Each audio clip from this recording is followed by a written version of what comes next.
Today, we are gonna see, what if Harry Potter lost in war, reborn in Konoha?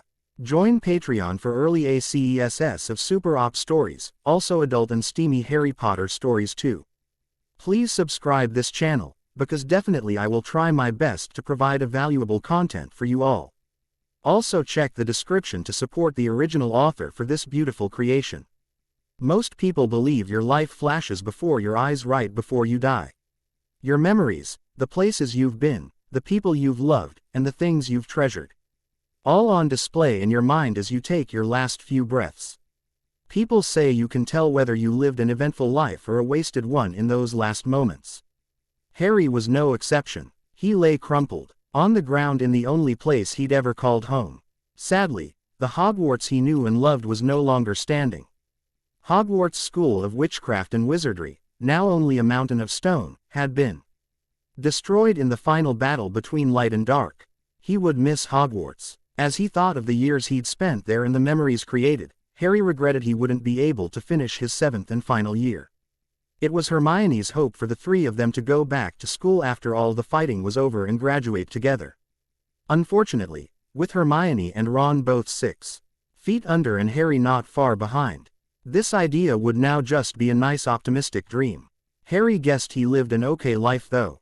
In his 19 years, he gained great friends, learned about magic, and made some wonderful memories. Except for the last 2 years, which he did not want to think about just now.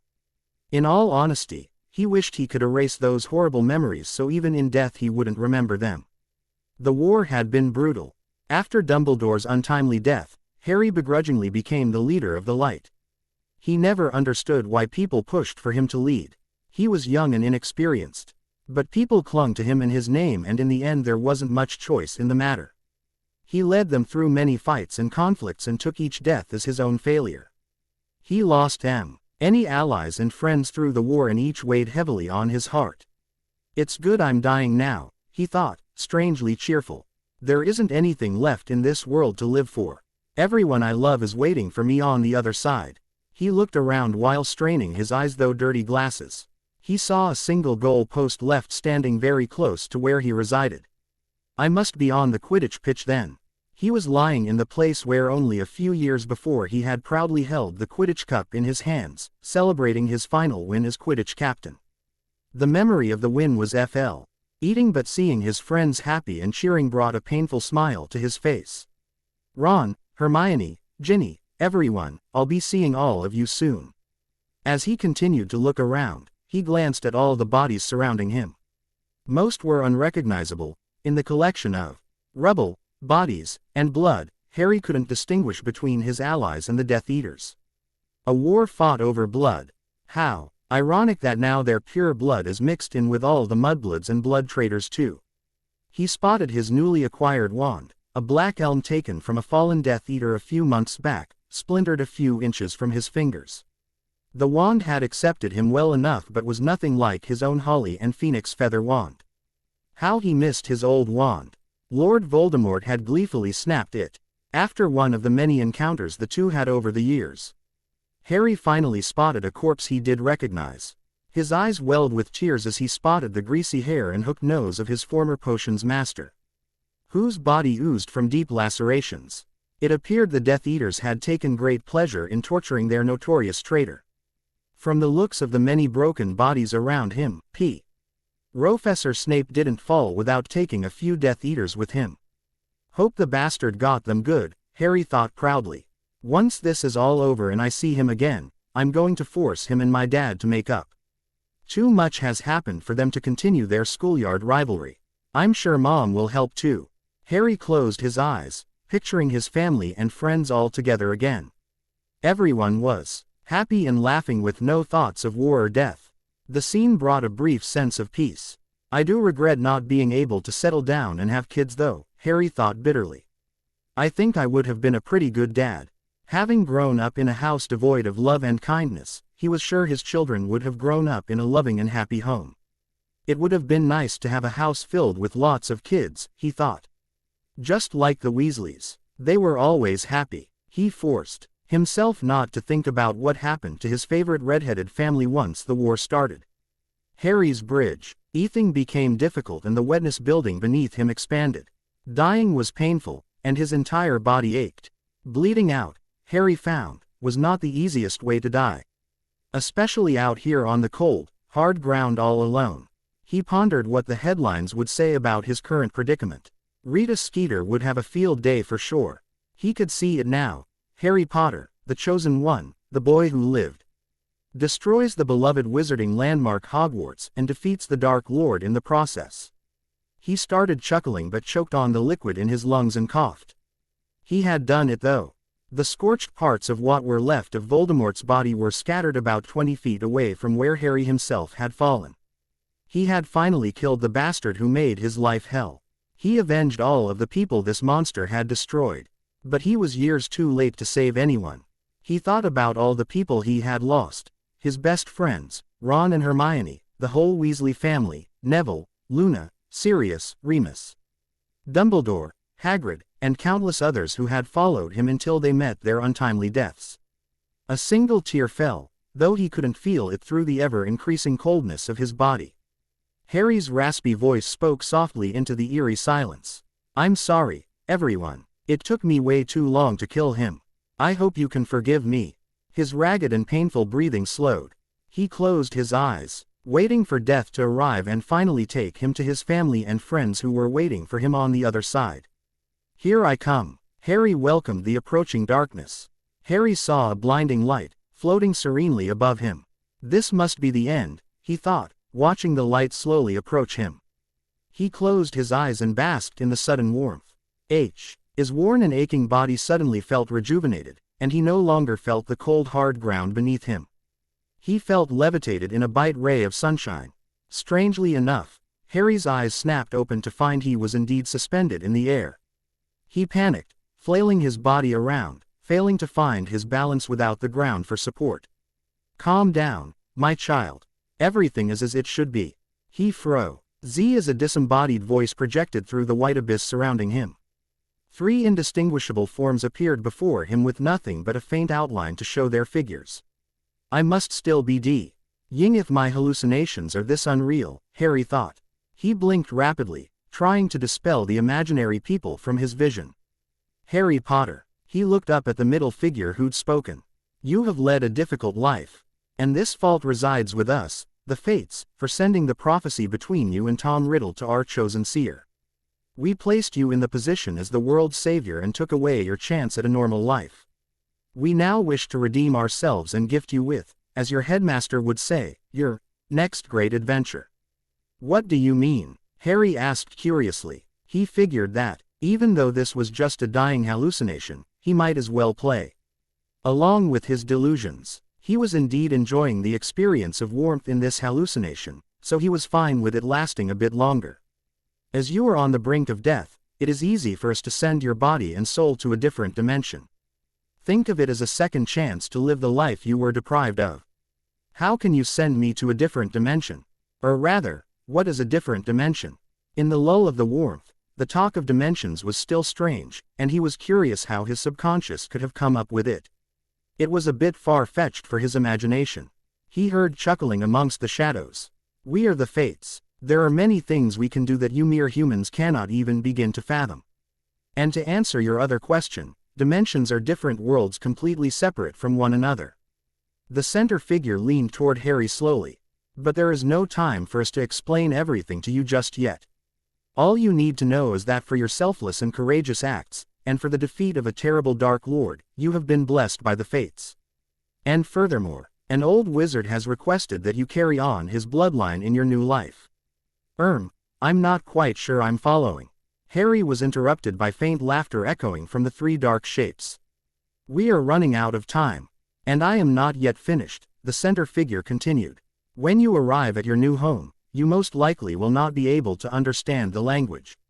It takes time for information you need to be assimilated by your mind, so be patient, as you will need the necessary information to blend in." The heat around Harry continued to increase, and his body shifted uncomfortably. "Because of the influx of information, you may develop some temporary blank spots in the memories of your past life, but don't be alarmed. This is just so the emotions from your past memories will not consume your conscience as you are assimilating to this new life. You have the choice, however, to leave your memories behind if you wish. Hang on, I don't want to lose any memories. Even though this was a hallucination created by his slowly dying mind, he couldn't help but feel his heart aching at the thought of losing the memories of his loved ones. Calm down, child. You will only have blank spots temporarily. If you wish to keep your memories, then they will stay with you. We do not want you to live in the past though. This gift of a new life has been bestowed on you, do not disregard this chance by staying in the past and not living life to its fullest. Harry just stared unblinkingly at the middle shadow. It was simply too bizarre, too unreal for him to comprehend. You should start believing this, Harry James Potter, because I assure you this is all real. Now, as you are to become an heir to this wizard, you will see some changes in your magic. Also, the magic in T's dimension is very different from what you are used to. You will see once you get there. Secondly, there will be another heir coming soon after you. Your magical sibling, if you will. She died earlier on in this war, so it will take us longer to send her to you. A sibling, Harry echoed in frustration, all thoughts of hallucinations gone from his mind. None of this makes any sense. Why can't you explain yourselves? Harry did not like dealing with these so-called fates. Instead of answering his questions, they were only adding to his confusion. We believe in learning through experience, one of the figures stated smugly. But we will give you just a little help before you go. Without further warning, the figure rushed toward Harry with frightening speed and thrust a clouded hand straight through Harry's skull. Too stunned to move, there was a burst of pain and heat, and Harry was instantly accosted by foreign symbols and sounds spinning rapidly through his mind. There will also be a small side effect from traveling to a different dimension while you are still alive. You'll discover it soon enough. We hope you are ready. Before Harry could blink, he was pushed firmly by something and started plummeting through an endless sea of white clouds. Harry couldn't answer as he plunged further away from the dark figures above him. His vision was starting to fade and his consciousness with it. Before he blacked out completely, he heard a faint echo in his ears. Good luck, Harry James Potter. As soon as Harry disappeared from their view, the three figures looked at each other in silence. What memories did you take from him? The figure on the left asked curiously. I took his most traumatic memories of the war. The ones I hope he never regains. The three stared back, at the spot Harry had disappeared from, as though they could still see him and were assessing him with a critical eye. Have we done the right thing? One of them asked finally. To tell him this is a second chance, only. What we have done is for the good of this world, another stated decisively. He will understand in time. That poor boy, the third said quietly, before the three fell into silence once again. Kakashi sat in a tree, hovering noiselessly over a campfire. The smell of alcohol encumbered his highly sensitive nose. The unsuspecting group below laughed boisterously, shouting off their stolen prizes to one another. The sounds of sake glasses being clinked together echoed through the forest, followed by drunken cheers. That's a damn great haul. One of the men yelled happily, clapping another on the back. Too bad we got no women in the wagon, another added sadly and hiccuped. Why we always unlucky and hit the wagons with all men. If we had some nice ladies here, we'd have a lot more fun. Tonight, a few others nodded in agreement. There's that red light district in Tanagaker. We gots enough money to have fun with lots of women now. And lots o' sake. More cheers erupted from the suggestion. Bakusui, you's always wanting to go to the red light district. This is why you's always broke. The others laughed, and they all continued to drink merrily. Having fun over there, Guro? One of them asked the man sitting on a log away from the group. The lookout growled and stabbed his sword into the ground, obviously cross about missing out on the drinking, and they all burst into raucous laughter again. Kakashi sighed inaudibly as the group then started drunkenly singing. These people are the worst bandits I've ever seen. A signal from his left spurred him into action. Kakashi leapt onto the closest target, the lookout a few feet from the camp, and cut his throat before the man could utter a sound. A green blur shot through the remaining 5 targets, all of who could not react fast enough to defend themselves. Kakashi scanned the clearing, making sure all of the bandits were disposed of before casually approaching his comrade. Guy, This is the 5th group of bandits we've come across," he muttered, kicking a sake bottle out of his path. "Jennings could have handled this easily. It's been 2 weeks, and there haven't been any signs of foreign ninja anywhere in this forest like we thought." Guy nodded. "Yes, my esteemed rival, but we must continue our youthful pursuit. The Hokage would not have sent us to this specific location if he did not think there was trouble." 2 weeks of scouting the forest between the border of the Land of Rivers and Konoha had left the two finding absolutely nothing that fit their mission parameters. The Hokage had given them a very vague mission to look for something out of the ordinary. Kakashi had spent the last 2 weeks pondering what the Hokage could have meant by this, but still the answer eluded him. After they cleared the area of stolen items and hid any trace of a campsite, the two prepared to leave. "We still have 2 weeks left of this mission," Guy continued. "Let us do our best, and even if we find nothing, we can still valiantly rid this forest of the bandits and return the items unjustly stolen from the good merchants of Konoha." Guy shot Kakashi a blinding smile and a thumbs up. Akashi ignored his teammate as he pulled out an orange book and hid his face behind the pages. "Ah, Kakashi, always so hip and cool," Guy said enthusiastically as they set off. Why had the Hokage sent them on this fool's errand? Kakashi thought as he gracefully jumped from branch to branch, his face still buried in the orange book. Does he know something they didn't? Regardless of the reason, Kakashi resigned himself to spending the next 2 weeks hunting drunken bandits and dealing with Guy's youthfulness. Or so he thought. End chapter 1. Thank you for reading, and please let me know what you think. Instructive criticism and positive reviews are very welcome. Lights. The Forest. Chapter 2 updated on the 2nd of November 2019. Disclaimer. I do not own Naruto or Harry Potter. The next great adventure. To the well-organized mind, death is but the next great adventure. Albus Dumbledore HPSS, Chapter 17. Chapter 2. The Forest. Begin flashback. "Sweetie, you can't come with me," the man stated, sliding his wand into his arm holster hastily. "This battle will be extremely dangerous and you already need a healer to take a look at that leg."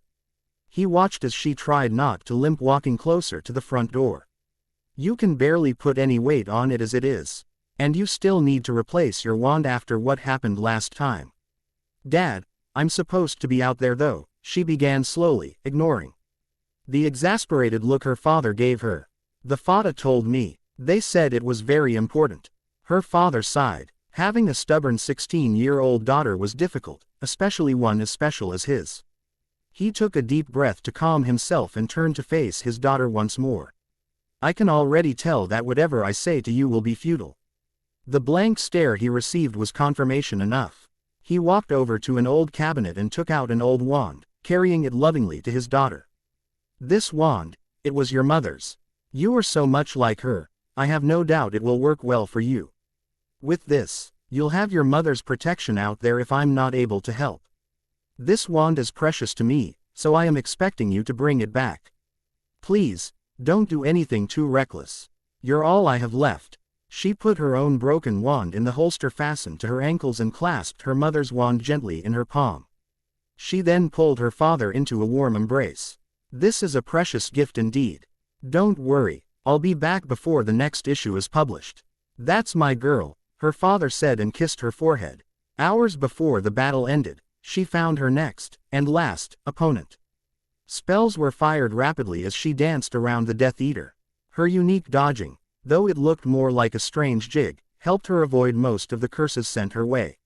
She, on the other hand, caught him with an odd string of jelly legs, the tickling curse, and a confusion jinx, which caused him to send a cutting curse at his own legs instead of hers.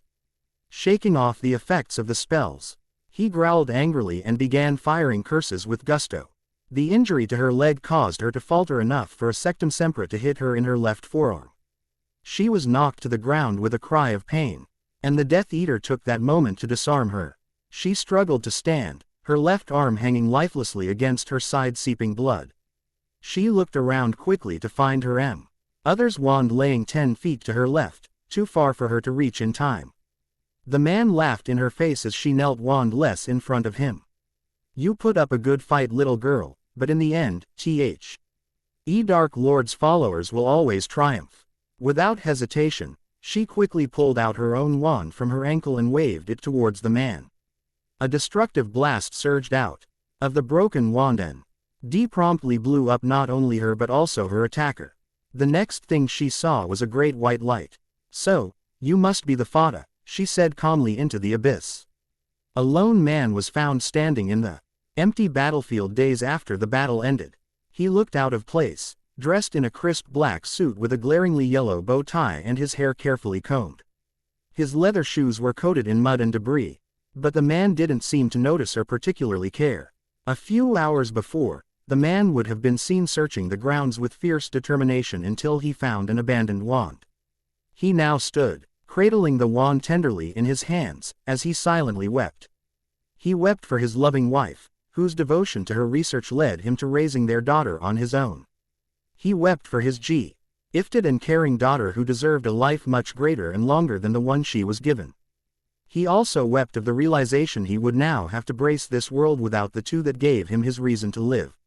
There was no body to be found, nothing left to properly bury. He cursed his inability to protect his only living kin from the terrors of the world and wished he had just locked her up until this whole bloody war was over. But she would never have allowed it. Her inherited stubbornness and belief in what is right would have helped her find a way around that as well. He checked his watch before apparating back to his home. He slowly made his way to an artfully made tombstone and a small box ready to be buried. He opened up the wooden box and peered longingly at the contents. He decided to bury her most precious possessions, hoping they would carry on her spirit to the next life.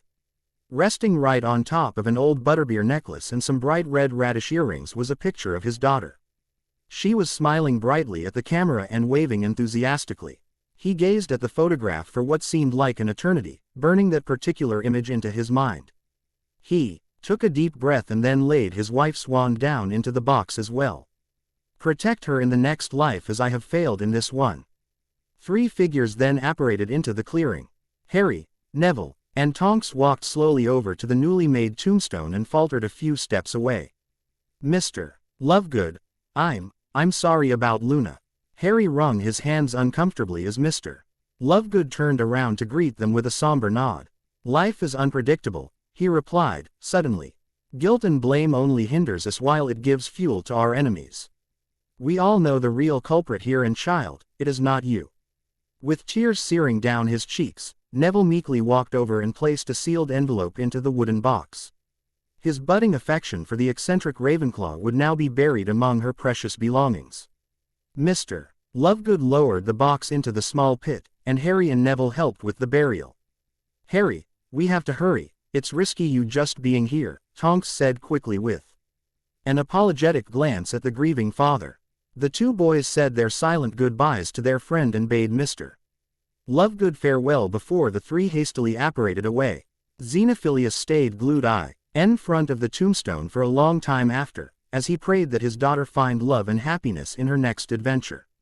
End flashback. Harry woke with a jolt. He lifted his head off the ground slowly, trying to ignore the pounding in his ears. His body protested the movement, and he could feel painful bruises where he had apparently fallen. He looked up and stared incredulously at the canopy of leaves overhead. Trees the size of skyscrapers filled the entire area with roots, resembling bodies of a full-grown basilisk, protruding out of the ground. Birds fluttered by, diving in and out of the tree branches. And the sounds of large animals rustled through the forest. The forest was massive and unfamiliar, and he had a strong inkling he was not in England any longer. This new and foreign terrain was intimidating, especially because he had no idea where he was or, more importantly, how to get somewhere safe. "Stupid fate's trying to meddle in my life again," he grumbled under his breath as he remembered the hazy conversation he had right before waking up. The whistling in the wind sounded almost like chuckling, and he had a strong desire to curse them even more. Harry then paused, coming to the realization that this might actually be real and not just some hallucination his mind made up. His body suddenly froze in panic. "After I died, I was supposed to see my family and friends," he thought with despair. During the war, his only consolation was that when he died, he would finally see his loved ones again. Hearing Ron and Hermione bicker over inconsequential things would be music to his ears right about now. The forest sounds mocked him as he thought of his two best friends. Anger flooded his senses. He had made plans for the afterlife. And now the fates had messed it all up. He would have finally been able to hug his parents and tell them how much he loved them. After missing their presence his entire life, all he wanted was to make up that time and get to know them firsthand. Tears started to trickle down his face. He also would have been able to talk to Severus again, tell him how grateful he was for everything the potions master did for the cause and especially for him. He'd also finally get him to stop being stubborn and reconcile with his father. There were so many people, countless numbers who followed him in the war, who had died because they believed in him. And he never was able to thank them or tell them how sorry he was for leading them to their deaths. His guilt welled up, as it had many times over the last couple of years, but he squashed it down fervently. Harry took a deep breath and wiped the tears from his cheeks. For now he needed to focus on his present situation. He would mourn the loss of what could have been after he figured out where the hell he'd fallen. He tried to pick himself up slowly but found himself tripping on his own clothing. He faltered, wondering how that was possible. When he looked down at the article in question, he saw his black cloak trailing far beyond where his body ended. What the? He held his hands to his face now, noticing how very small they looked in comparison to what he remembered. Frantically, Harry patted at his face, his fingers searching for anything out of place, but was unable to determine anything wrong except smaller features.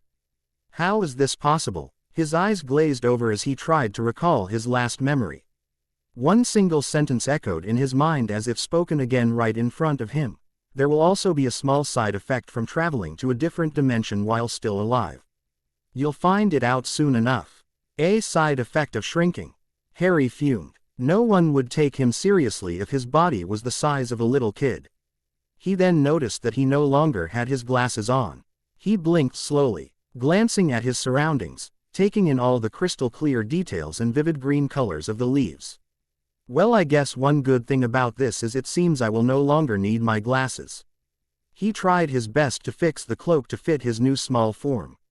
He tied the ends rather hastily around his waist, ending with something that looked more like a toga than a cloak. It was the best he could do with the situation at hand. So after looking around at the trees around him, Harry grimly set out, not fully aware of what it was he was looking for and dearly wishing for some pants. If I meet anyone, they are going to laugh their heads off when they see me wrapped up in a toga. How humiliating. Harry fought his weariness as he trudged through the endless forest where he had awoken. The forest reminded him of the forbidden forest at Hogwarts with the towering trees and odd animal noises in the background. He shuddered as he thought about his experiences there, with one very detailed memory of giant flesh-eating acromantulas chasing him and Ron through the forest. If I come across an army of acromantula again, I don't know if I would be able to handle that. He sighed at the difficult situation he had been placed in. Yet again, he is forced into an unknown situation with no clue as to what he's supposed to do. Except this time he didn't have a Ron and Hermione by his side. He felt a sharp pain in his chest as he thought of his best friends. Come on, Harry, focus.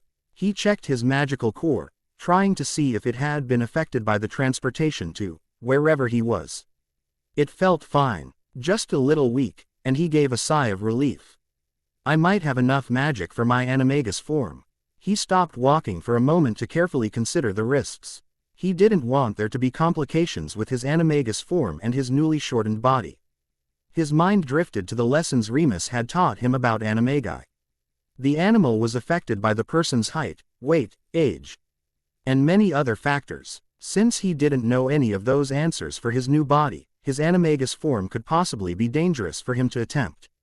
So instead, he chose a random direction and started walking again, hoping to find something soon. During the war, they frequently had to camp in forests, so he knew to look for a shelter of some kind, preferably an unoccupied cave. Let's hope I'll get lucky and find a place quickly, he thought. Though he never seemed to be very lucky. After wandering over half a day with no indication of being closer to finding his way out of the forest or discovering any type of shelter at all, Harry sat down leaning his small frame against a large tree root.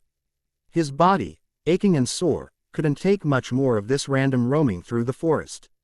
Especially with no destination in sight. His throat was parched and his stomach growled angrily at him. The only solace in this situation was that he had not encountered any strange beasts so far in the forest. He shook his head with resolve. He'd have to risk his animagus form. His form would enhance his visual and olfactory senses, so he'd have a much higher chance of finding clues of which direction to travel. Risking a few complications was worth it if the alternative was staying lost in this immense forest and becoming food for a hungry animal. He shifted and immediately felt comforted by the familiar form. He had named his form Moony, for his old friend Remus, who helped him achieve the form shortly before he died. He could feel the slight differences in this form and his old one. He glanced down to study his smaller paws. At least I'll be able to hide easier as a younger wolf. His animagus form had strong instincts and at the beginning fought Harry for dominance. He and Moony had come to a compromise though, and Harry, while he stayed in complete control of the form, was heavily influenced by the natural instincts and thoughts from the wolf. After he shifted, Harry was accosted with a multitude of unfamiliar scents. Where the hell am I? He wondered, trying to sift through the new scents.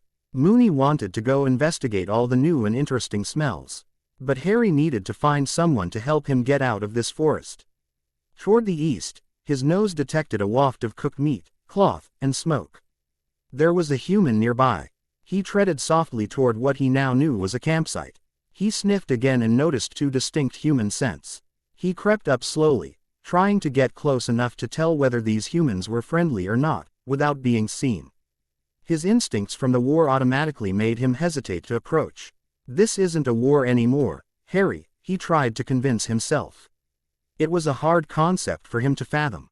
As he wavered a few yards from the campsite, a flash of movement caught his attention in the trees, and he saw a glint of metal. He lowered himself, unconsciously growling at the unwelcome danger. It's only a wolf here. No missing nin for us to battle for now, my rival. The owner of the voice jumped down from the tree and gave Harry a grin. He was wearing a green jumpsuit and had thick, black eyebrows the size of large caterpillars. Sorry little wolf, no food for you over here.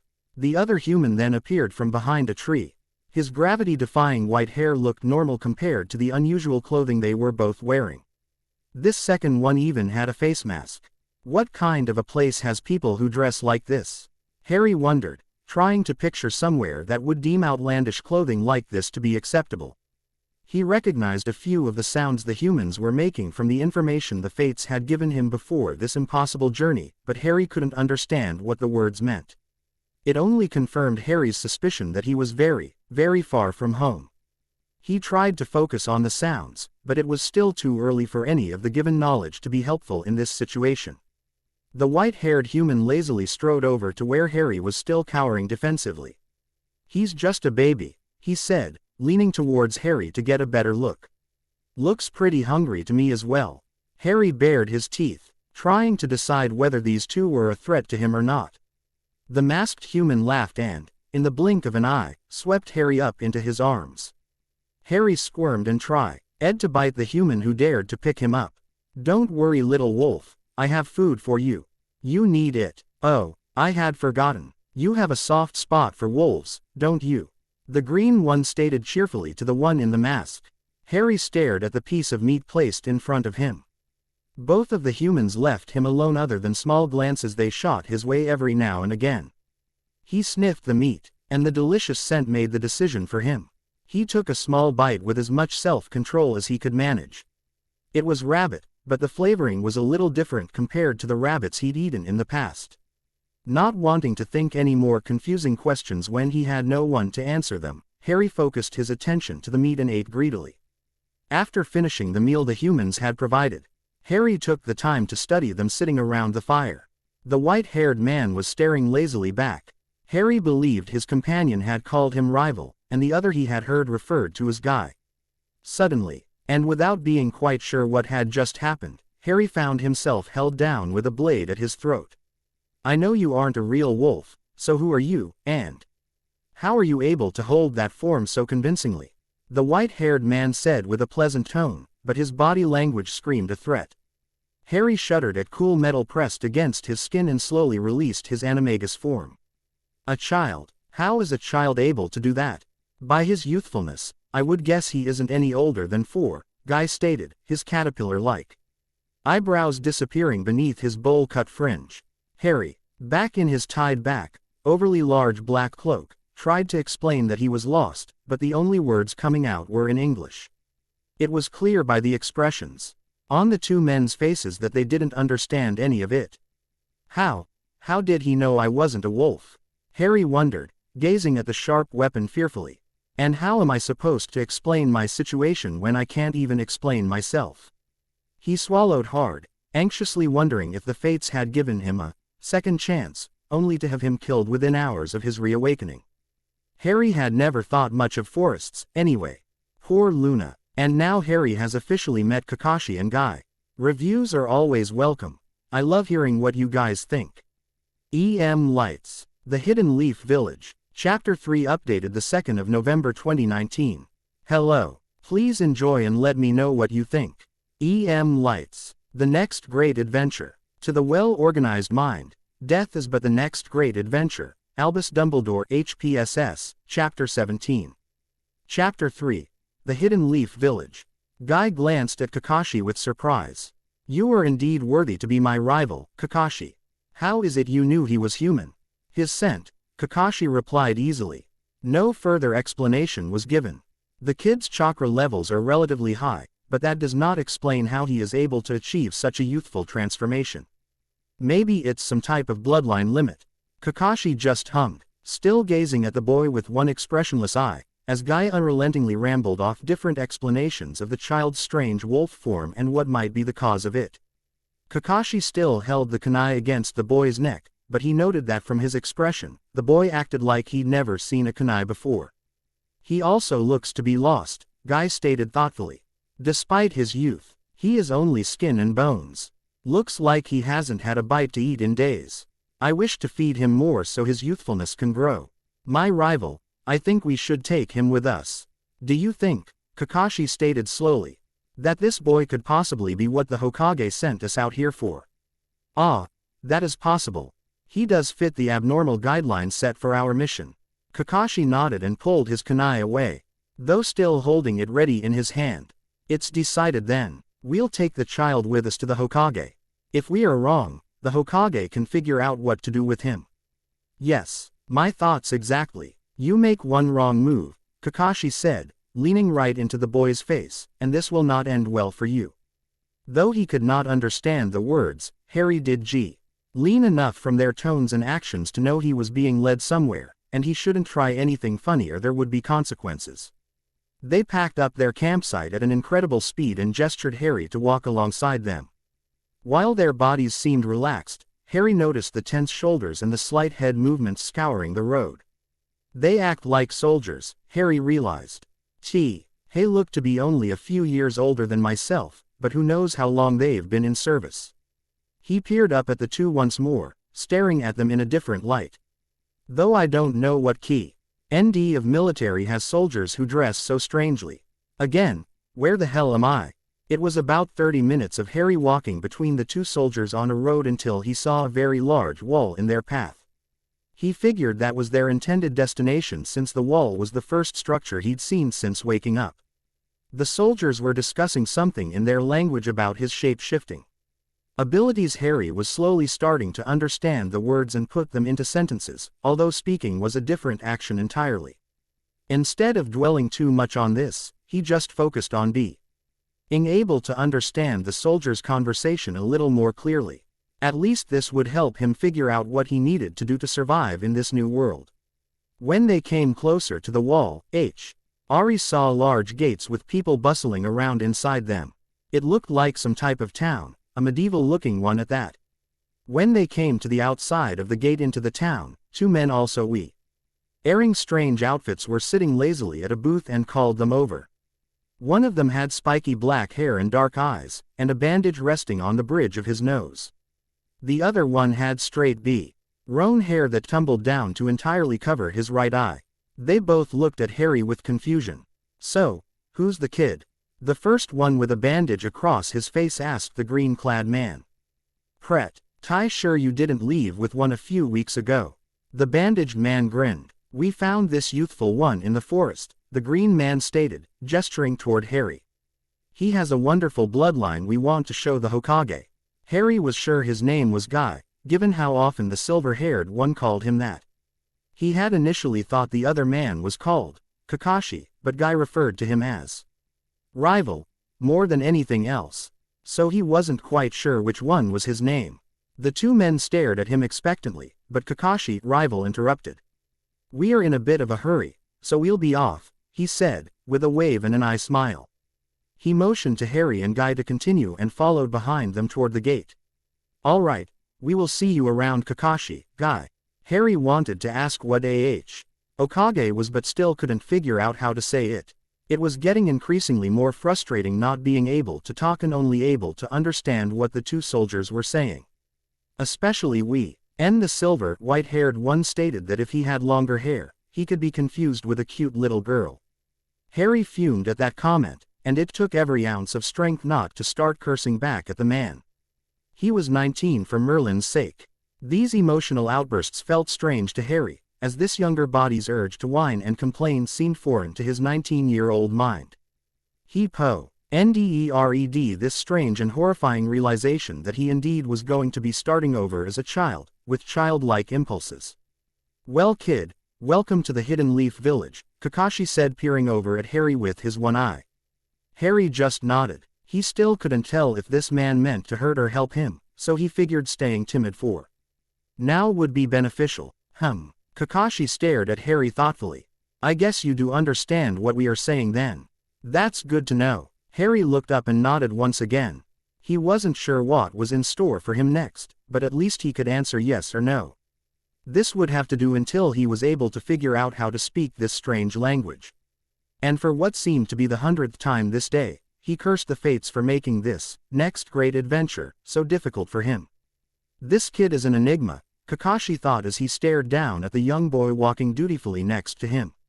Large chakra reserves like this and unknown abilities usually scream foreign ninja or spy.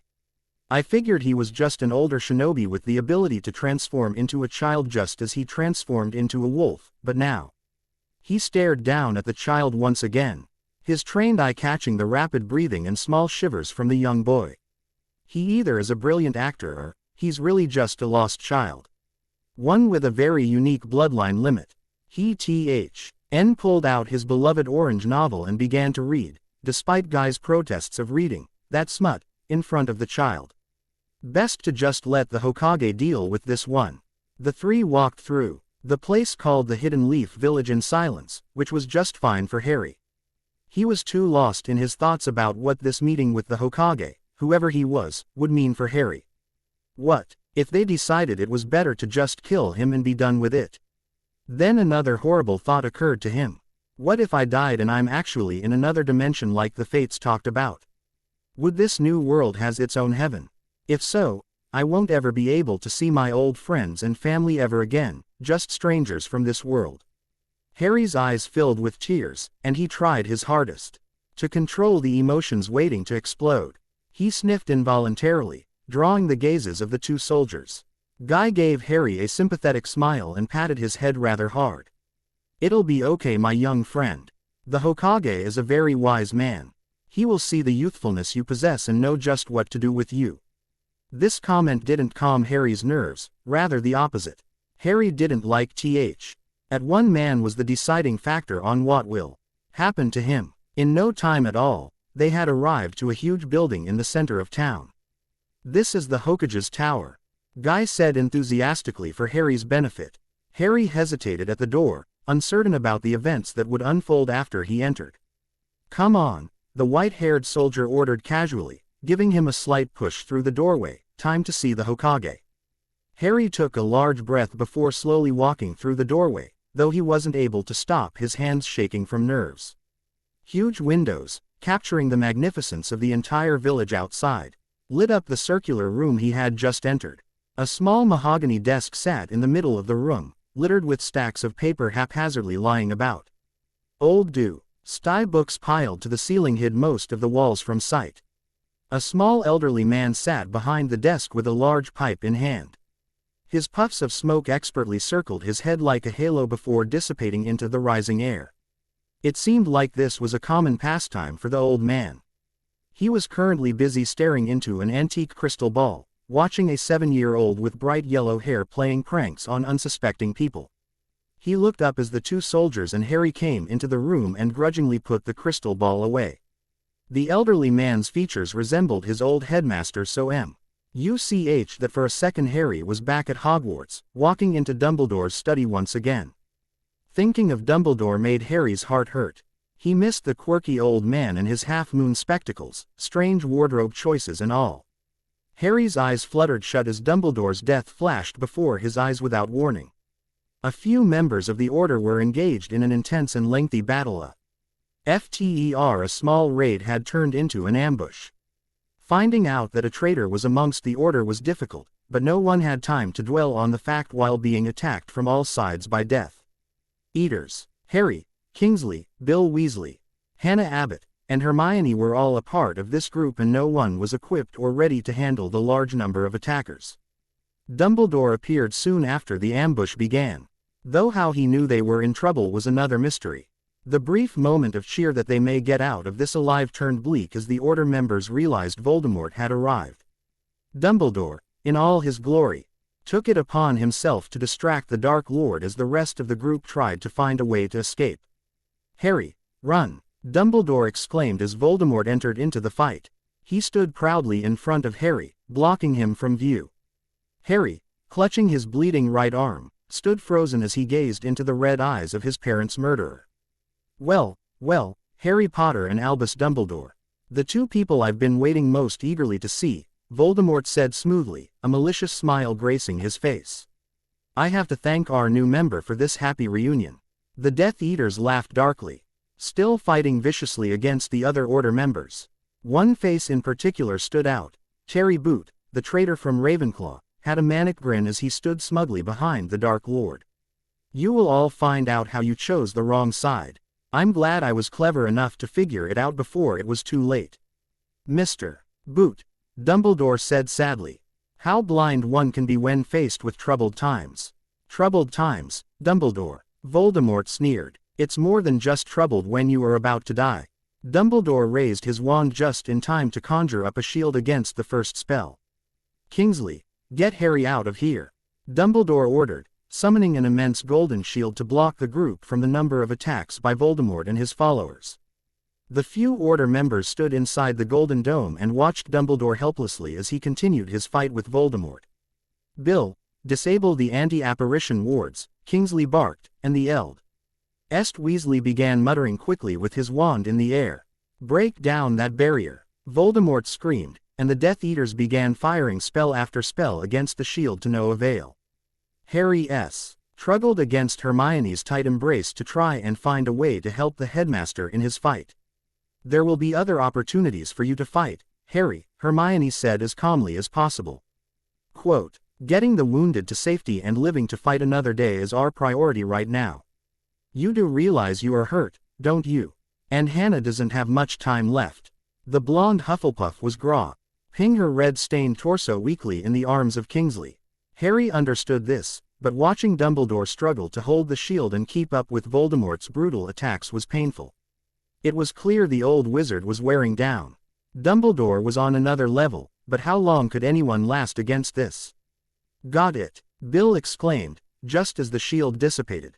A yell of triumph from the Death Eaters was silenced as Dumbledore used the rest of his magic to raise a barrier around the Death Eaters and Voldemort so they would have time to escape. The only shortcoming was Dumbledore was inside that barrier and completely open to attack. With a hauntingly joyful cry, Voldemort cast his final curse, and as Harry was side-apparated out by Hermione, his vision filled with a familiar blast of green light. Harry's eyes prickled as they were filled with tears. He wiped them away with his forearm hastily. The situation before him was more important at the moment than rehashing bad memories. So, who is this young one? The elderly man asked pleasantly. Harry, now understanding the language relatively well, answered quickly, Harry, my name is Harry. The old man's forehead furrowed and he frowned deeply. glancing between the two men who'd escorted Harry. Damn, Harry thought, seeing the reaction. I said that in English again, didn't I? Hokage-sama, we found this boy, though he was in the form of a wolf pup at first. In the forest we have been scouting the past 3 weeks. We brought him here to see what you wanted to do with him, Kakashi replied lazily after Harry's failed attempt at speaking up for himself. All 3 of them stared at Harry, making him increasingly uncomfortable. He realized he was sweating rather excessively under his thick toga cloak. Okay Harry, you can do this, he thought with determination. I just have to be able to say enough so they know I'm not a threat and then all of this confusion will be over. Harry, he said slowly, pointing at himself. I'm Harry. The old man stared at him with piercing blue eyes. So, your name is Hari, little one. Harry nodded quickly. Well, Hari, I see that you can understand us relatively well. Are you able to speak our language though? Harry scrunched up his face in concentration. Trying, he said, and to his relief, it came out in their language. He looked up and smiled at the old man, who looked at him with amusement. Well Hari, what were you doing deep in the forest? I got sent here by interfering fates and have no idea where this is or what I'm supposed to do. Harry whined, and curse D himself for saying it again in English. He closed his eyes. Okay, try something simpler. Lost, Harry stated. I guess I really will seem like a child if the only way I can speak their language is in one-word sentences. He grumbled at the thought. Lost, you say, the Hokage trailed off. Hokage-sama, if I may make a suggestion, Kakashi asked, stepping up to the desk. The Hokage gestured for him to continue. Maybe Yamanaka-san would be able to get some answers from him. We can't be sure if he is faking having this language barrier or not. Kakashi, you want to send a 4-year-old to T&I? Guy exclaimed. His youthful mind could be destroyed. The Yamanaka technique is the most ruthless mind interrogation Konoha has. Harry did not like how the conversation was going at all. Yamanaka-san is out on a mission right now. The Hokage responded. Ibiki-san then, Kakashi said, though his hesitance for the suggestion was made clear. He is even worse, Guy argued. There are rumors of Ibiki's interrogations that even give me nightmares. What about his subordinate, Anko-san? Harry noticed the white-haired soldier and the old man both shivered. You want sadistic Anko to interrogate him? Kakashi mused. Anko, has not found her ability to use restraint in her interrogations yet, the Hokage confessed. But, Ibiki-san, really? This Ibiki character sounded more like a Death Eater than a soldier. Definitely someone he would have tried to avoid if possible. I have the worst luck in the world it seems. How do these soldiers even interrogate? They most likely don't have things like veritaserum. So do they use knives and such to torture their victims for answers? The Hokage rubbed his chin in thought. Even though I do not see this child being some sort of spy, it might be best to see if Ibiki is able to get some answers out of him. There are so many questions to have answered. A look of horror shot across Harry's face. The Hokage saw it and smiled at him. Do not worry, child, I will not let him harm you. Unless, of course, you are a spy, then I'm afraid it's a different story. Kakashi, please escort Hari to the T&I building. Kakashi bowed, grabbed Harry, and jumped out the window. With Harry's foreign protests heard all the way out. Guy, I would like you to go and talk to Ibiki personally before he sees Hari. I want you to explain the situation and let him know that this child isn't a suspect yet. We would just like to know who he is for now and where he has come from. I'm very interested in finding some answers as well. Hi, Hokage-sama, Guy responded, and then bowed before heading out the door. The Hokage sat back in his chair thoughtfully, his smoking pipe all but forgotten after the mystery of the young new arrival. Transforming into a wolf pup, What a curious boy. It seems the prophecy I heard is coming true. He sighed and rubbed his forehead. I need to contact Jiraiya as soon as possible. If he is indeed a part of that prophecy, I'm going to need assistance. Hopefully this boy will accept joining our village. It'll be interesting to see what kind of abilities he possesses. End chapter 3. Reviews and constructive criticism always welcome. EM Lights. Ibiki. Chapter 4 updated the 3rd of November 2019. Hey guys. Thanks so much for all of your reviews.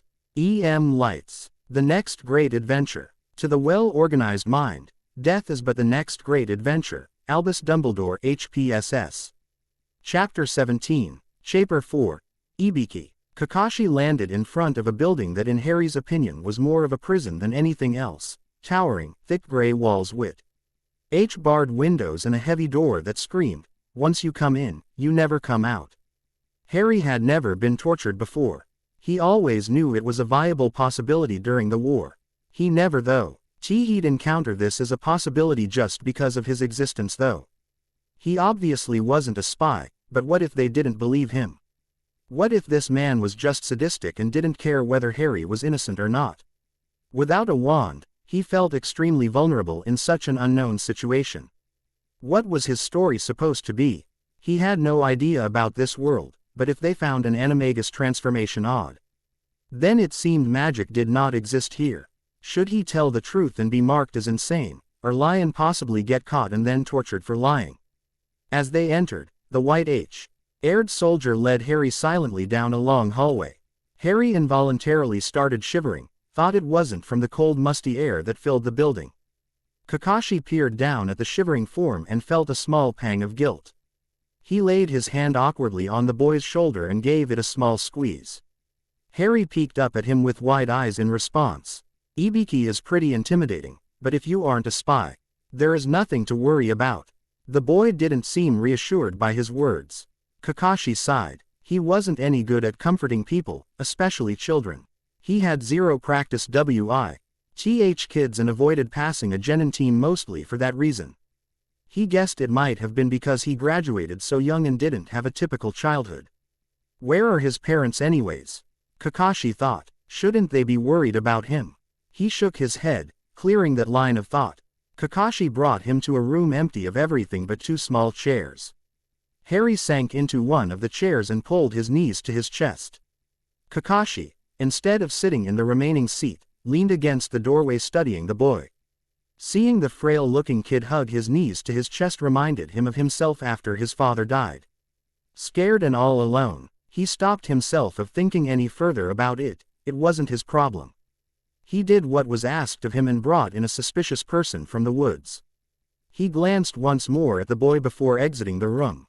If he makes it through Ibiki, then I'll make Guy buy him dango as an apology. Guy appeared in Ibiki's office just as Kakashi walked into the building with the young boy. Ibiki was instructing his subordinate, a Tokubetsu Jonin named Anko, to finish all the paperwork he had put aside for too long. Yosh, Hokage-sama wishes foe. Are you to speak to a youthful boy my rival and I found in the forest? A language barrier hides his youthfulness. Please lend your help. Guy grinned widely and added, I know you can do it, my spirited friend. Ibiki stared at him blankly for a moment before turning back to his subordinate. I'll be in the interrogation rooms if you need me. He stepped past Guy and out of the room, the other shinobi falling in step with him. Is the kid already here? Guy nodded in the affirmative. Yes, my rival was charged with bringing him here directly.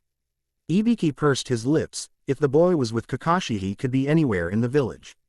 So, why does the Hokage want me to question a kid? Young Hari has already shown to us his shining spirit of willful youth.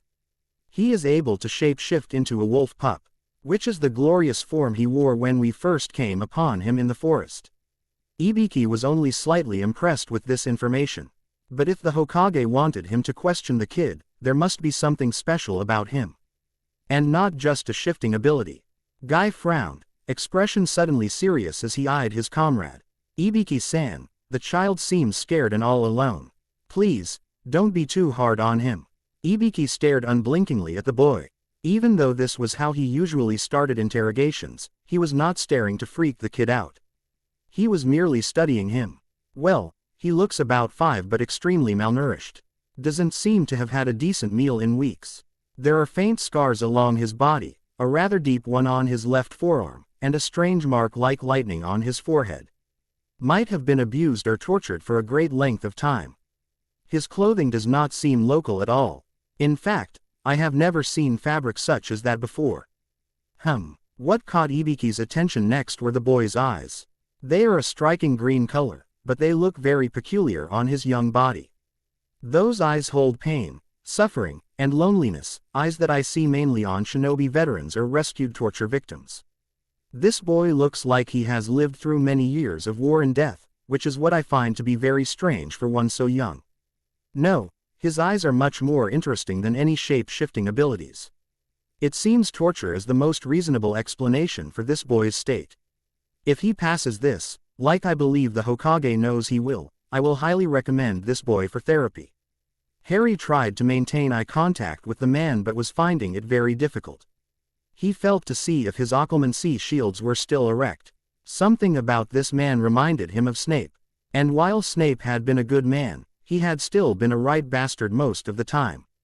He hid a wince as he struggled to sense any type of barrier into his mind. Hoping this man didn't know any type of legilimency, Harry started twiddling with his thumbs waiting for the man to start talking. "So, Hari is it?" Harry nodded, looking up once again. "My name is Ibiki, and I am the head interrogator for Konoha. I should warn you that I can tell when someone is lying to me, so it would be best if you refrained from trying. I am a master in torture, but I would rather not have to resort to that." The man gave Harry a very Snape-like smirk. Feeling extremely nervous, he nodded again. "Wonderful. So, Hari, where did you come from?" Harry inwardly cringed. First question, and already he didn't know how to answer. "Okay, just keep it short and vague, and it will be almost like the truth without looking like an insane person." "Far away," Harry said simply. "Home gone." Harry almost winced at how weak and childish he sounded. Keeping to simple answers and having the voice of a child was really starting to irritate him. Your home was destroyed then." Another nod. "All right. What about your family?" "Parents dead," Harry replied. Kakashi, listening through a one-way glass with Guy and the Hokage, was surprised at the lack of emotion the boy had when talking about his deceased family. He glanced over at the Hokage, who looked troubled at the revelation. "Are you a spy?" "No." "Are you working with anyone else who is a spy or from another village?" "No." Ibiki glanced at the window on the side of the room and gave a small nod, indicating it was the truth. The Hokage, sitting behind the one-way glass, sighed with relief and smiled. He turned to Kakashi and Guy and said, "As I suspected. Now we will have to figure out what to do with him." Kakashi silently agreed but kept his gaze on the boy. "The Hokage will have to be careful with this one." Ibiki continued the questioning. "And how old are you?" "Don't know." This was the first answer that really shocked Ibiki. There was no lie in the kid's statement. How can a boy not know his own age? Harry was getting frustrated. He was able to keep it simple so far, but he didn't even know his age for Merlin's sake. He was technically 19, but he had no idea what age his new body was. Ibiki was slowly losing his scare factor, as Harry was now just frustrated and ready for this to be over and done with. "Are you alone?" "Yes." "Are you a shapeshifter?" "No. Just wolf." "So he couldn't shift, Ibiki glanced at the one-way mirror. This boy, he was very interesting, just not in the way the Hokage had expected. Harry was a riddle, one that Ibiki wanted very much to figure out. One after another, he fired questions away and received short, broad answers that only led to more fascinating questions. "So Hari, how did you end up in the forest?" Harry sighed. He had been in this room with this Ibiki man for about 10 minutes. Trying his best to answer truthfully without sounding mentally unbalanced. He thought for a second, and a good, albeit only slightly truthful, answer came to mind. "Searching for sister," Harry said, hoping this man believed him. The fates did say he had a sister, so he does need to find her at some point. Too bad he had no idea who she was or where she might be. "So, you think she came to this village? What is her name? How old is she? Is she a ninja?" "A ninja?" Harry looked at the man with widened eyes. "Is that what these people were?" "Ninja." Harry remembered his cousin Dud lay watching a television show with people all dressed in black, fighting with long swords. Dudley called it the true ninja, though Harry wasn't sure if it was the title or just a character's nickname. Harry wasn't allowed to sit and watch it with him, but he used to hover in the background to catch a few minutes of the show. The show had inspired Dudley and his gang to dress in black and run arrow. The backyard with sticks and their pockets filled with Small rocks, fighting and hitting each other. They only stopped when one episode showed the ninja jumping through trees, and Dudley tried to reenact it. Breaking your arm can cause you to become very disenchanted with a series apparently. These people were the sword-fighting, tree-leaping ninjas he had found so interesting back then. Ibiki saw the child's confusion, but couldn't fathom what it was from. Well, Harry jumped out of his realization, remembering he was supposed to be answering the question. He could dwell on the consequences of being in a world of ninja if he ever made it out of this interrogation. Don't know. Ibiki, getting fed up with all the don't know answers, was about to start in on the boy, when they were suddenly interrupted. Ibiki-san, I can't figure out what you want me to do about the incident in Iowa. Should I? Oh. Anko looked up from the papers she was holding and realized she had interrupted Ibiki's questioning. Ibiki refrained from rolling his eyes. After glaring at the boy to stay put, he stood up to snatch the papers out of Anko's hand. As Ibiki read through the report, Harry took the time to study the young lady that had come in. She was wild-looking, with spiky black hair and a wicked grin. He noticed she had on the same jacket that both Kakashi and Guy wore. She must be a ninja too then. He was about to look away when he saw a head poke out of her jacket sleeve. A black snake's head. Shocked, Harry continued to stare at the snake as he heard him start speaking to his handler. Mistress, the boy over there smells funny. Anko tore her eyes away from the report then glanced at Harry. She grinned. Oh, smells funny how? Ibiki looked up at Anko in confusion, but then saw. Her attention was directed at the small snake protruding out of her clothing. He smells of places far away. Places I have never been. Well, that was strange. Anko had been all around the continents with her familiar Habu. So hearing this boy was from somewhere new was surprising. Habu says this boy is from a place he has never been before, Anko announced to Ibiki. That is strange, Beck. Oz Habu has been to all the continents.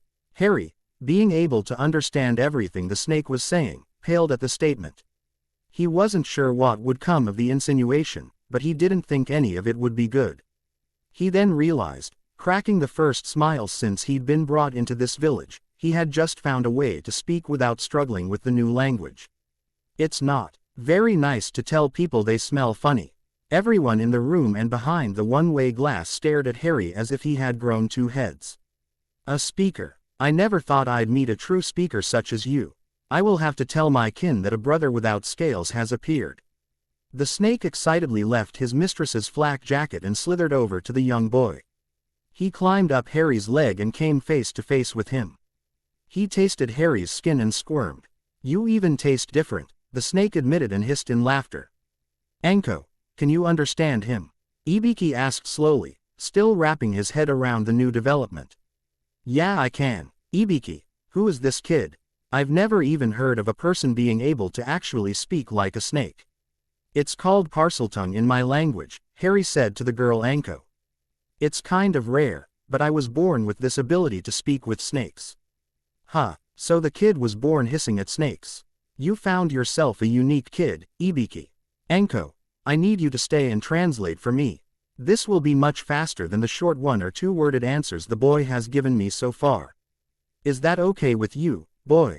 Harry nodded as Anko settled herself against the back wall and Ibiki sat back down to continue the questioning.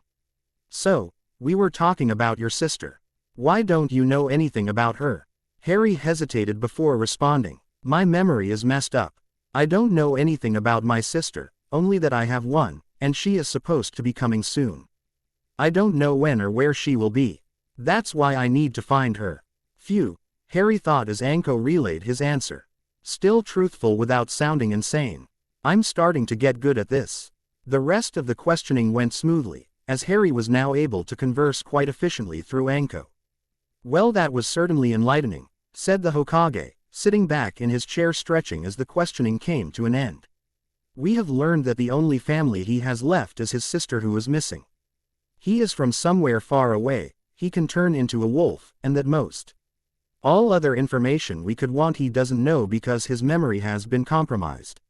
What an interesting boy. Kakashi silently agreed. Yes, the kid was an enigma, one that even people outside of this room would love to figure out.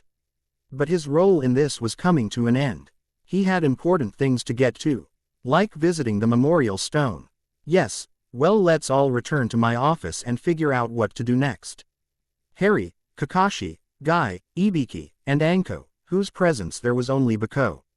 Say Harry had taken her snake Habu with him, all stood in front of the Hokage's desk. The snake, feeling Harry's nervousness, whispered comforting words into his ear.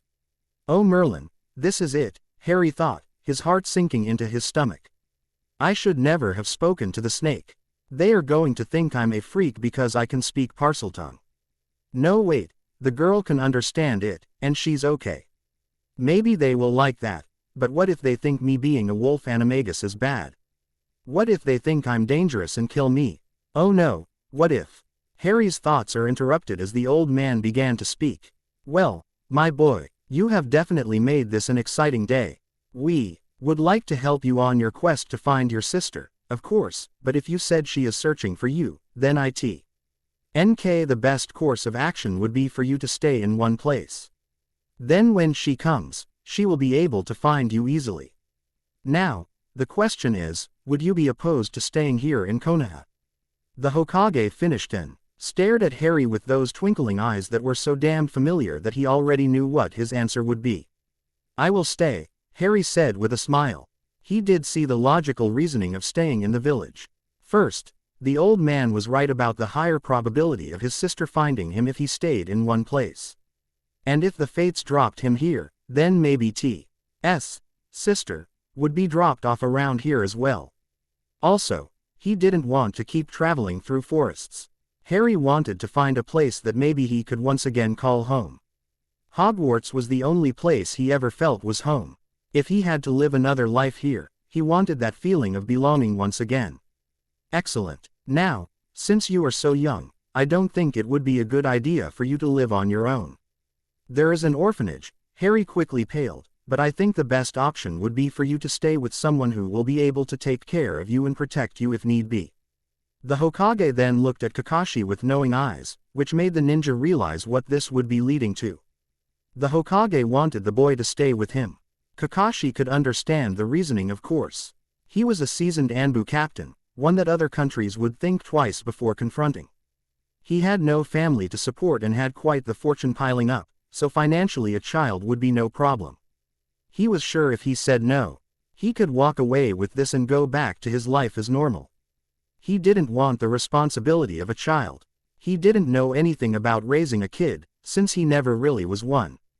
But the Hokage was entrusting him with this task, and so it must be important to keep the boy safe. He had suspicions before, but now more than ever he believed the Hokage knew more than he was revealing to the rest of them about the child. It was too much of a coincidence that they were sent to scout those specific woods and this mysterious boy just appears out of nowhere.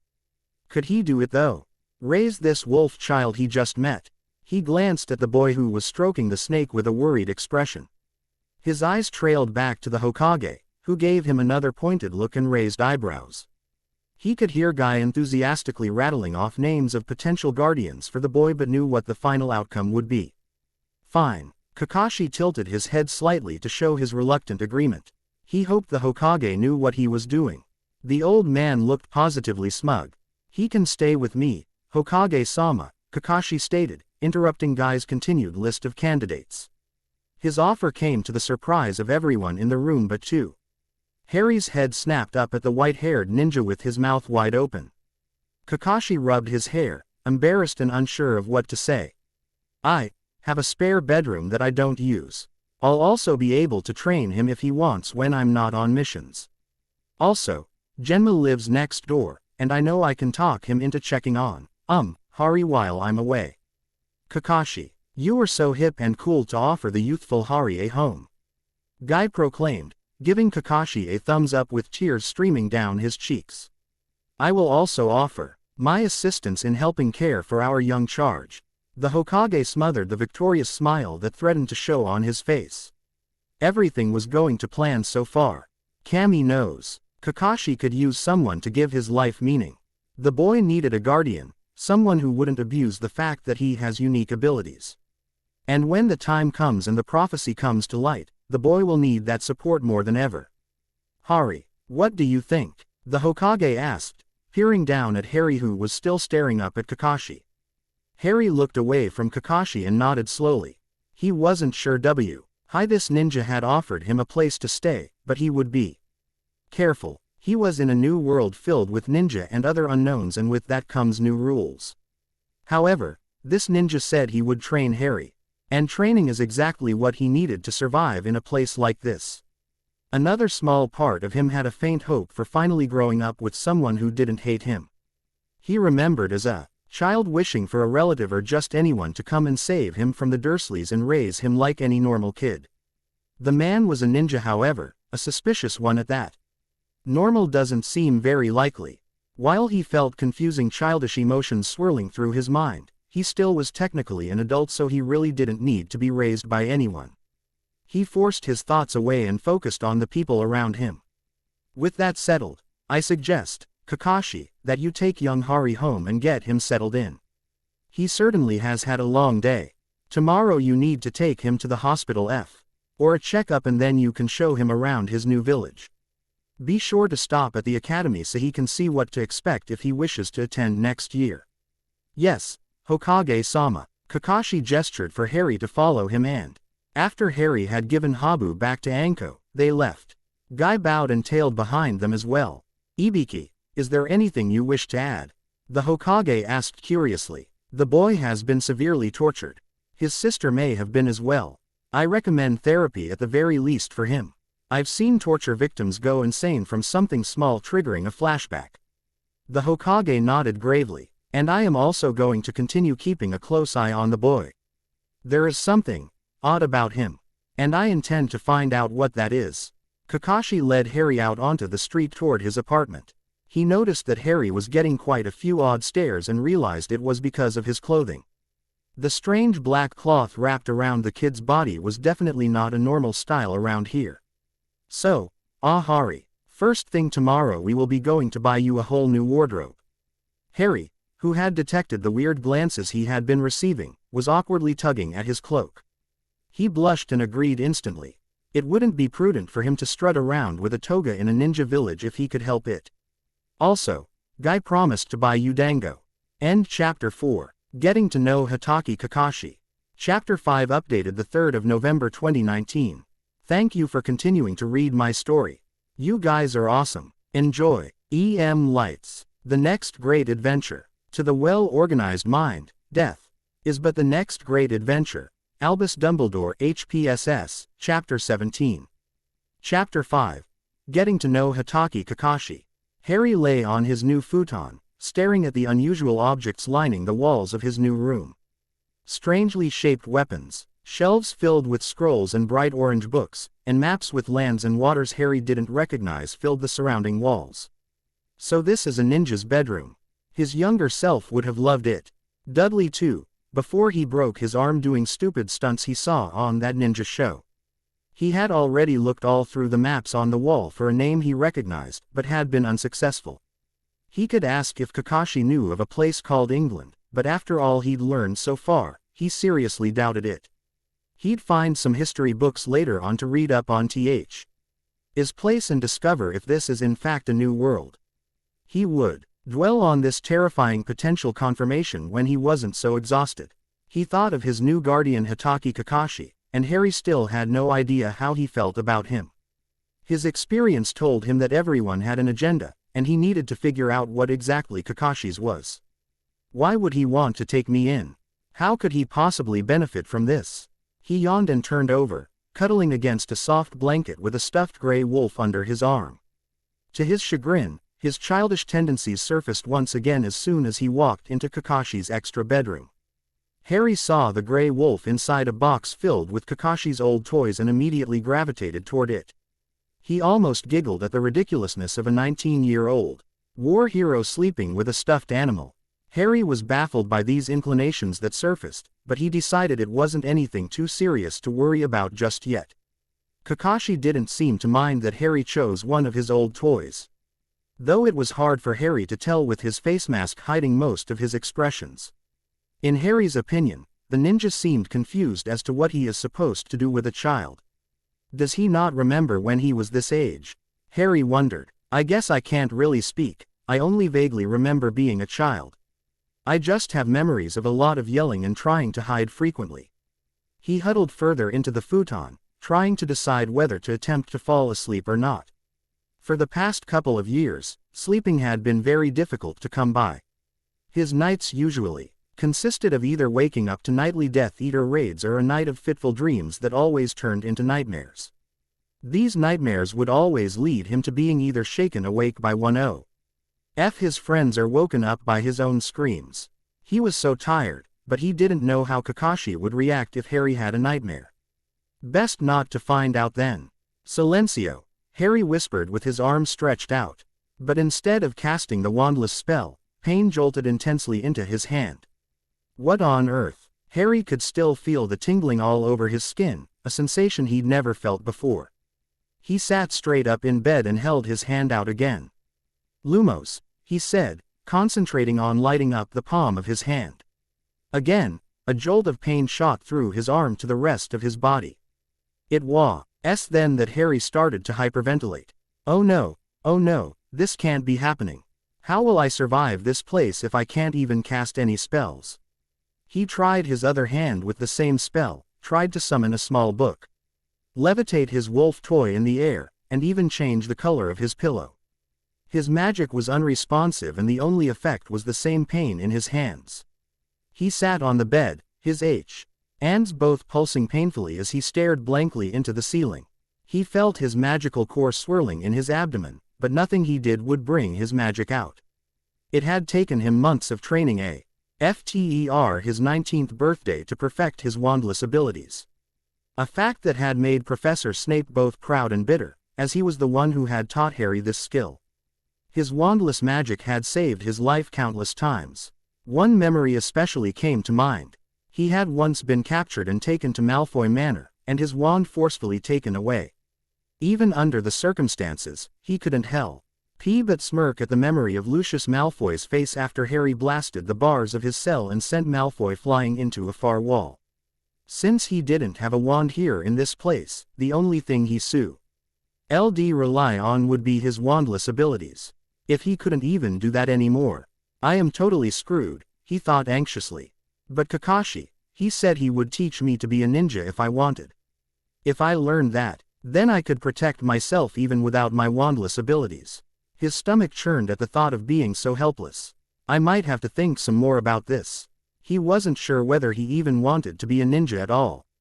But I was able to transform into my animagus form. So maybe I just need more practice. He started his breathing exercises, something he learned early on to help calm down impending panic. He breathed in slowly, held it for a second, and let it out, counting to 10 each time. He finally felt most of the panic subside, much to his relief. I'll just have to deal with this in the morning, he whispered to himself before drifting into a fitful sleep. The basement meeting room at number 12 Grimmauld Place blurred and contorted all around him. Empty seats ran along the length of the long table, and Harry felt a painful pull in his chest for the growing number that would never be filled again as the Order of the Phoenix dwindled. Harry, look at this, Hermione. One called his attention to the map spread out in front of them. Harry looked down at the blurry collection of houses and streets of the small town of Raven's Nest, located just outside London. Voldemort will probably attack from this direction. Ron nodded his agreement from her other side. Harry, we'll send your team here, and Charlie will be in the air over here. During the defense, Tonks's and will come out of disguise and fortify our defenses here and here. I'll take my team down the main road, Hermione added, tracing out a path on the map. We should be able to notify the largest number of people. And hopefully get them all to safety. Don't forget, it will be Christmas Eve, a sour, biting voice said behind him, and Harry turned to see Snape, peering over his shoulder suspicious. Owsley, his cheeks were more sunken and hollow than in the past, and his gaunt frame weary. Families will be together in their homes, not about in the main street. Hermione pursed her lips. I know that. But the road is in the center of town. I'll send half of the group down the east side and half will take the west, but most of the side streets don't go all the way through the village, so we'll be working off the main road too. Coordinate. Work the details out with Seamus and Ernie, Harry said brusquely, pushing his chair back and rising. "We don't have much time. Christmas is only 3 days away. And we need to get Tonks's team out there now." He turned towards the door and the room faded into darkness behind him, and when Harry ducked through the doorway, he found himself on the street. Harry's breath began to quicken. "Oi, Harry." A little girl with bubblegum pink hair and a puggy nose ran down the street in front of him, and he turned to stare after her, eyes slowly rising to the air, which was full of black, shadowy shapes. He stared for several seconds, frozen, dread pooling inside of him and the horrible, echoing scream of his mother piercing in his ears. "Tonks!" he shouted as he shook off his daze, looking down the street again for the girl, but she had turned the corner already and was nowhere to be seen. "Harry," a voice said behind him, and Harry turned. His team stood behind him in the street, grim-faced and determined, and Harry managed to still the trembling in his hands and pull out his wand. "First order of business is to drive out those Dementors," he stated boldly, raising his own wand and pointing it towards the oncoming horde. "Expecto Patronum." Quote, silvery forms cut across the streets and through the air as Patronuses of all shapes and sizes threw themselves at the Dementors. Harry and his team advanced through the village streets. Once in a while he caught sight of Charlie, or one of his team members, flitting through the air above them on broomsticks. Glimmering white lights driving back the mass of Dementors above. The streets were still, except their own teams and the Dementors, fleeing before them. Hermione had already been through this part of town, and the majority of the residents had been evacuated. But for others, they could hear screaming voices echoing through alleys and streets, and as they advanced further, reclaiming the village, they came across bodies. The villagers they hadn't been in time to save staring blankly and unmoving, mouths slightly parted, empty of souls. Victims of the Dementor's kiss. Harry tried not to look at them, but their hollow eyes stared back at him all the same, accusing. He was supposed to have saved them. He should have gotten here earlier. The most horrible sight was near the edge of town, where two small children lay in each other's arms, vacant expressions on their small, round white faces, eyes turned up towards the skies. He watched, numbly, as one of the newer recruits approached them, trying hopelessly to wake them from their daze, even though Harry knew they never would.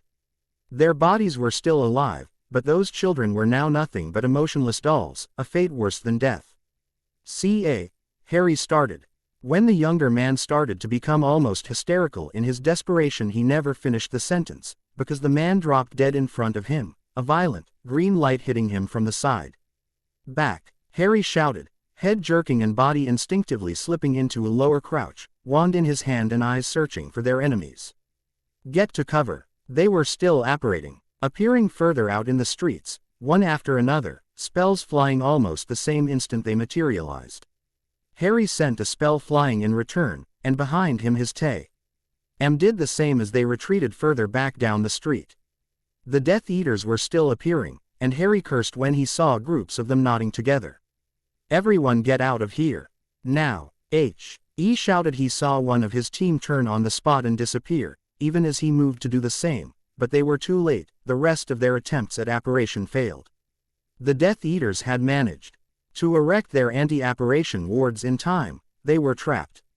They fought as they retreated, back towards the main road, more of his team falling under curses and spells as they struggled to gain I stance and cover on the larger attacking force.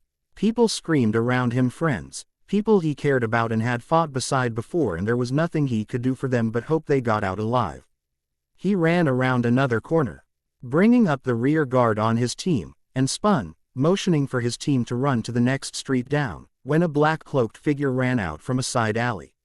Harry's wand was on him in an instant, and half a spell out of his mouth before he recognized Seamus Finnegan. "Harry," the other man called, and Harry quickly dropped his wand and cut off his attack. "Hermione sent me." Harry's eyes widened and he looked around, half expecting to see her standing behind him. "Where is she? Has your team made it out yet?" Shaking his head and taking a moment to catch his breath, Seamus pointed up towards a tall office building back in the direction he'd come from. "They're safe." Hermione wanted to make sure everyone else got out, too. Jets of light burst out of one of the upper windows in the building, aimed down at the street below, and as Harry watched, several red bursts of light struck the side of the building from the street, causing the whole thing to shake. "They have to get out of there." He breathed, staring in apprehension as a growing number of curses struck the building. She said they would be right behind us, Seamus assured him, passing Ha. RRY, a worn tennis shoe. He recognized it as one of the portkeys they had set up ahead of time. Harry drew his eyes away from the building under siege reluctantly and looked around at the remaining members of his team. They were red-faced and weary, breathing hard and covered in sweat, dirt, and blood from their retreat through the village. Even if there was anything they could do for Hermione, they would never make it past the Death Eaters. They were too exhausted. He would have to trust Hermione to take care of herself. Nodding to Seamus, he held out his own portkey and ordered their retreat. As the last of his team grabbed hold of his and Seamus's portkeys, the familiar sensation of bending space and time hit Harry harder than usual, and the next thing he knew, he was kneeling on the ground, opposite Ron, who was clutching Hermione's body. The woman was limp on the ground and unresponsive, her eyes open but dark and dilated and staring lifelessly. Blood soaked her clothes, matted her hair, and painted red. Gory streaks down her face from an open wound on the side of her head. Harry couldn't breathe, he could only stare, horror warring with disbelief. Silence hung heavily around H.I.M. and it was as if the world had ceased to exist. There was only him, Hermione, and Ron, tears streaming down his face. A wave of sound crashed in around him and the world sped up again. Ron was sobbing, loud, hysterical cries as he pulled Hermione from the growing puddle of blood underneath her, gathering her unresponsive form in his arms. I'm so sorry there wasn't the building just see. All Abston, I'm so sorry. Somewhere behind him, Ernie Macmillan was rambling, his own voice thick with tears and sharp with pain. Harry couldn't look away from Hermione, even when someone started shouting behind him, this time loud and angry, and across from him Ron surged to his feet, face red and wand drawn. You bastard! He wasn't sure if it was Ron or Charlie or George or even more than one. You complete and utter bastard. She's dead, it's your fault, I can't believe you would. He saw the light of the spell, reflecting off the walls around them, and then Ron was screaming again, stumbling back to Hermione's side and practically collapsing on top of Hermione's bloody corpse. I'm so sorry. Ernie was still apologizing, his voice choking with sobs. And Harry stared, tears slowly gathering in his eyes as he looked at his two best friends, one dead, one broken, both covered in blood and the sounds of their pain shaking around him. Hermione, he managed, a weak, scratchy whisper. Hermione. The second time, it was louder, desperate, because this couldn't be happening. But it was happening, and hadn't it happened before? It was all happening again. His third attempt was less name and more of an inarticulate scream, desperate and painful, as his body shook and sobs started to bubble up. He joined his best mate in mourning, and that was when he knew that none of them were going to survive this. And it wasn't a game, and even if they did survive, they would wish that they didn't. Harry, wake up, it's just a dream. Harry jerked awake and looked at Kakashi warily. His throat felt raw, he'd known not having a silencing charm would lead to problems like this. Now he had Kakashi staring down at him with an unreadable silence, and he didn't know how to explain. Wait a moment. Kakashi said finally and disappeared. Moments later, Kakashi returned with 2 steaming mugs. He handed Harry a cup of hot tea and sat on the edge of the bed. Harry took a sip of the tea, and was surprised he actually liked it. It had a nice vanilla flavor and soothed his throat nicely. I used to drink this tea after missions when I was younger. I had terrible nightmares and would wake up very similarly to you most nights. Harry stared at him in shock. He never thought the stoic man would open up to him about something so vulnerable. My sensei would always give me this tea, and we would drink together and talk about it until it wasn't as painful as before, the man explained quietly. Now, every time I have a bad dream, this is the only tea that calms me down. They sat quietly for a few more minutes just sipping the tea before Harry broke the silence. Thank you, he muttered softly, not knowing what else to say. He was grateful for the tea, but mostly for the fact that Kakashi hadn't started nagging him about what his nightmare was and why he was screaming. Which is exactly what Hermione would have done if she had been here. He shuddered. It was too early to be hinking about Hermione so soon after that dream. Kakashi cleared his throat awkwardly. Ma, it's no problem. I'm Here if you want to talk about it. Kakashi then took the 2 empty cups and silently left Harry's room. Harry glanced at the clock and saw that it was already 4 in the morning. He groaned. There was no way he was going to be able to get back to sleep. He stretched and quietly got out of bed. He pulled on the old clothes Kakashi gave him, a slightly large pair of black shorts and a black t-shirt, to last him until they went shopping later that day. There is no way I'm going back to sleep, so I might as well do something productive. Kakashi lay in bed wide awake, thinking about the strange boy now under his care. For someone so small, to have such frightening screams, it wasn't natural. He'd seen comrades from the war suffer from terrible night visions and wake up in a similar fashion. Even he himself had gone through nightmares like that. Kakashi heard the light footsteps of his charge in the kitchen. He felt at a loss. He didn't know how to handle a child, much less a child who has obviously suffered greatly. I just reacted like Sensei used to, he thought. His Sensei would have been great at caring for a kid, like he should have with Naruto. Kakashi shook his head, trying to stop that line of thought. Instead, he turned his thoughts back to his new charge. What could this boy have possibly gone through to have such horrible nightmares? Kakashi yawned loudly as he threw a kunai at the raging alarm clock next to his bed. He sat up and rubbed his eyes before realizing what he had done to his clock. That is the 4th one this month, he thought with annoyance as he stood up and stretched. I'll need to remember to buy more when we are out shopping today. As he got dressed and headed out of his bedroom, he noticed an appealing smell coming from the kitchen. He peered inside and saw the boy placing food onto 2 plates and laying them on the table. Come eat, Harry said simply, gesturing for him to sit down. Kakashi wasn't sure what to say, so he did as he was told. On the plate were scrambled eggs and toasted bread with jam, which was food Kakashi didn't remember buying. Kakashi stared thoughtfully at him for a moment, reassessing his impression on Harry yet again. So this is what the boy was up to early this morning. Kakashi thanked him and began to eat the first home-cooked meal he'd eaten in weeks. Harry was annoyed. His idea of cooking to get his mind off of the dream was made difficult by the kitchen having almost nothing edible. Most of the food was spoiled rotten and thrown angrily into the garbage. It was a small blessing the bread had not expired. You need to get groceries. No, wait, that was English. Not much food, need more, Harry muttered, looking down at his own plate. I sound ridiculous, Harry thought savagely. When will I be able to finally speak clearly? We can go today while we shop, Kakashi finally declared between bites. I usually don't keep many groceries in the apartment, but since you are staying here as well, I will make an exception. Kakashi crinkled his eye, and Harry presumed he was smiling. Harry watched him eat with the ability to still hide his face behind the face mask. Harry wondered briefly what the man hid so expertly behind the mask. Scars seemed a likely reason given his occupation.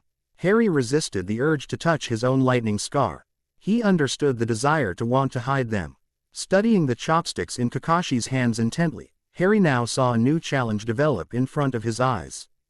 Harry picked up his chopsticks warily and awkwardly held them. It didn't help that the Dursleys had never taken him to an Asian restaurant, so he had never tried them before in his life. He watched Kakashi closely and tried to copy him, but to no avail. He ended up getting frustrated and stabbed the eggs instead. Kakashi didn't comment on Harry's obvious struggle but noted how strange it was that the child did not know how to use chopsticks. It was just another oddity that Kakashi put in the back of his mind for later evaluation. Harry stared at the stall in horror. While he was living with the Dursleys, he was never taken when his aunt, uncle, and Dudley went to eat fancy dinners. Therefore, sushi and other strange fish and seafood cuisine looked alien to him. People actually eat that stuff, he thought with morbid curiosity. As he stared at the multitude of raw fish and other aquatic selections, it hit him again how very different this place was compared to what he was used to. They picked out enough food to last about a week. Harry chose items he was actually familiar with, because he figured he would be providing most of the meals. Kakashi had mentioned earlier how he barely knew anything about cooking unless it was rice or over a campfire. Maybe down the road he would learn how to cook the seafood options, but that would be a challenge for another day. They dropped off their groceries at the apartment and headed to a clothing store nearby. Kakashi helped Harry choose a wardrobe with some casual clothes and also some outfits for training. As Harry tried on clothing options, Kakashi left and bought a bag full of alarm clocks, though Harry had no idea why he needed so many. Harry couldn't figure out the strange sandals some people wore, so he chose some black boots that were more comfortable for him. Harry's training outfit was a short-sleeved black shirt with a green hidden leaf symbol on the front and black pants. Kakashi even joked about getting Harry a face mask to match his if he became a ninja. Harry gulped at the price of the clothing, but when he tried to take some of it back, Kakashi waved him off and paid for it. Hokage-sama said he would help pay for your clothing since you didn't have any when you arrived here. So don't worry, it's no trouble, the man assured him. They walked out of the store with 3 bags full of clothes. And Kakashi led Harry to a bench outside. Stay here for a second so I can drop these off at the apartment, and then we can head to the hospital for your checkup. After, I can show you the academy if you want to see it. Harry nodded in agreement and sat obediently as Kakashi disappeared with a poof and a swirl of leaves. It's a little like apparating, I think, Harry thought. Maybe they have their own variation of apparating, so I will be able to do it even if my magic doesn't work. There was another thing bothering Harry about not being able to use his wandless abilities. He had been able to transform into his animagus form without a problem, but trying to perform a simple lumos caused him intense pain. He wasn't sure what was going on, but he didn't know how to begin figuring it out. He would just have to keep attempting spells and see if something changes. He watched as a father and son strode along the road in front of him. The boy couldn't have been any older than Harry and as happily skipping along while grasping his father's hand. Because he never had a father figure in his early years, Harry didn't understand why his heart suddenly felt heavy from watching this father-son duo. Kakashi returned and motioned for Harry to follow him. Harry got up and stared at Kakashi's empty hand. His hand flexed involuntarily. Harry looked at his hand in shock and shook his head vigorously. This was silly. He was an adult, he didn't need to be coddled. He clenched his hand into a fist and followed Kakashi diligently. Kakashi kept his nose buried in an orange novel as he escorted Harry to the hospital. They were led to a room, and a nice old man named Masaki came in to greet them. So I hear you are the little man who appeared out of nowhere, he said, smiling down at Harry. Harry, who never liked hospitals, tried to smile back but made a pained expression instead. And you are here just for a checkup, nothing to worry about. My name is Masaki, and I'll be your medic today. I'll just need to take a blood and urine sample from you and give you a simple physical. After getting his finger pricked and providing a urine sample, he was told to strip to his boxers and Masaki took his blood pressure, heart rate, and checked his spine. How old are you, Hari-kun? Harry shrugged his shoulders, and Masaki looked at Kakashi with confusion. He doesn't know how old he is. His memory has been affected, so he doesn't know much about his past at all. Kakashi answered for him. Masaki rubbed his chin thoughtfully. Well, in my professional opinion, I would say he is about 5 years old. Though he is a little underweight, I think some nutrient supplements will be beneficial for a couple of months just to get him on track for someone his age. The man smiled and winked at him. Harry nodded, smiling in return. He had always been underweight, so this was no surprise for him.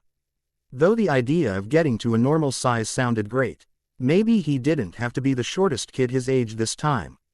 Kakashi, I assume you are the one I should contact when the results of the tests come back. Masaki asked as Harry was redressing. Yeah, that's fine, Kakashi replied, before lowering his voice. It was also recommended that Harry speak with someone. Is there anyone you would suggest? Masaki rubbed his chin in thought. There are a few Yamanaka who specialize in pediatric therapy who may be well suited for him. I'll ask around and see who is available for him. Kakashi nodded and turned toward Harry, who was now fully dressed. Time to go, Hari-chan. He promptly picked the boy up and jumped out the window. Hataki. The medic grumbled after them. Does he even know how to use a door? Harry protested on the way down, but Kakashi only chuckled at the boy's antics and waved off his protests.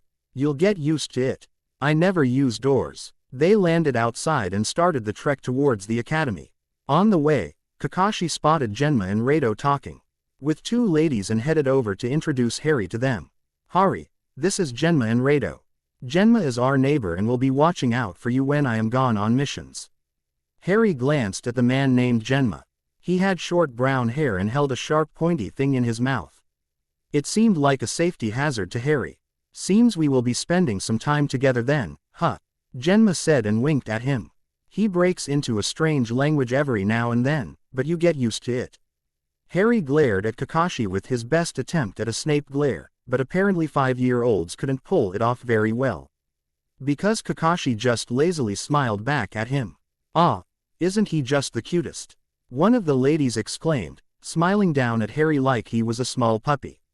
Rado's eyes lit up. Well, if Genma can't keep him, I am always available to babysit. I just love kids. Rado grinned as the 2 ladies gushed over how sweet he was to volunteer. Harry rolled his eyes at the vulgar scene. He would not be used to help this man pick up girls if he could help it. Just ignore him, Genma whispered in Harry's ear. He is a little single-minded when it comes to the opposite sex. I'm off to show Harry the academy. But you can come by any time, Kakashi announced, grabbing Harry's hand and leading him down the street again. Bye, Harry shouted over his shoulder and waved at the ninja as they left them behind. Genma seemed like the type of person he could get along with well. Rado, not so much. He never understood the boys in his year who acted like idiots trying to impress the girls in his class. There were always more important things going on in the wizarding world than dating. Though maybe he missed his chance on experiencing the dating life, and now he'd have to wait another 10 years before having another go at it. Harry groaned at the thought of going through puberty again. The academy was a medium-sized building with kids sparring in a training field outside. They appeared to be only a little older than Harry and already looked like professionals. Harry and Kakashi watched them in silence for several minutes, and Harry silently marveled over what they could do. It was definitely intimidating and weird to think that this was common here. I was a soldier once and failed. If I want to succeed in this world, I'll have to do it on their terms. Want to learn, Harry declared, pointing at the kids sparring. Kakashi patted him on the head. Well, good, I was hoping you'd say that. We will start training tomorrow. What? Harry asked in surprise, starting to feel just a little worried. Did the man trick him somehow? Just what was he getting himself into now? End chapter 5. Well, there you go. Okay, so next chapter Harry will meet a few of the rookie 9. Training begins. Chapter 6 updated the 3rd of November 2019. Thanks for all the reviews. You are the best. Lights. Disclaimer. I do not own Naruto or Harry Potter. The next great adventure. To the well-organized mind. Death is but the next great adventure. Albus Dumbledore HPSS, Chapter 17. Chapter 6. Training begins. Harry lay gasping on the soft grass. His first day of training consisted of Kakashi wanting to see how in shape Harry was. So Harry suffered through what Kakashi referred to as a fit test. His current body was small and frail, so it was easy to see that Harry needed a lot of work to catch up to the kids he saw at the academy. He kept reminding himself that this was what he wanted, but his reassurances failed to quiet his aching muscles. First, I want to see what your speed and accuracy are, Kakashi had explained when they first arrived earlier that morning. He pulled out some kunai and shuriken from his pouch. These are blunted so you won't accidentally hurt yourself or others. Depending on how terrible you are at throwing. Harry glared fiercely at him, but Kakashi continued as if he didn't notice.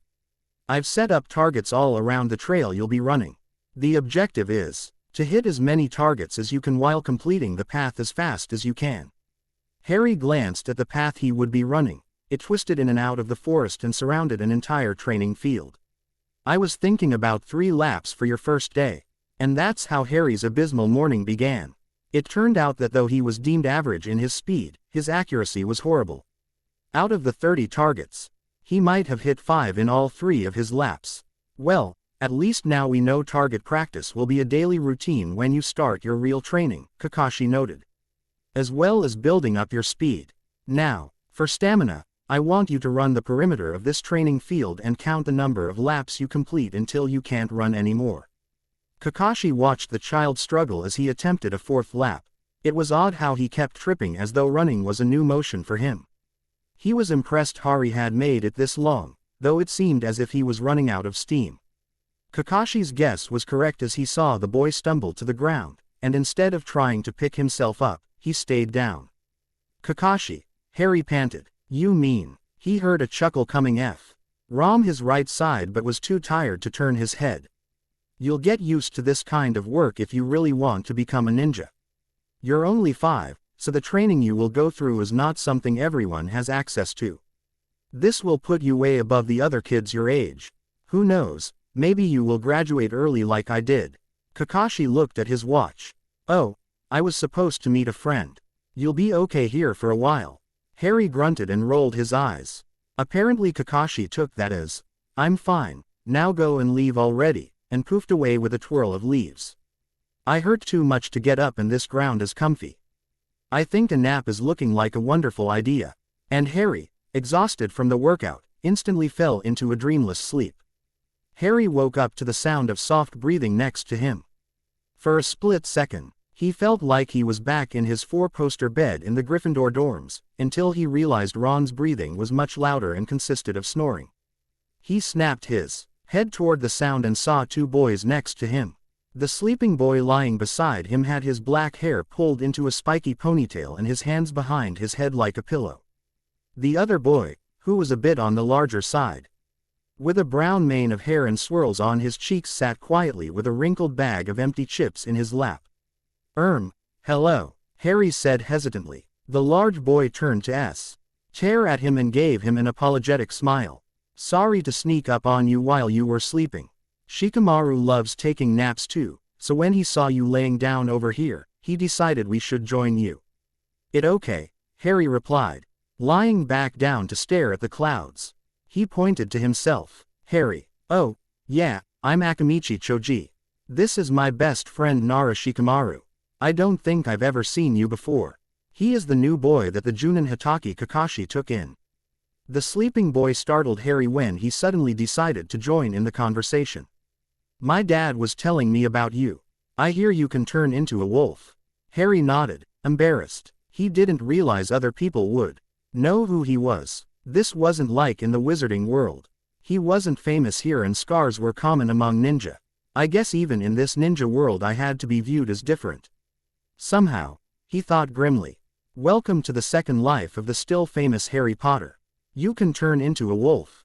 That's so cool. Can you show us? The round boy asked excitedly. Harry nodded and a second later, he was being pet by the Akamichi boy. Shikamaru, this is amazing. Do you know if it is a bloodline trait? The lazy boy turned his head to study Harry's small wolf form.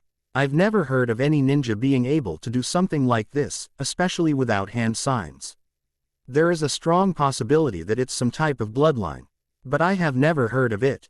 Harry's wolf enjoyed the scent of the 2 boys.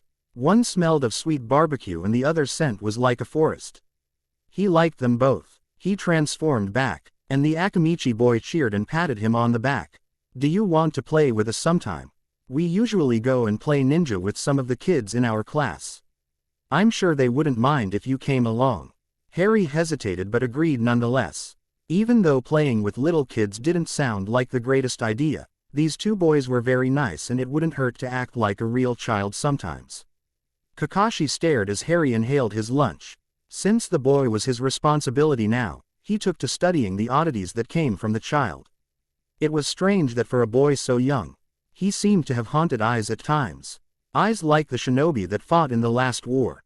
Now, there were times when Harry was so excited that he lit up like a happy 5-year-old should, but those oddly would also surprise the boy. Strange indeed. He wondered if the medic had found a suitable therapist for Harry to meet with.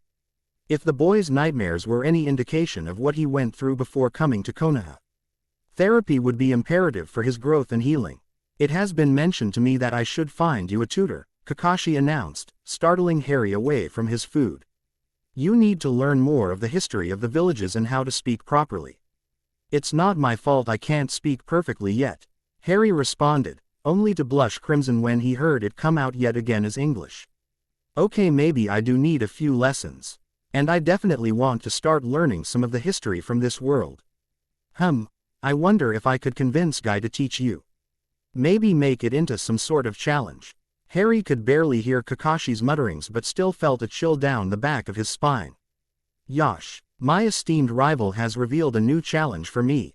I am to teach you how to speak proper Japanese, and I will complete this before he is able to teach you chakra control.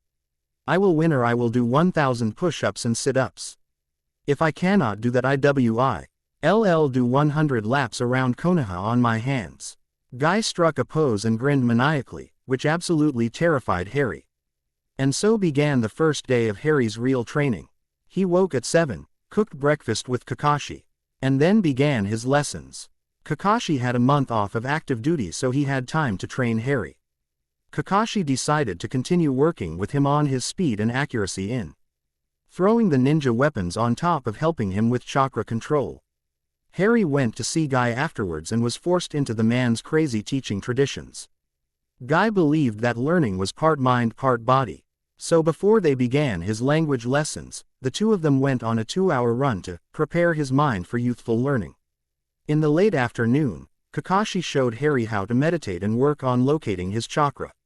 These exercises will help you learn chakra control. If you are not focused, you won't be able to utilize your chakra for jutsu. So, Harry spent the whole afternoon with a leaf placed on his forehead, trying to keep it balanced while he meditated. Chakra was something obviously foreign to him. It was so different than magic, and he was not used to anything else being used as a source of power. As a result, the leaf stubbornly refused to stick to his skin for more than a few seconds. Don't get frustrated or you will lose focus and your concentration will be shot. Kakashi's advice seemed helpful but did not make the exercise any easier. They went back to Kakashi's apartment that night with Harry's head hung dejectedly toward the ground. Don't worry Harry, no one gets this on their first try. Or their second try. Focusing your chakra for someone your age is very difficult, but if you practice and work hard, it will become second nature to you one day. Thanks, Kakashi, Harry said, grateful for the optimism in Kakashi's words but still annoyed. It may be difficult for someone who was actually 5, but he wasn't. He should be able to learn things much faster than a normal kid. They walked in a comfortable silence until Harry's stomach rumbled loudly, much to his embarrassment. He looked up sheepishly at his guardian. I suppose we should stop and get some dinner first, Kakashi stated while chuckling. He was starting to grow fond of his ward and beginning to believe that it wasn't a total disaster in volunteering to look after him. Even if the Hokage all but forced him. Harry was thankful for his first day of training. He was so exhausted that night, he had no time to think about his past or have any dreams at all. However, he woke up the next day with his muscles screaming in pain. When Harry told Kakashi about his soreness, Kakashi gave him a scary smile. You'll work out the soreness during your training today, he said a bit sadistically. Harry's training routine the next day was the same as the first day except after lunch, the two boys Shikamaru and Choji came to see if he wanted to play ninja with them. Harry didn't know what playing ninja was, nor could he see the fun in playing ninja with children. Still, Harry found himself looking up at Kakashi for approval. Of course Harry can go with you. He is still having trouble speaking. So don't think it's weird if he speaks gibberish. Hugh glare. But Hari-chan, be sure to be back for your chakra control training later tonight. Harry nodded and leapt toward his new acquaintances. Bye. Harry yelled out the door, waving jauntily. Kakashi watched him go with a strange expression gracing his covered face. Hey everybody, this is Hari, and he is here to play ninja with us. Choji remarked happily as the three joined a group of kids running around in an odd pattern Harry couldn't figure out. One of the boys approached Harry and leaned into his face, inspecting him. He seems a little too young to play with us, the boy said finally, and Harry couldn't help but get irritated. This boy reminded him remarkably like Dudley. It was like elementary school all over again. Oh, come on Akio. He is only a few years younger than us, and he has already started training to be a ninja, so I think that qualifies him to play with us, Choji retorted. Too bad Akamichi, I say he's too young. And I don't want him to play with us. The boy named Akio hollered at them. Tisk, troublesome. Choji, we will find people to make our own ninja game, Shikamaru stated and turned to walk off. As Choji and Harry caught up with him, He looked at Harry and said, "Don't worry about those kids. They are from civilian families and don't understand the importance of clans sticking together." Clans. Harry had heard others referring to clan business, but he wasn't sure what it meant. Clans are what make ninja villages strong, with either unique jutsu known only to members of a particular clan or a kekkei genkei, particular abilities that are passed down genetically. Civilian ninja are important, too, of course, but the clans are what give every village a unique set of strengths and weaknesses. Shikamaru explained. Harry thought over the information about bloodline limits. The fates told me I would carry someone's old bloodline. I wonder what it could be. Harry heard a commotion coming from where the kids were playing the ninja game. A blonde boy had come up to them apparently wanting to play as well. Harry stared as he watched a couple of parents swoop in and practically carry their children away from the boy. He noticed the parents' glares at the child, and Harry wondered what he had possibly done to warrant that reaction. He followed the boy with his eyes as the kid walked dejectedly toward a single swing to play by himself. "Hey," Harry said softly, tapping Shikamaru's shoulder, not wanting to be overheard. Why? It seems Shikamaru was able to understand what he was wanting to say. "Ah, that is Uzumaki Naruto. He is in our class at the academy and is a prankster." Shikamaru put his hands behind his head and sighed. The adults have always hated Naruto for some reason and tell their kids not to talk to him, even before he was pranking people all the time. I asked Dad about it, but he wouldn't tell me why. Harry gave him a confused expression. "And you? Both our dads told us to make our own decision," Choji piped in. "Naruto is loud and annoying sometimes, but he is funny, so I don't mind him." Harry glanced at Shikamaru, waiting for his response. Shikamaru sighed. "Naruto is troublesome and kind of an idiot, but he's not a bad guy. He doesn't deserve all the hate he receives from others." Harry nodded, secretly glad these two weren't the type to pick on someone just because others did. He was reminded of his childhood as Harry Potter when he was bullied and ignored because his cousin didn't want anyone to like him. He knew how terribly lonely it was to be left out of all the games by the other kids. "I also know how devastating it is to have everyone hate you too," Harry thought bitterly, reminiscing about his 5th year when the whole school and the media hated him. "But at least I had some friends on my side then. This boy doesn't have anybody." "Choji, Shikamaru, it's time for you to come back home for clan training." An older man in a shinobi uniform came over and gestured for the two boys to follow him. "What a drag," Shikamaru mumbled. He stuck his hands in his pockets and lazily started to follow the shinobi. "See you later, Hari." "Bye, Hari," Choji said enthusiastically. "We will definitely get our own group together to play next time." "Bye," Harry replied, waving his hand. He then looked around for the blonde boy so he could introduce himself, but the swings were empty and the boy was nowhere in sight. Hopefully the boy was around next time so they could invite him to play. Harry walked back to his apartment much happier than before. These two boys were good kids, so he wouldn't mind spending more time with them. He also had the potential to help someone who really needed a friend as well. As someone who knows how it feels to be left out, I don't like seeing someone treated like that. To Kakashi's chagrin, Harry soaked up all the language lessons very quickly. They assumed it was because his amnesia made him forget how to speak, so him getting reacquainted to the language came easily. After only a week, a triumphant guy strutted around the village to let everyone know of his latest victory over his rival. "Yash, I have been victorious in a challenge of my rival's choosing. The springtime of youth has yet again triumphed over the hip Kakashi." Even though the two were inside their apartment, Kakashi and Harry could hear guys' shouts through the walls. "Does he always do this when he wins?" Harry asked cautiously, thankful for the ability to voice his thoughts completely. "I have come to realize I should never assume anything when it comes to Guy," Kakashi casually replied. "Kakashi." Harry glanced at his guardian with pleading eyes. Please, never, ever instigate a competition between the two of you ever again. At least not one that you won't win. I will run 100 laps around Konoha in celebration. If I cannot complete that, I will walk 50 laps around Konoha on my hands." With his final statement, Guy set off to begin his multitude of laps around the village. Sighs of relief were heard all around as soon as Guy left the villagers alone. Kakashi gave Harry his famous eye smile. Yes, I doubt I will do that again. Harry grinned with relief written across his face. Instead of discontinuing Harry's lessons, Guy decided he would teach him hand-to-hand combat. We will begin with the academy-level taijutsu. With your small size though, Harry glared, we might have to incorporate some variations for you. Guy's show Harry the cat as he would be practicing and helped him perfect the motions. Harry's body slowly began to adapt to the new routines, and he became faster and more agile as the practice continued. There was a method to the madness of Guy's insane traditions after all. Genma, who had started to become a regular addition to Harry's daily life, decided he would teach Harry proper manners, using the correct honorifics to use and how to bow. He thought it was quite funny to see the little boy struggle so much on a simple bow. Harry, it's very simple. The depth of the bow determines the aspect or familiarity you have with the person you are bowing to. Genma showed him yet again an example of a bow used for a cage or the head of a family. Harry moved his torso forward awkwardly.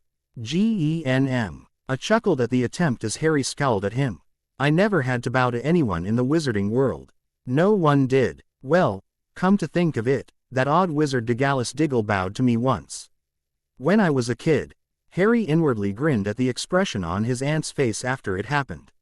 She'd have a coronary if she saw the people I'm associated with now. They dress even stranger than wizards. He smiled at the thought, and then continued with his practice. All of his lessons were tough and demanding, but Harry was feeling stronger and healthier than he had ever felt in his life. I am given regular meals and exercising. Two things that never happened with the Dursleys if I didn't count running from Dudley During, Harry hunting, or weeding the garden. I wonder if I'll be able to grow to a normal height instead of the scrawny 5 feet 7 inches I used to be. He grinned at the implication. Bring it on, Ninja World. Harry thought with an inward grin. I'm ready for you. End Chapter 6. Lights. Forming Bonds. Chapter 7 updated the 9th of November 2019. The next great adventure. To the well-organized mind, death is but the next great adventure. Albus Dumbledore HPSS, Chapter 17. Chapter 7. Forming Bonds. 3 months later and Harry was rapidly improving in his training. With his new eyesight, hitting targets actually came pretty easy for Harry once he felt comfortable with the movements. Not having to deal with flimsy glasses any longer also proved to be most advantageous.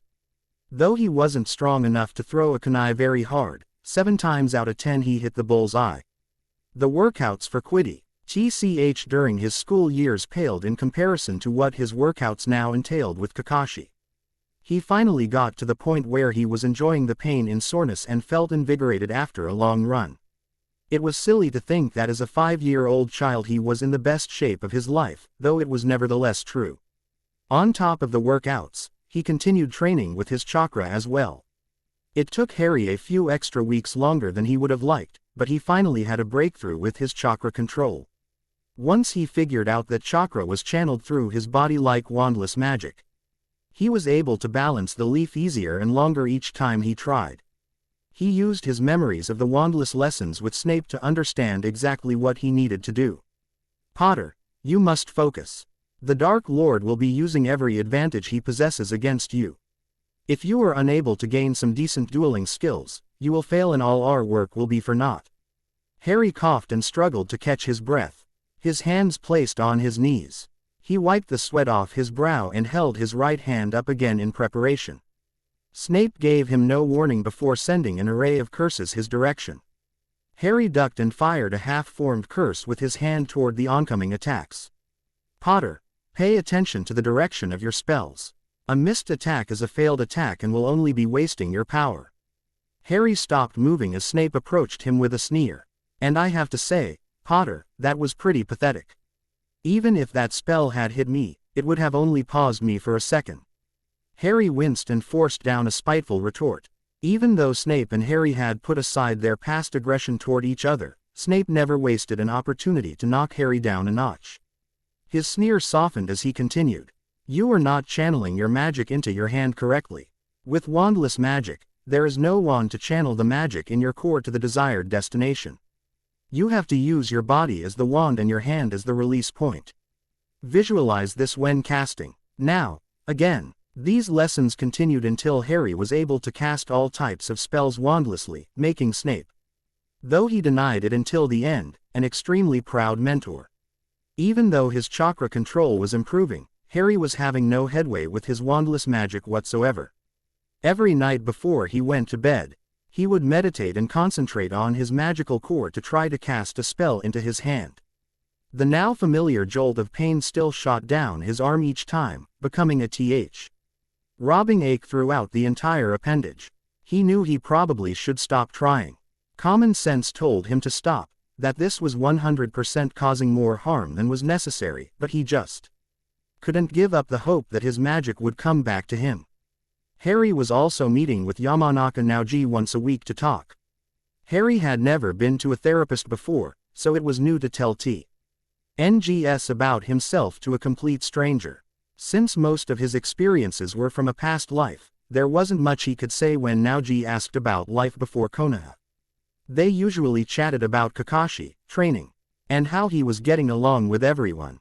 It was relaxing to talk through the adjustments to his new life. Even though he couldn't explain details, Harry also spoke about the sadness of losing his family, the fear of the future, and his nightmares. Now San helped him start working through his overwhelming grief and how to heal. He also talked through how to cope with nightmares, which was surprisingly helpful. Harry understood why therapy was recommended for him. He would have benefited largely from it in the past to deal with the abuse from the Dursleys, the pressure of being thrust into the spotlight, and the struggles of surviving in a tumultuous wizarding world. Harry was winding down his usual morning stretches and katas before his training for the day. His movements and form were close to perfect, and soon he'd be able to start learning how to fight. Kakashi was pleased with Harry's progress. The little 5-year-old was improving rapidly with his speed, accuracy, chakra control, and now learning the basics of taijutsu. You may become a talented shinobi after all, Kakashi announced after Harry finished going through the katas while balancing a leaf to his forehead using chakra control. Harry grinned. Yeah, and one day I'll be even better than you, Harry said cheekily, skipping around Kakashi with the leaf still firmly attached to his forehead. Ma, it's always possible. Though, you'd have to be able to catch me first. Kakashi took off and Harry laughed and cheerfully chased after him. Both of them enjoyed the brief moments where they could act like kids, though in Harry's case it was more like acting his own apparent age. Harry had steadily grown fond of his guardian through the 3 months being in the Hidden Leaf Village. Kakashi was the big brother he never had but thoroughly wished for. He also let Harry be independent, which was very lucky. Not many people would give a 5-year-old as much leeway as Kakashi did. And Kakashi never admitted it aloud. But he was quite happy Harry had come into his life as well. The only family he had before was his sensei's son, and he wasn't allowed to approach him yet. If the Yondaime's asked student started to act familiar to Naruto before he was a shinobi, people could possibly make the connection of Naruto's birth parents and would lead to him getting many dangerous enemies, or so he was told. Other than Kakashi, Guy and Genma had also wormed their way into Harry's life and acted like doting uncles, wanting to help Harry grow as a shinobi and as a happy and healthy young boy. How they were only a few years older than his past self, Harry looked up to all 3 of them very much. Let's go get some lunch, Hari, Kakashi said when he noticed the boy slowing down and taking deep breaths. And Genma said he would drop by to see if you wanted to go and train with him. Harry grinned up at Kakashi but was still too out of breath from chasing him to answer. Kakashi took this as a yes and started to meander back to the apartment, pulling out a familiar orange book to read while checking over his shoulder to make sure Harry was following. On his walk back to the apartment, Harry felt a shock jolt up his right arm. He hissed in response, but the painful sensation went away as quickly as it appeared. What was that? Harry wondered. Did I push myself too far last night? He flexed both his arms instinctively, waiting to see if the pain would occur again. Harry saw Kakashi falter briefly in front of him, most likely checking to see if he was okay. Harry continued his walk to the apartment, and after a few moments of moving his arms about, he shook his head and dismissed it as a fluke. It was probably nothing after all. They arrived at Kakashi's apartment, and Harry ordered Kakashi to sit and let him fix some lunch. Kakashi sat down at the table at Harry's insistence and watched the boy scurry around the kitchen with interest. Harry's taste in food was more eccentric than Kakashi was used to. Just the night before, Harry made a bizarre casserole of ingredients that was odd but strangely delicious. Kakashi wondered if they were recipes from his dead parents, or things he made up to get by. "Here," Harry exclaimed, setting down a surprisingly normal plate of onigiri in between his seat and Kakashi's. "Genma showed me how to make these the other day. Now I can make normal food too." Kakashi smiled under his mask at the excitement his young charge was showing when talking about learning how to cook new food. He personally didn't see the interest in cooking anything. His idea of a good home-cooked meal was instant noodles. The perk of having a cook in the house, though, was always having a homemade meal, and this was definitely a good thing in Kakashi's book. "Something smells good in here." Genma's head popped through the window before he climbed into the kitchen. Harry had learned very quickly that windows were much more popular for ninja to use than doors. "Yep, I cooked lunch," Harry piped up, hurrying over to make Genma a plate as well. Genma grinned happily at the food placed in front of him and he tucked in. "You did a great job with this, Harry, I'm impressed." Harry smiled at the compliment as he made his own plate before sitting down. "So, Harry," Genma said through mouthfuls of food, "would you like to come and do a bit of training with me today?" Harry's eyes lit up. Training with Genma was always interesting. When Genma taught, it reminded him of Remus's lessons in defense. Lessons were hands-on and unique, but always informative. Last time they had done, in the field training, and Genma had him stalking one of the Chunin instructors for a good 20 minutes before said Chunin caught on. The training now involved him stalking anyone and everyone at different times each day to see how long he could go without getting caught. Genma said it was good stealth training for later on. "Yes, of course," Harry agreed immediately. He finished his lunch quickly, and Kakashi waved him off when he started picking the dishes up. "You cooked, it's all clean. Go ahead and train with Genma." Kakashi gave his famous eye smile and shooed the two of them out the window. Genma led him across rooftops and stopped on a roof overlooking the main street. Harry was proud of his improvements with maneuvering on the tops of buildings. He was hesitant in the beginning, but realized how much easier it made traveling around the village. The streets were bustling with afternoon shoppers and shinobi traveling through, so traveling above them vastly shortened their travel time. "Okay, Harry, this training is going to be a little different than the usual stealth training we've been doing." Genma pointed at a young teenage girl looking at jewelry displayed at a stand and gazing particularly at a pair of sparkly earrings. "Now, that girl in the purple dress, is she a kunoichi or a civilian?" Harry narrowed his eyes to stare at the girl, but nothing out of the ordinary stuck out to him. Civilian." Genma smirked and shook his head. "She's been a genin for a few years now," Genma stated, and Harry's eyes widened before turning to study the girl in a new light. "Look closely. Watch the way she instinctively glances at her surroundings. Her body also moves in a swift and lucid way and you can see the trained muscles flex in her arms and calves. If you look at her right thigh too, you can see the impression of the kunai held there." Harry tried his best to notice everything Genma was saying, proud when he was able to spot the kunai strapped to her thigh and saw her body flex instinctively as a passing merchant brushed against her shoulder. Being able to determine whether the people around you are shinobi or civilians is vital to your survival when on a mission outside the village. So today you will be attempting to find the off-duty shinobi in the crowd. We won't get too detailed for your first time, but later on, I'll have you determine what level the shinobi is. When you become better at noticing the details, you'll know what kind of a threat any foreign shinobi is and whether you can fight them or need a quick escape. Harry sat dutifully in a comfortable spot on the roof and started to scrutinize the crowd, searching for any of the details Genma had mentioned. Genma surprised him by jumping down and buying them both a box of dango. "People watching is much better when you have a delicious snack," Genma said innocently, munching on his first stick of dango. "Don't lie, Genma, you just always want dango." Genma chose not to reply, his mouth full of dango. They sat on the roof together eating dango and watched as the Shinobi and civilians passed by. Harry spent the time guessing, with Genma confirming or correcting, and he got it right about half of the time. This is a very informative lesson, Harry said after about half an hour. Your trainings are always interesting, Genma. Don't tell Kakashi that, or he might get jealous, Genma replied, sending Harry into a fit of laughter, though the excess of sugar Harry had consumed might have been the cause. Harry slowly started to become more proficient at spotting the differences between the civilians and shinobi, though the off-duty Junin still fooled him most of the time. Genma made him feel a little better by telling him it took him years to notice the high-ranked Junin hidden in crowds. After finishing all of their dango, Genma stated the training session was over and they both headed back to the apartment.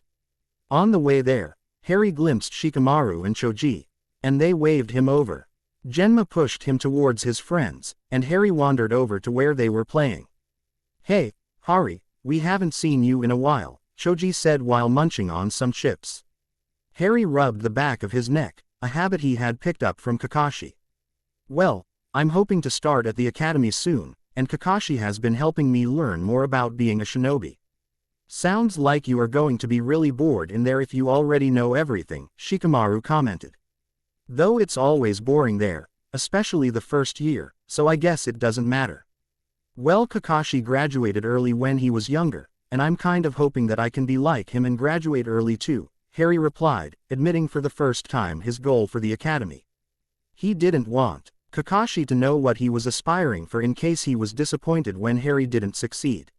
I heard it is really hard to do that, but I'm sure you can do it, Hari. Choji stated confidently, giving Harry a warm smile. Harry responded with his own, grateful that the boys didn't make fun of his ambition.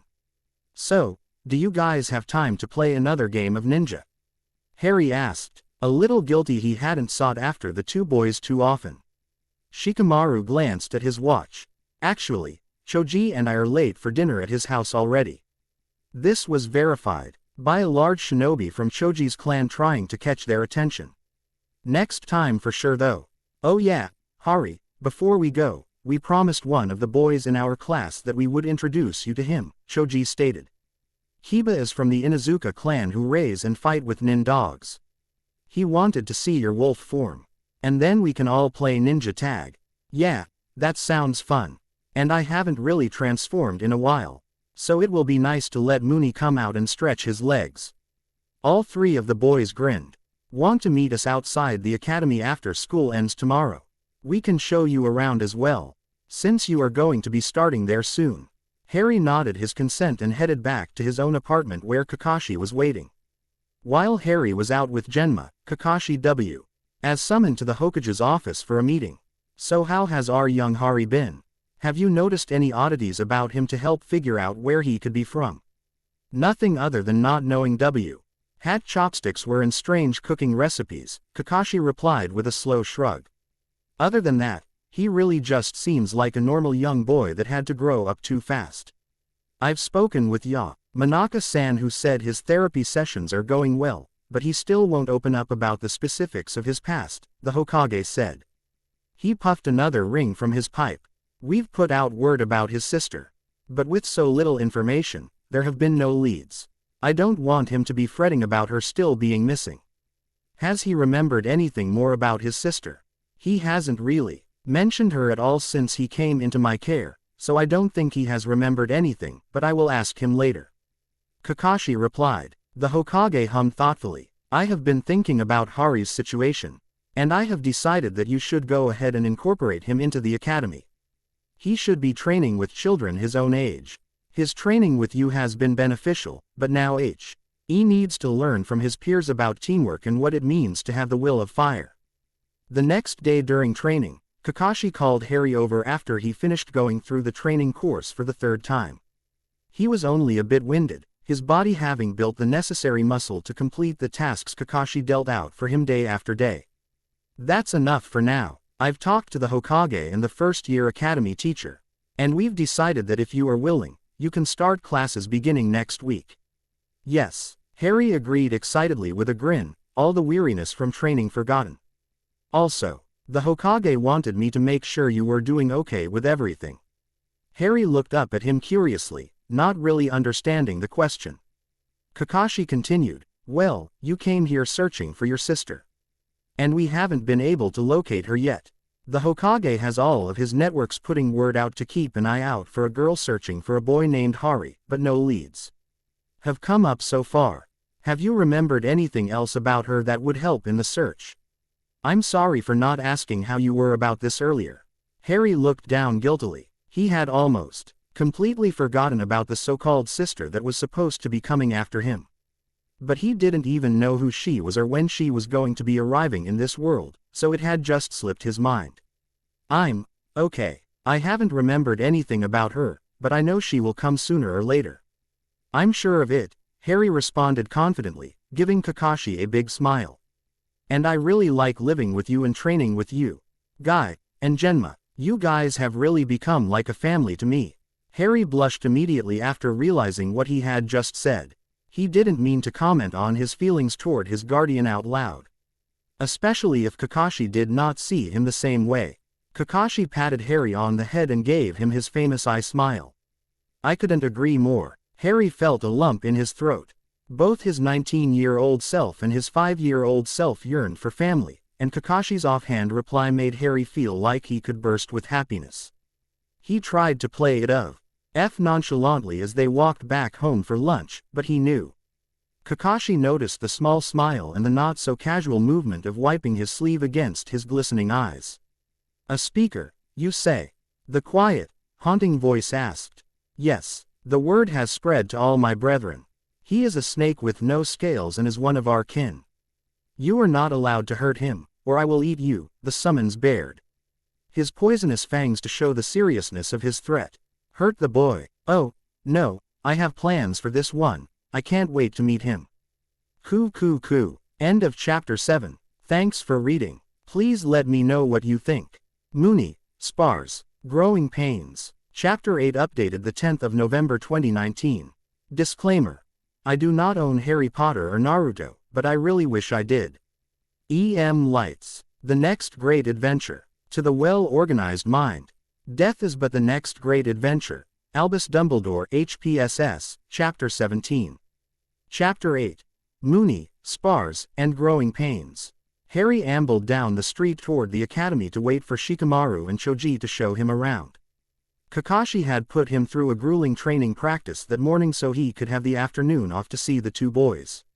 He arrived at the academy a little early, and he sat on the nearby swing to amuse himself by twirling around in circles. While he was waiting, he decided to try channeling his magic into his hand again. It was almost habit, attempting to use magic whenever he was alone to see if maybe this time it would work. It was illogical, stupid even, to keep trying, but he just couldn't stop. "Lumos," he whispered, holding out his right hand and concentrating. Forcing the old familiar presence of magic into his hand, the now very typical pain shot down his arm, coursing through his fingers like lightning. He hissed involuntarily and stopped attempting the spell. His right hand stung for 3 to 4 minutes before falling into a relieving state of numbness. The pain in his arm had lasted longer than it ever had previously, and that realization made him frown. This is going to be a problem. Harry heard noise coming from inside the building, and a few seconds later, kids spilled out into the front of the academy. "Kiba, here is the boy we've been telling you about," Choji said happily, leading a wild-looking boy over to the swing Harry was currently occupying. Harry jumped off the swing and walked over to where Choji and Shikamaru were standing. "Hi, I'm Harry," he said, smiling up at the much taller 7-year-old. The boy reminded him of a young Remus, except that this boy's canine features were evident on his face. "I'm Kiba," the boy replied excitedly. "I hear you can turn into a wolf. Can I see?" Kiba's announcement was a little loud, and a few of the academy students overheard and began peering over at Harry. "Of course," Harry said, glancing uneasily at the growing crowd. Even now, he still didn't like being at the center of attention. He transformed into Mooney, and the other 7-year-olds gasped in surprise. "Ah, he is so cute. That's so cool. Can he teach us how to do that? I wish I could take him home." Mooney preened under the attention, but Harry sat stiffly as some of the academy students pet his fur.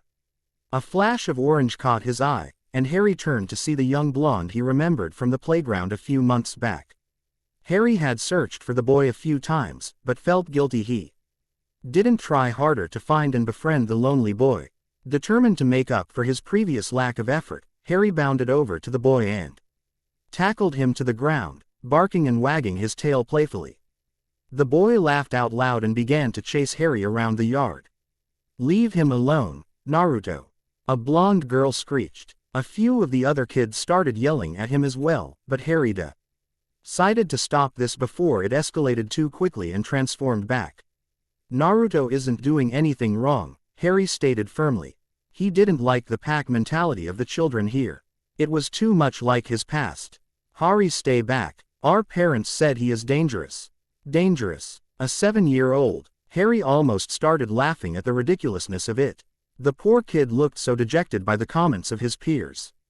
Harry knew when these kids got older, this bias would change, but it seemed their bullying only extended from how the older generation perceived the boy.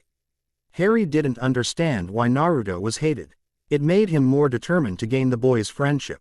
"It is ridiculous to think of a young boy as dangerous," Harry called out to the kids who were yelling.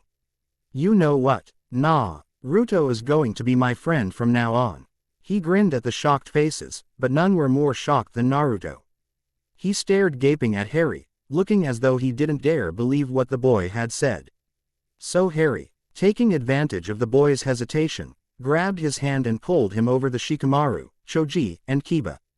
"Why don't we all play ninja?" Harry offered, looking at Naruto for confirmation. "You guys can show me around the academy some other time. What do you think, Naruto? Do you want to play with us?" The blinding smile from the young boy made it all worth it. Kakashi P. read from behind a tree at the young kids playing in the yard. He couldn't help but grin proudly at Harry's announcement of friendship to Naruto.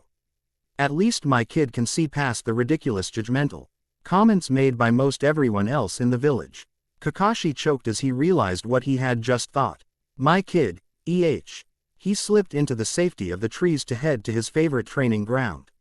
He needed to stop this line of thought before it became dangerous. Harry had a blast playing with Shikamaru, Choji, Kiba, and Naruto. Though he felt too old to be playing and at times it felt a bit awkward. Watching Naruto beam happily at him every time he looked his way made it more than tolerable. He decided it would be fine to play with the boys on a normal basis, just to ensure this boy always had kids to play with. "And soon I'm going to be going to the academy with you guys too," Harry said as they wrapped up the end of the game. "I won't be in your class or anything, but I'll get to see you guys more now." Shikamaru looked at him thoughtfully. "You said you've been training under Hitaki Kakashi ever since you came here, right?" Harry nodded his agreement. "Humph, troublesome. Out you'll last a week in the lower classes." "What do you mean by that?" Naruto yelled, growling in Shikamaru's direction. "Hari-kun is going to do great. He won't fail, believe it." "That's not what I meant, Naruto." Shikamaru rubbed his forehead in annoyance. "I meant that Hari is probably going to be too advanced for those lower classes and will end up getting moved to a more difficult class. But that's just my guess." "Well, Kakashi said I was almost to genin level now," Harry said thoughtfully, as the other 4 boys stared in shock. "So I guess it wouldn't be too strange to be moved up a class or two." He also had the benefit of having a mature mental state, so learning new things and grasping concepts was incredibly easy compared to the other children his age. "Hari, you are just full of surprises," Kiba announced with a grin. "Glad that I got to meet you before you went and become a big famous ninja out there." "I'm the last person who wants to be famous, trust me on that one," Harry said confidently.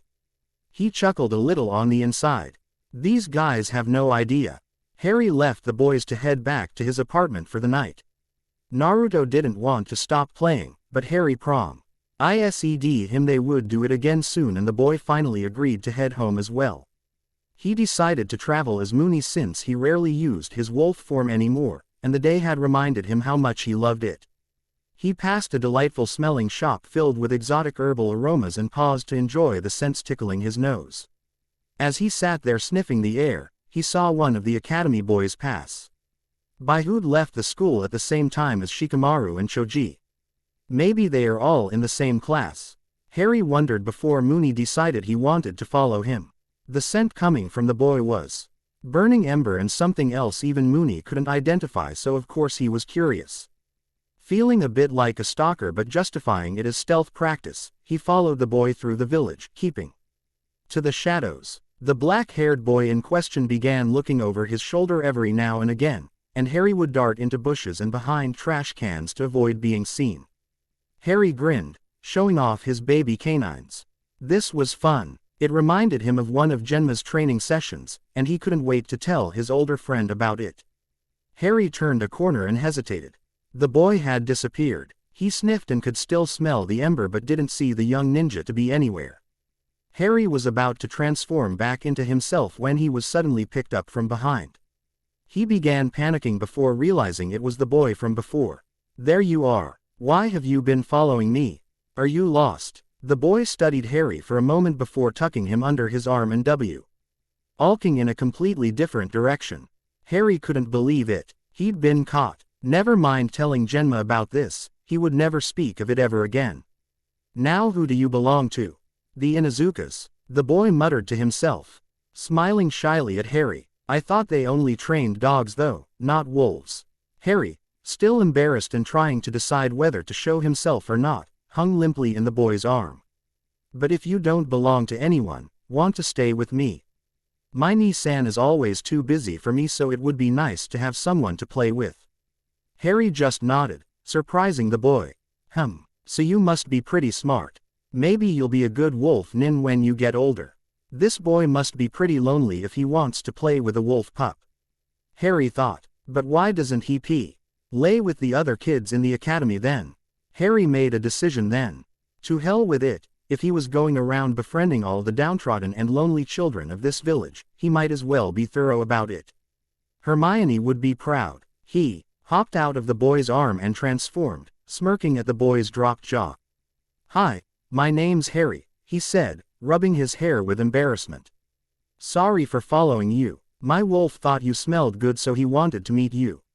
And I wanted to test my stealth by hiding, though it seems I may need more practice." He grinned sheepishly. I'm Sasuke." "Wait, you're the wolf from the academy today. Is it a Kekai Genkai?" I guess you could say that. I don't think I could teach anyone how to do it." Sasuke nodded. That's pretty cool. Well, I'm off to go train. So I'll see you." Wait, would you mind if I trained with you? I've only ever trained with older people and never someone close to my age." It was sudden, but Harry actually considered it a good idea. If he wanted to be ready for the academy, he needed to train with others closer to his own apparent age. Sasuke raised his eyebrow. "Do you think you can keep up? You're pretty young." Harry nodded fervently. "All right, come on, I'll teach you a few things, but if you're too slow I'll leave you behind." Sasuke led him to the woods close to the Uchiha compound. They arrived at an open area, and Harry spotted some worn wooden posts battered with holes. He figured this was Sasuke's typical training spot. Sasuke started to run through the academy katas as warm-up, and Harry went through the version Guy taught him. They went through some throwing drills, and Sasuke seemed surprised Harry wasn't lying about his training. It made the boy curious to how strong Harry really was. "Who trained you?" he asked suddenly, startling Harry out of his focus on the target. The younger boy faltered and brought his kunai back to his side. "My guardian Hitaki Kakashi, his friend Guy, and my neighbor Genma." Sasuke's eyes widened at the name Hitaki Kakashi, remembering his brother mentioned it a few times in conversations with their father. This boy must be pretty strong then. Sasuke peered down at Harry thoughtfully. "So, do you want to spar?" he asked. Harry grinned and agreed immediately. He was excited to spar against someone close to his own physical age and wanted to gauge his ability against someone already in the academy. Kakashi, Guy, and Genma were great sparring partners, but they always went easy on him and infuriatingly still managed to win. Sasuke lead Harry to a nearby training field not far from where Harry usually trained so they would have a bit more space to run around. He felt a chakra flare to notify him that Kakashi was around somewhere close by. "I'd better show him that I can keep up with the academy kids or he might change his mind about letting me attend." "First to draw blood, then?" Sasuke inquired and Harry nodded. "That's see me. D to be the best way to identify a winner. If they fought to a forfeit, some shinobi wouldn't give up until they passed out or were too injured to move. Not a good way to end a friendly spar. Okay, begin. Both boys hesitated a second before Sasuke charged in close, and they began testing each other with taijutsu. Sasuke's arms and legs were longer, and he was stronger than Harry, who was quickly put on the defensive. Harry felt every punch that he blocked connect with his forearms with bruising force. After taking 2 such blows, Harry jumped back to open the distance between them. He wasn't expecting the ball of fire thrown his way, and he only just managed to dodge, staining his clothes with grass as he tumbled across the ground in a controlled roll. Apparently, Sasuke was way ahead of his classmates if he was able to perform fire jutsu on that level. He'd have to be careful not to get caught or he'd be seriously burnt. Harry threw a series of shuriken that had Sasuke dancing back in a retreat and gave him a few precious seconds to think of a strategy. Kakashi hadn't started teaching him any ninjutsu yet, and in this matchup, ninjutsu would win over close-range fighting. If Kakashi is watching, maybe this will be a good motivation to see that he needs to start teaching me ninjutsu, he mused with a touch of irritation. A plan was slowly forming in his mind. He threw a smoke bomb from his shinobi pack he wore around his waist and began sprinting head-on toward Sasuke as plumes of thick, gray smoke engulfed their training area. Using chakra to enhance his muscles, something he learned just recently. He flipped over the boy's head while Sasuke coughed on the fumes. The smoke dissipated as Harry landed lightly on his feet, and he crouched under the expected kick coming from an annoyed 7-year-old. His duck turned into a sweeping kick against Sasuke's sole-supporting leg and the older boy stumbled off balance. Harry threw the kunai still in his left hand and smirked as it nicked Sasuke's side. As the academy student was a little too late, turning his tumble into a roll. Sasuke corrected his balance and rubbed a fist against his side where Harry had hit him. The kunai had barely scraped him, but it was enough to break the skin. A little smear of red appeared on Sasuke's hand. With the realization that their fight was over, the adrenaline slowly began to drain from Harry's body. And he became aware of the ache from the bruises that must be already forming on his arms, and a sharper pain in his right shoulder. He turned his chin to look, and hissed at T. He sight of a shuriken sticking out of his skin, one corner buried maybe a centimeter into his flesh, with a shallower scratch beneath it showing the path of a second blade. He hadn't even noticed in the heat of the moment. I have to say I wasn't expecting that, Sasuke admitted grudgingly. Harry winced as he started to ease the shuriken out of his arm. It hurt more when he pulled, but he knew it wouldn't start to feel better until it was out. You still beat me, he stated, smiling despite the pain as he held out the other boy's weapon to return it to him, dripping a few drops of his own blood from the tip of one blade. That's the most fun I've had in a while though. We should definitely spar again soon. Sasuke nodded. You're pretty good, kid. Better than most of my classmates. You can spar with me anytime. Harry couldn't help but beam in reply. Kakashi nodded with silent approval from his perch at the edge of the field. Hari really has improved if he can keep up with an Uchiha 2 years older than him. Kakashi thought as he slowly backed away, leaving the two boys to flesh out their budding friendship. But I guess he really does need to start learning some ninjutsu. Y awoke before dawn the next day and mused over the events that occurred the day before. He was excited about the prospect of learning more about the new children he'd met and attending the academy with them. While it was still a little odd building friendships with kids much younger than himself, he thought they were kind and fun, and he enjoyed their company. I wonder who will be the study-obsessed Hermione, or the lazy one who has a knack for strategy like Ron. He smiled sadly as he remembered his two best friends before placing those memories aside to focus on the new task at hand. Harry decided to spend the early morning attempting his wandless magic again. He could feel his magic inside, much like how he could feel his chakra thanks to Kakashi. It was there, swirling in his abdomen. But he just didn't know how to force it out of his body without it sending stabbing pain wherever he tried to focus it. How do I fix this? There has to be a way around this pain so I will be able to use my wandless magic again. With a determined glint, he ignored the pain and began practicing with vigor. If I just keep practicing, it will come back. My magic has to work again. After attempting his wandless magic all morning, his body started to ache. It started out as a mild annoyance, but over the rest of the day he could feel searing pain as if his blood was on fire. The moments of relata, peace in between the pain grew shorter throughout the day. The pain became worse and worse until it started to affect his movements and made training almost unbearable. This lasted for a couple of days, with the pain getting increasingly worse much to his chagrin. He was supposed to be starting the academy in a few days, and Kakashi definitely wouldn't let him if he wasn't able to train normally. Kakashi, apparently noticing something was wrong, called an early end to their most recent training session and trailed after him back to the apartment. What's wrong? He looked Harry up and down, searching for a reason for the boy's obvious pain. He didn't see any outward sign of injury, so he turned back to Harry and calmly waited for his explanation. Nothing. I guess my body just needed a break today. Kakashi dropped his inquiry, but Harry could tell he didn't believe his excuse. Harry knew he should probably tell Kakashi what was going on, but he didn't want to bother Kakashi or anyone else with this problem. Even if he did tell him, what could he say? I'm trying to gain back my magical ability, but it's only causing me pain. No, he would only be sent to a psychiatric hospital, and then he would never become a shinobi. Maybe it will start to go away soon. Or at least he hoped. Maybe if I just lay off practicing for a while, it will go back to normal. By the next day, however, Harry could barely move without grimacing. As soon as he walked out of his bedroom door, he collapsed, and Kakashi immediately rushed over to him.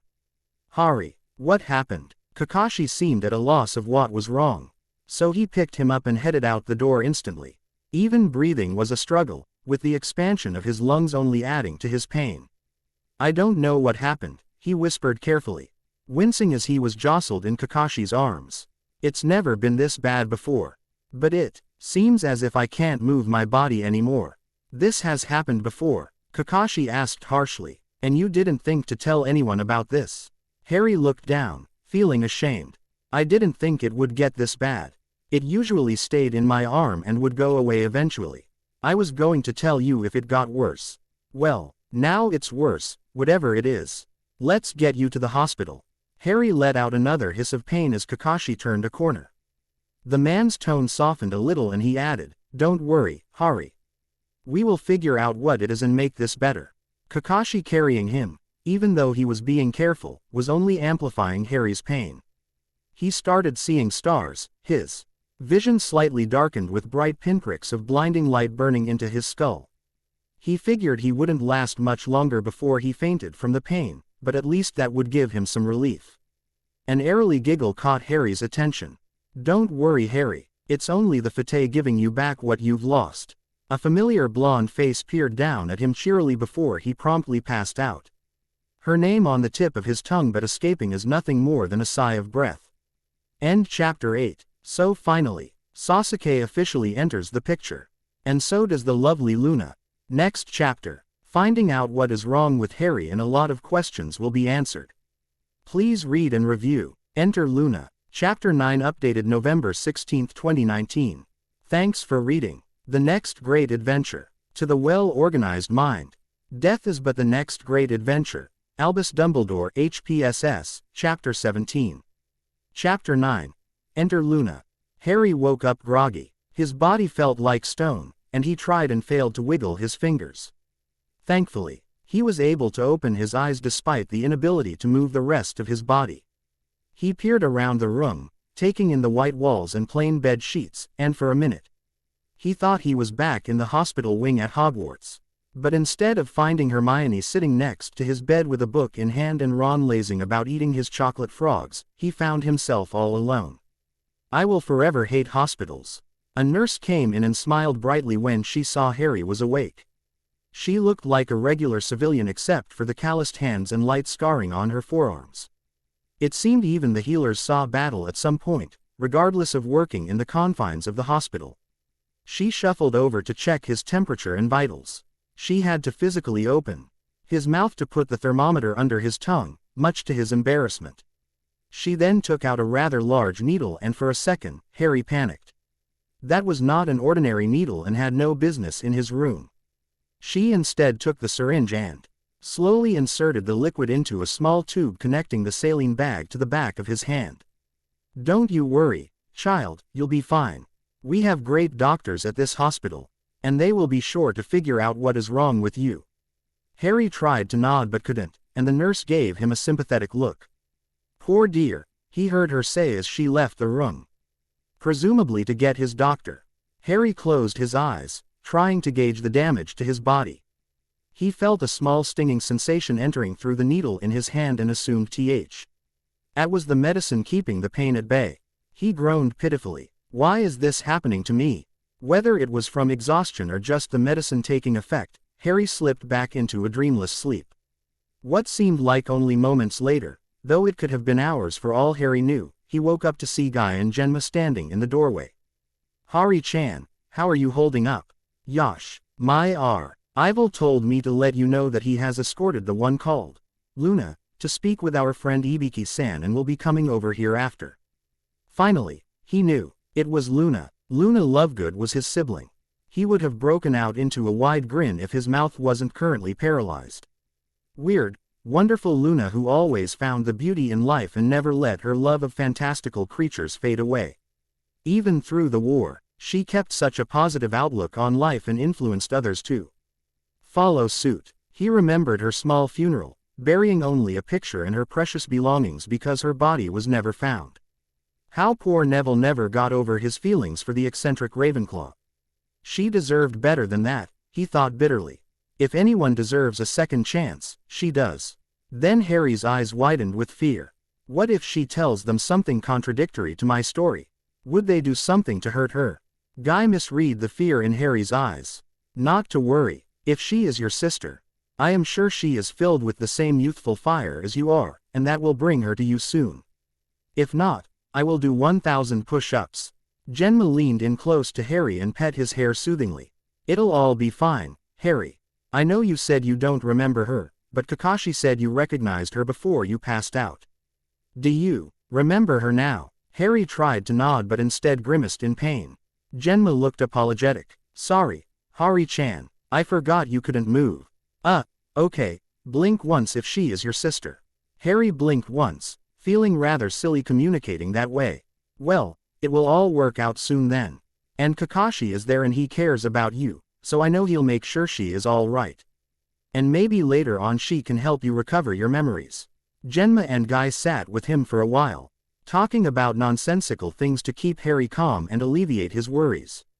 But Harry couldn't help worrying about both. Luna, is she going to be okay? Will she say something wrong and be taken away forever? And his current state of paralysis. Did I do this to myself? In my desperation to have my magic back, have I put myself in a paralytic state forever? What if this is irreversible? What if Kakashi and all the people I've grown to care about don't want me here anymore? He could feel the tears forming in his eyes and was unable to brush them away. Genma, who noticed the tears, wiped them away softly. It's gonna be okay, Hari, he said softly. I promise, we are going to do everything we can to find out what's wrong and fix it. They don't know anything about magic. What if this isn't something a ninja can fix?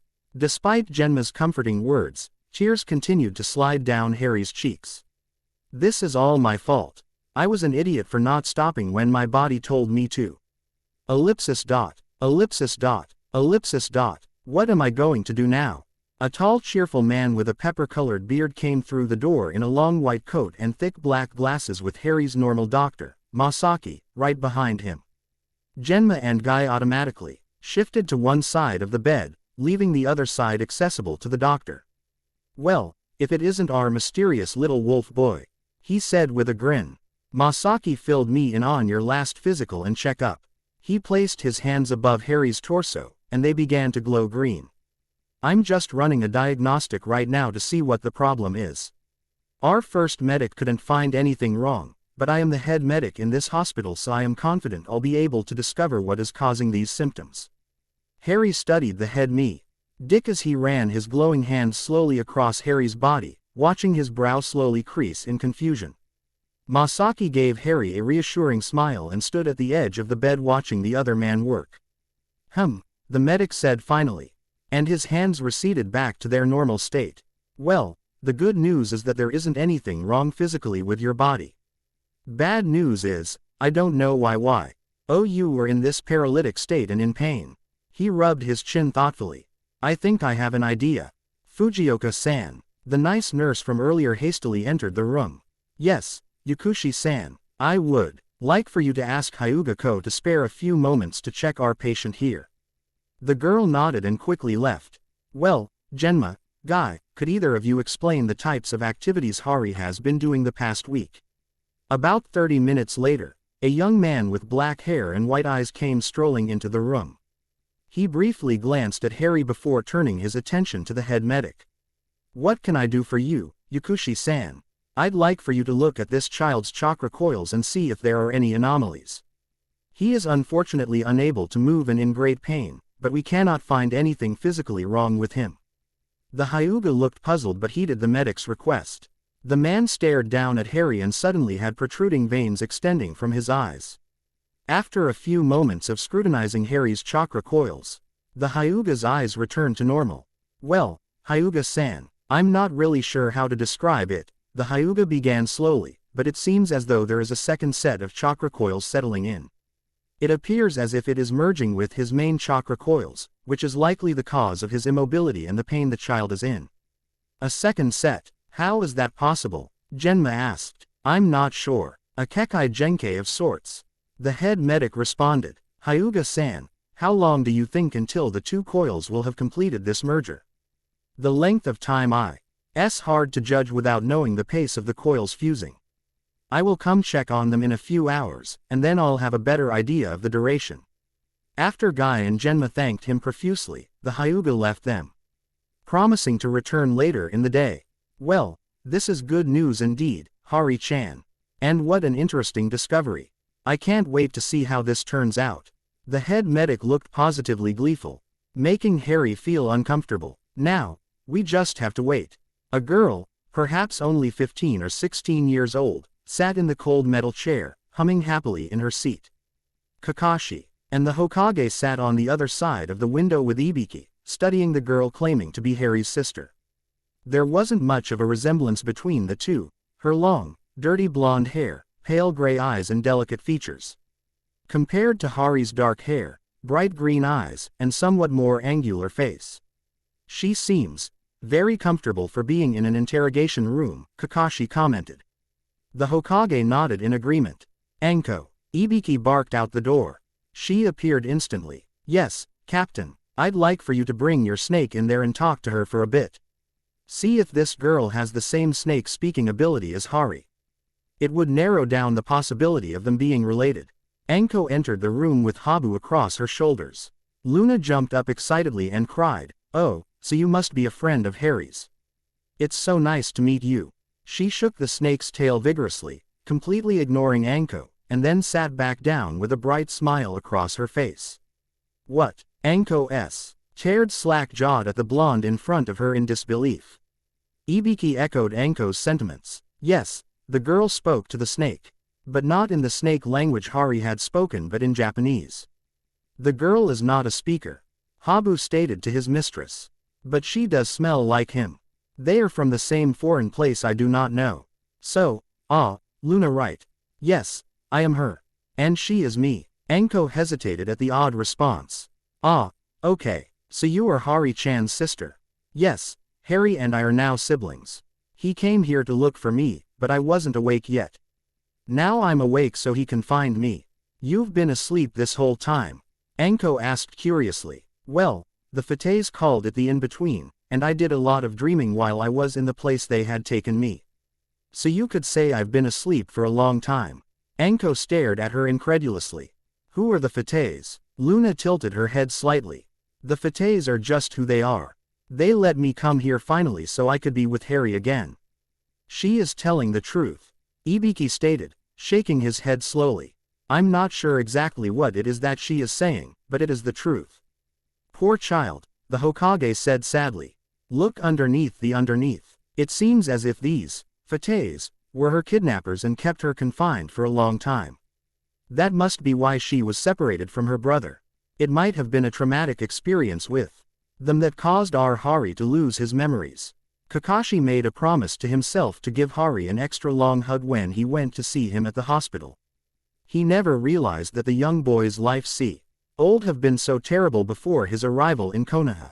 These fates must have controlled what this Luna could do for the extent of her captivity. But why would they finally let her go after all this time? That is what I intend to find out, Ibiki stated, getting up from the chair and heading into the interrogation room. What does your snake have to say about our guest? Ibiki stated as soon as he entered the room. Habu says even though she isn't a speaker, she smells the same as Harry does. So girl, why were you released from your captivity, and how long were you there for? Quote, they said it was finally time I could join Harry.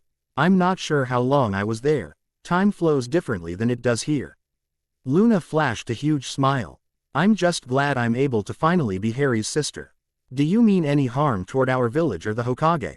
Of course not. You took Harry in when he was vulnerable and alone and have cared for him this whole time. Luna bowed her head. Because of this, I have nothing but love for the Hidden Leaf Village. And because the Hokage reminds me of Headmaster Dumbledore. Ibiki wasn't sure what a Dumbledore was, but the girl's sincerity was apparent. She was no threat to the village or their leader. She seems harmless, Ibiki thought, rubbing his chin. But just like her brother, I'll be watching her. Harry woke up to Luna sitting attentively at his bedside. Luna, he cried excitedly, and then gasped. He was able to speak again.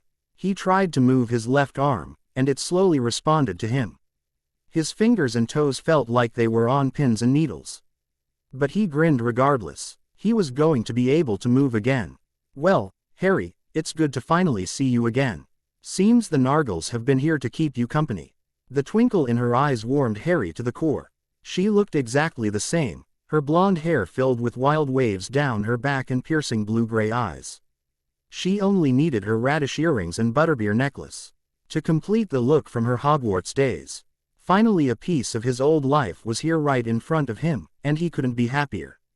Wait a minute, why do you look the same and not like a little kid? Harry asked with a hint of jealousy. Well, the fates said it was because I died. I stayed exactly the same, unlike you, who skipped the in-between and came here alive.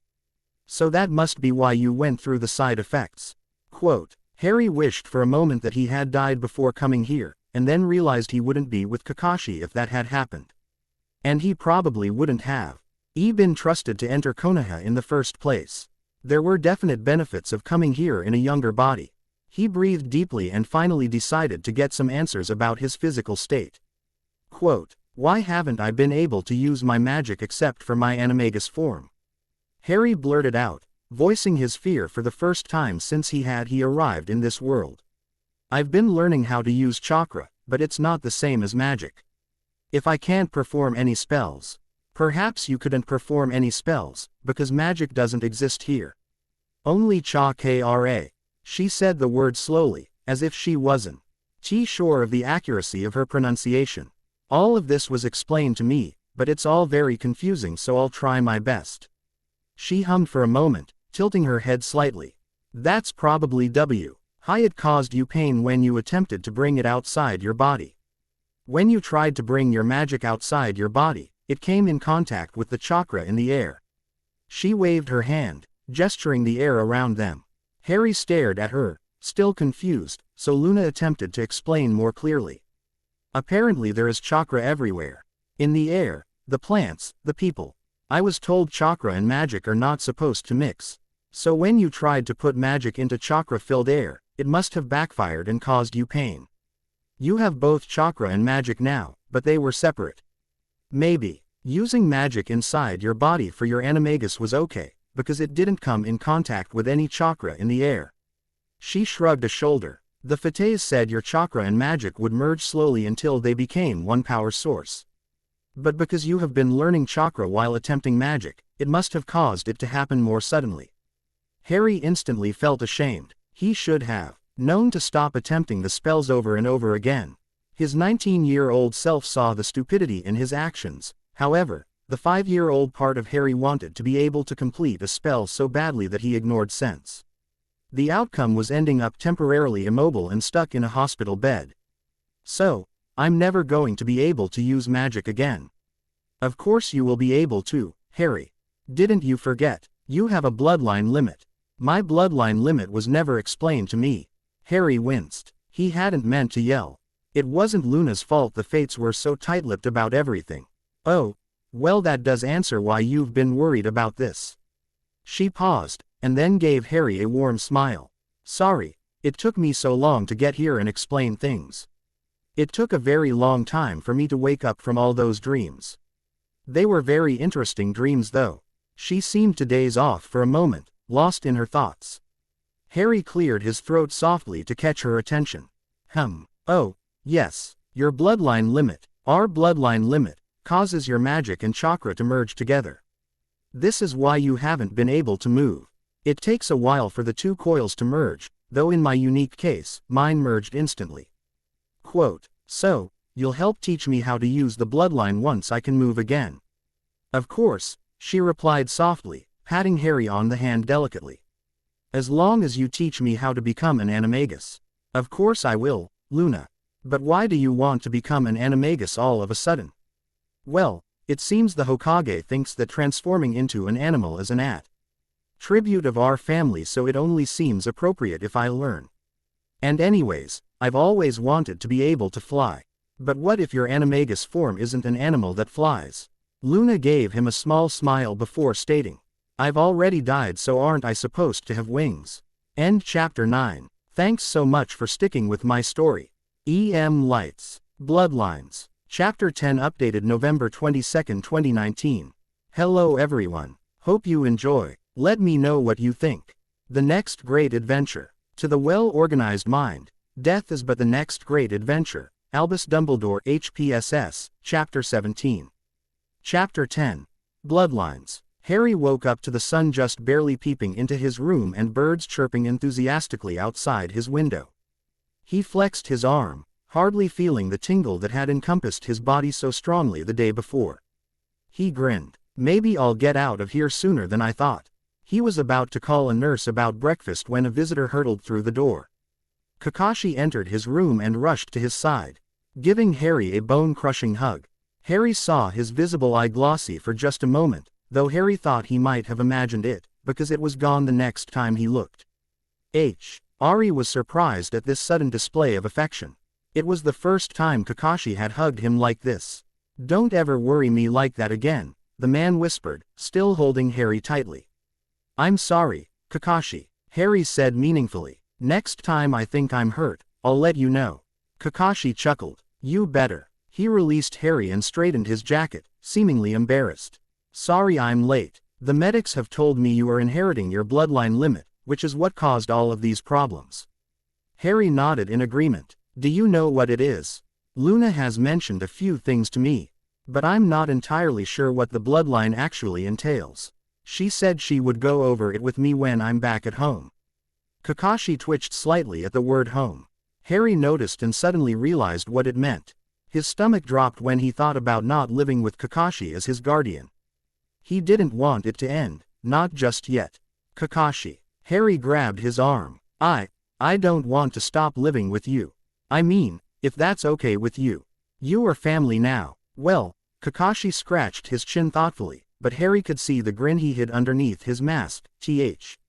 Air is a vacant apartment 2 doors down from mine. Do you think your sister would be okay with you living apart from her? I don't want to cause problems between you two. I'll ask her, but I'm sure she would be fine with that. Harry answered thoughtfully. Kakashi patted Harry's head fondly and ruffled his hair, causing it to stick up like his own. Anyways, Harry continued as he tried to smooth his hair back down. I don't even know what she plans to do yet once she settles in. I'm not sure if she's ever had a job before. So you're really okay with living in an apartment by yourself? Harry asked Luna for the 3rd time. She had come to visit him that afternoon and surprised him with a generously sized bag of sweets, though Harry had no idea where they came from. Of course, Harry, I'm here to be your sister and your supporter, but I'm also your friend. I don't want to separate the bond you've formed with Kakashi. Harry opened his mouth to argue, but she interrupted. And this works out for me, as well. I've always really liked my privacy. It gives me more time to study creatures that have yet to be discovered. I mean, Just think of how many Raxpert and Nargle-like Kree Tourish are living in this country right now, just waiting to be revealed. Harry reached over and pulled Luna in for a hug. Don't ever change, he stated softly, squeezing her for a moment before leaning back in the hospital bed. So what are you planning to do once you settle in? Harry asked curiously. He had been thinking about what Luna would want to do since she had arrived, but he hadn't been able to come up with an answer. He could never understand her thought processes, so she never failed to surprise. I have very little chakra since I was already past maturity when I arrived here, so being a ninja is not an option. I don't think I could be a ninja, anyway. After the war, I don't think I want to fight anymore. Luna gave a sad smile before looking out the window. Harry noticed her eyes turn glossy. The nightmares of the past war being replayed like a screen before her, and he shivered, because those same nightmares had been plaguing him, as well. She shook her head abruptly before clearing her throat. I'd like to find a peaceful job here so I can enjoy this chance at life that the Fata have given me, and also look after you. I know how you always find yourself in the center of trouble. I'll need an army of opalspores just to keep an eye on you. It's not my fault, Harry grumbled. He was glad that Luna was deciding not to pursue a ninja career. He didn't think he could bear it if something happened to her again. And what are opalspores? They are rocks with the ability to watch over people who attract trouble. They use telepathy to keep constant communication between themselves and notify the observer about the person under surveillance. Luna tilted her head thoughtfully. They are also very good at watching over babies while they sleep. Yes, I'm sure those would be useful. Harry cleared his throat. I bet you will find a great job here. I'll ask around and see what is available. Oh no, you don't have to do that, Harry. I'm sure something will present itself to me soon enough. At that moment, Harry's therapist Yamanaka Naoji walked in. Hi Hari-chan, how are you feeling? He greeted Harry with a smile and then looked at Luna. My apologies, I do not believe we have met. My name is Yamanaka Naoji. He bowed slightly toward her. Hello, my name's Luna, nice to meet you. She nodded her head as well, mimicking the man's movement. Yamanaka-san, this is my sister Luna. And I'm doing much better, thank you for checking on me. Harry saw that Naoji was not surprised by the news. Luna-san, it is wonderful to meet you. You must be happy to finally be back with your brother. He smiled towards her, and Harry wondered if Naoji was evaluating her as well.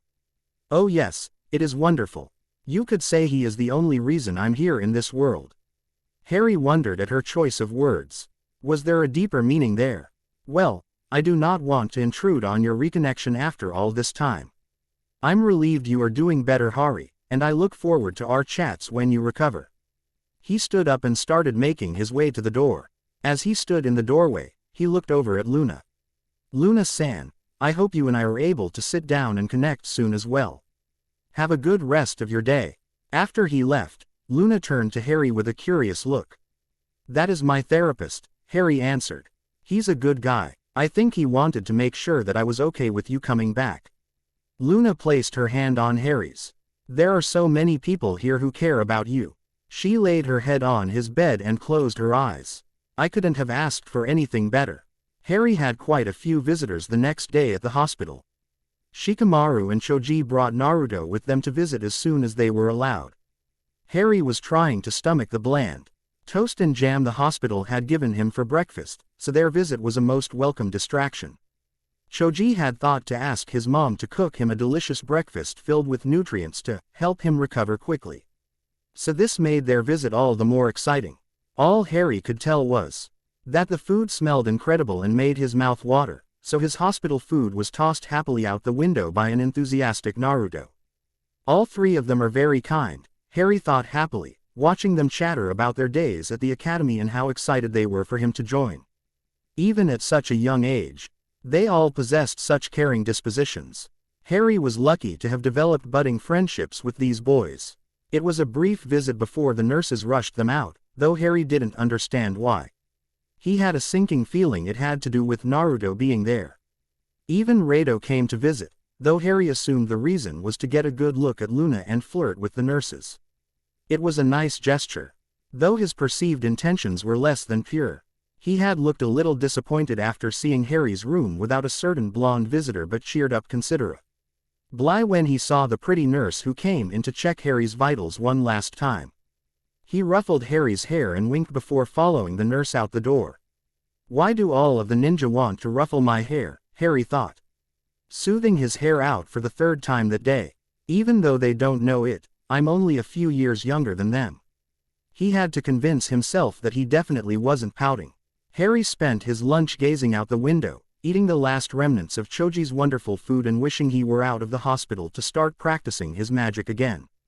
He had promised Kakashi he wouldn't start training his bloodline until he was fully recovered, but his boredom and anticipation was making it very difficult to keep his word.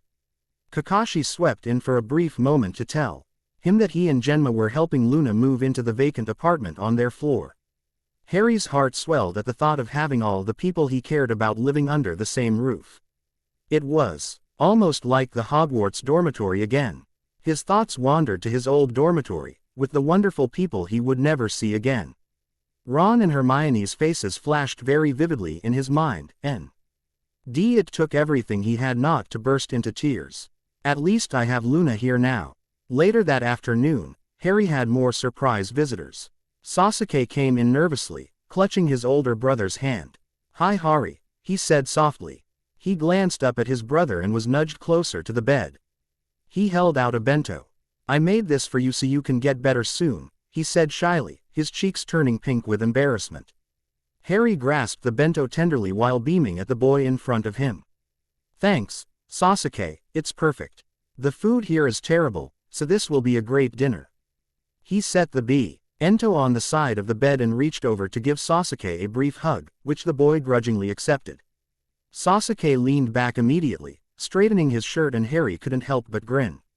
He was such a cute little kid. "So, who is this with you?" Harry asked, peering over at an older but eerily similar version of Sasuke. "This is my niece-san, Itachi.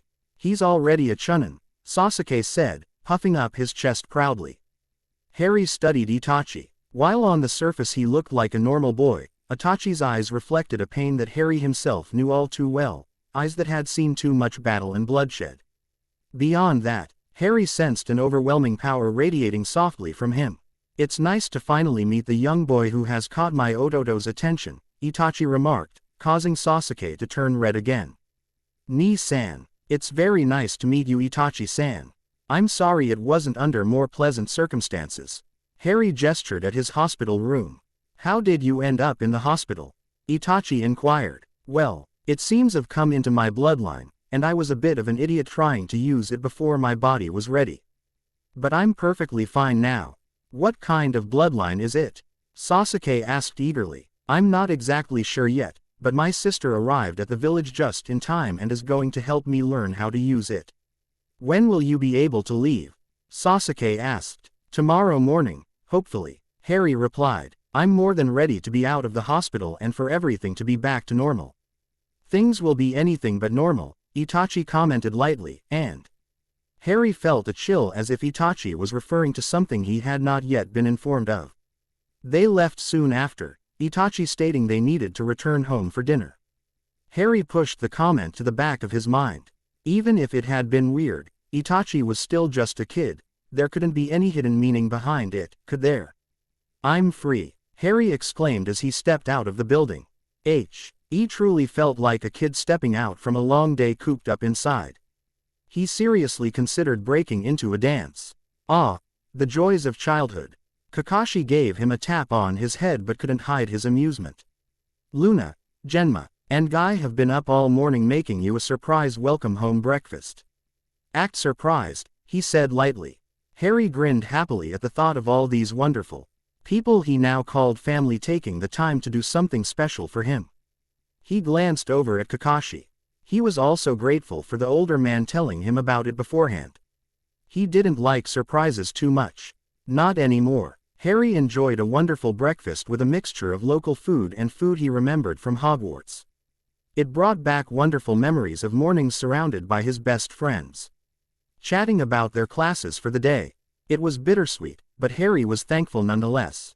Luna began cleaning the dishes, and Genma jumped up to help her out. Harry started stacking plates. Atesh before he was ushered quickly out of the room and told he wasn't allowed to help. Harry sat helplessly next to Kakashi and Guy as they watched the two clean the table. Genma was exceedingly helpful, even ushering Luna away from the stacks of dishes in the sink, stating he could take care of the rest. Luna walked past Harry with a dazed expression, and he heard her say, "Yes, he will do nicely." He shook his head, deciding to not try understanding Luna's peculiar comments. "So, my youthful friend, I am very happy to see you back at home," Guy announced gleefully, patting Harry on the back. "And this means that we can also continue your training. Guy, Harry needs to be careful using his chakra for now. He'll have to learn the basics of his bloodline before it will be safe for him to continue that kind of training." Kakashi interjected. He cast a worried look at Harry. Apparently not everyone believed he was completely healed. But the training of the body will not be hindered by this. I shall train you to be the fastest academy student, or I will walk on my hands for a week. Guy stood up dramatically and struck a pose that seemed to radiate light. Harry felt fear creeping into his skin as he thought of what awaited him in these training sessions. Luna came waltzing into the conversation, seemingly out of nowhere. "First, he will learn the fine art of our bloodline. Though, I'm sure he will catch on quickly," Luna said, giving Harry a knowing grin. "No one can keep the chosen one from doing what he wants to do." Harry ignored the ninja's confused expressions and turned the subject to something entirely different. "So I met an interesting ninja yesterday. He's my friend Sasuke's older brother. So, Harry, how does it feel?" Harry arrived early the next morning at Luna's apartment to start practicing his magic once again. He could barely contain his excitement. They both decided to start his magic training safely inside Luna's new apartment, away from Ying eyes until he achieved a certain amount of control. Itachi's ominous warning still rang uneasily in his mind. It took a few minutes to call out his magic, but like riding a bike, it came back to him very quickly. It vibrated like an excited child who had been cooped up and was ready to burst outside to play. Harry didn't respond. Instead he increased the light coming from his palm and slowly levitated it to the ceiling. A sense of happiness, relief, and familiarity all flooded him at once as his magic cajoled him to practice some more. He cracked a smile and let out a bark of laughter, as if the magic itself was casting a tickling charm. Now, charms are going to be the easiest. Starting at the beginning might be annoying, but at least there won't be any winged keys attacking you this time," Luna said calmly. "How do you know about transfiguration will be the most difficult, and you should probably not attempt that until you have other subjects relearned." Harry nodded and glanced over at Luna.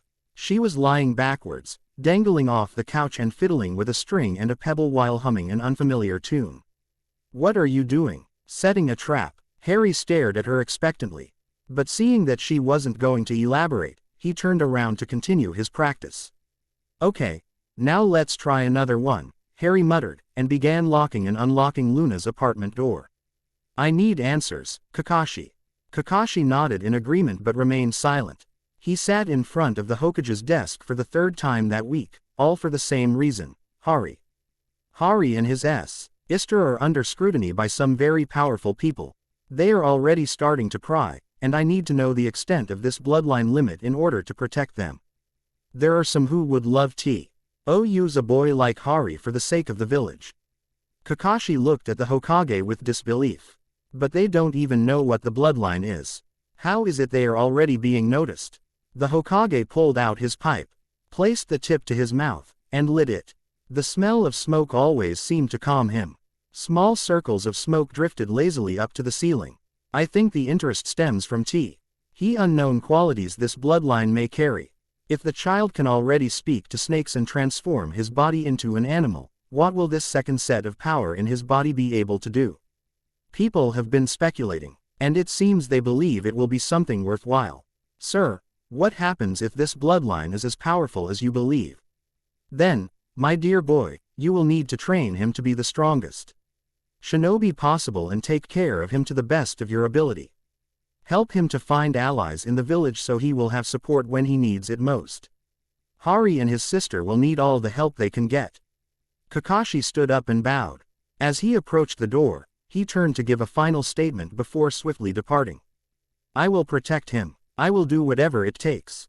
Cawkish. I could feel the Hokage's smile for a long time afterward. End chapter 10. Well, next chapter Harry goes to the academy. I'd love to hear what people think will happen there. Shoutouts to anyone that guesses correctly. Thanks so much for reading and staying with this story. EM Lights. Page S. Pairings. I have one or two in mind, but I'm interested in what you guys think. The Academy. Chapter 11 updated November 22, 2019. The next great adventure. To the well-organized mind, death is but the next great adventure. Albus Dumbledore HPSS, Chapter 17. Chapter 11. The Academy. Starting school in the middle of April was an uncommon occurrence. But the Hokage assured Harry that he would be fine. He dutifully filled out the appropriate paperwork the night before he was set to start, but one question made him frown. He made his excuses to Kakashi and headed down the hall to visit Luna, because his sister knew their last name. Luna blinked at him with a puzzled expression when he explained his dilemma.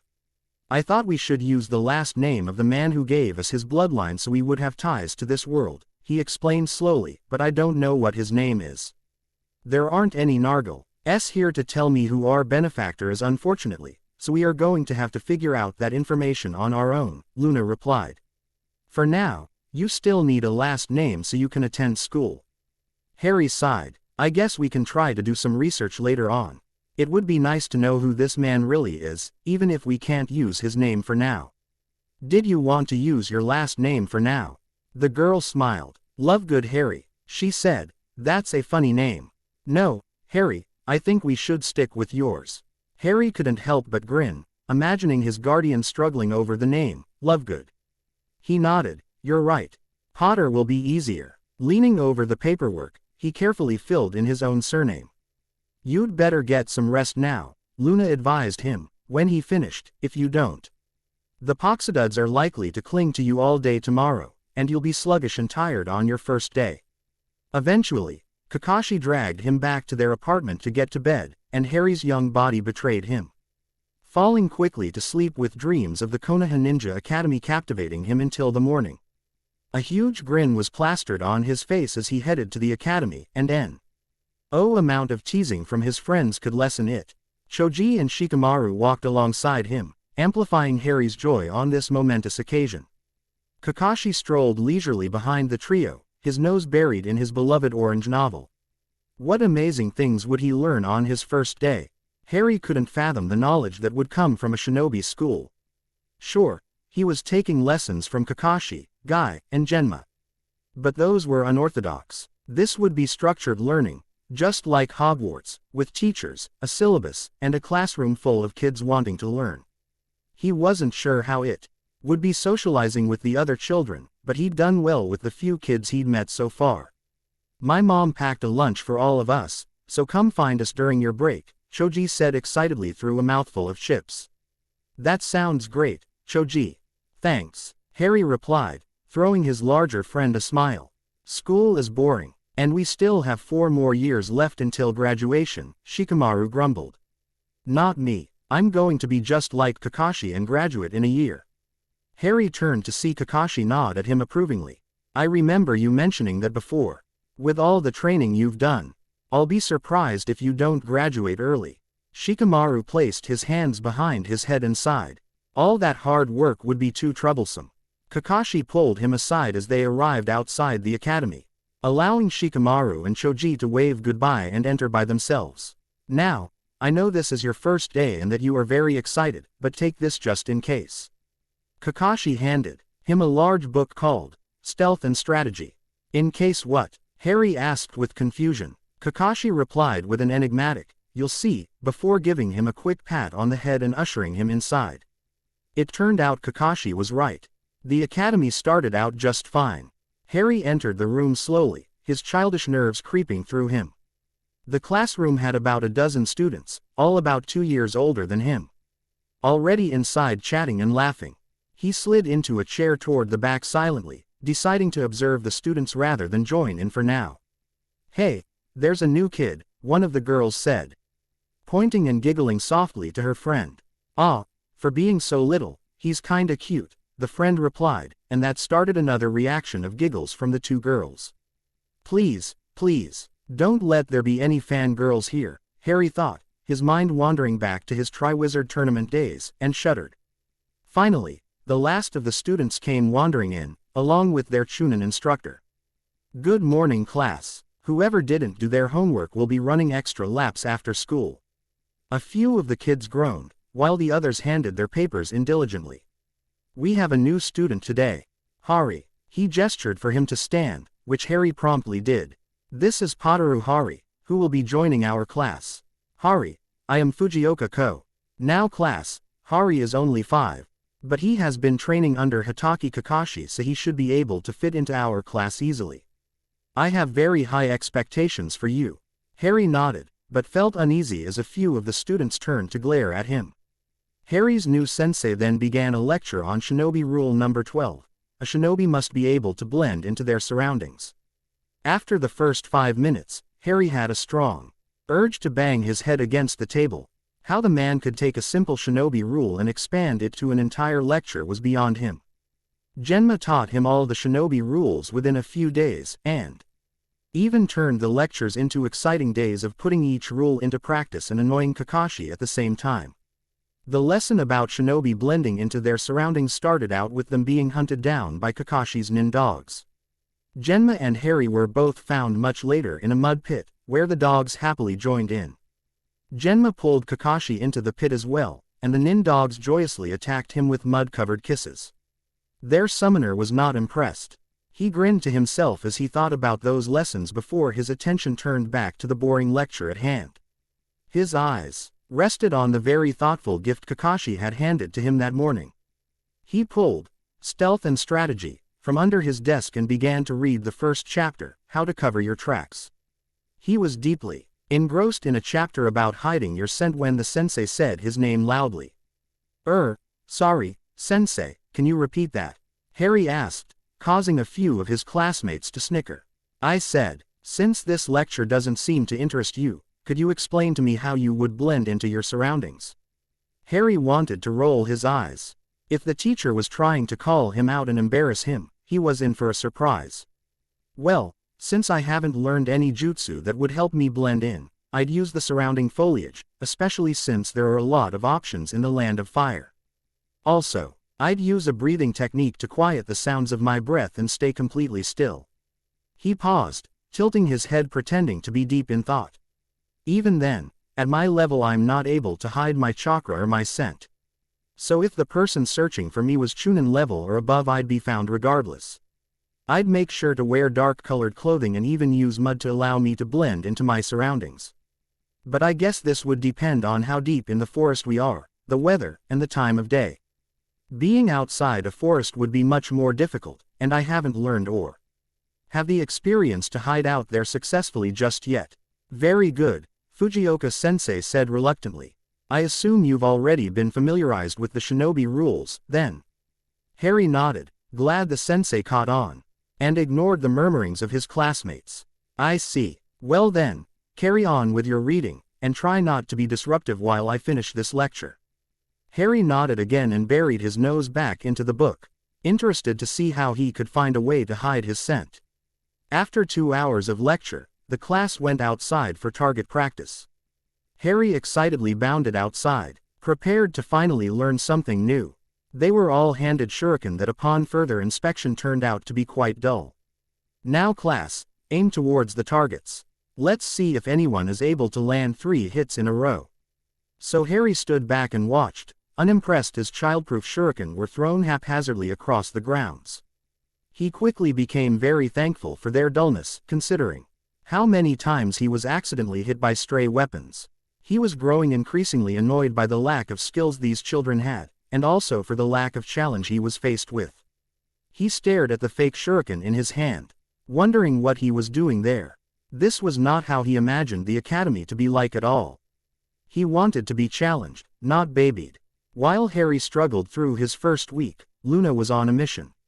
She finally spotted her final destination, a flower shop, and walked in. She was looking for 2 specific ingredients, ginseng and ambrosia, which were essential or the animagus potion and the last items she needed. The potion was simple enough to make. When imbued with the person's own magic, the potion lead the drinker into a meditative state where they are able to find their animal form. Once the form is revealed, the real studying begins. "Hello there, how can I help you?" a pretty blonde lady asked her kindly. "I'm looking for ginseng and ambrosia, L. Una replied while taking in the beauty of the flowers surrounding the inside of the shop. Unusual order, but yes, I think we have those in the back garden." "One moment please." As the woman left the room, Luna continued her observation of the different plants. Beautiful roses, irises, and hydrangeas filled the front of the shop with a wonderful melody of colors and fragrances. Lavender, tulips, lotus, and azaleas were others she recognized, nestled cheerfully among plants and flowers whose names she couldn't recall. She also spotted her favorite flower, the sunflower, off in a corner. "No, tea is exciting as the plants in Greenhouse 3, but still. This is acceptable," she whispered to no one in particular. She couldn't help but grab a small bouquet of sunflowers to add to her purchase. "Here you are, my dear," the woman said with a smile, after returning from the back room. She handed her a small package. "Oh, and some sunflowers as well. An excellent choice. My name is Yamanaka Hanako, by the way." "It's a pleasure, Yamanaka Hanako. My name is Potter Luna." Luna took the package and held out her other hand. Hanako shook her hand, grinning. "My husband Naoji mentioned meeting you. You're Hari-chan's older sister." "Right," Luna nodded. "Anything else I can help you with today, Potter-san?" Luna smiled sweetly. "Actually yes, there is something else." Harry went to the academy. Y instructor's office after his first week at the academy ended, as his sensei instructed. It had been a week of absolute boredom, and the only part of the day he enjoyed was lunchtime with his friends. At least they didn't look at him with envy every time he was able to answer a question correctly. "Ah, so you must be little Potter-kun," a young woman with cropped purple hair said as he entered the room. "That's me." Harry delicately chose to ignore the little comment. "So, it appears your sensei has requested you to be advanced to a more experienced class," she stated, looking at the report in front of her. Harry was elated. "Yes, please, I'll do anything." She stared at him for a moment, before handing him a small stack of papers. "Here are a few questions I want you to answer to see where to place you. The test will become more difficult as you go, so once you get to a point where you can't answer them anymore, let me know." She tapped the papers with a finger. "Also, I am not going to give you a physical test. If you decide to move to a higher class and can't keep up, that's all on you." Harry grinned and started immediately on the test in front of him. 30 minutes later, he turned in the papers to the surprised Chunin. She cleared her throat before saying, "Come into the office in the morning so I can send you to your new classroom." "Yes ma'am," Harry replied happily before practically skipping out of the office. "Cheeky brat," the Chunin grumbled to herself before starting to grade the papers in front of her. He walked out of the building only to run right into Sasuke. "Hello. Hey Sasuke, are you waiting on someone?" "Well, I was waiting on Nii-san to pick me up, but it seems something has come up again." Sasuke tried to hide his disappointment by changing the subject. "How was your first week at the academy, Hari?" "Very boring," Harry said with a sigh. Sasuke patted Harry consolingly on the back. "I remember how slow the first year was. It gets better in the more advanced classes." "Yeah, I'm hoping so." "Oh, no, that reminds me, I have training with Kakashi now. He's gonna kill me if I'm late." Harry was about to take off running before thinking of a great idea. "You should come and train with me. Kakashi mentioned he wanted to meet you anyways, so this is perfect." Sasuke hesitated for a brief second before nodding. "That would be acceptable," he said, trying to hide a smile that tugged on his lips. Kakashi put a hand on his chin thoughtfully as he stared at the two boys. Sasuke fidgeted nervously under the scrutiny while Harry just grinned. "Since there are two of you today, how about a spar?" Kakashi suggested, noticing the gleam in their eyes as the two boys agreed eagerly. "But this won't be a normal spar. You two will be working together. The objective of this spar is for one of you to land a hit on me." "What are the restrictions?" Harry asked, as Sasuke looked at him warily. "Taijutsu only for now," Kakashi answered. "Depending on the outcome of this spar, I will be deciding whether your taijutsu is at a sufficient level to begin ninjutsu training or not. Harry's eyes lit up. Come with me when the spar begins, he whispered to Sasuke. Kakashi watched with a hidden grin at the two conversing in hushed tones.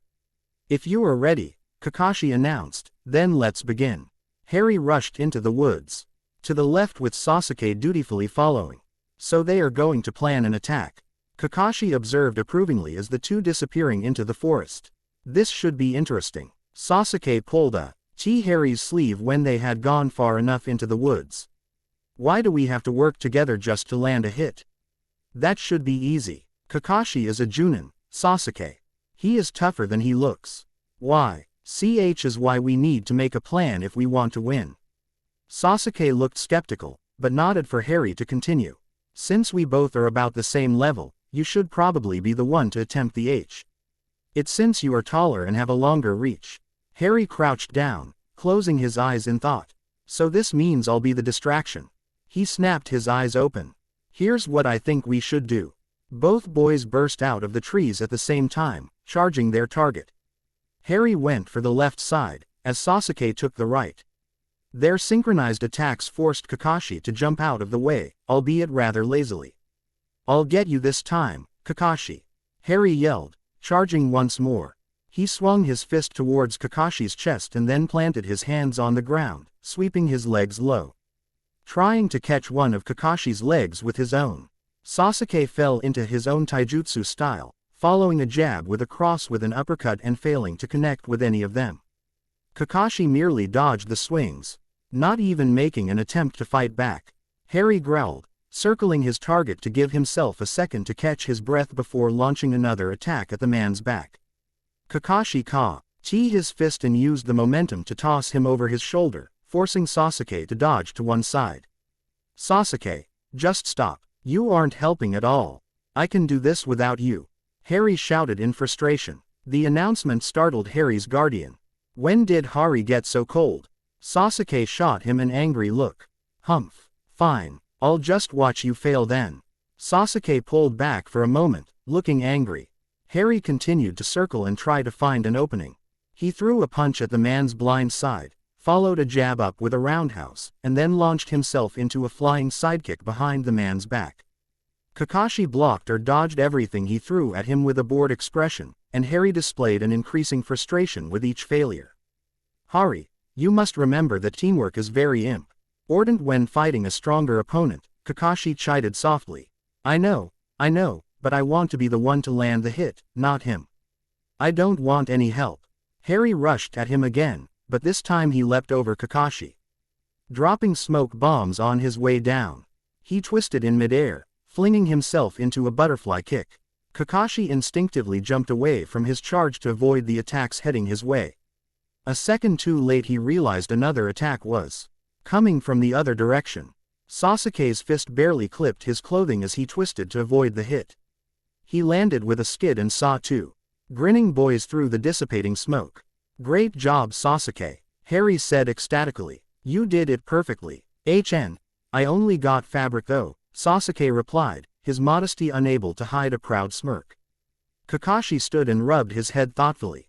That was a good plan, boys. Make your opponent think you are disagreeing and use it to your advantage. He patted both the boys on the head. It wouldn't have been so easy if I had actively attacked, but for academy students using only taijutsu, that was very good. Your taijutsu still needs some work, but I think you are proficient enough to begin ninjutsu training. Yes. Harry jumped on Kakashi excitedly before doing the same to a surprised Sasuke. Thanks for your help, Sasuke. I couldn't have done this without you. If you'd like to join his afternoon trainings, you are more than welcome, Kakashi stated casually. It would be good for Harry to have a sparring partner closer to his age. Sasuke's genuine smile was answer enough. Rai walked into the academy to find out what the verdict was for his class change. The purple-haired Chunin was again sitting at the desk. Hello again, Shrimp, the Chunin said. Harry bristled but nodded his head respectfully. Well, it seems that you scored high enough to join a more experienced class. Harry grinned. But don't blame me if you can't play with the big boys, she added pointedly. I still think putting such a small kid into this class is a bad idea. I'll do my best, Harry stated firmly. Her features were doubtful as she handed him a paper with his new class assignment. Quote, Room 6 is where your new class is located. Don't be late. Thanks. Harry grinned and took off, excited that finally, he might be on his way to following his guardian's footsteps. Kakashi, I won't let you down. Question. For all of my readers, what do you think Luna's animagus should be? I have a few ideas, but I'm curious to see what you guys think. I'm leaning towards making it a flying animal, as I alluded to in previous chapters. But I'm open to anything. Thanks for reading. If you'd like, please leave a review and let me know what you think. E.M. Lights. Academy Issues. Chapter 12 updated November 22, 2019. By the way, Harry has no pairing right now, nor will he for a good while.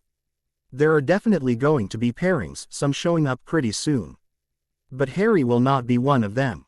I don't care now what I'm going to do with him exactly, but that will be for way into the future. I'd still like to hear pairing ideas for Harry if you have them. E.M. Lights. The next great adventure. To the well-organized mind. Death is but the next great adventure. Albus Dumbledore HPSS, Chapter 17. Chapter 12. Academy Issues. Harry entered the room with bated breath. The sensei nodded expectantly toward him. But the much older kids in the room stared at him with confusion.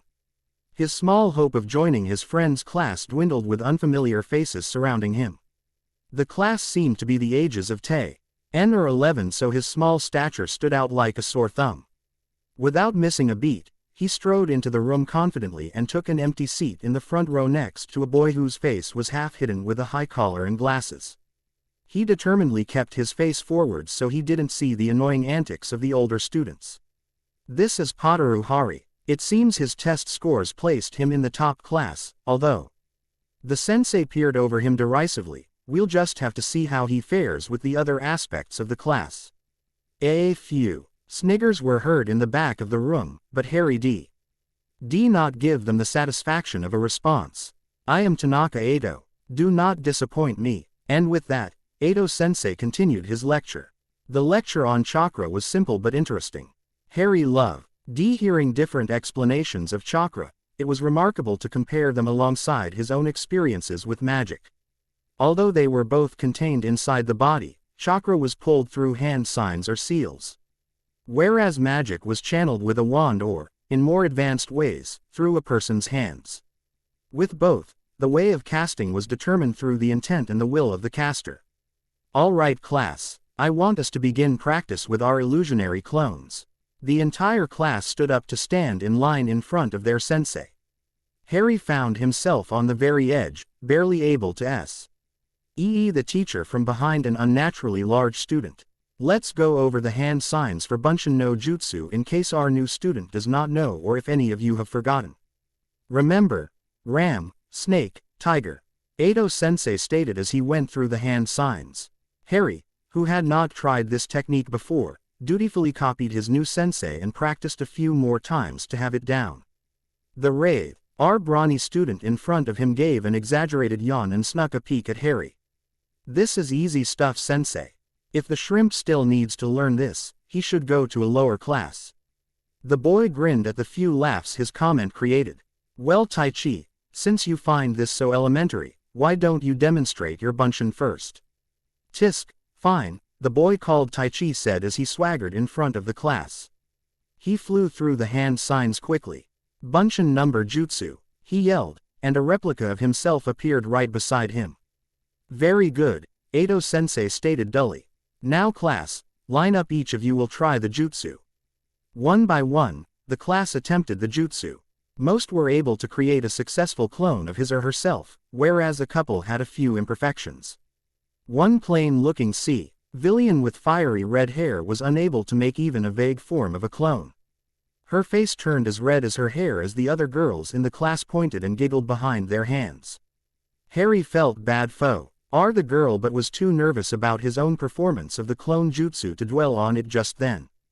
The girl looked close to tears but reined it in as the next student took her place. Then suddenly it was Harry's turn. He quickly went over everything he knew about the clone jutsu in his head as he stood before his new sensei. Visualize your body, your hair, your height. Notice every detail, every imperfection. Every physical trait you possess should be reflected in the clone. His readings made it seem simple enough, but without the familiarity with his own chakra, Harry wasn't so sure. He made the correct hand signs, as he channeled his chakra like he had practiced with his chakra exercises. He let it flow as he would his own magic while casting a spell. Bunshin number jutsu, he called out, his eyes shut tight, as he visualized himself as best he could. Laughter erupted in the classroom as he opened his eyes to peek over at his clone. Though some of his facial features were a little blurry, the clone in question had the same hair, skin, and even his scar on the forehead. The problem was the clone stood 2 feet taller with much broader shoulders than his own miniature body. He had tried to make a clone of his old self. Little shrimp wants to be taller than, huh? The boy named Taichi barked out, and even the sensei chuckled before clearing his throat. So it seems some of us need to be a bit more aware of what their actual bodies look like before attempting this again. Harry flushed in anger and embarrassment. The anger was mostly directed at himself for allowing his mind to visualize glimpses of his past instead of his present self. He moved out of the way for the next student, ignoring the jeers from Taichi. All his hard work and dedication faded into the background, as he made himself look ridiculous after only a few hours in his new classroom. This can never happen again, he thought firmly. To make everyone take me seriously as a shinobi, I'll just have to say to the top and force everyone to see me as a capable ninja regardless of my size. Harry sat on the couch in Luna's apartment meditating. Luna suggested they continue practicing occlumency, even if the chance of it being effective against any jutsu was slim. He saw the logic in the suggestion but also had his own reasons for wanting to meditate. Harry had begun to feel blank spots in his memory. He knew the fates had said he would lose some of his past memories briefly, but he did not like the feeling of missing something important. Even if the loss is only temporary. He did not mention anything to Luna. She didn't need to worry about his memory loss just yet. Regardless of his reasons, meditating was also a way for Harry to clear his mind, and after his ruinous day, he needed it. Luna was also meditating, though her way of meditation consisted of her doing headstands and humming to a song eerily similar to God Save the Queen. Harry, frustrated and unable to fall into a meditative state, opened his eyes and sighed heavily. As if on cue, Luna righted herself and stretched like she was waking up from a great nap. So where did Kakashi head off to this time? Luna asked as she continued to stretch, now going through her routine yoga poses. He is somewhere in Suna, I think, with Genma. They had to deliver a message, but that was all he was allowed to say. I think they'll be back sometime next week. They had decided whenever Kakashi went out on a mission, Harry would stay with Luna. This setup worked out well, because it gave them ample time to practice spells in the comfort of Luna's living room. Harry was still trying to figure out how to work his magic into his fighting without making himself a huge target. His control over his magic was slowly increasing, and he was able to perform most spells from 1st through 3rd year with ease. Tomorrow Guy gave me the day off from training after the academy, so we can start brewing the potion and find out your animagus then. Guy was in charge of Harry's training sessions with Kakashi gone, and with Luna's recent appearance, he decided to give Harry the day off to have youthful family time with his sister. NCE having an animal transformation was taken as part of their bloodline. They were both very eager to start Luna's training. Harry was startled to see Luna shake her head. But I thought you found all the ingredients. I did, but I won't be available tomorrow. Harry waited for her to elaborate, but when she gave no indication, he asked, what is going on tomorrow? I'll be starting my first day at work, she answered. Before sighing dreamily, it's no fang geranium or Mimbulus mimbletonia, but I'm sure I'll be able to find some plants that are interesting enough. Harry struggled through the rest of the week at the academy. It seemed that Taichi was even more of a bully than Dudley and found Harry as the perfect victim. It wasn't as embarrassing as Harry hunting, but Harry was very thankful when Kakashi came home. Kakashi, I need you to bump up my training. Harry cried as soon as he walked into Luna's apartment. Hello Kakashi, how was your trip? Luna said as she hummed over the stove. It went smoothly, only one run-in with missing Nin, but they were easily taken care of. Kakashi sat on the couch next to his charge and peered over at him. And what happened that is making you want to increase your training? Quote, because. Harry trailed off, embarrassed. He didn't want Kakashi to be displeased with him. A nudged elbow made him continue. I messed up with the Bunshin N. Ojutsu during my first day with the new class, Harry admitted. My clone was too tall and now I'm getting made fun of even more for being so little, and no one in the class takes me seriously. Kakashi just stared at him for a moment. Was there anything else wrong with your clone other than the height? Harry, who was ready to hear a disappointed response, was taken aback by the question. Well, I think the face may have been a little blurry, but other than that, no. Well, you have nothing to be ashamed of. We haven't gone over that jutsu, and the fact that you made a clone in the first place is remarkable. It usually takes people weeks to create a clone that looks any way human and then even longer to make the clones a replica of themselves. Harry rubbed his eyes, cursing his 5-year-old emotions. Kakashi patted his head fondly. If it means anything, I'm very proud of how far you've come. If you want, we can still move on to more difficult training. We'll make those other kids take you seriously. Harry buried his face under Kakashi's arm. Thanks, he muttered. Harry pondered briefly if this is what it would have been like growing up with his parents. It was odd having a father figure to talk to about his childish problems with school. So Kakashi, you're staying for dinner, correct? Luna asked, and Harry jumped, almost forgetting the blonde witch was in the room. Ma, I guess I could do that. Harry grinned up at him. Perfect, because it's just about ready. Luna had already set out 4 plates and was starting to lay the food out on the table. Luna, there's only 3 of us, Harry remarked as he helped fill the table. Oh yes, just a moment, Luna sang, as she walked out the door. Kakashi and Harry stared at each other in confused silence before the door opened back up. A disheveled Genma was dragged in and seated in the 4th spot. Although he looked a bit perplexed, Genma wasn't complaining. Well, hello everyone. Harry laughed as he sat down next to him. This was just what he needed after his struggles at the academy. He looked around happily at his wonderful, dysfunctional family. With a family of this, he could make it through anything. Harry stirred the potion delicately. It was after dinner, and Kakashi and Genma had left to meet with some other Junin for a few drinks. More like Guy invited both Genma and Kakashi, and Harry all but pushed them out, saying they needed to have fun every once in a while. It was a perfect time for them to finally discover Luna's animagus form. 1 more minute and it's finished, Harry said, looking over at the clock to make sure. Luna looked uncharacteristically nervous as her eyes locked onto the potion. There, Harry said, pulling the rod out of the potion. It's perfect. The light blue liquid shimmered as a large spoon scooped some of the potion into a cup. He handed the cup over to the blonde, who accepted it carefully. Once you drink this, you'll go into a meditative state and find your form. This is the part that differs depending on the drinker. In my experience, I found myself in a dark forest surrounded by massive trees and the wolves found me. I've heard some people have to go searching for their form, which is why this can be quick or take a very long time. The statement of, some people never find their form, went unsaid, even though they both knew it was a possibility. Luna stared at her cup before downing it in one gulp. Her breathing slowed as she successfully began her meditation. Harry cleaned up the potion and supplies as he waited anxiously for Luna to wake up. He kept a close eye on her in case something went wrong. 15 minutes later, Luna groggily opened her eyes. How did it go? Harry asked cautiously as she smiled over at him.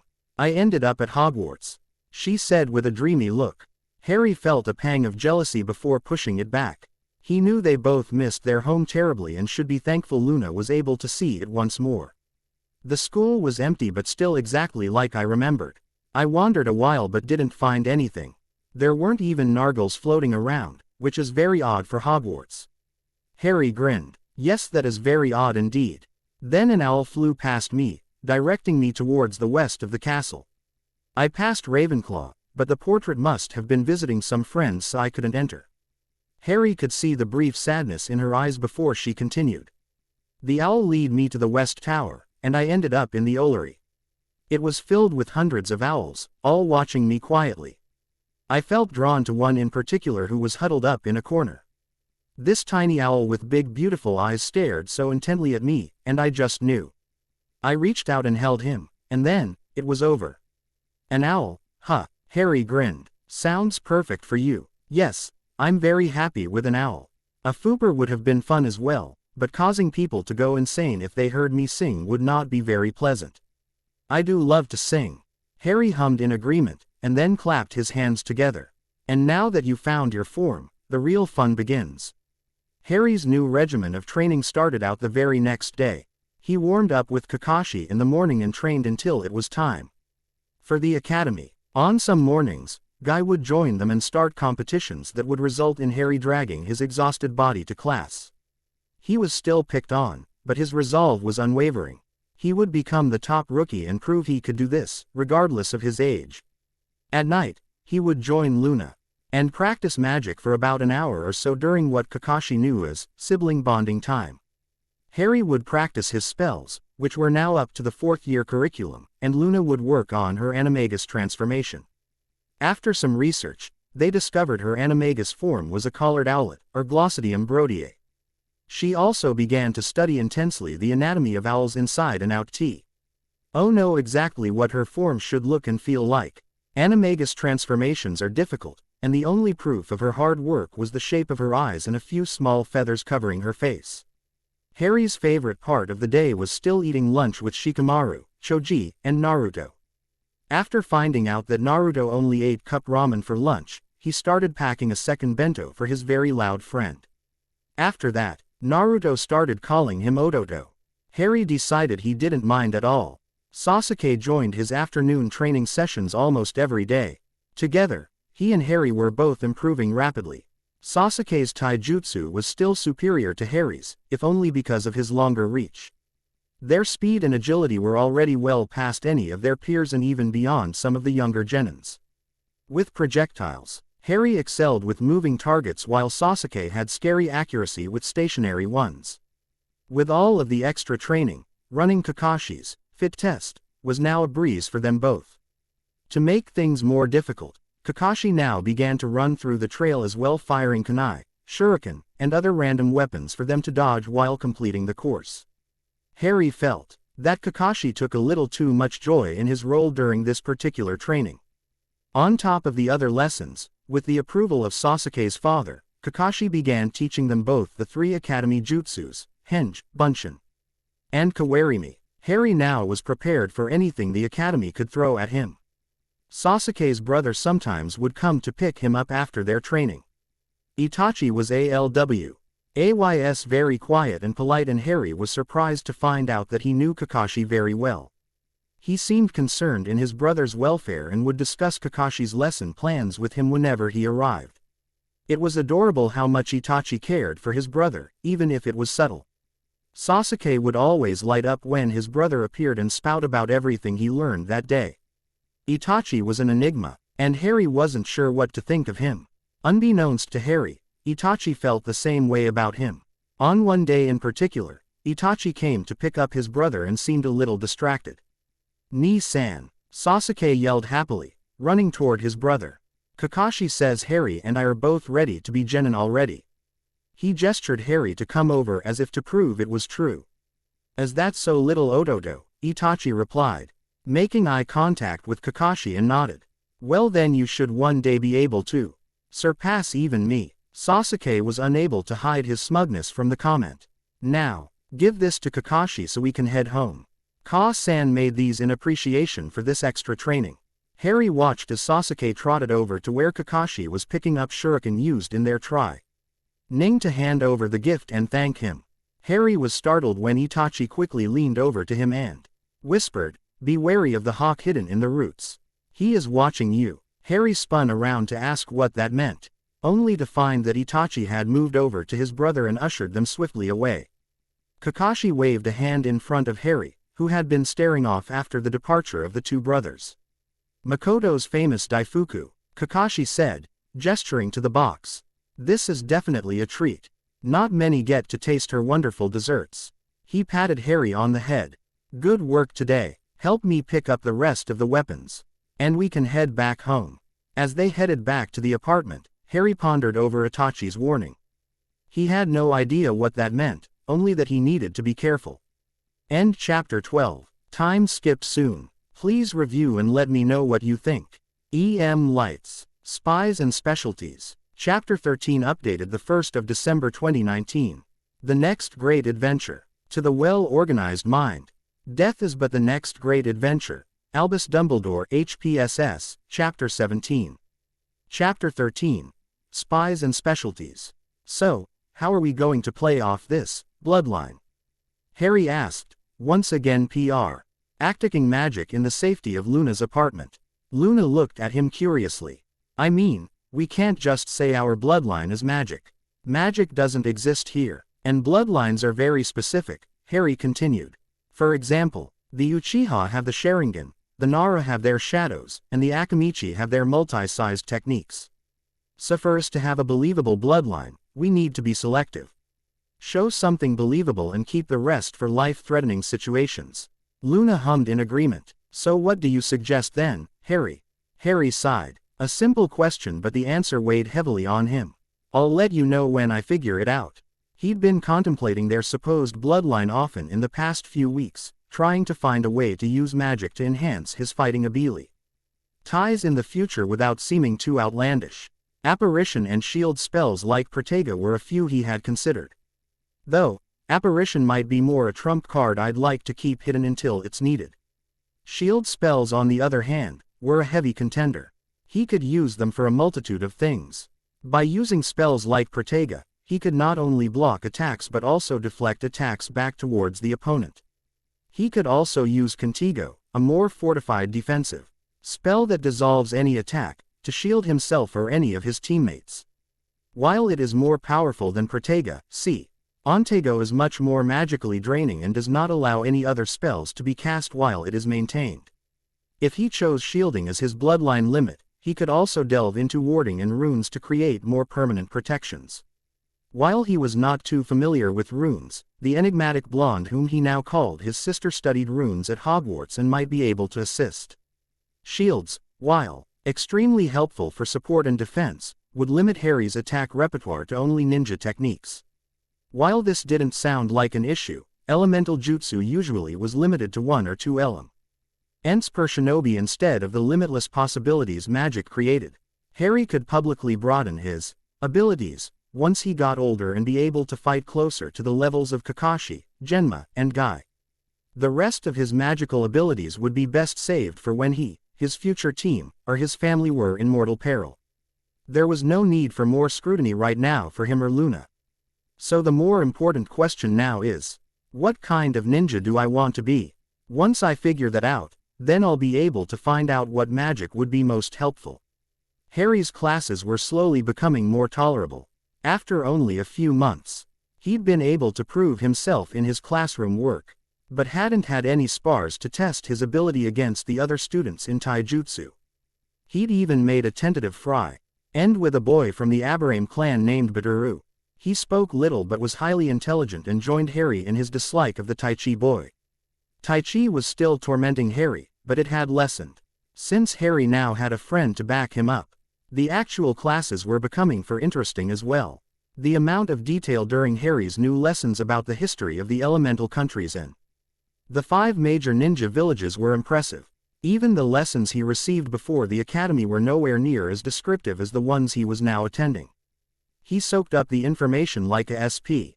And slowly started gaining some respect back from his sensei. The lesson he found most interesting ended up describing the different ninja specialties and professions. So far they had talked about torture and interrogation and stealth and infiltration. T&I was not something Harry wanted to do. Ibiki and Anko were cool, and he wouldn't mind working with them, but he didn't think he could ever torture anyone. The vague memories he could remember of the past war would make that line of work very traumatizing. Though, with Legilimate C, I would probably be very useful for extracting information. I don't know if they have anything like Legilimate C here. The Yamanaka mind technique sounds like it has more constraints. The ability to interrogate and then obliviate someone afterwards. It wasn't a comforting thought. Stealth and infiltration was one Harry would likely consider. With his animagus form and magic at his disposal, sneaking into places would be very easy for him. And I had a lot of practice sneaking around with Ron and Hermione through the years. He did miss his invisibility cloak, though there were still spells able to mimic the effects of the cloak. He hadn't gotten around to practicing the disillusionment charm, but that'd be a major benefit in this line of work. Also, if he were able to get the ingredients for Polyjuice Potion, the possibilities were endless. All thanks to Hermione for my knowledge of that one. Maybe Luna could figure out a way to brew it. We have gone over T&I and stealth and infiltration, so today we will cover something a little different, Edo-sensei began. The class had just finished up their routine morning exercises, and their sensei deemed the inside classroom lessons a break. Harry sat in his usual seat next to Badaru in the front. We have a visitor coming in to speak with you all about Medic Nin. Taichi laughed and muttered loudly, but that's for weaklings who can't make it in the field. Now that is a very wrong misconception. The speaker was a man who'd just entered the room, giving Taichi a reproachful stare. Harry recognized the man as the healer who helped him when he was in the hospital. Masaki-san waved cheerily at Harry before starting his lesson. Medical ninjutsu is an underrated ninja art. It demands perfect chakra control and an extensive knowledge of the human anatomy. If it weren't for the delicate ion made by our medic nin here in Konoha, there would be many leaf shinobi who would not be around today. Edo-sensei nodded in agreement. What also many of you may not know is that medic nin are not only found in hospitals. Our Lady Tsunade, a world-renowned medical ninja and also one of the Sannin, is a great example of a devastating fighter in the field. There were a few gasps, mainly from he girls who all looked to the powerful female Sannin as an idol. Harry spaced out for the rest of the speech. Medic nin. Now that was something Harry could see himself doing. Helping people in Aussie, sting in missions instead of solely killing others was an appealing alternative. He could still fight but would be more support for the fighters rather than the frontal assault. He grinned broadly as he thought more about going into medicine. It was not something he'd ever contemplated in his old life, but here it could be a great option. There were also tons of healing spells he could use to benefit this career choice. He'd have to talk to Kakashi about it later on. Thank you all for listening. Now, there will only be a few of you who will have the requirements to become a medic nin. If you are interested, you need to be recommended by your Jonin sensei before you can be tested by our medic nin team. Thank you, Masaki-san, Edo-sensei said. If any of you are interested in a medic nin's line of work, come speak with me.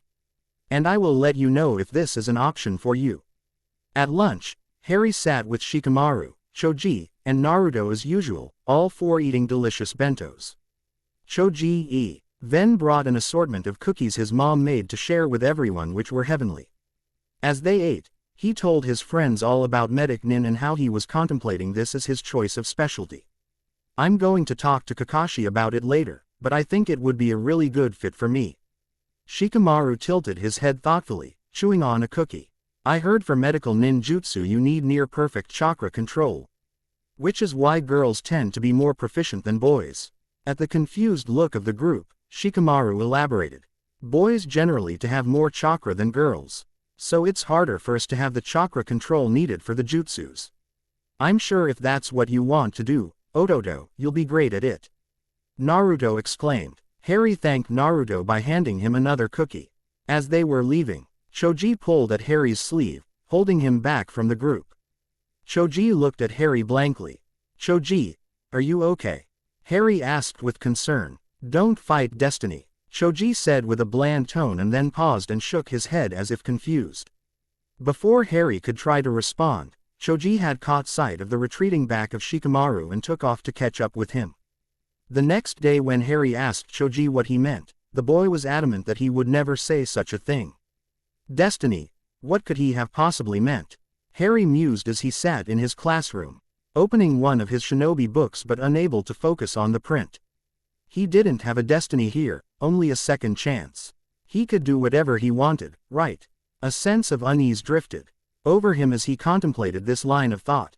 Class, next week we will begin our taijutsu training in spars, Edo-sensei announced. Remember that sparring is worth half of your practical grade for your graduation exam. Make sure you are ready. Half of the class cheered while the others looked around nervously. You mean, even the runt has to spar? Taichi asked mockingly, trying to collect a few laughs. Just keep underestimating me, Harry thought as he shared a knowing look with Badaru. His bug friend was the only one who knew the details of his extensive training with Kakashi. Even, his sensei glanced over at him with what might have been concern. This would be his chance to shock them all. He couldn't help it, he grinned. As he left the academy, Harry lingered outside waiting for Sasuke to come out. Their class was running late, so Harry sat down leaning against a tree to wait.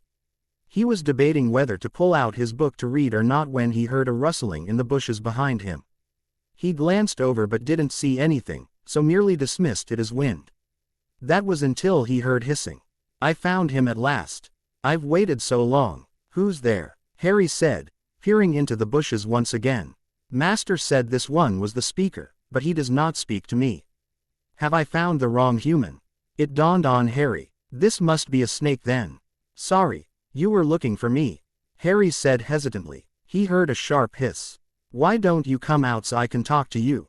The snake poked his head out of the bush before slithering out to greet Harry. His dark blue scales gleamed against the sun's rays. He was about 3 feet in length with bright red scales covering the tip of his nose and the end of his tail. Greetings, speaker. I am honored to meet you. The snake bowed his head. I never thought I'd be able to encounter a human snake. I thought it was only in stories someone like you existed. Well, it's nice to meet you too. Why were you looking for me? The snake summoner told me to watch you and report any interesting information about you. His tongue flitted in and out excitedly.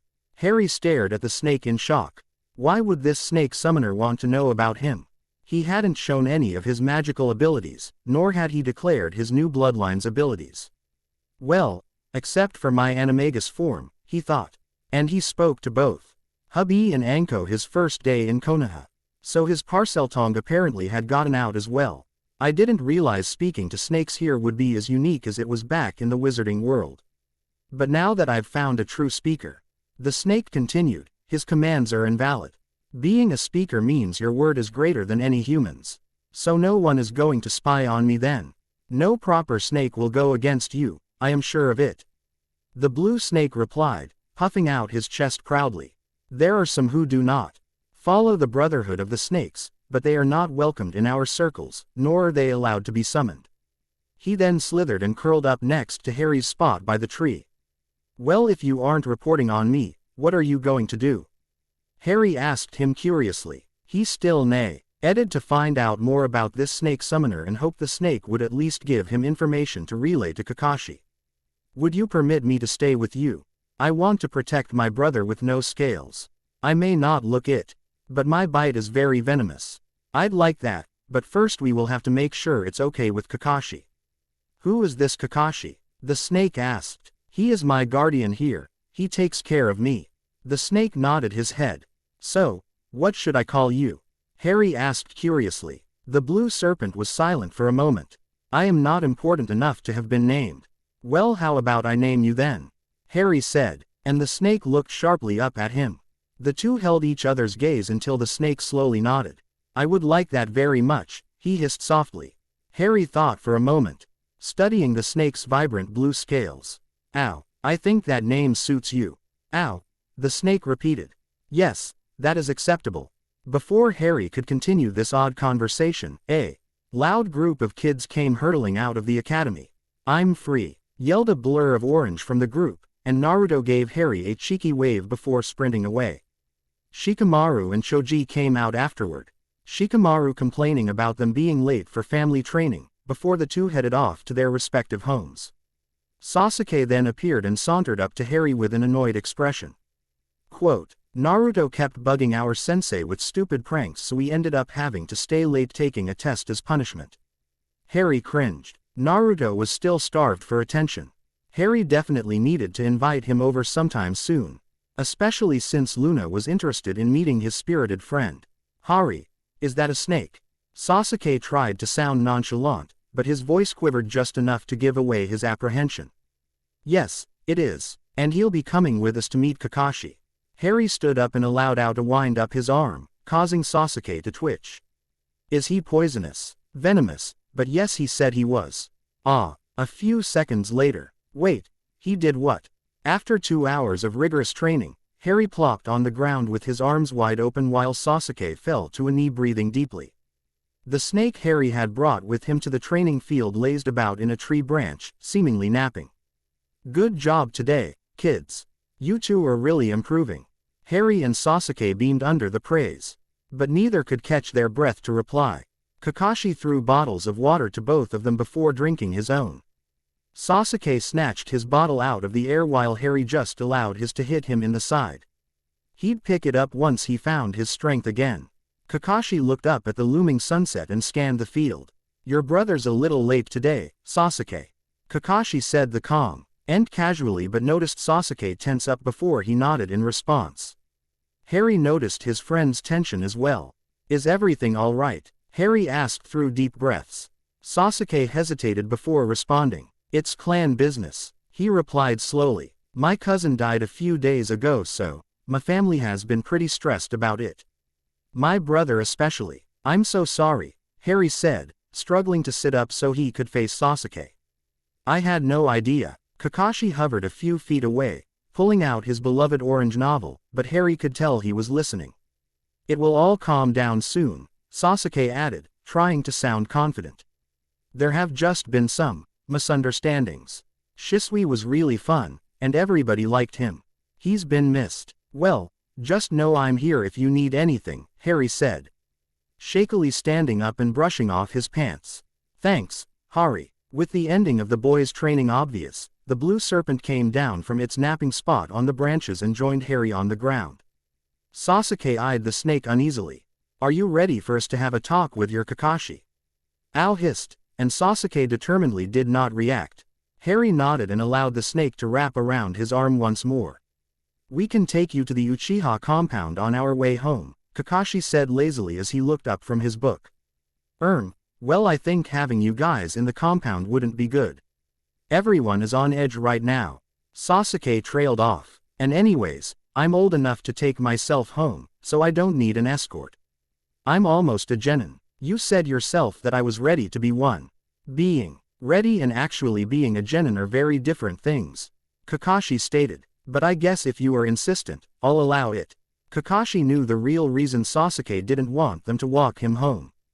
He could see the fear in the boy's eyes of the venomous creature wrapped around his charge's arm. Just no detours. Head straight home or your father will have my head, Kakashi continued flippantly. Sasuke bowed to Kakashi and waved at Harry, determined to keep eye contact and not stray down to the other boy's arm. Kakashi and Harry both watched Sasuke until he was out of sight. Kakashi sighed. Now, are you going to explain this snake to me? Kakashi, meet Ao, Harry stated. And Ao, meet Kakashi, my guardian. Ao bowed her head, and Kakashi bowed his in return. Apparently, he was sent to spy on me by someone. But he said that because I am a speaker and a brother of the snakes, he no longer has to follow those orders. Who ordered him to spy on you? Kakashi said sharply, gazing at the snake as if he could respond. It was the snake summoner. Ao repeated the same thing he had stated earlier. Harry relayed the response, and Kakashi growled, causing both Harry and Ao to jump slightly. I'm sorry, it's just, I have an idea of who that is. When Kakashi didn't elaborate, Harry continued. So now Ao wants to stay with us so he can protect me and you and everybody else. And I want to give you the snake summons. Harry jerked his head to Ao and then repeated what the snake had just said to Kakashi. If it actually is possible for you to obtain it, that summoning contract would be very useful one day. Kakashi rubbed his forehead and sighed. Well, you've given me a lot to think about, Hari. Ao can stay with us for now, but I'll need to talk to the Hokage about this soon. Harry, Kakashi, and Genma were all seated at Luna's table for a delicious dinner when a bell sounded 3 times. Because Harry had been taught what the different bell sounds mean, he knew this was an emergency for all Chunin and above. The 2 Junin jumped up instantly. Hokage summons, Genma declared as they both leapt out the window in a hurry. Harry peered out into the sky with trepidation. Drops of rain started to fall, so he moved to close the window. Luna stayed in her seat, gently petting Ao who was curled up in her lap. It seemed the witch was quite taken with the blue serpent. Oh dear, Luna said sadly. Even the skies are crying. Something terrible must have happened. Harry prayed to whatever gods were up there that Luna was wrong. The two stayed up later than usual waiting on the Junon to return. Al had curled up by the windowsill and Harry wasn't sure if he was asleep or keeping watch. Harry was on edge and couldn't sleep. He watched Luna knitting wutshish. He deemed her amity scarf and tried not to think about Kakashi and Genma in danger. It was near midnight when they both returned. Genma patted Harry sorrowfully on the head and went to talk to Luna in hushed tones. Kakashi approached Harry on the couch with a troubled expression. Harry, something has happened. I felt it was best I told you before you start hearing bits and pieces of the story tomorrow. Harry's heart dropped, feeling a sense of dread fill his entire body. It's about your friend Sasuke and the Uchiha clan. End chapter 13. Sorry for the cliffhanger. I just couldn't resist. As always, please review and let me know what you think. Until next time. EM Lights. Harry's bloodline. What magic should he use to call his bloodline? I'm interested to see your thoughts and see whose ideas are similar to mine. Decisions. Chapter 14 updated the 1st of December 2019. Disclaimer. I do not own Naruto or Harry Potter. The next great adventure. To the well-organized mind, death is but the next great adventure. Albus Dumbledore HPSS. Chapter 17. Chapter 14. Decisions. Harry sat frozen in a worn hospital chair, staring at Sasuke's unresponsive form. The room was filled with brightly colored flowers and get well cards lining the windows and tables. It would have been a very cheery room in Harry's opinion, if not for the centerpiece. He could see small beads of sweat concentrated at Sasuke's forehead. Even in a coma, it seemed the young boy was suffering from something terrible. Harry patted Sasuke's hand awkwardly. How did this happen? He thought, not quite able to fully accept the facts. It had only been a day since the Uchiha clan had been murdered and the village was in mourning. How could all of this have occurred without anyone knowing? He could barely hear Kakashi discussing something with the medic Nin outside the room about Sasuke's attack. Yes, he was the only one hit with the jutsu. How long will it take to heal him? We just don't have the knowledge, uncertain, of when he will wake up. If only Tsunade were here. And we are sure it was Itachi. The evidence suggests, and with him fleeing, Sasuke was lucky. Harry held in a gasp, but his breath hitched for Kakashi to lead the doctor elsewhere. Itachi. He was the reason his friend was lying here in the hospital in a comatose state. He caused the Uchiha clan to go from hundreds of members to 2 in only a few hours. His little brother looked up to him with such admiration and love, and this is how he leaves him. He was thankful Kakashi indirectly filled him in on the situation, as unfathomable as it sounded. He stared back at his friend with his heart plummeting. Sasuke now was without family. And unlike Harry, Sasuke didn't have any Muggle relatives to take him in. The Dursleys were an unpleasant lot, but they did give him a home and enough food to get by. Also, I was too young to really remember my parents, he thought sadly. The emptiness he felt going without parents is nothing compared to what his friend will feel when he wakes up. No parents, relatives, no one, but the murderous brother who caused it to happen. Sasuke, I will be here for you no matter what, Harry stated vehemently.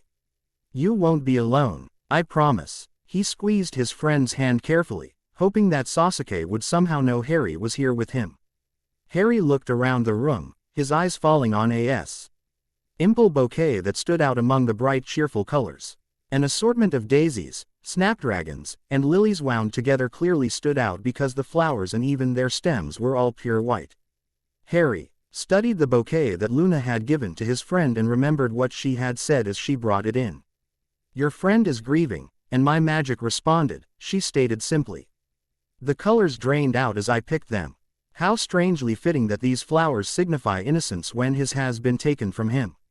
She looked out the window, eyes glazing over. I think I'd rather mourn his lost innocence. Unlike you, Harry, not everyone gets a second chance of being a child.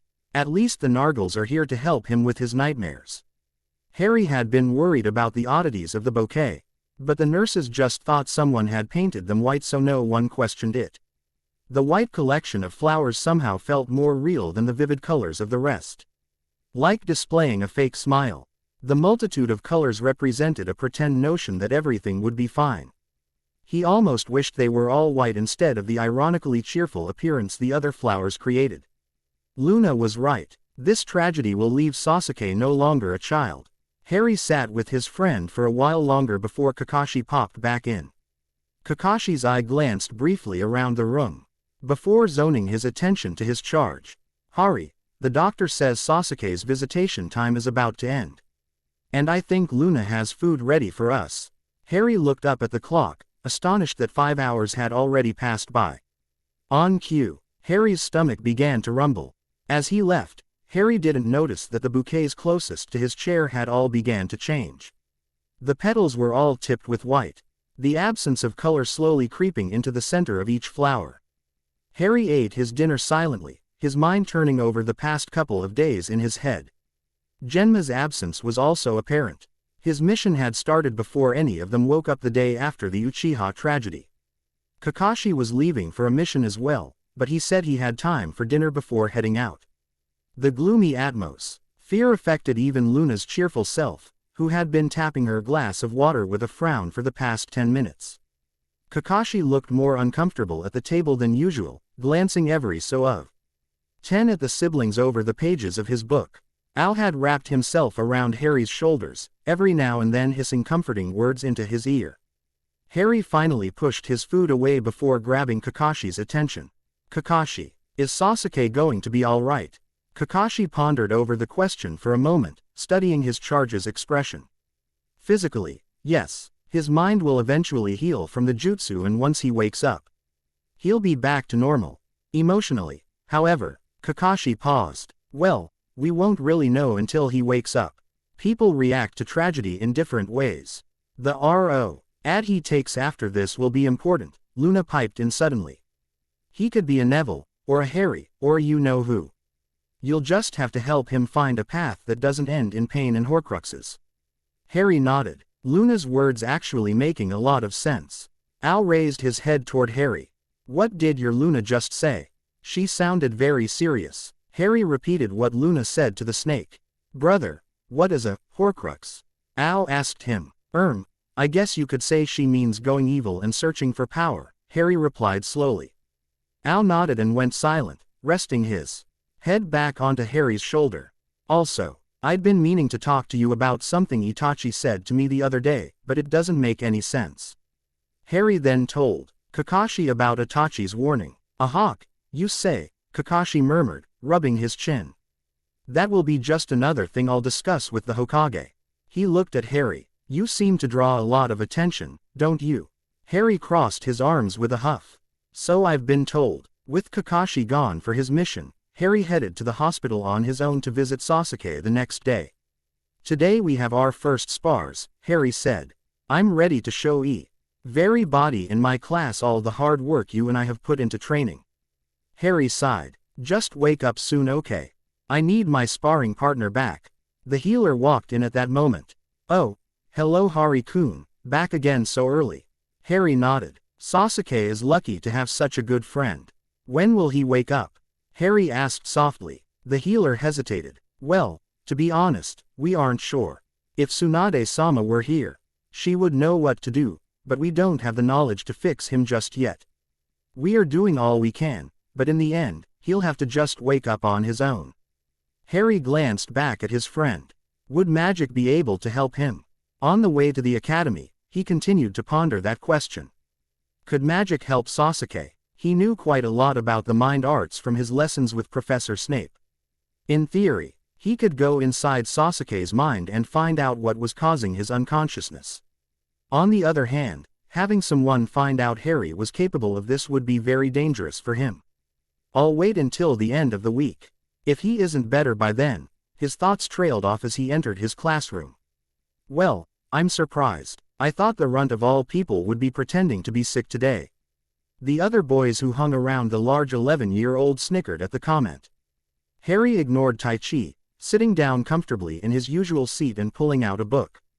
Badaru hadn't arrived yet, so he didn't have anyone to distract him from Sasuke's predicament. "I wonder who he'll get paired with." The boy continued loudly with mock concern. I hope it isn't one of us. We might accidentally put him in the hospital. Harry gritted his teeth but stayed silent. He couldn't sink to this child's level. He was too old to pick fights with children, even if this one was a horrible bully. I hope I am paired with one of those boys, he thought.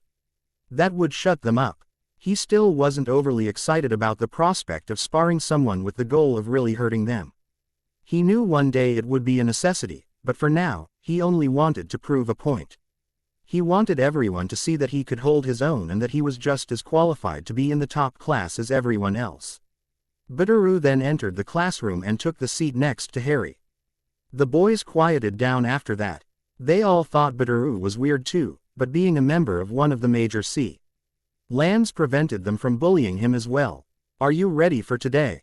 Bitteroo asked in greeting. You bet. Now, whoever steps out of the circle, gives up, or is knocked unconscious loses, Edo Sensei said as they all entered the small training ground behind the school.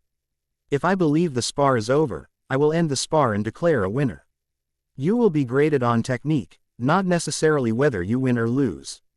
For now, he added pointedly. The first pair to fight was two girls who giggled as they entered the circle. They threw a few half-hearted punches at each other before one landed a kick around her opponent's stomach.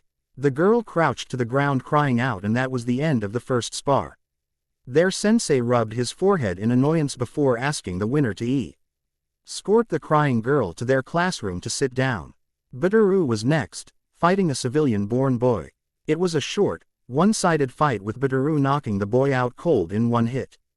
The outcome was obvious, Bitteroo stated softly, adjusting his glasses. Why? Because I have been training with my clan longer than he has been training. Harry nodded at him as he moved back to his spot next to Harry. The spar was too embarrassing to warrant congratulations.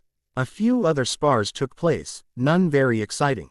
Taichi showed his disappointment in not being paired with Harry, but still made a show of beating down another boy in the class. Harry grudgingly admitted to himself that the boy had a bit of talent, but the pompous attitude and overconfidence would be his downfall. Next spar will be Matsuo Junichi and Padaru Hari, Sensei stated, glancing in Harry's direction with unease. Harry walked into the circle with quiet confidence, ignoring the girl's concerned comments. Edo Sensei, you can't be serious. He's just a kid, he'll get really hurt. Hari is a part of the class and will participate in all of the class's activities. If he cannot do so, then he does not belong in this class. Harry sighed. Even their sensei still didn't think he belonged. Taichi whispered in the boy's ear before slapping him on the back. The boy then joined Harry next to their sensei. Sparring his class mate was very different than sparring with Kakashi, Guy, or Sasuke. He knew those three didn't intend to really hurt him. This boy, however, had a fiery glint to his eyes and a grin that spoke volumes. Give up now before I hurt you. The boy hissed at him. Harry only smiled up at him in response. Begin, their sensei said abruptly, and Harry charged. The spar ended rather quickly in Harry's opinion. They exchanged a few punches. But Harry's experience of fighting much faster opponents made Junichi's movements seem sluggish. Junichi tried to spit in Harry's face to disrupt his vision, but Harry dodged it easily. He landed a solid punch to the boy's gut, knocking the breath out of him and causing him to double over. Harry then bent down and swept his leg out to knock the taller boy to the ground. He then grasped the boy's arm and pinned him sharply to the ground. Stunned silence followed. Junichi thrashed under Harry's grip. However, Kakashi had taught him a hold that even upper chunin struggle with. So the boy had no chance of breaking free. Does anyone else believe Hari can't keep up with our class? Bitteroo spoke softly to disrupt the silence. Yes, well, Edo Sensei said in a daze. Padaru Hari is the winner. Harry released the other boy and returned to his spot next to Bitteroo, determined not to break into the triumphant grin that threatened to show through. He finally showed them he is deserving to be in this class. He must have cheated. Taichi exclaimed, glaring at Harry. There is no way the runt could have beaten one of us. You saw it with your own eyes. Harry finally spoke up and met the boy's glare with his own. I beat him fair and square. Yeah, right. You definitely cheated. I always knew there was something shifty about you. Harry's hands Enched tightly into fists, and he used every ounce of willpower not to react. "Permission to fight Tai Chi in our next sparring session," Harry announced loudly, not breaking eye contact with his large classmate. Their sensei hesitated. "Permission. Granted." Some of the girls still looked panicked for him, even though he had just beaten one of their classmates soundly. Harry sighed. Even beating Hi's opponent did not sway their opinions that he is just a small child. "We will have the next round of spars in 2 weeks. Everyone, learn from any mistakes made today and apply them to your training between now and then. We will discuss some of these mistakes once all the spars are completed for today." Tai Chi popped his knuckles in a threatening manner while looking ecstatic. "Sounds great, Sensei," Tai Chi responded happily. "Class, let us continue with our practice matches. The next spar will be." The week went by with no change in Sasuke's state. Without Kakashi and Genma there, Harry trained with Guy after the academy. And Luna at night. With only Harry and Luna home, the dinner table seemed very empty. They even invited Guy over for dinner one of the nights. "Yash, thank you for allowing me to share this youthful dinner with you," he announced passionately. Al slithered from Luna's lap into Harry's room, muttering about busted eardrums. Safe to say they would not be inviting Guy to dinner again without having Kakashi there to rein him in. The week also included the memorial for the fallen Uchiha clan members. The clan symbol was emblazoned on a large tapestry, swaying behind the podium where the Hokage stood. There was a long table in front of the Hokage, decorated with pictures of the fallen Uchiha. Both teary-eyed civilians and ninja placed flowers and ornate fans alongside the frames. Harry stood near the back of the memorial with Luna, wearing his new black dress suit Kakashi had purchased for him. Luna also wore a black sundress, though handmade radish earrings still hung from her earlobes and multiple necklaces filled with mismatched beads. Harry saw Shikamaru and Choji with their fathers and a blonde girl he recognized as one of their classmates, all dressed in formal black kimonos. They nodded solemnly to him as they continued to the front, which was seemingly designated for all the clans. The young blonde girl waved and smiled at Luna as she passed, confusing Harry terribly until he remembered Luna worked at the flower shop. So she must be a Yamanaka. How dare that demon show up here? A civilian behind Harry whispered angrily. Harry glanced around, wondering what the man could be talking about, and saw another familiar face. Naruto was standing off to the side awkwardly, still wearing his obnoxiously orange jumpsuit. He waved hesitantly as he detected Harry in the crowd. Luna, who seemed to have noticed where Harry's attention had shifted, glanced at the blonde boy and immediately walked up to him. She took his hand and dragged him over to where she and Harry were standing. "It's starting," Luna whispered to him, still holding onto his hand. Naruto nodded to her, in shock that a complete stranger would invite him to stand next to them. Harry smiled at him encouragingly. The crowd started to quiet down and turned their attention up to the Hokage. The Hokage cleared his throat and began to speak. His grief was palpable as he recalled the many great things the Uchiha clan accomplished and how terrible for this tragedy to happen to such an upstanding and hard-working clan.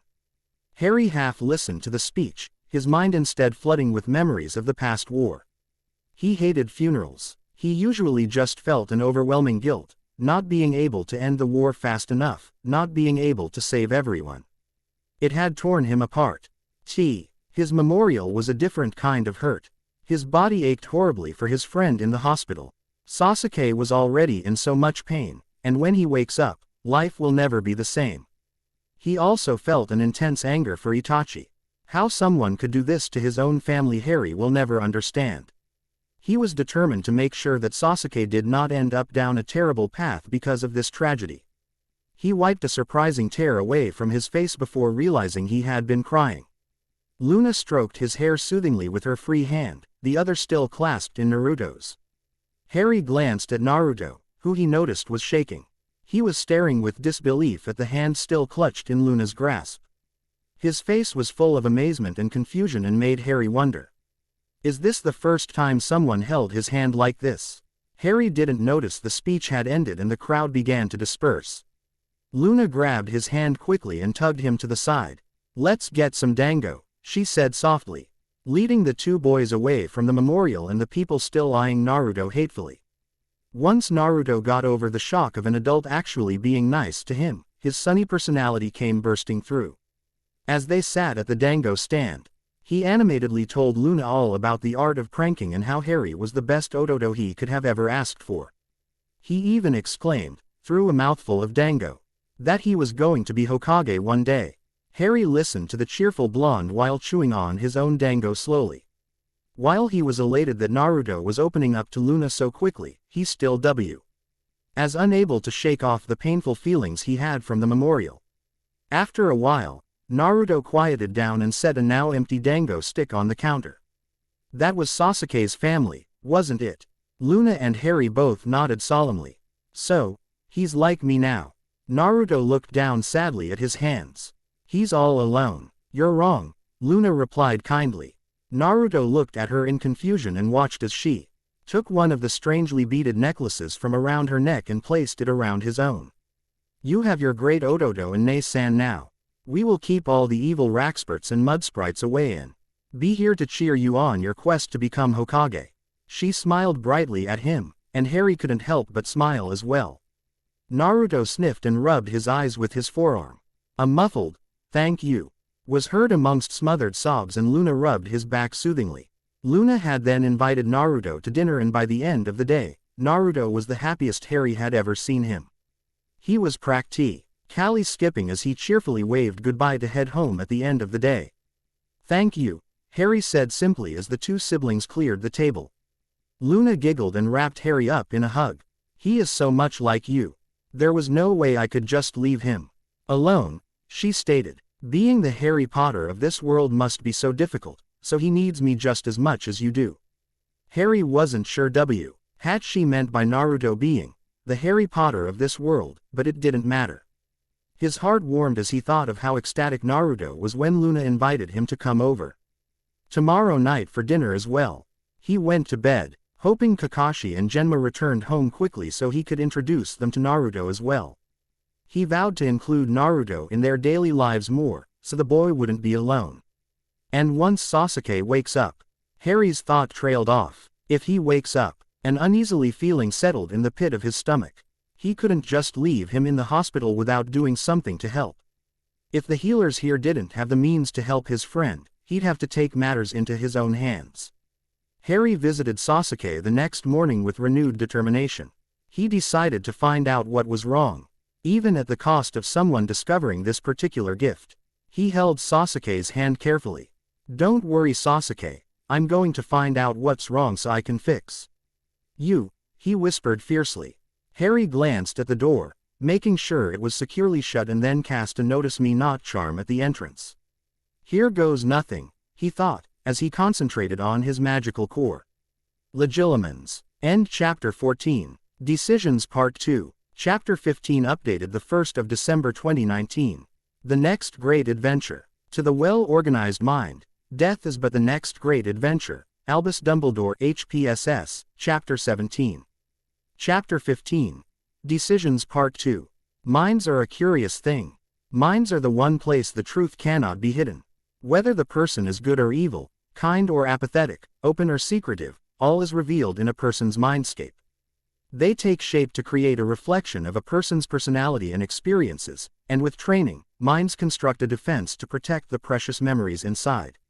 For example, Hermione's organized mind resembled a giant library, with a book representing every memory she possessed and carefully labeled in chronological order. With occlumency, her library became filled with traps, devil's snare, and multiple illusions that even Harry had trouble disabling. Her non-magic background was evident in the aesthetic of her mindscape. The library's architecture resembled an elegant 15th-century cathedral with Muggle fairy tales painted beautifully on the walls and ceiling. Her favorite book quotes were carefully carved into the wooden shelves throughout the entire library. Even the smallest person can shape the future. Her favorite quote by Tolkien was whittled into the shelf holding her earliest childhood memories.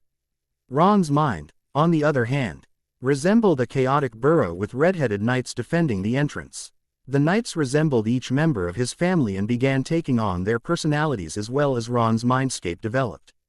Two in particular seemed to enjoy pranking trespassers instead of attacking them headfirst. Ron also created the ghoul in the attic into a monstrous entity that viciously attacked any intruders.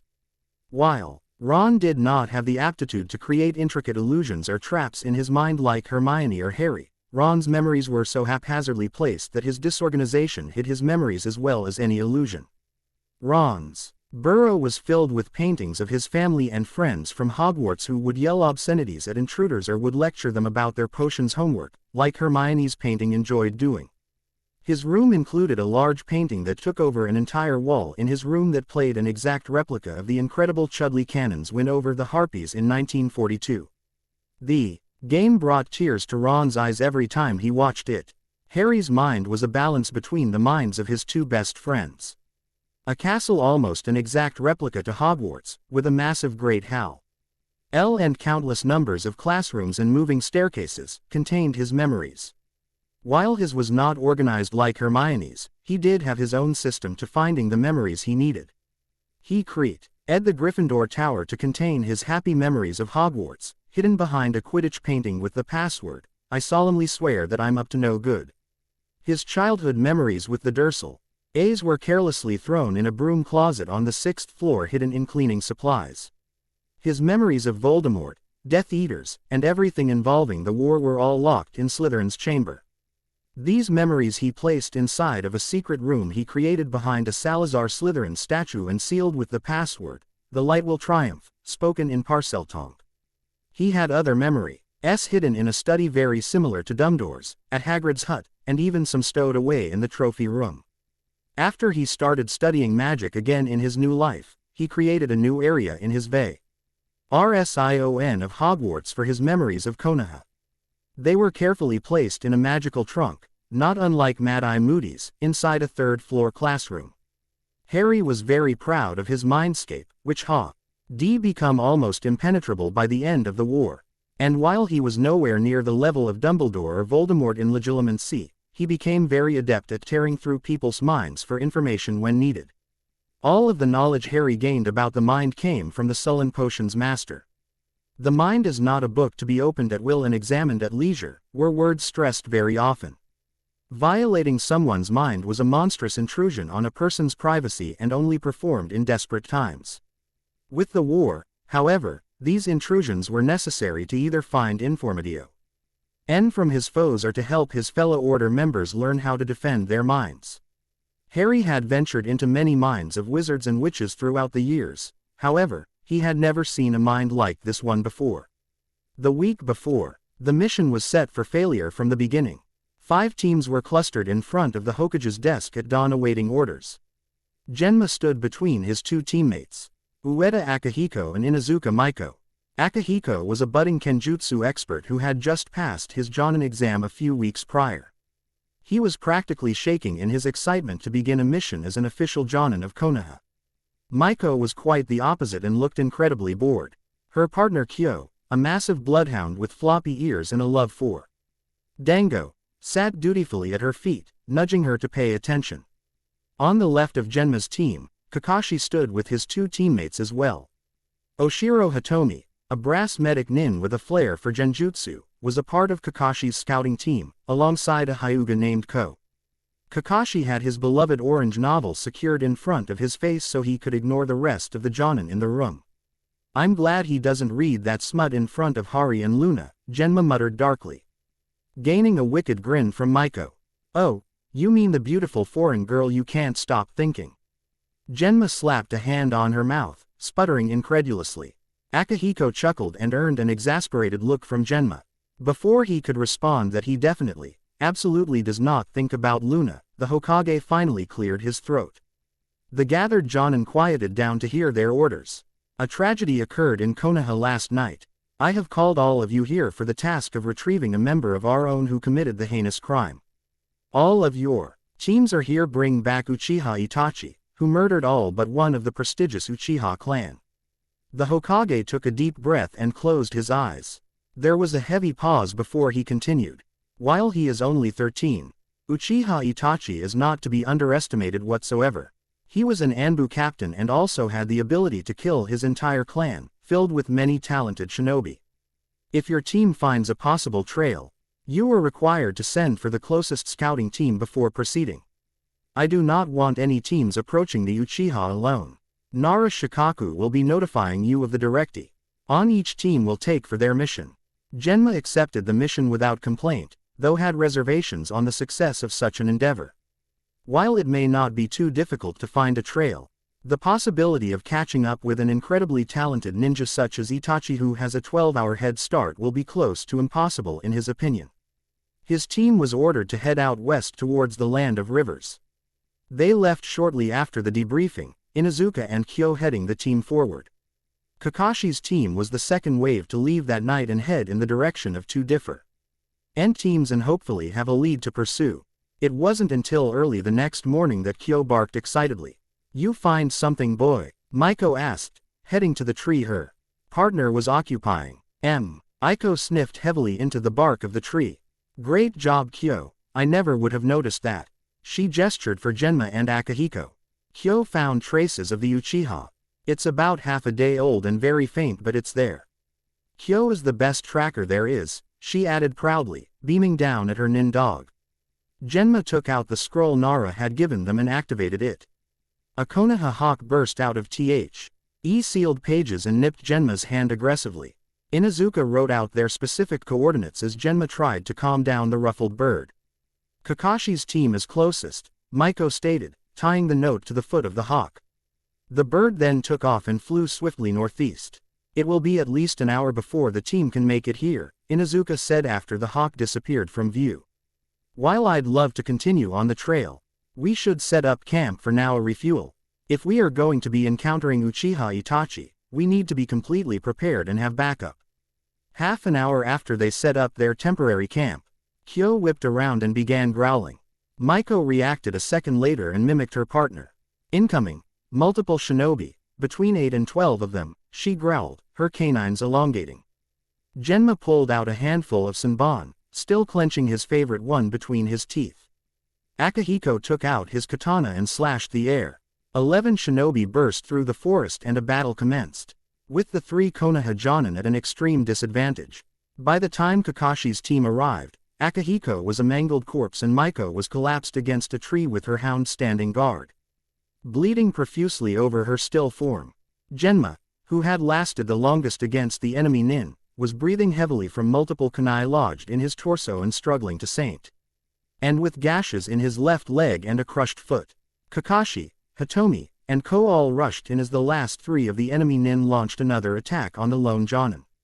Kakashi's team took down the worn-down enemy nin easily. Genma crumpled on the ground in shock as soon as the last shinobi was disposed of. When Hitomi tried to approach him, he waved her away. Check them first, he panted forcefully.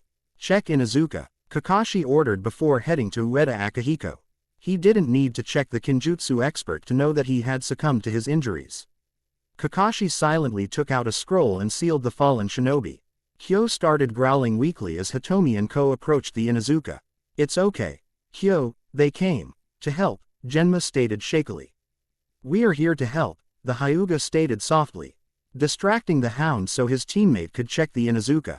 The dog continued to whine in pain but continued to stand in defense of his master. She's still alive, Hitomi exclaimed, her hand automatically turning green and beginning to heal the unconscious Kunoichi.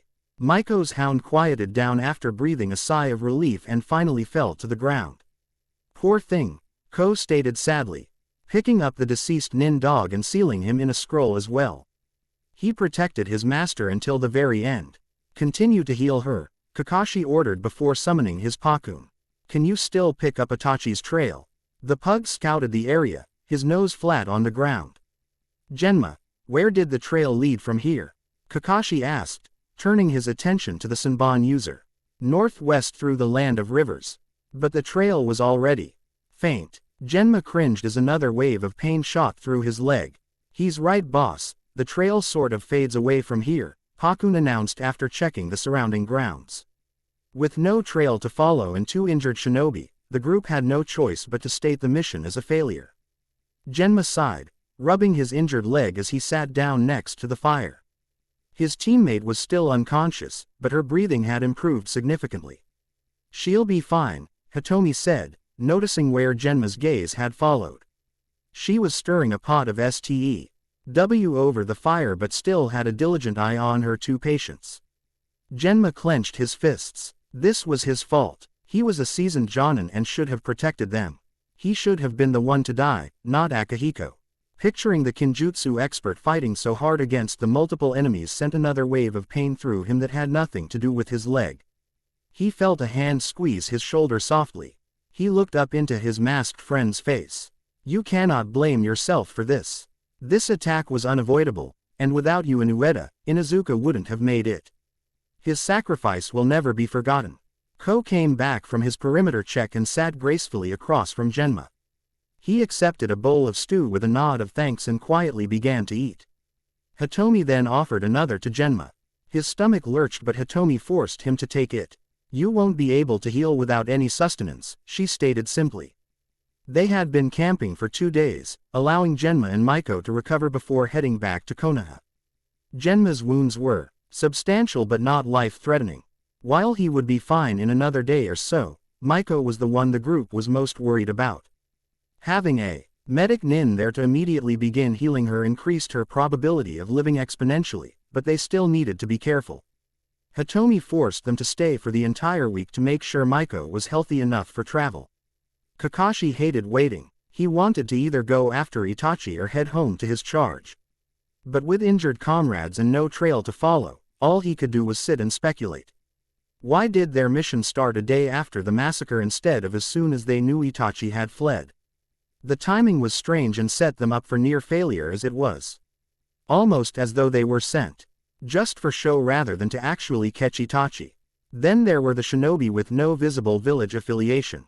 Was it just coincidence they attacked or were they sent to block any Konoha nin from following the fugitive Uchiha? Kakashi had sealed up the enemy's bodies as well, hoping there would be clues to where they came from and why they attacked his fellow shinobi. Present day. All Harry could see at first was pitch black. As he entered forward, the scene before him lightened up but carried a red tint on every surface. He'd never ventured into a mine that was stained a certain color.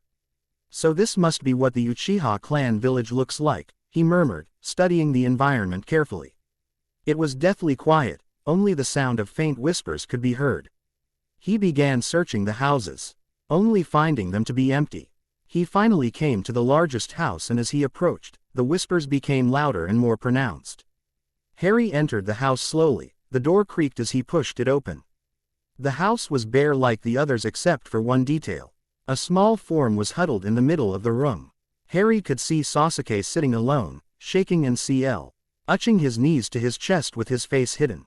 Sasuke, Harry called out cautiously. No response. Sasuke, it's me Harry, he said, walking slowly to his friend. He made his way into the room. ND stood directly in front of the shaking boy. Still, Sasuke did not respond. Harry left the boy for a moment, searching the rest of the house for the source of the whispers. In the last room, a small bedroom with minimal decor, he found the memories. They were floating around like leaves in a storm, cries escaping from many of them. Something must have agitated them, Harry thought, using his magic to calm them down. They finally quieted and slowed to a lazy hover except for one. One memory glowed an angry red, the same tint as the village in Sasuke's mind, and continued to zoom around the room. Faint screams still erupted from the disturbed memory. It stood out in comparison to the other white glinting memories. Looks tampered with, Harry murmured to himself. Before initiating any repairs to the tampered memory, he exited the room to check back on Sasuke to see if calming the other memories made any difference. The boy was still huddled in the middle of the room, but his shaking had calmed a little. His head had risen so Harry could see the boy's tear-streaked face. Sasuke. Sasuke still didn't respond. He looked terrified. Harry hesitantly reached out to comfort the boy. As soon as his hand touched Sasuke's shoulder, Harry's vision spun. Men and women getting decapitated in their homes. Children's throats getting slit. Terrified screams echoing all around. To test the limit of my abilities. The Uchiha clan head and his wife kneeling in front of a blood-soaked Itachi, pleading for their lives. You must kill your closest friend. Harry let go, his hand shaking uncontrollably and felt a strong urge to retch. His friend was stuck in this memory, the massacre, and it was being replayed over and over again. And it's been tampered with to show him everything that happened in the massacre. Harry thought with dismay. No 8-year-old should ever see something so horrible. He took a few deep breaths to calm himself. How should I fix this? Obliviate him. Harry walked back into the room with the memories, debating his options. He stared angrily at the volatile memory, still ricocheting off the walls. Maybe if I just alter the memory, I can erase the memory of his family members' deaths and all of the blood. Why did you do this, Itachi? You loved your brother, Harry growled. He wanted to erase the whole memory, but if his brother thinks to come after him in the future, Sasuke will need to remember what happened. Harry made the decision. He would take out all the memories of the murders. He would erase the screams and the bodies from his friend's memory. He'd even lessen the visuals of the memory, so Sasuke didn't see the blood on his brother's clothes. But he would keep the words. It may be something he would talk to Sasuke about in the future. To figure out exactly what Itachi meant. It seemed important, and Harry couldn't take that away as much as he wanted to. He could take away the memories, but he couldn't erase the actual massacre. His friend will hurt no matter what Harry did for him here. But I can help his nightmares, Harry thought, and with determination, he began to alter the memory. The glowing red memory screamed, and Harry could hear Sasuke screaming with it. Ignoring his friend's cries, he continued his work until he erased all that he could. Finally, the memory, and Sasuke, quieted down. The memory floated just as the others did, and only had a small tinge of red left in its glowing sphere. Harry wiped the sweat from his brow and returned to his friend. Harry, Sasuke was standing up, though his body still shook slightly, and fell into a defensive stance as soon as Harry entered the room. What are you doing? How are you here? What's going on? Harry's mind went blank. How was he supposed to explain this? You've been in a coma for a week now. My bloodline limit allowed me to come and get you. Harry scratched the back of his head uncomfortably. A lot has happened, and I'll explain everything once you wake up, okay? But I don't want anyone to know my bloodline lets me do this. I'll tell you everything, but just please don't tell anyone about this. Sasuke nodded in confusion. Harry gestured him to walk outside. So, if I am asleep, how do I wake up? Well, since everything has calmed down here, you will probably wake up on your own. Harry looked around, thankful that the red tint was gone from the village. But I can pinch you if that will help. Sasuke cracked a small smile, and Harry gave a sigh of relief. At least Sasuke hadn't lost his ability to smile. Sasuke stared around the village. They're gone, aren't they? He stated sadly. Harry nodded solemnly. But I promise you, Sasuke, you will never be alone. He squeezed the boy's shoulder. I'm going to kill him, Sasuke stated firmly, clenching his hands into fists. And I'll help you. Before Sasuke could protest, Harry waved it off. I already told you, I'm not going to let you be alone. If you want revenge, then I will support you with that. He sighed. We will talk more about this later. First I want you to wake up, okay? Harry steadied himself to cancel the spell. See you on the other side. Harry then snapped awake. He looked around the room, blinking his eyes rapidly to adapt his vision to the bright room. He noted that no one had visited the room while he was in Sasuke's mind. He removed the notice me not spell from the door and stretched out his stiff back before leaning toward Sasuke. He shook him softly. Sasuke, time to wake up. There was some rustling of sheets and a groan. Come on, Sasuke. I need my sparring partner back. He shook him once more. Then, Sasuke opened his eyes. End chapter. Well, I finally finished this chapter. Next chapter Harry will be telling people a little about his blue D-line and Kakashi and Genma will be back. Also, Harry and Taichi's fight is coming up soon. Thanks for reading. Please let me know what you think. Lights. If anyone was wondering what type of snake owl is, he is a Mangshan pit viper. Look them up. They are beautiful. Aftermath. Chapter 16 updated the 1st of December 2019. The next great adventure. To the well-organized mind, death is but the next great adventure. Albus Dumbledore HPSS. Chapter 17. Chapter 16. Aftermath. Harry. Harry sighed in relief and smiled down at his friend. Glad you're back, Sasuke. A few seconds later, a medic and 2 nurses rushed in. They must have had some type of sensor to notify them when the boy woke up. Thank goodness, the medic exclaimed as he began to check Sasuke's vitals. Aya, send word to Hokage-sama that the boy has awoken. Sorry Hari-kun, but I'll need you to step out while I check your friend further. Harry nodded and tried to stand, but a hand reached out to stop him from leaving. Hari stays, Sasuke, he said with a slight trembling in his voice. The medic nodded and continued through a series of tests as Harry sat quietly next to the bed. Sasuke, physically you seem just fine. The medic paused, looking over the clipboard in his hands. I'm going to have someone come in to talk with you though before we decide anything. So I guess they're worried about his mental state, Harry thought as the medic mentioned to his nurse to bring Sasuke some food. He studied his friend's blank expression and shaking hands. If I hadn't just been inside his mind, I'd be worried too. Nevertheless, he'll still need a long time to fully heal from this. The one of the nurses walked back in and set a tray of food in front of the young Uchiha.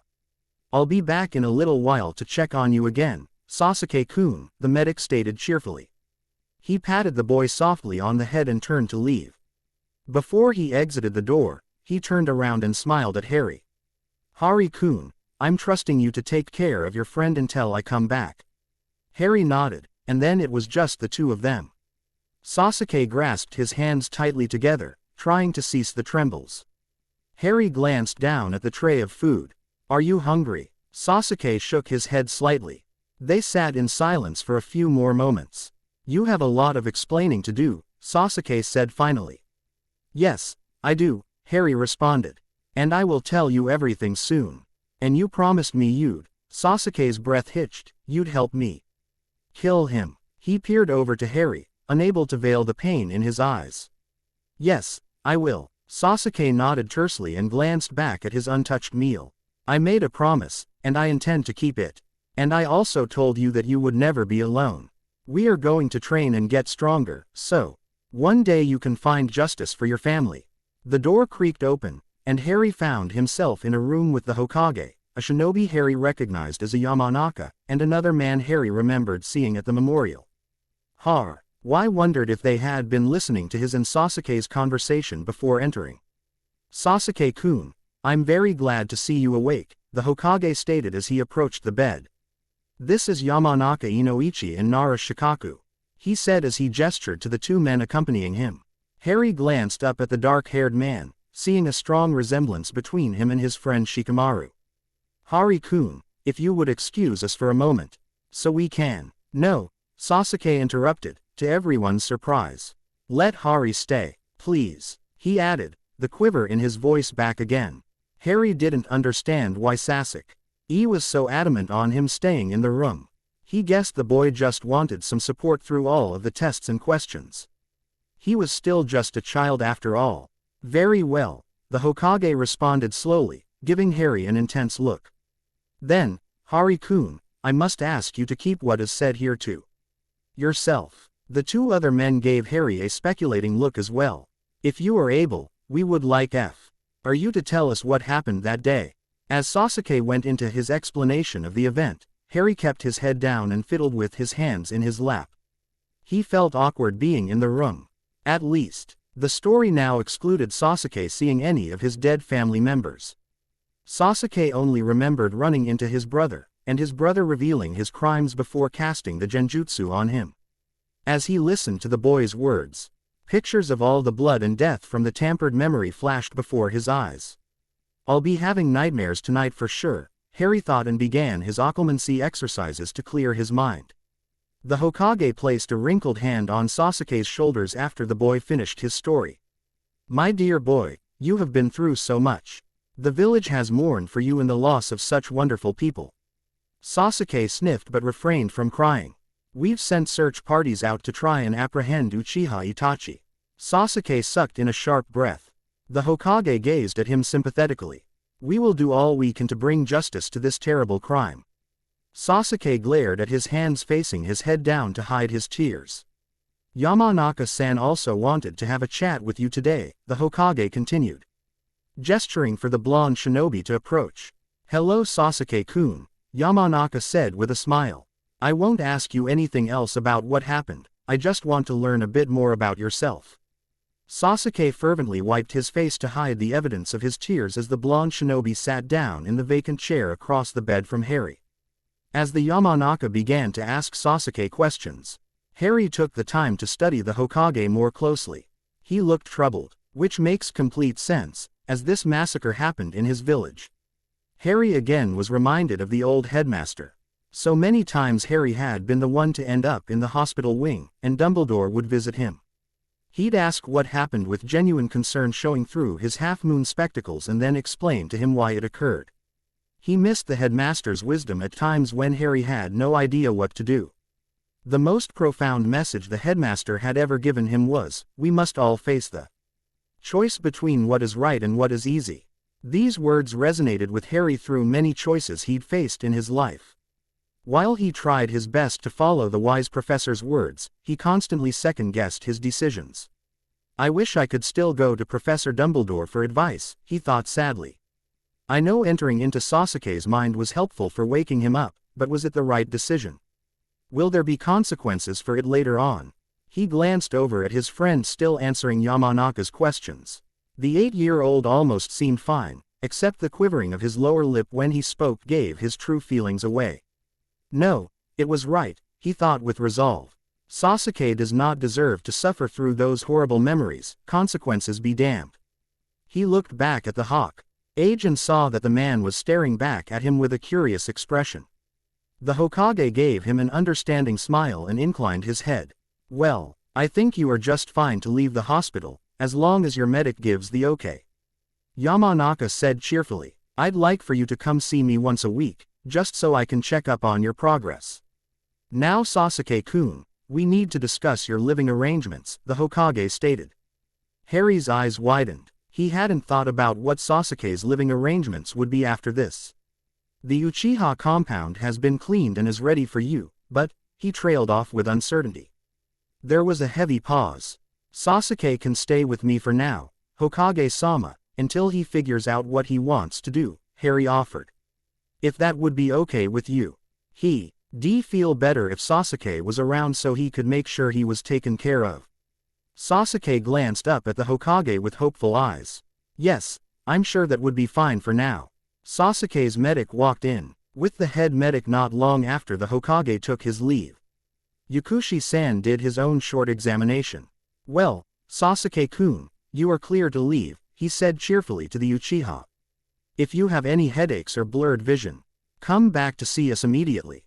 Nara Shikaku, who had hung around for some reason, decided to escort the two boys back to Kakashi's apartment. Though he felt a little weary at first, after encountering the stares and whispers all through the street, Harry was thankful to have the older shinobi with them. He noticed Sasuke's expressionless face wince at the words the bystanders would mumble as they passed by. We're almost there, Harry said, softly nudging Sasuke in the shoulder. Troublesome, Nara grumbled at the crowd.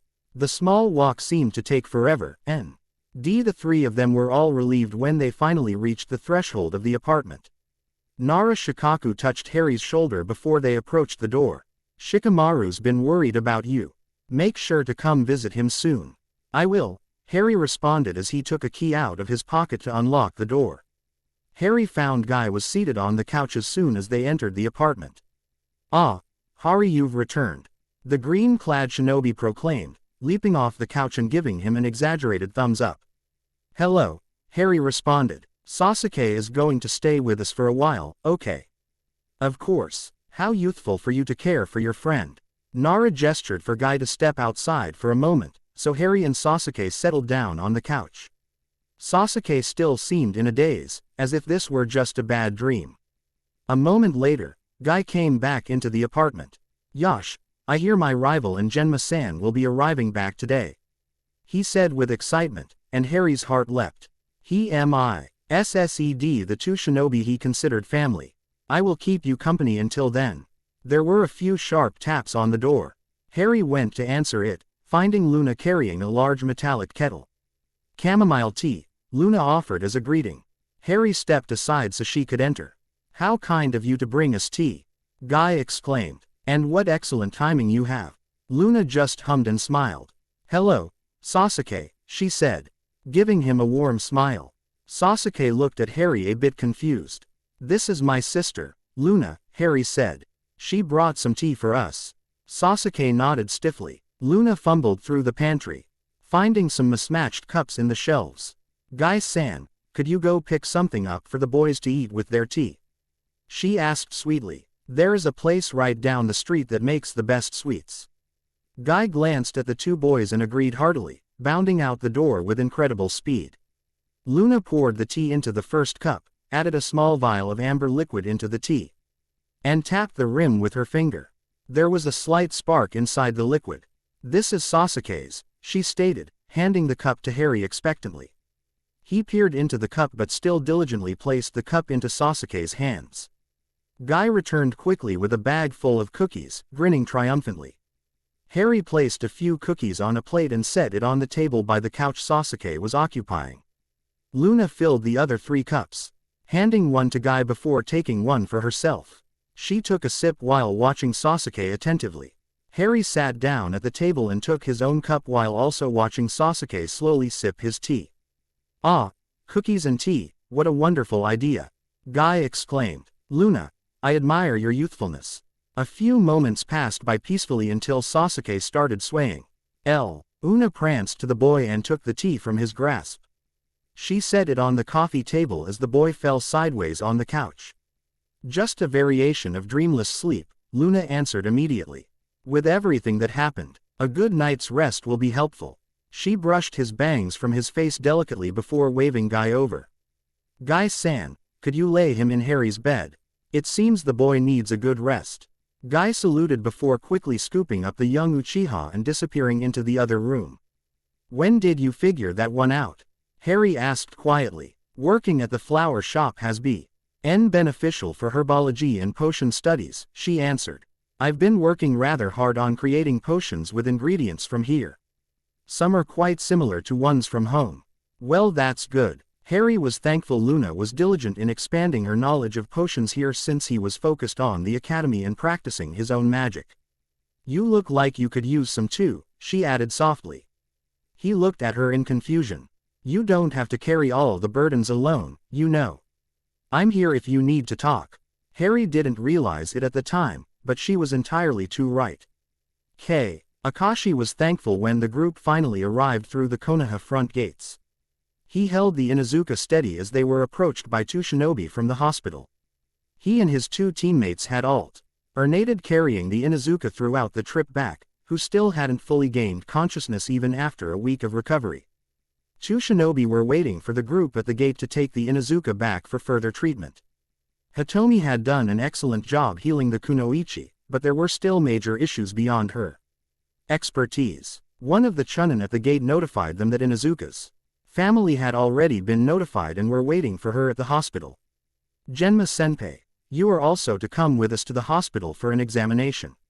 I need to go see Akihiko's family first, Genma argued. But the shinobi were insistent. You can go when you are cleared. Genma, I can go if you need me to, Kakashi offered.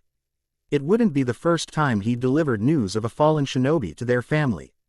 No, Kakashi, this is something I have to do, Genma stated firmly. It's my responsibility to explain to his family how their son saved both his teammates' lives.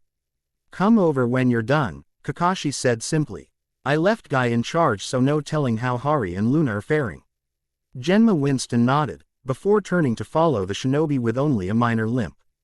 Let's get this over with, Hitomi growled. I want to bathe and wash away this entire mission. Kakashi didn't respond, but agreed heartily. He wanted to get back home.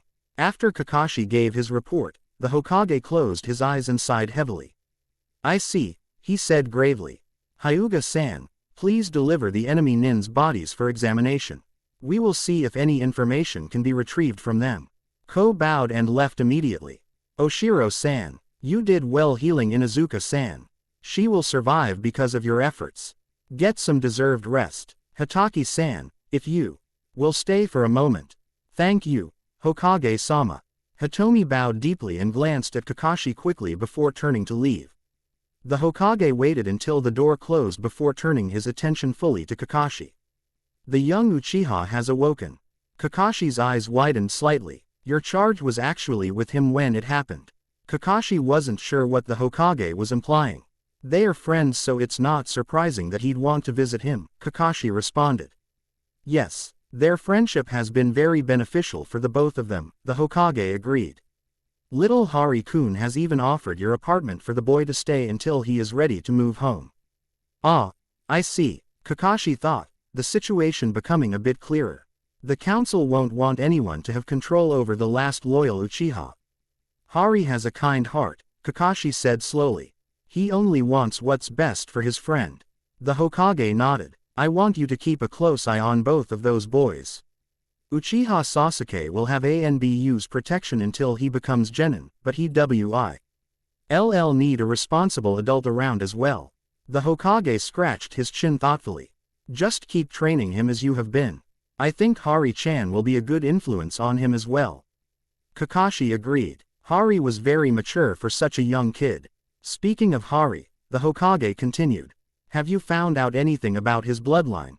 He has been working on it with his sister, Kakashi responded. I do not know any details of it yet. Keep me updated. The council has been breathing down my neck about this new bloodline. I'll try to keep them out of Hari and Luna's lives as much as possible. But if this bloodline proves to be valuable, they will want the bloodline to grow. Understood. Kakashi inwardly shuddered. He knew how forceful the council could be. For years, they tried to get Kakashi to produce offspring to pass on his unique white chakra. He'd already been Jonin by that time, so his talents in the field were too important to have ramifications for dismissing the council's orders. Hari and Luna don't have that luxury, Kakashi thought. Luna especially, since she is at childbearing age and without a ninja profession to exempt her. 20 minutes later, Kakashi read into his apartment to find Harry and Luna sitting comfortably on the couch sipping tea, trying to ignore Guy doing squats in the kitchen. Ah, my rival has returned, Guy announced, doing another 10 squats before stretching out his legs. Kakashi. Harry jumped up to greet the man properly. He gave him a brief hug, and Kakashi ruffled his hair. Glad you have returned safely, Luna offered softly. Then she glanced behind him expectantly. Where is Genma? Kakashi hesitated, and Harry froze, expecting the worst. He's fine, Kakashi sighed. He just has to be cleared from the hospital first, and he has a few things he needs to take care of. He'll be around once he's finished. Harry could tell there were omissions from Kakashi's story but figured it wasn't any of his business. Where is Sasuke? Kakashi asked, looking around the room curiously. He needed some peaceful sleep, Luna responded. He's in my room, Harry added, gesturing up the hall. Kakashi nodded and turned to his green-clad comrade. Guy, thanks for watching them for me. I owe you one. It was nothing, my rival. Guy exclaimed. I only ask that you and Hari join me in some youthful training soon. Ah, yes, we'll be sure to do that, Kakashi responded, giving Harry a smirk. Harry already knew those training days would be hell. Dinner took place at Kakashi's apartment that night. Luna and Harry made a simple shepherd's pie, wanting to serve some comfort food after the long difficult week. Genma and Sasuke were both silent at the dinner table. Harry tried to engage the two in small talk, but it ended up being futile. However, he knew something that would catch their attention. Harry glanced at Kakashi before making his decision. So, I think I'm ready to talk to you guys about our bloodline. Genma and Sasuke both jerked their heads toward him. Harry glanced at Luna, and she smiled and gestured for him to continue. Well, you all know when I was paralyzed temporarily. It happened because there was a second set of coils merging with my chakra coils. He paused. Well, it's kind of like a second source of energy we can use. Luna says it's called Mahu. It's a more spiritual energy, Luna added. Though it does conduct nicely through sticks of wood. Harry cleared his throat, trying not to laugh at Sasuke's confused expression. It's a bit hard to explain, but the bloodline does have its limits. Similar to how chakra is formed with hand seals, our bloodline usually needs words to form. He scrunched his brows in thought. Or maybe it isn't that different after all. So that's how you turn into a wolf. Sasuke asked. Can you turn into any animal? The Mahu instills in us one animal form at birth. We did not choose it, the Mahu did. Luna answered. And I have finally found mine. She stood up from the table and closed her eyes in calm concentration. Harry stared incredulously at her. Is she really going to attempt her animagus transformation here? I didn't think she had completed it yet. Harry blinked, and a second later, he heard a hoot. Luna, in her animagus form, awkwardly flapped her wings. It seemed she couldn't figure out how to fly, so instead she waddled over to Genma's feet and hooted until he picked her up. An owl, Genma said with amazement. Luna's form fit perfectly in Genma's cupped hands. She's cute, Sasuke admitted, entranced at the small, feathered form. Genma studied her with avid interest, and Luna hooted happily. Well, that does close any arguments that she is your sister. Kakashi noted simply. They spent a few more moments commenting about Luna's new form before she hopped down, flapping her wings clumsily, and transforming back. Well, that was fun, she stated, gracefully seating herself back at the table.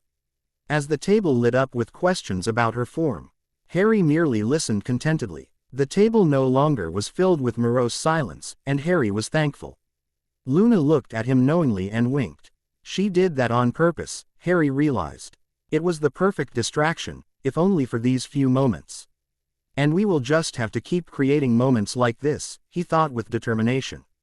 After dinner, he gave Luna a meaningful hug before she left. Thank you, he said earnestly. For all of it, of course, Harry. She squeezed his shoulder and walked out the door just as Genma was leaving too. We have training with Guy early in the morning, Kakashi informed him. Sasuke, feel free to join in if you'd like. Sasuke agreed immediately. The two went to bed not long after, with Harry sharing his bed with Sasuke that night. Harry placed a silencing charm on himself, hoping that if he had any nightmares they wouldn't wake anyone else up. Hari, Sasuke whispered into the dark. Yes, he queried, canceling the spell for a moment. He turned his head toward his friend. Thanks. Harry could hear his sincerity in the simple statement. No problem, Sasuke. That's what friends are for. End chapter. The Spar. Chapter 17 updated the 1st of December 2019. The next great adventure. To the well-organized mind, death is but the next great adventure. Albus Dumbledore HPSS, Chapter 17. Chapter 17. The Spar. Harry tossed and turned throughout the night. The recurring murders of the Uchiha clan crept into his dreams and kept him from falling asleep completely. Furthermore, the images incited a very unsettling feeling. Deep in Harry's bones, the feeling he was forgetting something important. He woke up early the next morning, his mind hazy as though he'd gotten no sleep at all. He rubbed his face roughly before taking a deep breath. He had a long day ahead of him. Harry glanced over at the still sleeping form next to him. Sasuke was curled up in the fetal position with a bit of Harry's shirt clenched in his hand. He looked almost peaceful in his sleep, a deep contrast to himself when awake. The bed in Kakashi's extra room was small, but still plenty of room for two small boys to sleep in. Bigger than the one at the Dursleys, he thought bitterly, glancing at the extra space on the other side of Sasuke. And at this age, I didn't even have that bed in Dudley's second bedroom. I was still sleeping in the cupboard under the stairs. Sasuke twitched slightly, the only indication that his dreams were less than pleasant. He looks so young, Harry thought sadly, brushing Sasuke's hair from his face gently. He is young, Harry corrected himself. He isn't even close to the age of kids attending Hogwarts yet. And first years were like toddlers compared to the rest of the school. He then pulled the bit of fabric out of the boy's grasp so he could slide out of bed. He ambled into the kitchen still lost in thought.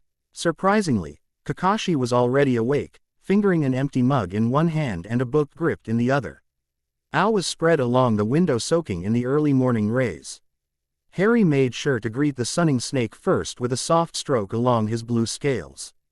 Greetings, brother, the snake hissed back, nodding his head delicately in Harry's direction. Harry then went and took an empty seat at the table. Morning, Harry said sleepily. Good morning, Hari. Kakashi turned his attention from the novel to his charge. You had difficulty sleeping last night.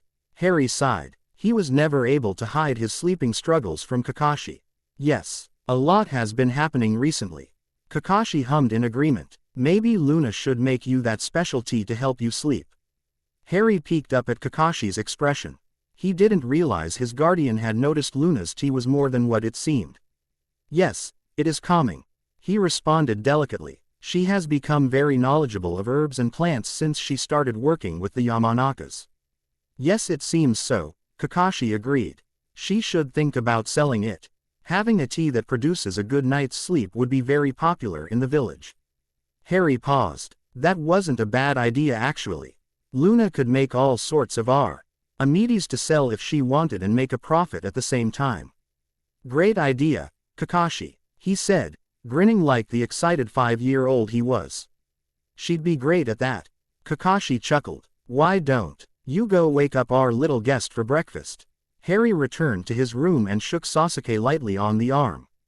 Hey Sasuke, it's time for breakfast if you are hungry. Sasuke grumbled. 5 more minutes Itachi ni. Harry's hand stilled. Sasuke, it's Harry, he stated after a moment's hesitation. You stayed at my house last night. Kakashi is going to let us train this morning after breakfast. Sasuke opened up his eyes and focused on Harry's worried expression. Then realization dawned on him, and his eyes welled with tears. Sasuke, I'm fine, he said tersely, sitting up and rubbing his eyes hastily with his forearm. You said it's time for breakfast.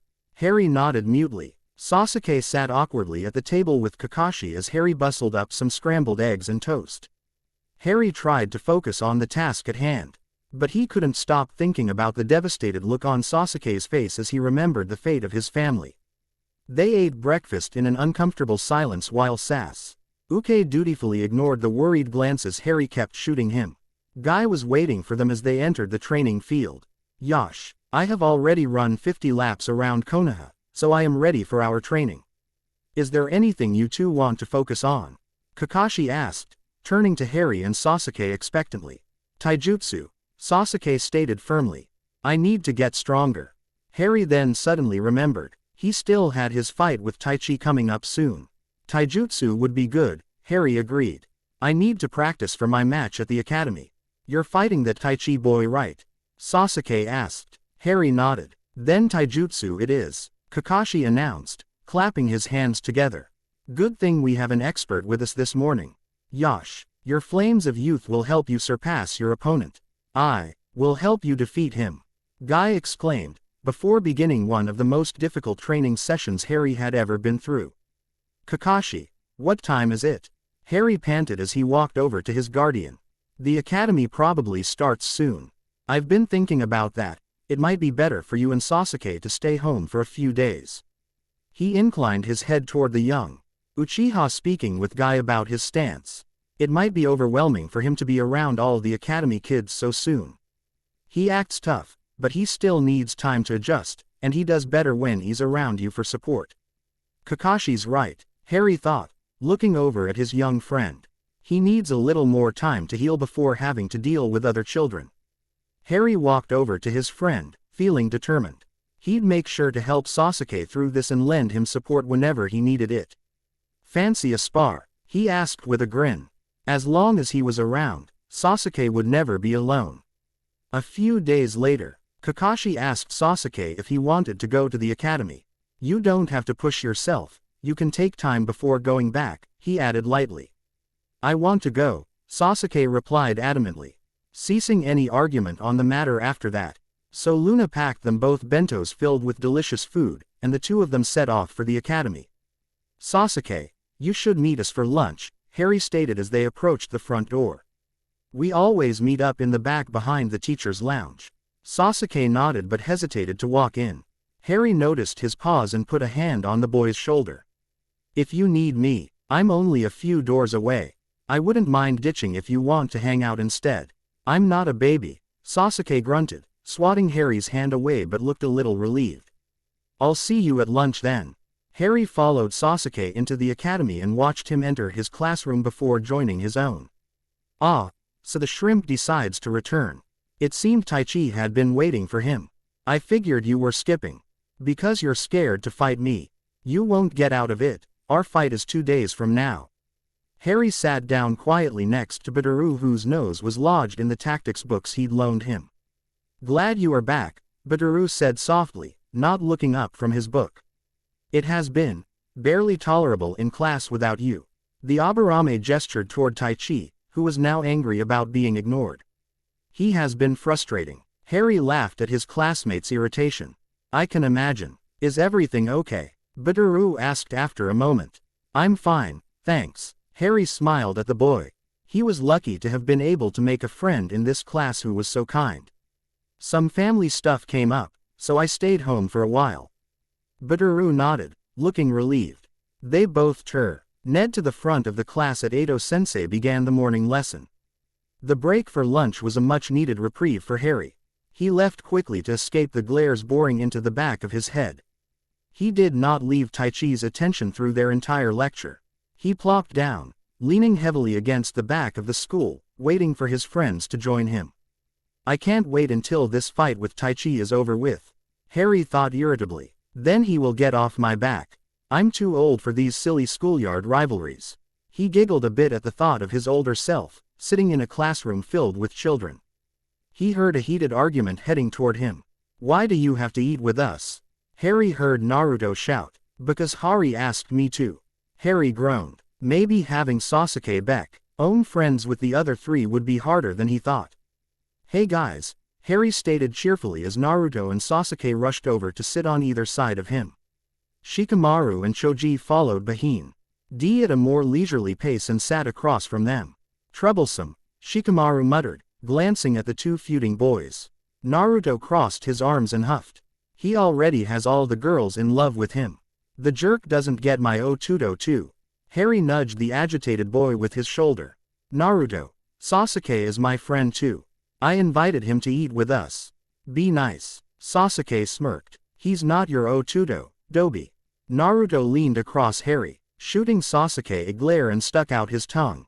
"Come on, guys, let's just eat our lunches," Harry said, trying to stop a fight from breaking out. "Choji, Shikamaru," he started. "Wanting to change the subject, want a biscuit? Luna baked them last night." Choji and Shikamaru both took one to sample, and they ate for a few moments in peace. "Hari, want to play ninja after class?" Naruto asked with excitement. "I saw a cool new move I want to try." Sasuke laughed darkly. "Hari, play ninja. He's training to be a real one. And what would you know about being a ninja, dead last?" "I know stuff," Naruto yelled. "Maybe not as much as you, but I do. I'm gonna be Hokage someday." Sasuke was about to reply when Harry grabbed his arm. "Excuse us for a minute," he said to the boys as he pulled Sasuke away from the group. "Why are you friends with that idiot?" Sasuke grumbled when Harry finally let his arm go. "Everyone needs friends, Sasuke. You should try to get along with your classmates a little more. One day, we will all be shinobi and need to trust one another." Sasuke nodded slightly. "Yes, but why him?" "Sasuke, we are all just kids." "Naruto." He paused. "Naruto has a kind heart. He has grown up without any family at all. I was his first friend." Sasuke's eyes widen a fraction. "I know he is loud, but it's only because he's gone his whole life being ignored and alone. He needs friends like us to be there for him. He's still just the annoying dead last," Sasuke muttered, but his expression became somewhat softer. "Maybe he just hasn't had anyone take the time to teach him anything. You've seen how the adults treat him." Harry glanced away sadly, voicing thoughts he'd had for a while about the blonde. "Maybe we could teach him a few things." Maybe," Sasuke responded apprehensively. Harry, happy it wasn't a resounding refusal, gave the boy a bright smile. "Let's go back to finish our lunch." As they headed back, Harry had an arm around Sasuke's shoulders in a quick one-armed hug. "I'm glad to have you as my friend, Sasuke. And maybe one day Naruto will be lucky enough to say the same."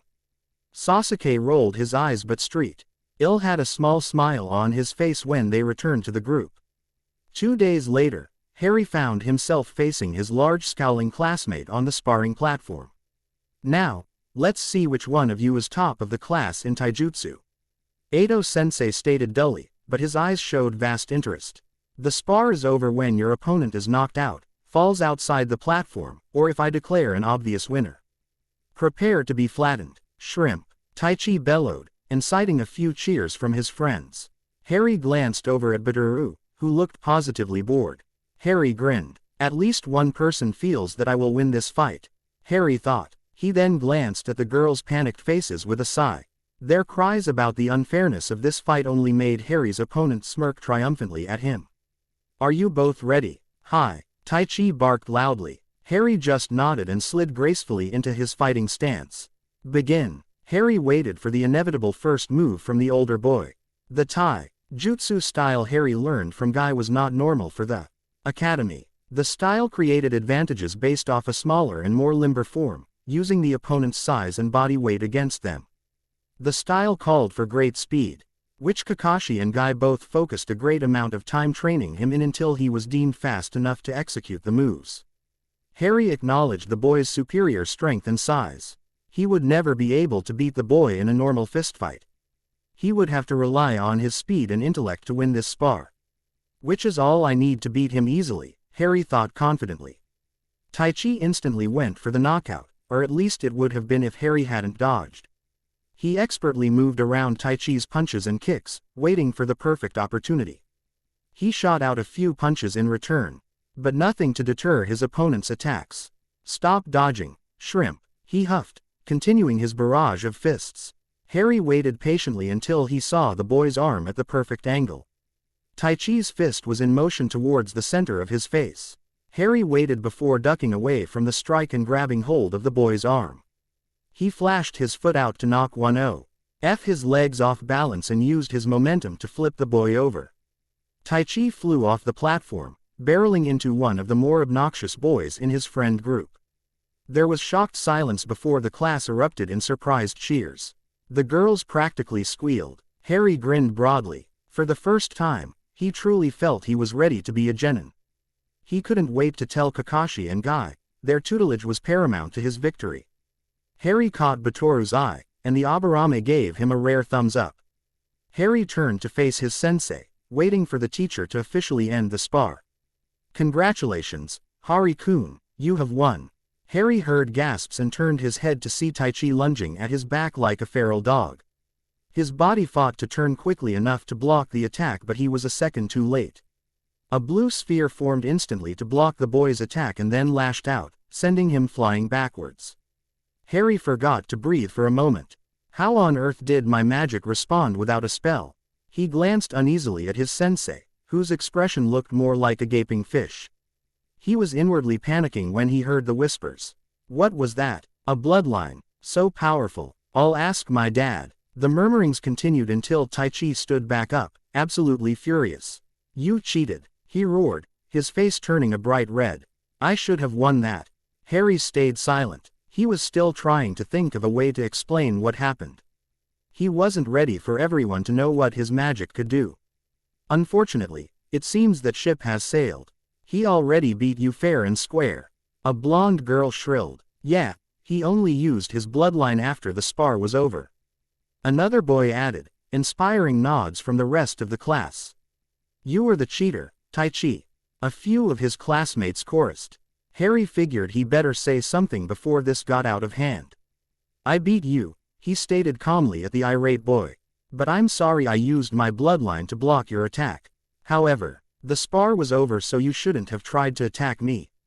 He glanced over at his sensei, his eyes pleading to intervene. Hotaru Hari is the winner. Class is dismissed for the day.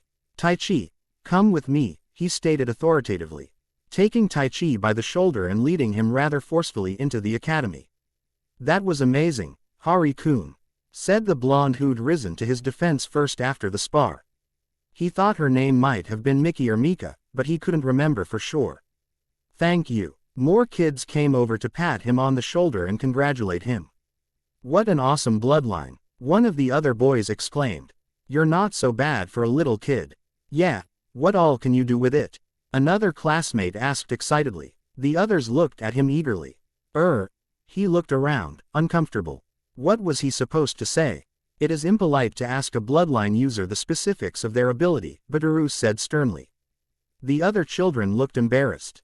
Now, Edo-sensei said class was over. So go home. The other children muttered but eventually headed off to their respective homes. Thanks for that, Harry said, feeling relieved. Of course, our classmates are rather stupid sometimes.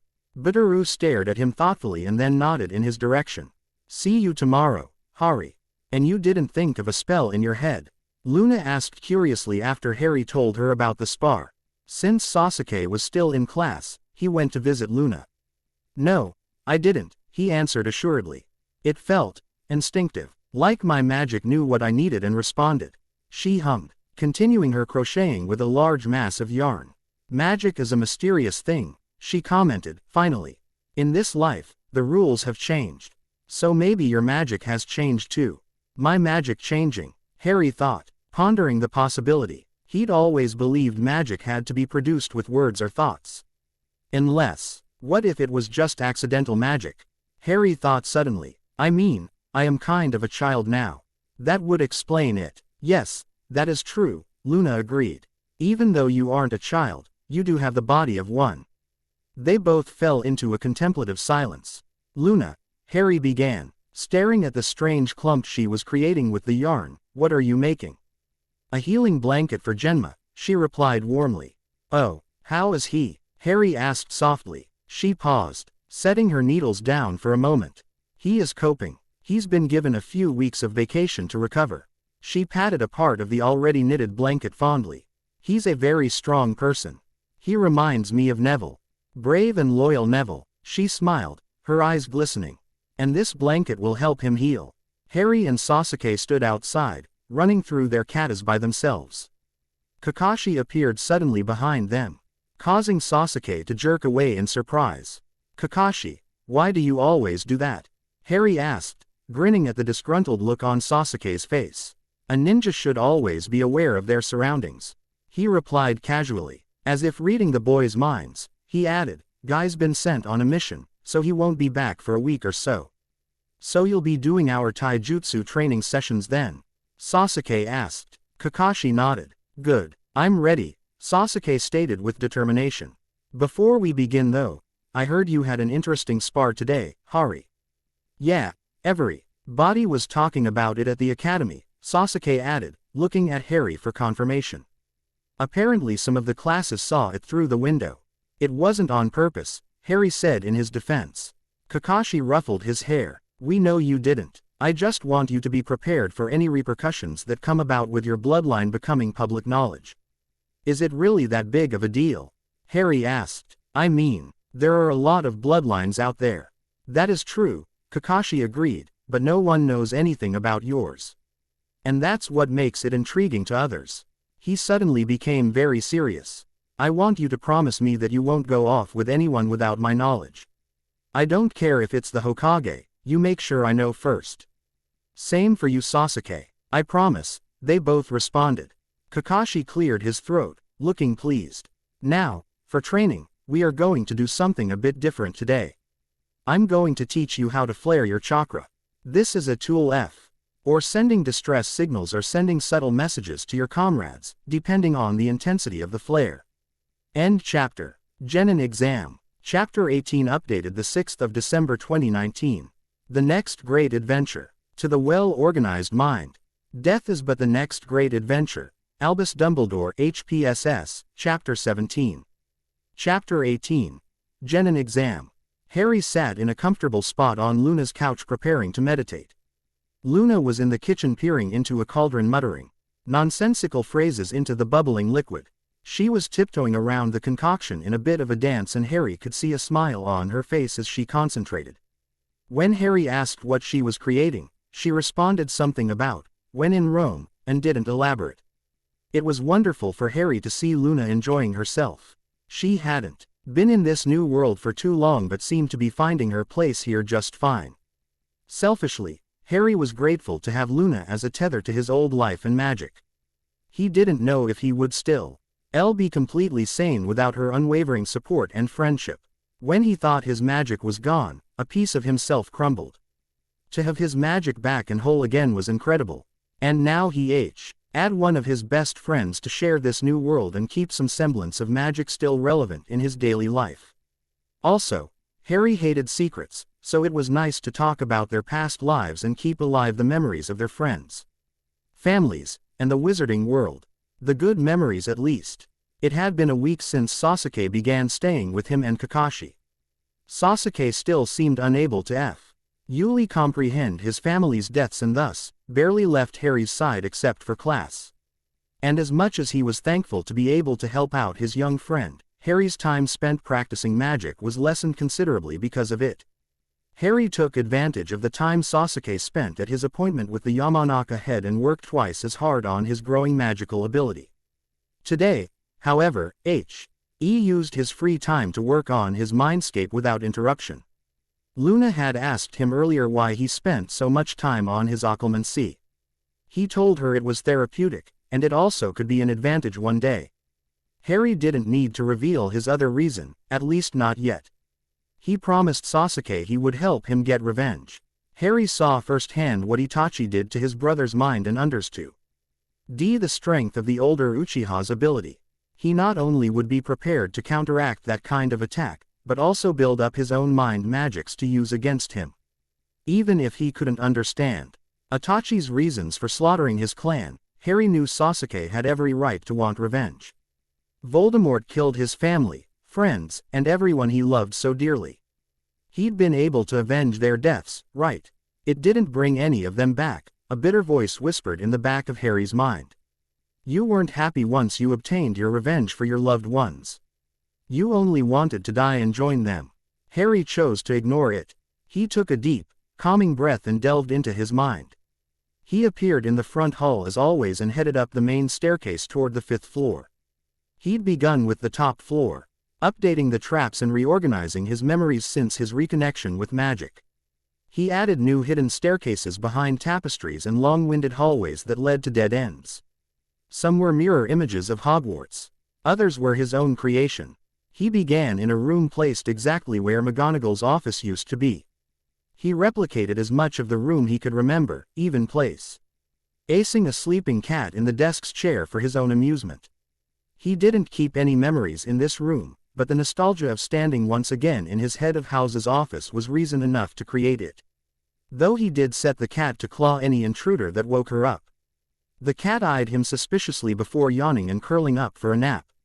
He left the room and began walking down the hallway towards Gryffindor Tower. There were a lot of memories hidden in there, so he figured it would take a while to reorganize and fortify. He turned a corner and felt a chill down his spine. What on earth? He approached a darkened corridor he did not remember creating. It pulsed in an unnatural way, and Harry instantly knew an outside source had been inside his mind. He crept forward with caution to see what exactly this extension contained. An innocuous door rested at the end of the corridor. It was plain and unremarkable except for the black veins extending from the doorframe across the walls. He reached for the door handle, but a shock made him retract with a hiss. Someone wants to keep me out of this, he mused, shaking his pained hand in annoyance. He studied the veins thoroughly, though did not try touching any of it again. The magic, or whatever power created these veins, felt foreign. He tried to extend his magic out to the edge of the veins, but as soon as his magic touched the vein, it squirmed and shot back into his core. He rubbed his stomach uncomfortably, as if this would soothe his magic. He had never had that reaction before. His magic felt terrified. When he couldn't see anything else to scrutinize, Harry pulled himself out of his mind, feeling incredibly uneasy about his new discovery. Come try this, Luna stated as Harry opened his eyes. He walked over to the counter, trying to calm himself so Luna didn't notice anything was off. Drink. She held out a glass of bright purple liquid. He eyed it curiously before downing it in one gulp.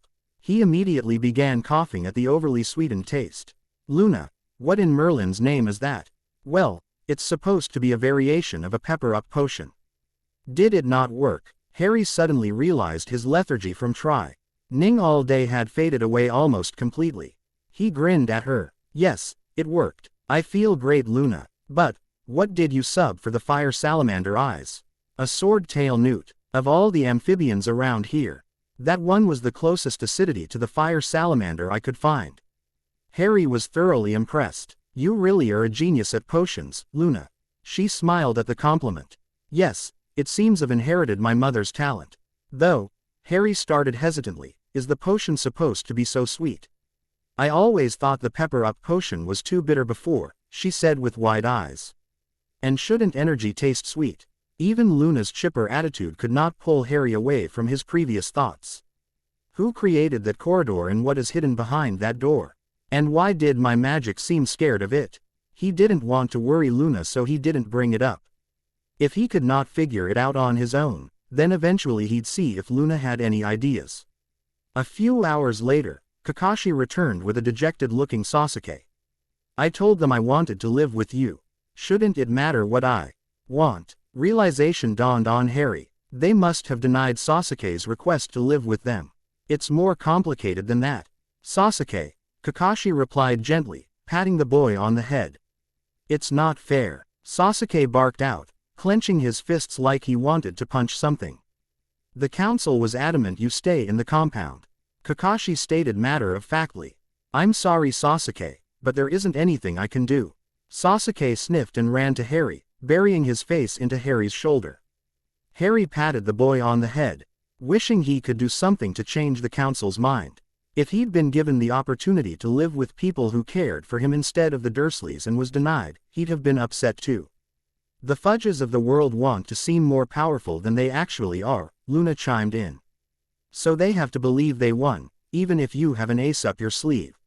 What do you mean? Harry asked, while Sasuke stared at Luna as if she'd grown a second head. Kakashi just stared expectantly at her. It appeared he was now familiar to her odd comments. I mean, you play their game by moving where they want you. But, Sasuke sniffed. But I don't want. I know, sweetie, Luna said softly. But they said you have to live at your old place. However, she added with a somewhat Slytherin smile, they never denied you being able to sleep over whenever you want. Sasuke beamed. Sasuke officially lived at the Uchiha compound but still slept over most nights with Harry and Kakashi. Kakashi even bought another bed to fit into the second bedroom so Sasuke would have his own when he stayed over. Kakashi forced him to stay at the compound once or twice a week to appease anyone wanting to complain. Kakashi or Genma would stay with him until he falls asleep, sometimes watching over him throughout the night in case of nightmares. Harry thought it was incredibly kind. And even if the two never admitted it, Kakashi and Guy also began to see Sasuke as family. Naruto also became more of a presence in the Potter household, eating dinner with them a few nights a week. Sasuke at first complained and Naruto fought with him constantly, but after a while they seemed to tolerate each other more. One night in particular, an extravagant food fight began with Naruto pelting Sasuke in the face with a handful of casserole.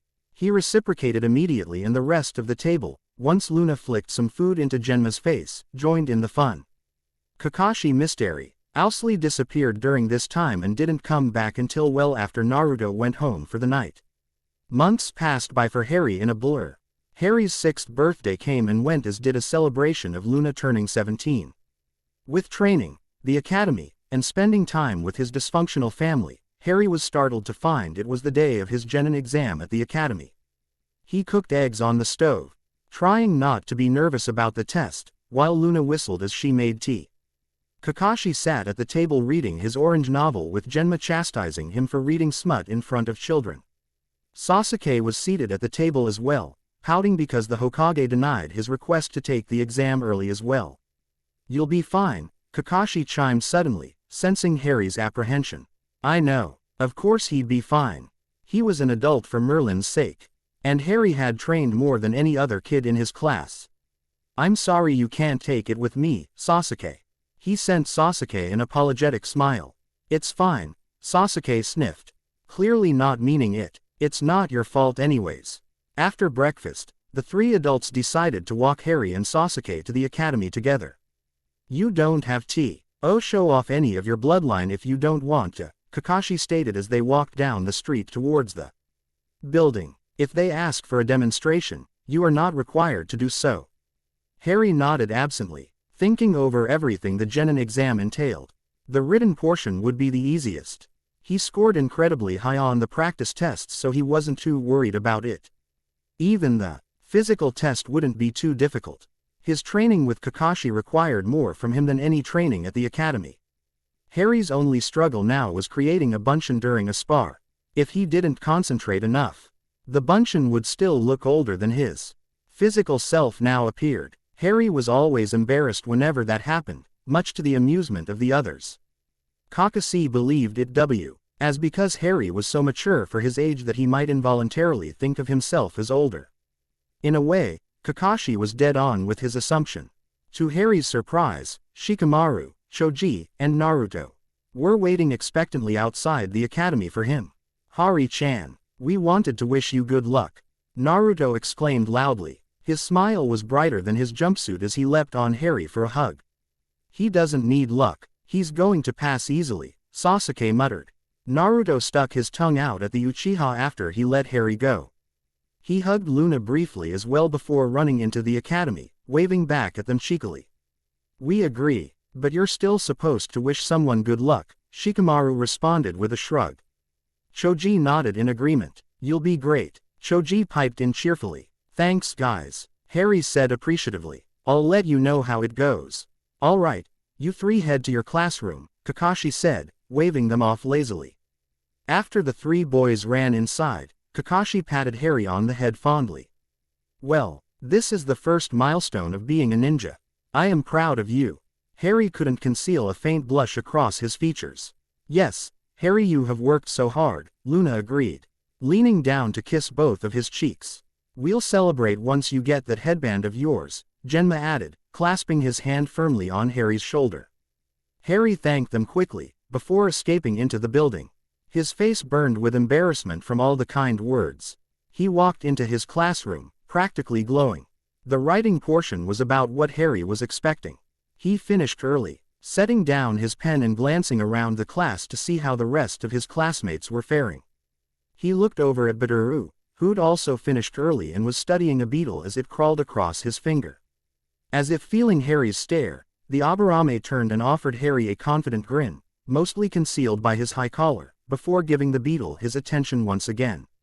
Some kids were scratching their heads with frustrated expressions while others were feverishly writing on their papers trying to complete the questions in time. Taichi was another who'd finished his test quickly. He threw Harry a glare as Harry's gaze fell onto the larger boy. "One more day," Harry thought brightly. "One more day, and then I won't have to deal with that kid anymore." The next portion, the physical exam, sent everyone outside regardless of whether they finished their written exam or not. Some of the kids complained about not enough time. One in particular, the red-headed girl, whom Harry remembered struggling throughout the year, was in tears as she was ushered outside. The next hour was filled with targets, timed laps, and agility tests. Harry passed all these with ease, feeling as though it were a light training session with Kakashi. The final part of the physical test included a spar with one of the Chunin instructors. "Taijutsu only, Pataru-kun," the blue-haired Hunin stated as he slid into a relaxed stance. Harry couldn't help but chuckle. He wouldn't have to create a bunchin. Feeling utterly confident about the rest of the exam, he fell into his own taijutsu stance. "Begin," Edo-sensei barked suddenly, and Harry relished the challenge. The Chunin seemed to be waiting for Harry to make the first move, and he obliged with determination. He charged at the older ninja, feinting left before striking with his right fist. The Chunin blocked easily, but Harry wasted no time launching into a different approach. He twisted low, lashing out a leg, but he had to block a quick kick to his chest. "He's good," Harry thought. "And he is still holding back." They parried punches and kicks, with Harry getting in only a few solid hits. He was about to charge in once again, an idea floating in his mind. When Edo-sensei called them to stop, Harry glanced at him with surprise. "But the spar isn't over," Harry stated, turning back to his opponent, as if he would attack him while his attention was elsewhere. "You did well, Hari-kun, but there are others who still need to be graded," Edo-sensei replied. "Please wait inside for the last part of the exam." Harry had to hold back a pout, but bowed to his Chunin opponent before jogging inside. Of course they aren't expecting us to defeat him, Harry thought as he sat down outside his classroom. The test must Saint be on form and quick thinking during a fight. He thought over his spar with criticism. I left myself open a few times where he could have done more damage. Though I did surprise him once with a hard jab to his side. Overall, I think it went well, Harry decided finally. He was determined to achieve Rookie of the Year. His classmates began trickling into the hallway, some sitting down with Harry while others paced anxiously. When Badaru arrived, he sat across from Harry quietly.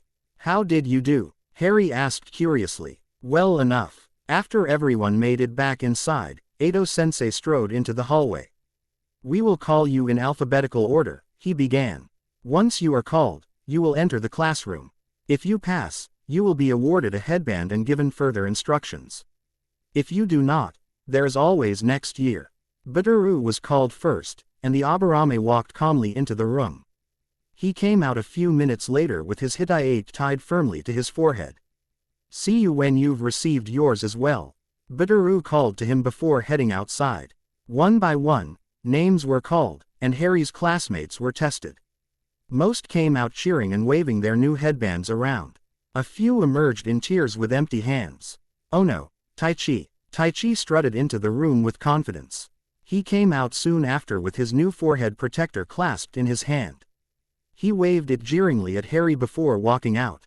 "Potaru, Hari." Harry saw his sensei and the blue-haired Chunin seated in the front of the classroom as he entered. "Hari-kun, would you please show us the 3 academy jutsus?" Harry replicated a perfect bunshin, used kawarimi and replaced himself with a chair, and transformed himself into Kakashi. He even created his guardian's favorite orange book and hid his face in the pages. "Ehim, yes, great job, Hari-kun. You may get rid of that book now." Harry inwardly chuckled at his sensei's appalled glare at the novel. "Now is the time we allow any student TS with bloodlines the opportunity to receive extra credit. If you have anything you wish to show us, now is the time." Both Chunin looked at him with expectant expressions. The blue-haired Chunin leaned forward eagerly. Harry hesitated. He didn't want to show off too much, but he did want any extra credit points to make the top score. "Well, I have my wolf form," he offered and then transformed. He barked a few times and jumped onto a couple of desks to show his agility as Mooney. Harry figured his wolf form was pretty widely known, so he wasn't revealing anything extraordinary by presenting it. "Yes, I have heard of that form. Is there anything else? What about the power you showed during the spar everyone's been talking about?" the blue-haired Chunin stated hurriedly as soon as Harry transformed back. "That's all I have to show you," Harry stated, looking at the Chunin uncertainly. The Chunin cleared his throat. "Of course. Yes, wonderful. You have done spectacularly. Yes, Hari-kun, you have proven yourself worthy of this." Edo-sensei lifted a hitai and held it out for Harry to take. "I'm expecting great things from you." Harry couldn't hide his triumphant smile as he retrieved the headband. He placed it delicately over his lightning bolt scar, feeling like finally he was letting go a part of his old persona for a new, more exciting, and hopefully happier one. He bowed to the 2 Chunin and practically skipped out of the room. His sensei's remark reminded him of the comment Ollivander said to him when he first gave Harry his holly wand. "I think we must expect great things from you, Mr. Potter. After all, he who must not be named did great things. Terrible, yes, but great." HP 1. "At least this time I don't have a connection to a raving murderer out to take over the world," Harry thought as he emerged from the academy. His classmates were scattered outside the building, surrounded by family members congratulating them on passing the exam. Badaru caught his eye and gave him an approving nod. Kakashi stood leaning casually against a tree, and Harry made a beeline to the ninja. "Congratulations are in order," Kakashi stated simply as he put his book away. "You have a surprise party back at the apartment. Your friends are there too." Harry had a wonderful rest of the day with family and friends celebrating his graduation. Genma, Guy, Rado, Sasuke, Shikamaru, Choji, Naruto, and even Kiba fit snugly in Luna's apartment to help Harry celebrate. Luna even made his favorite, treacle tart, for dessert. After a few hours, Naruto's pent-up energy was unleashed as he pranked Sasuke, ending up with the Uchiha covered in orange paint. With the irate Uchiha going home to change and shower, the rest of the party began their goodbyes as well. "Thank you," Harry mumbled after everyone but Genma and Kakashi left, giving Luna a big hug. You were the greatest sister I could ask for. Oh Harry, this was nothing. I am just grateful the Fata gave me to you. I considered you a brother before. Now it's just more official. She kissed the top of his head lovingly. Harry saw the two ninjas watching them, both with a curious expression Harry couldn't decipher. After everything was cleaned up, Harry and Kakashi headed next door to their apartment. You'll need to get your picture taken tomorrow, Kakashi said once they entered the apartment. And if you want, we can get you a new outfit for your new life as a genin. I'd like that. Kakashi cleared his throat. Not sure if you remember, but I mentioned before if you became a genin I'd buy you a mask like mine. They are made of a thicker cloth to protect your face, and the ones I buy have a safety feature that filters out some gaseous poisons. So if you want to wear one, Harry laughed, touched by the offer. Of course I'll wear one, Harry answered with a smile.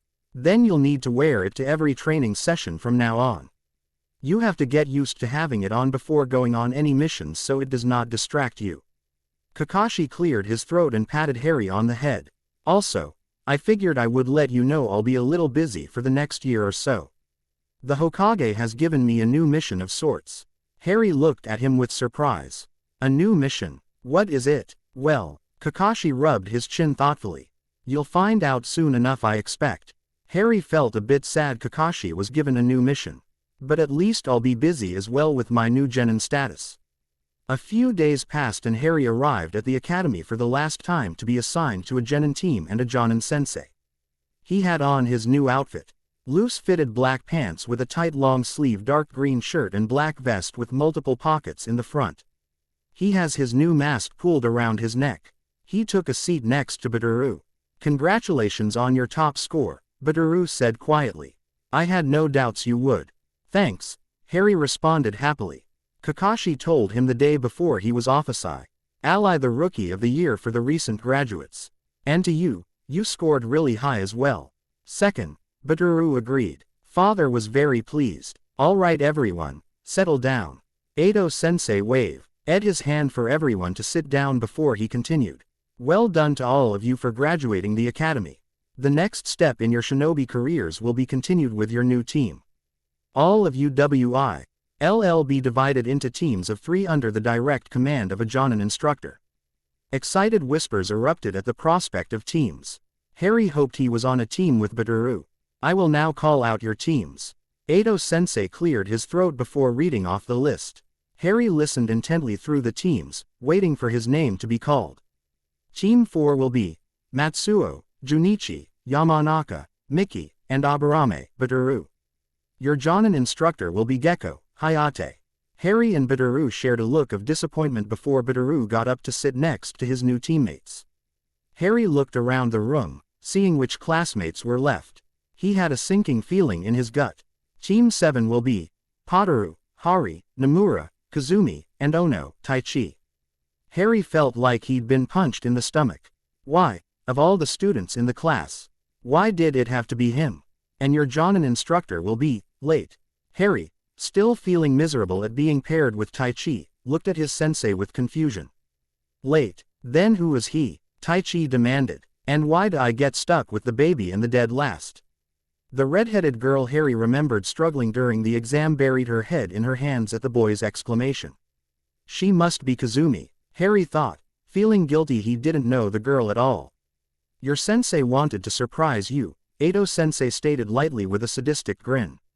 One by one, the teams were picked up by their new sensei until the only 3 people left in the room were Harry, the red-headed Kazumi, and Taichi.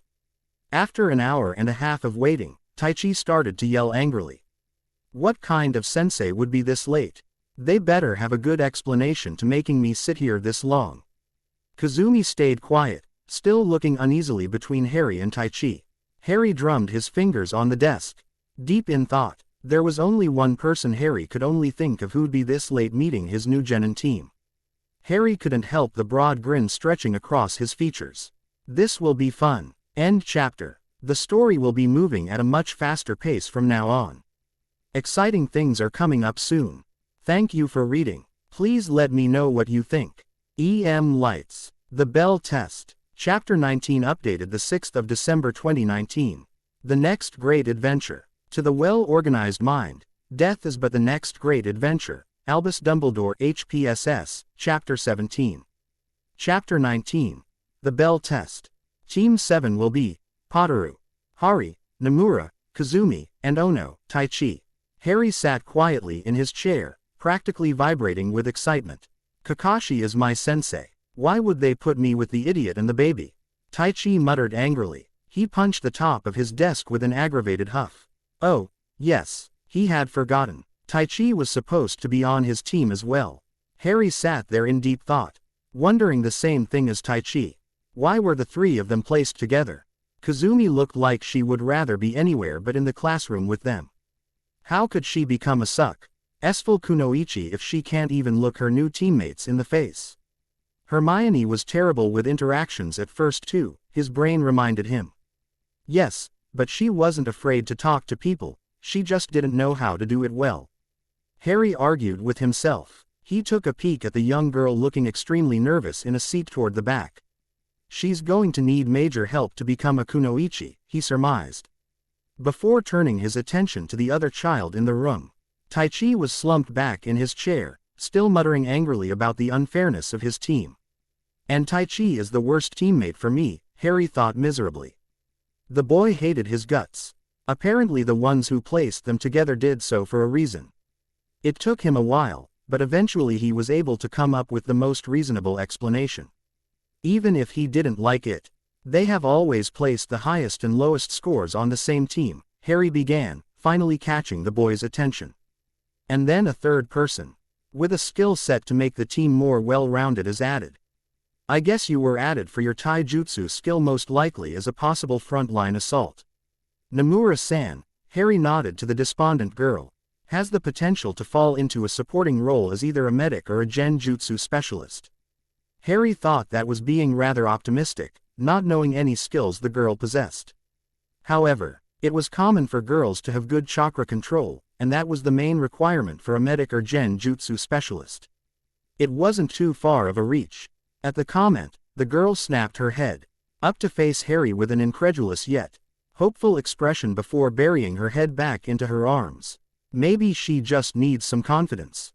Harry considered speculatively. And what about you? Taichi asked sarcastically. What's so special about you other than that stupid bloodline you have? Harry ignored the jibe. I've done well with strategy and have relatively high chakra reserves, so it's possible I will excel in ninjutsu. In theory, it's a sound team.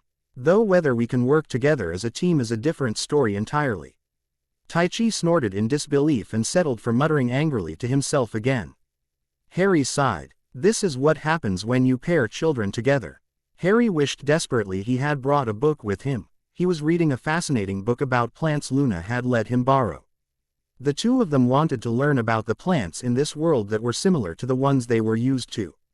For the more elaborate potions, they would need a better grasp on native plant life that could be used as substitutions for ones that did not exist here. It was also helpful for Harry to be more familiar with which plants were edible and poisonous for when he started traveling on missions. Yo! Harry snapped his head up to stare at the gray-haired shinobi in the doorway. You're late, Taichi yelled, pointing his finger accusingly. Kakashi studied the three of them with his eye for a moment. My first impression of you, I don't like you. Harry bit back a smirk when Taichi spluttered. Kakashi had a way with words. Meet me on the roof in 5 minutes. Then he disappeared in a swirl of leaves. Harry's new teammates were both in shock. That is our sensei. He was 2 hours late. How is it possible for that guy to be Jonin? Taichi demanded to know one in particular. That is Hitaki Kakashi, also known as the copycat ninja. You've heard of him, haven't you? Harry said lightly, watching as Taichi finally realized who their new sensei really was. The three of them made their way to the roof and sat dutifully in front of Kakashi. He looked between the three of them with a bored expression. Okay, well, I guess you should introduce yourselves. What do you want to know? Taichi asked eagerly, clearing having forgotten his previous anger towards the man. Likes, dislikes, hobbies, dreams for the future, that sort of thing, Kakashi said with a slight wave of his hand. Why don't you start, sensei? Harry prodded. Kakashi eyed him before sighing. Fine, I'm Hitaki Kakashi. Things I like and things I hate. I don't feel like telling you that. My dreams for the future, never really thought about it. As for my hobbies, I have lots of hobbies. Masashi Kishimoto, Harry couldn't help it, he sniggered. It was just so typical Kakashi. Well, why don't you go, Chibi? Harry shot him a mock glare. I'm Potter Harry. I like my family and friends, and I dislike bullies. My hobbies are training and cooking. Dreams for the future. What were his dreams for the future? No more needless violence. His family and friends living happily to ripe old ages. For there to be peace in this world. No, he wanted what he couldn't do in his previous life. This was his second chance. And he wasn't going to mess it up again.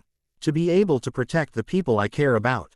Kakashi nodded with a hidden smile and then gestured for Kazumi to go. I'm Nomura Kazumi. I like my cousin and Dango. Dislike. She glanced around nervously, cats and taking tests. Taichi snorted and muttered something like, dead last.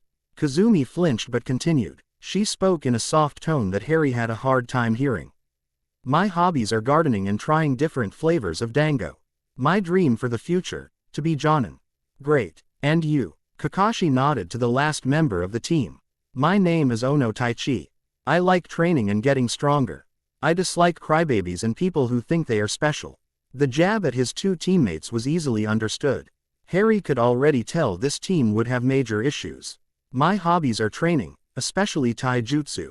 My dream for the future is to be the strongest shinobi in Konoha. Wonderful, Kakashi said half-heartedly. Tomorrow, you three will have your final test to see if you become genin or not. What? Taichi exclaimed. We already got our headbands. We are already officially genin. Kakashi waved off his argument. A lot of kids passed that exam, but some of them will be sent back to the academy or referred to join the genin corps. You have to pass the final test to join my team. Kakashi leaned in, constructing a subtle genjutsu of a storm behind him. Out of all 30 graduates, only 12 will pass. And just so you know, I've never passed a team before. Harry thought it was a bit overboard, but it did what Kakashi was aiming for. The other two were terrified. See you at 7 am at training field 7. Don't eat breakfast or you'll throw up. He then disappeared, and the sky cleared back up. Well, see you guys tomorrow, Harry said, standing up to leave. The two were still in shock about the news of a test.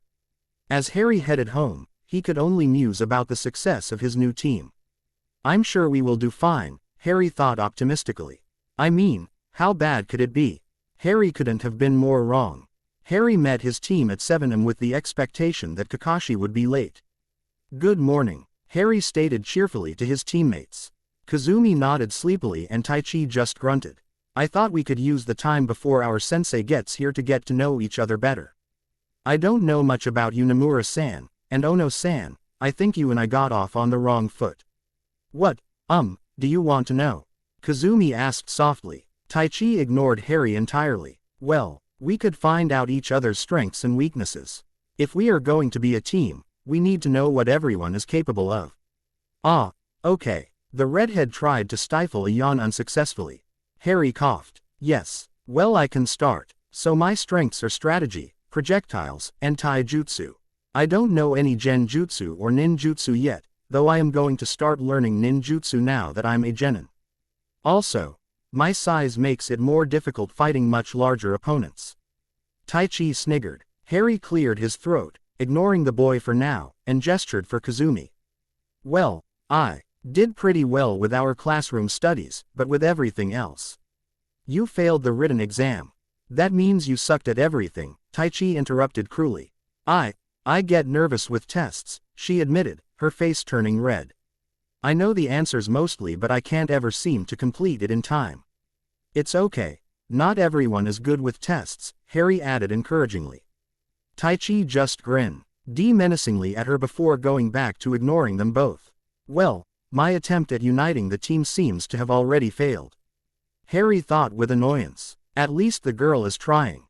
Harry pulled out a book, seeing as his plan to bring his team together failed, and began to read. 4 hours later and even Harry was getting frustrated.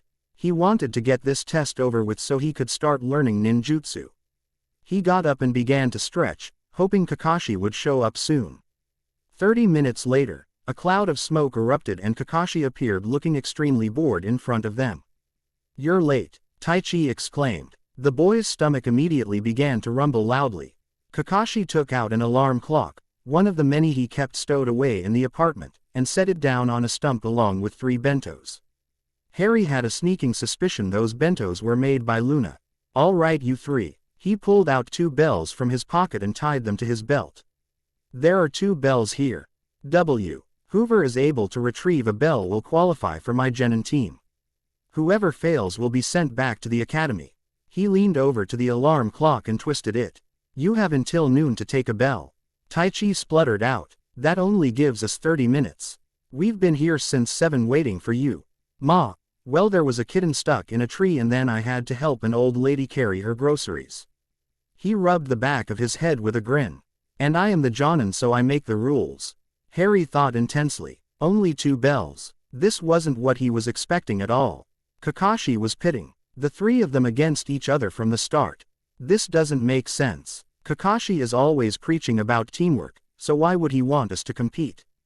Kakashi pulled out his beloved orange book. "Begin." Taichi leapt forward, attacking viciously with taijutsu. He's too reckless, Harry thought, bounding into the forest to hide and plan. He saw the red hair of Kazumi disappear into the bushes to the right of him. Harry glanced back at the open field, watching Taichi's pitiful attempts to grab the bells. "I wouldn't be able to get a bell either," Harry admitted to himself. "The only time they ever landed a hit was with Sasuke's help." Realization hit him. This is an impossible task for one person. So, what is he expecting? For us to work together, even if what he said contradicted that. He took off to find Kazumi. She may not be as well trained as Sasuke, but if they can come up with a good enough plan, having her will be a big help. Kazumi. She flinched abruptly and made a move to sprint off, but Harry grabbed her arm. "It's me, Harry. We need to work together." But Kakashi-sensei said, "There is no way one genin can defeat a jonin. We have to work together to even have a chance." She stared at him for a moment before nodding slowly. "Okay, what do we do? First we need to get Taichi on board. We're running out of time. Here's what we'll do." In his last life, Ron would have been the one strategizing for their team. It felt odd being the one making the plans. Harry and Kazumi jumped out of the foliage together and joined Taichi. Harry countered Kakashi's streak against Taichi and began to attack him with earnest. He planned to have Kazumi explain the idea of working together to get the bells. "You think you can beat me, Hari-chan?" Kakashi teased as he easily dodged all of Harry's attempts. "Just biding time," Harry replied with a grin, not daring to glance at Kazumi and Taichi. Kazumi agreed to explain to Taichi that if they all 3 worked together, they'd have a chance at the bells. She also was supposed to entice him with the knowledge that if only 2 of them could have the bells, Taichi could have the first one. "You've gotta be kidding me." Harry heard Taichi shout, "I refuse to work either of you. I can do this on my own." Taichi's unfortunate response distracted Harry for a second too long. Kakashi disappeared and Harry was abruptly pulled into the ground. I knew the headhunter jutsu was one of Kakashi's favorites, Harry thought bitterly. I should have been prepared for it. Harry watched uselessly as Kazumi tried to help Taichi fight with Kakashi. But because of Taichi's refusal to accept any assistance from the girl, both failed as the alarm rang out. Which is how Harry ended up tied to the stump as the other 2 were given bentos to eat. "After lunch I'll give you 3 one more chance. But Harry is not allowed to eat. If you guys feed him, you will automatically fail." He then dispersed out of the field, leaving the 3 alone. Harry's stomach rumbled. Taichi grinned nastily. "You were so lame, shrimp. That's why Kazumi and I will be the ones to get the bells. Actually, I'm planning on grabbing both of them and keeping them to myself so neither of you guys can pass." He took a big bite out of the bento and made a show of enjoying it immensely. Harry tried to ignore his hunger, thinking of more important things. "We need to work together to get the bells. Taichi, you can have both the bells if you want after we retrieve them. But if we are wanting to be a team, we have to do it together." "See, that's the thing," Taichi responded. "I don't want to be a team with you. So, I'm going to do this without any help." Harry didn't know what to do. How can we pass if we aren't able to get the bells? Kaka. She appeared suddenly after Taichi's declaration. So, you think you can get the bells on your own? Kakashi asked mildly. Hell yeah, the boy yelled, pumping his fist in the air. I'll prove to you I'm worth being on your team. And you refuse to work with the other two. Kakashi continued. They aren't worth your time or mine, sensei, Taichi answered confidently. I see. Kakashi looked between the three of them. In that case, you all fail. Wait, what? Taichi exclaimed, standing up violently to face Kakashi. Those who abandon their teammates are worse than trash. So you have the on of going back to the academy or joining the Genin Corps. Harry's heart dropped. They had failed. He hadn't been able to get the team to work together, which is all Kakashi was looking for. His face fell, unable to look his mentor in the eye. Maybe I can join Sasuke's class and be on a team with him, Naruto, Shikamaru, or Choji. It's only 3 years away. No, I can't fail, Kazumi pleaded, looking slightly hysterical. I'm sorry, Taichi, Kazumi, you are both dismissed. Harry heard curses from Taichi and muted sobbing coming from the redhead as they left the field. Harry's arms were released from the stump, and he sat heavily on the ground. I'm sorry, he said softly, still unable to look up. Hari, you did everything you could. This team was doomed to fail from the start. Ri's head snapped up at that declaration. I've never passed a team before, and it's because no one has been able to work together. It takes more than just talent to be on my team. He rubbed his chin in thought. But that was before you came around. Harry's breath hitched, anticipation rising in his chest. As you know, I graduated early from the academy as well. Like you, it was difficult for the older Genins to take me seriously as a shinobi. So, instead of getting placed on a team, I was given an apprenticeship. Harry's eyes widened. Are you saying, yes, from today on, you are officially my apprentice? Harry wiped the sweat from his brow as he paused from weeding the client's garden. He glanced over at his Shisho, who was reading underneath the shade of a tree. He was still getting used to breathing through a mask, but Kakashi was adamant about him wearing it during training and missions. Even the D ranks. It's like Private Drive all over again, he thought with a grimace. At least now I'm getting paid. Harry realized very early on why Kakashi trained him so ruthlessly. D ranks were terrible. For the past month, weeding gardens, painting fences, chasing escaped pets, and other random tasks filled Harry's afternoons after becoming Kakashi's apprentice. He needed to get considerably stronger before they could start accepting higher-ranked missions. Every morning she took Harry to Training Ground 7 and drilled him in countless workouts before teaching him more advanced chakra exercises. He learned tree climbing and water walking in the first 3 weeks of his apprenticeship. While his water walking still wasn't perfect, Kakashi deemed his chakra control good enough to begin ninjutsu training. This week was his first time officially learning a ninjutsu technique. Earlier that day, Harry had found out his elemental affinity, lightning with a second affinity to earth. Kakashi seemed pleased at my results, Harry thought happily. But it's surprising. I was expecting an element I've used with magic before, like fire or water. So Harry spent the rest of his morning learning an E-rank lightning technique, lightning release, spark. His hands still tingled from his earlier attempts. More accurately, his failed attempts.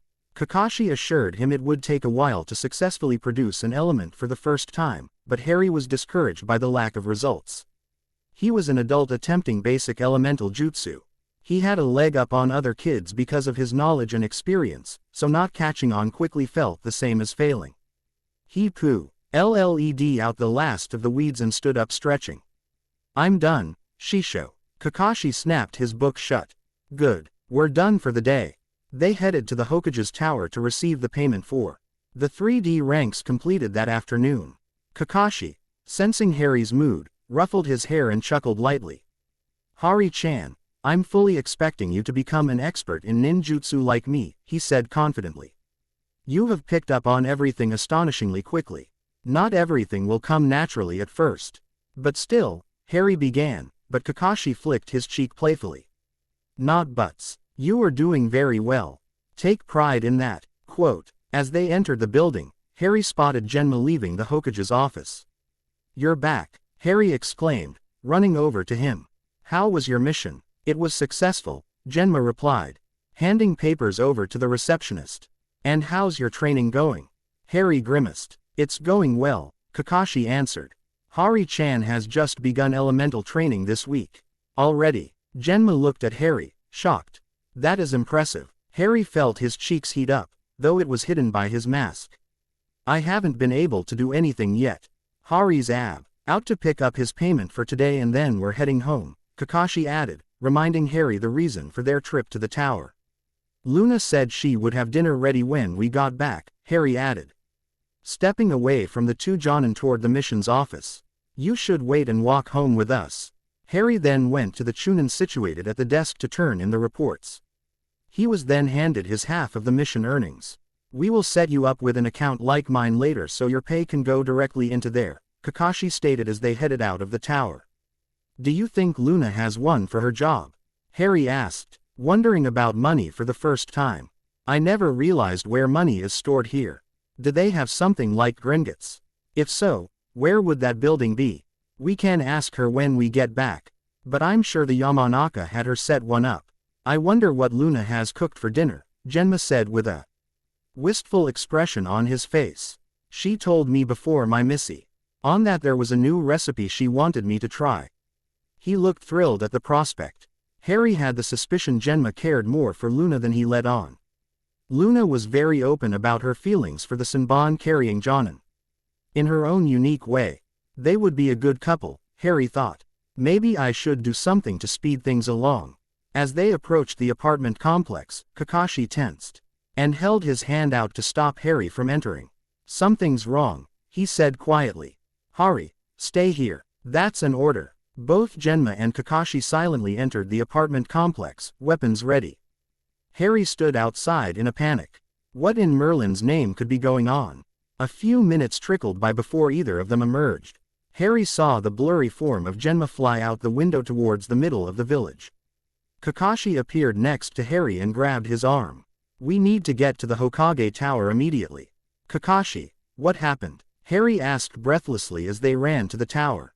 "It's about Luna," Kakashi answered, sprinting at a speed Harry could barely keep up with. "She's gone." End chapter 19. Thanks everyone for reading. Lights. Search and Rescue. Chapter 20 updated the 6th of December 2019. The next great adventure. To the well-organized mind, death is but the next great adventure. Albus Dumbledore HPSS, Chapter 17. Chapter 20. Search and Rescue. "What do you mean, gone?" Harry asked slowly as they ran towards the Hokage Tower. He felt panic turbulating in the pit of his stomach. There was a familiar tug in the back of his mind, and a terrible thought came crashing to the surface. Luna had been captured before. To prevent Mr. Lovegood from writing anything anti-Voldemort in the Quibbler, Luna was held hostage in a dingy basement under Malfoy Manor. After she had been rescued, she never mentioned what went on in the 3 months she was there. Only faint scars and odd flinches led them to believe she had been tortured. "We have to find her," Harry yelled, holding back hysteria from his voice. "She's been captured before. She never talks about it, but I know they hurt her. We can't let that happen again." They arrived at the Hokage Tower and barged in. Kashi looked at him seriously as they ran up the stairs. "She told us she was kept from you when she first arrived. We assumed that was likely." Harry opened his mouth to argue but slammed it shut. "And you won't be doing anything. You will stay here and be patient while more experienced shinobi go after her."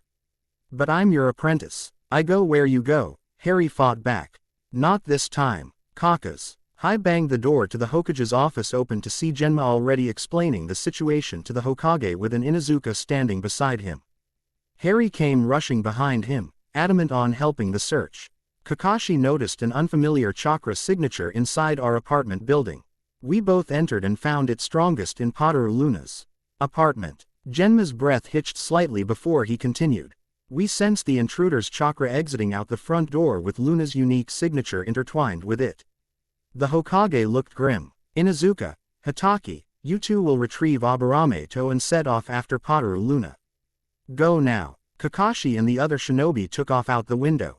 "But Hokage-sama, I can help," Gemma stressed. You were emotionally compromised for this mission. Instead, you are tasked with keeping Harry-kun safe during this time.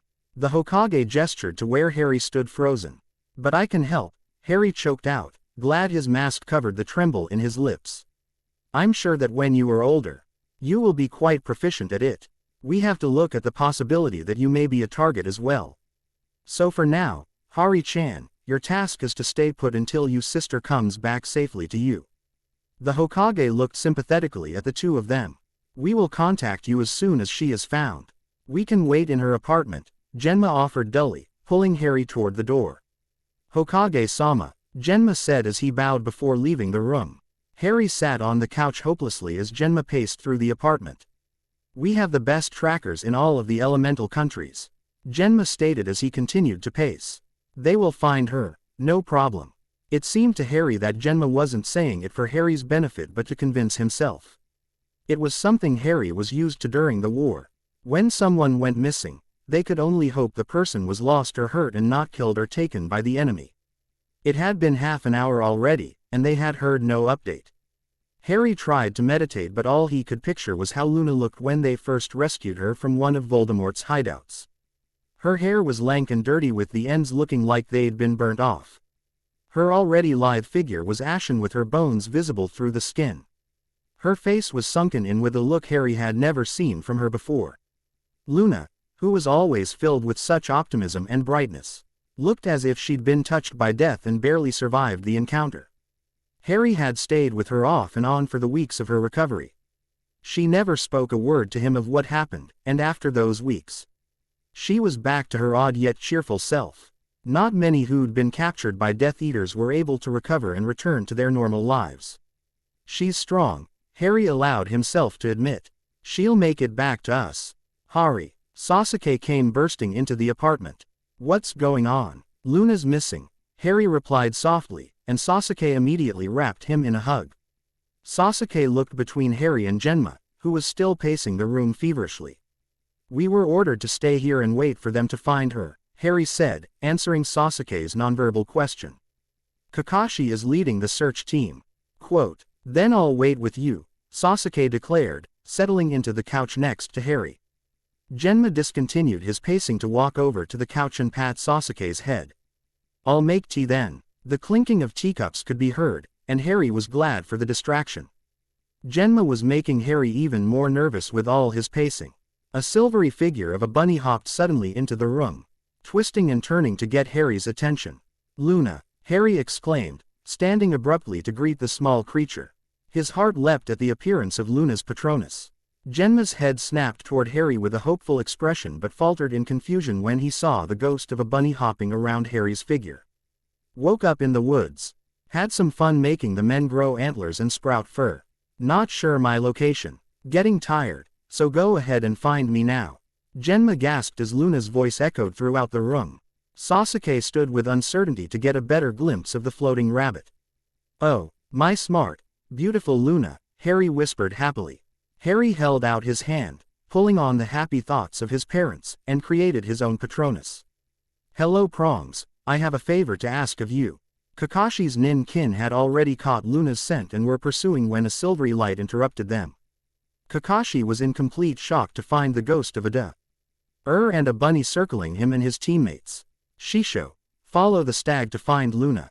Harry's voice spoke out clearly as the stag stood in front of him, waiting for the message to finalize before taking off.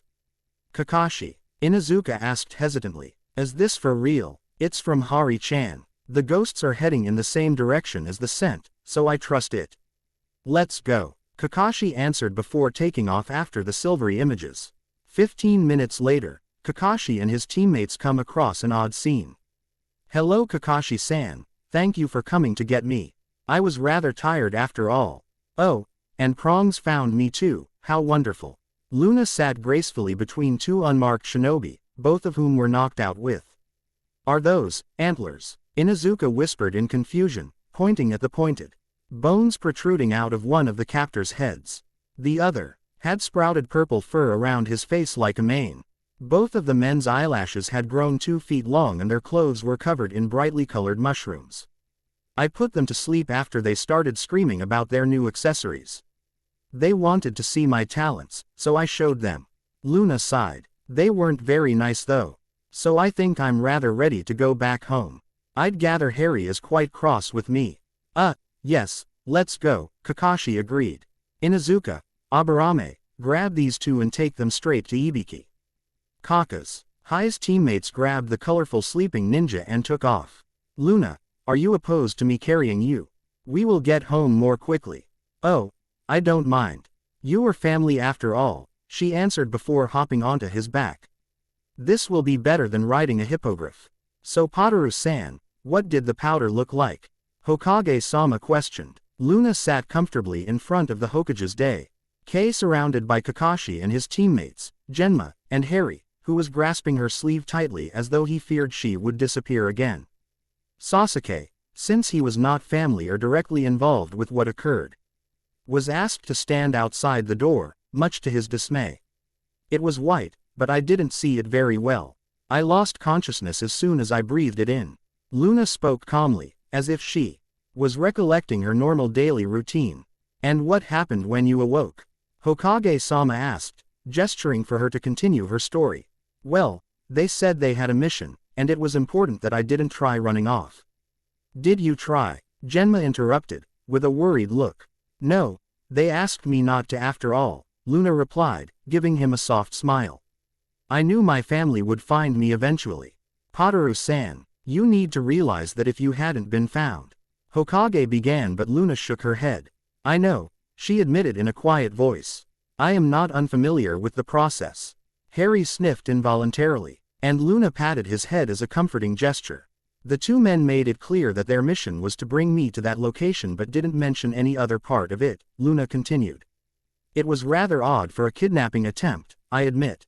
But they told me I wasn't to be hurt. Why would they do that? Harry asked, looking around for someone with a plausible answer. Was it a drop-off point? Kakashi muttered loud enough for the group to hear. They were close enough to Konoha that this doesn't make sense.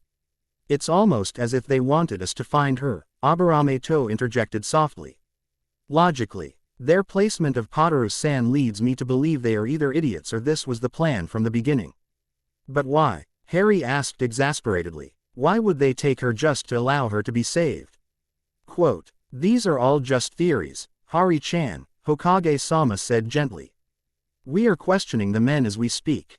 We'll know soon enough why this occurred. He turned his attention back to Luna. So, how did the two men achieve the, colorful state they were in? Luna smiled, and Harry would say the expression was rather vindictive. They asked to see my abilities. And as Harry's loving sister, I thought I would emulate the ones he looked up to so much. And how better to do that than embracing the legendary power of the Marauders? Harry couldn't help but laugh at the incredulous looks of the ninja in the room. Legendary power of the Marauders. Harry wheezed in his fit of laughter. Only Luna could truly make a situation feel lighter than it really was. Hokage-sama, a Jonin Harry didn't recognize burst into the room. Pardon the intrusion, but the two men brought in for interrogation. He hesitated for a brief moment, his eyes resting on Luna's silvery blonde hair. Hokage-sama, they are dead. Harry's laughter halted at once. How did this happen? The Hokage inquired intensely. They had tablets hidden in their molars. We failed to spot them beforehand. As soon as they regained consciousness, they bit down and released the poison. Have the poison analyzed immediately, the Hokage ordered. We can find out where the poison originated from and investigate further. I want the culprits found. Yes, sir. The Jonin saluted before disappearing in a cloud of smoke and leaves. The Hokage rubbed his temples for a moment before sighing heavily. He eyed the two Potter siblings. Things are never simple for the two of you, are they? No, Hokage-sama. They never are, Harry answered, all too aware of the truthfulness in that statement. Let's see how far you've come. Harry ran through the hand signs and sparks collected in his palm. It lasted about 5 seconds before sputtering out. You've improved. Well done, Kakashi commented as Harry flexed his hand irritably. The jutsu left his hand uncomfortable and tingling after every attempt. Once your hands get used to the sparks, the jutsu won't bother you anymore. Again. Yes, Shisho, Harry said and began his second attempt. The week following Luna's abduction had been tense, and Harry threw himself into training to keep his mind off of it. Because she was a civilian, Luna was left under constant surveillance until the investigation led them to the person or village who ordered the kidnapping attempt. So far, the poison hadn't given them any leads, and no one could identify either of the men. Genma spent every hour he could adding to and updating all the traps around Luna's apartment to ensure this would be a one-time occurrence. He also took the majority of the shifts to watch over Luna.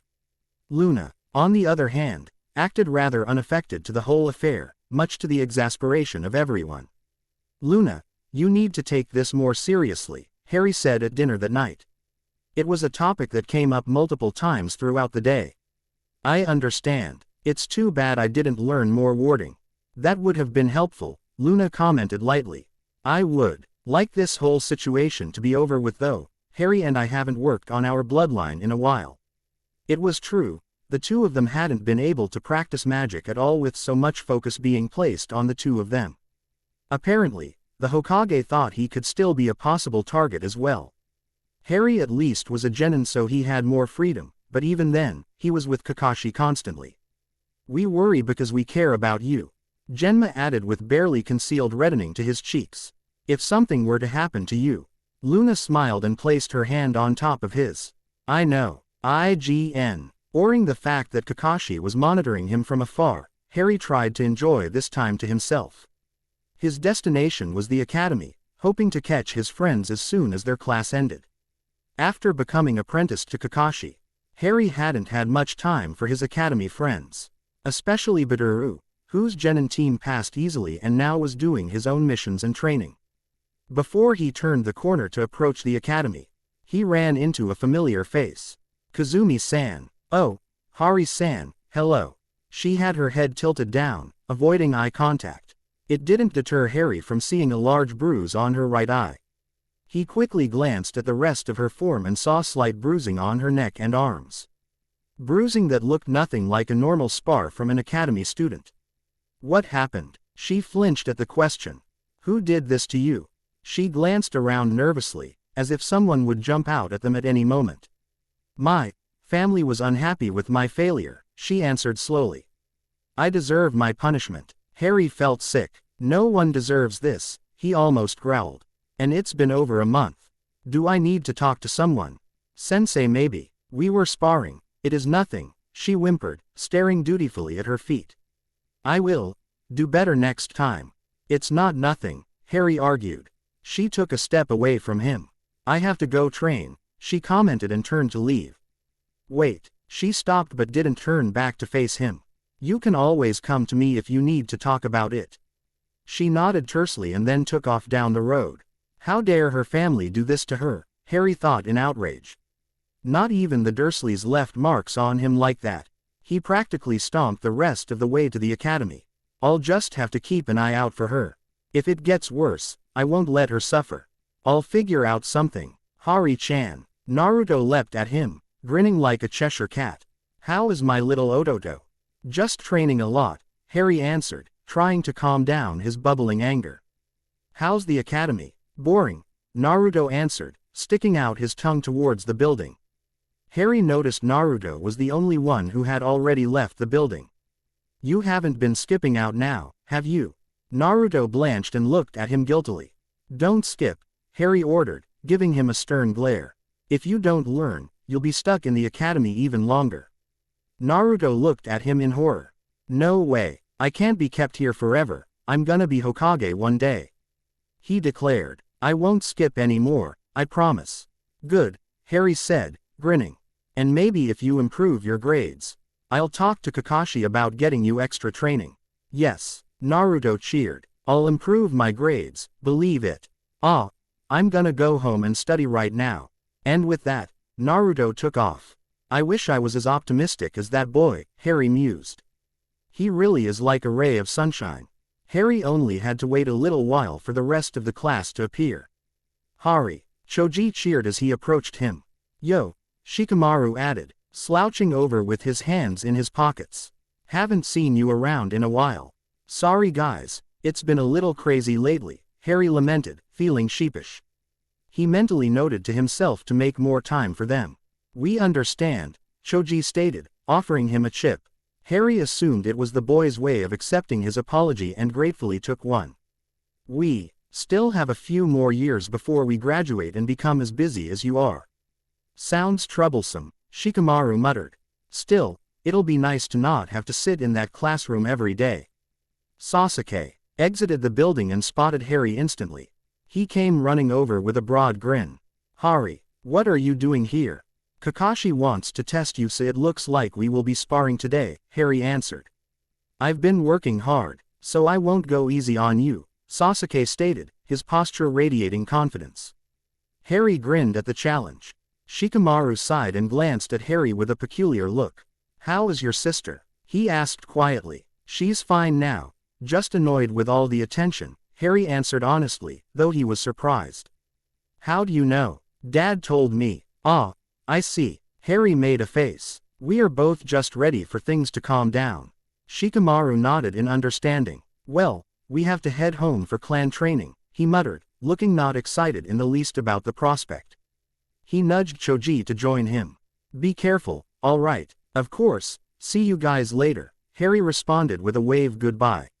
You ready? Harry asked. He glanced over to see Kakashi leaning casually against a tree reading his favorite orange novel. Sasuke nodded. You bet. Hiruzen, something must be done. A heavily bandaged man stood in the Hokage's office with two others. Danzo, you are aware we are still investigating. I am not doing anything until I know more, the Hokage stated. The older woman accompanying the man called Danzo cleared her throat. You know the laws, Hiruzen. This could happen again, and we could lose a potentially powerful bloodline. This instance is one of the reasons why those laws are in place. The Hokage studied his three advisors with a heavy stare. Once things calm down, I will talk to them. Excellent. I have a few candidates in mind that would be perfect for the position, the bandaged man commented jovially.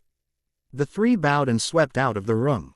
The Hokage pulled out his pipe, cursing his advisors, meddling.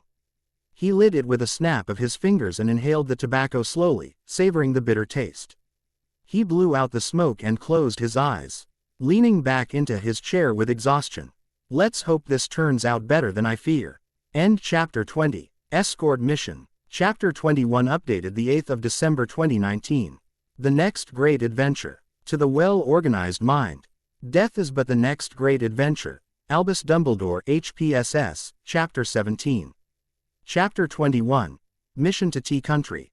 Harry felt uncomfortable leaving Luna, his protective personality flared after the attempted abduction, especially because no suspects had been discovered. It had been a month since that day, so there were no longer guards constantly around Luna and things had gone relatively back to normal. But when Kakashi came to him stating he was ready for his first C rank, Harry could feel nothing but excitement. Finally, he could show off his readiness for bigger missions than the horrible D ranks he'd been stuck with recently. There was only so many times you could catch Tora without the desire to wring the monster's neck. Harry approached the mission's desk, trying to contain as much of his enthusiasm as possible. Even with all his effort, he grinned broadly as the Chunin seated at the paper-littered desk looked up at them. Reporting for AC rank for my apprentice and myself, Kakashi stated. While Harry stood stiffly erect with his hands pressed against his sides, Kakashi had a natural slouch with his hands stuffed in his pockets. First C rank, huh? The Chunin said knowingly after glancing at Harry's earnest posture. Yes, sir. The Chunin ruffled through a folder to his left. Harry's attention shifted to the disastrous mess atop the mission's desk. Hermione would have had a heart attack if she saw this, Harry decided. And she would have chewed out the Chunins here until it was all organized perfectly. Ah, here's one. A wealthy nobleman in Tea Country requests shinobi escorts for himself and his daughter on their annual trip to Konoha for the festival. He handed the scroll over for Kakashi to take. It covers their trip back home as well. Sounds perfect, Kakashi said, casually saluting the Chunin before turning for the door. It should take about 2 weeks to make it back to Konoha with the clients, as long as we don't run into any trouble. Kakashi stated as they left the building. The light morning breeze ruffled Harry's hair and loosely fitted attire. I expect you to pack your bag with all the necessities for a 3-week trip. I'll be checking as soon as you're done. Yes, Shisho, Harry replied. He wouldn't dare pack incorrectly with how many times he'd practiced packing his supplies. That would be too embarrassing. Especially for someone who mastered cramming all his supplies into a trunk for 6 years straight. When will we be leaving? Kakashi rubbed his chin in thought for a moment. Noon should give you enough time to prepare. Harry nodded. That gave him a small window to pack and see Luna before their departure. He still wasn't completely confident leaving her on her own. As soon as his bag was packed and inspected by a critical Kakashi, Harry took off to find Luna at the flower shop. "Hello, Hari-chan," Hanako Yamanaka chimed as he walked through the entrance. He was immediately hit with the strong aroma of flowers in bloom. It was odd how lively the flowers looked when they were getting well into the autumn season. "Hi Yamanaka-san, is Luna here? She's repotting some calla lilies we received in shipment this morning. Watch the front for me for a moment, Hari-chan." At Harry's nod, she disappeared into the back. Harry took the time to admire the completed bouquets filled with vivid pops of color nestled together against the wall. These would look pretty in Luna's kitchen, he thought absently, taking a whiff of a bright orange snapdragon sticking out of the bunch. "Hello Harry, what a pleasant surprise." Luna approached him with a warm smile.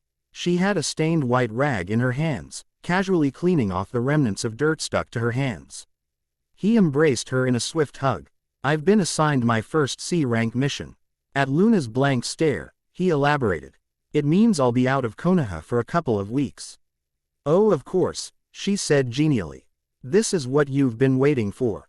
"No more Tora, right? I can only hope," he replied cheekily. "We're leaving soon, so I wanted to see you before I head out." "You don't need to worry about me, Harry.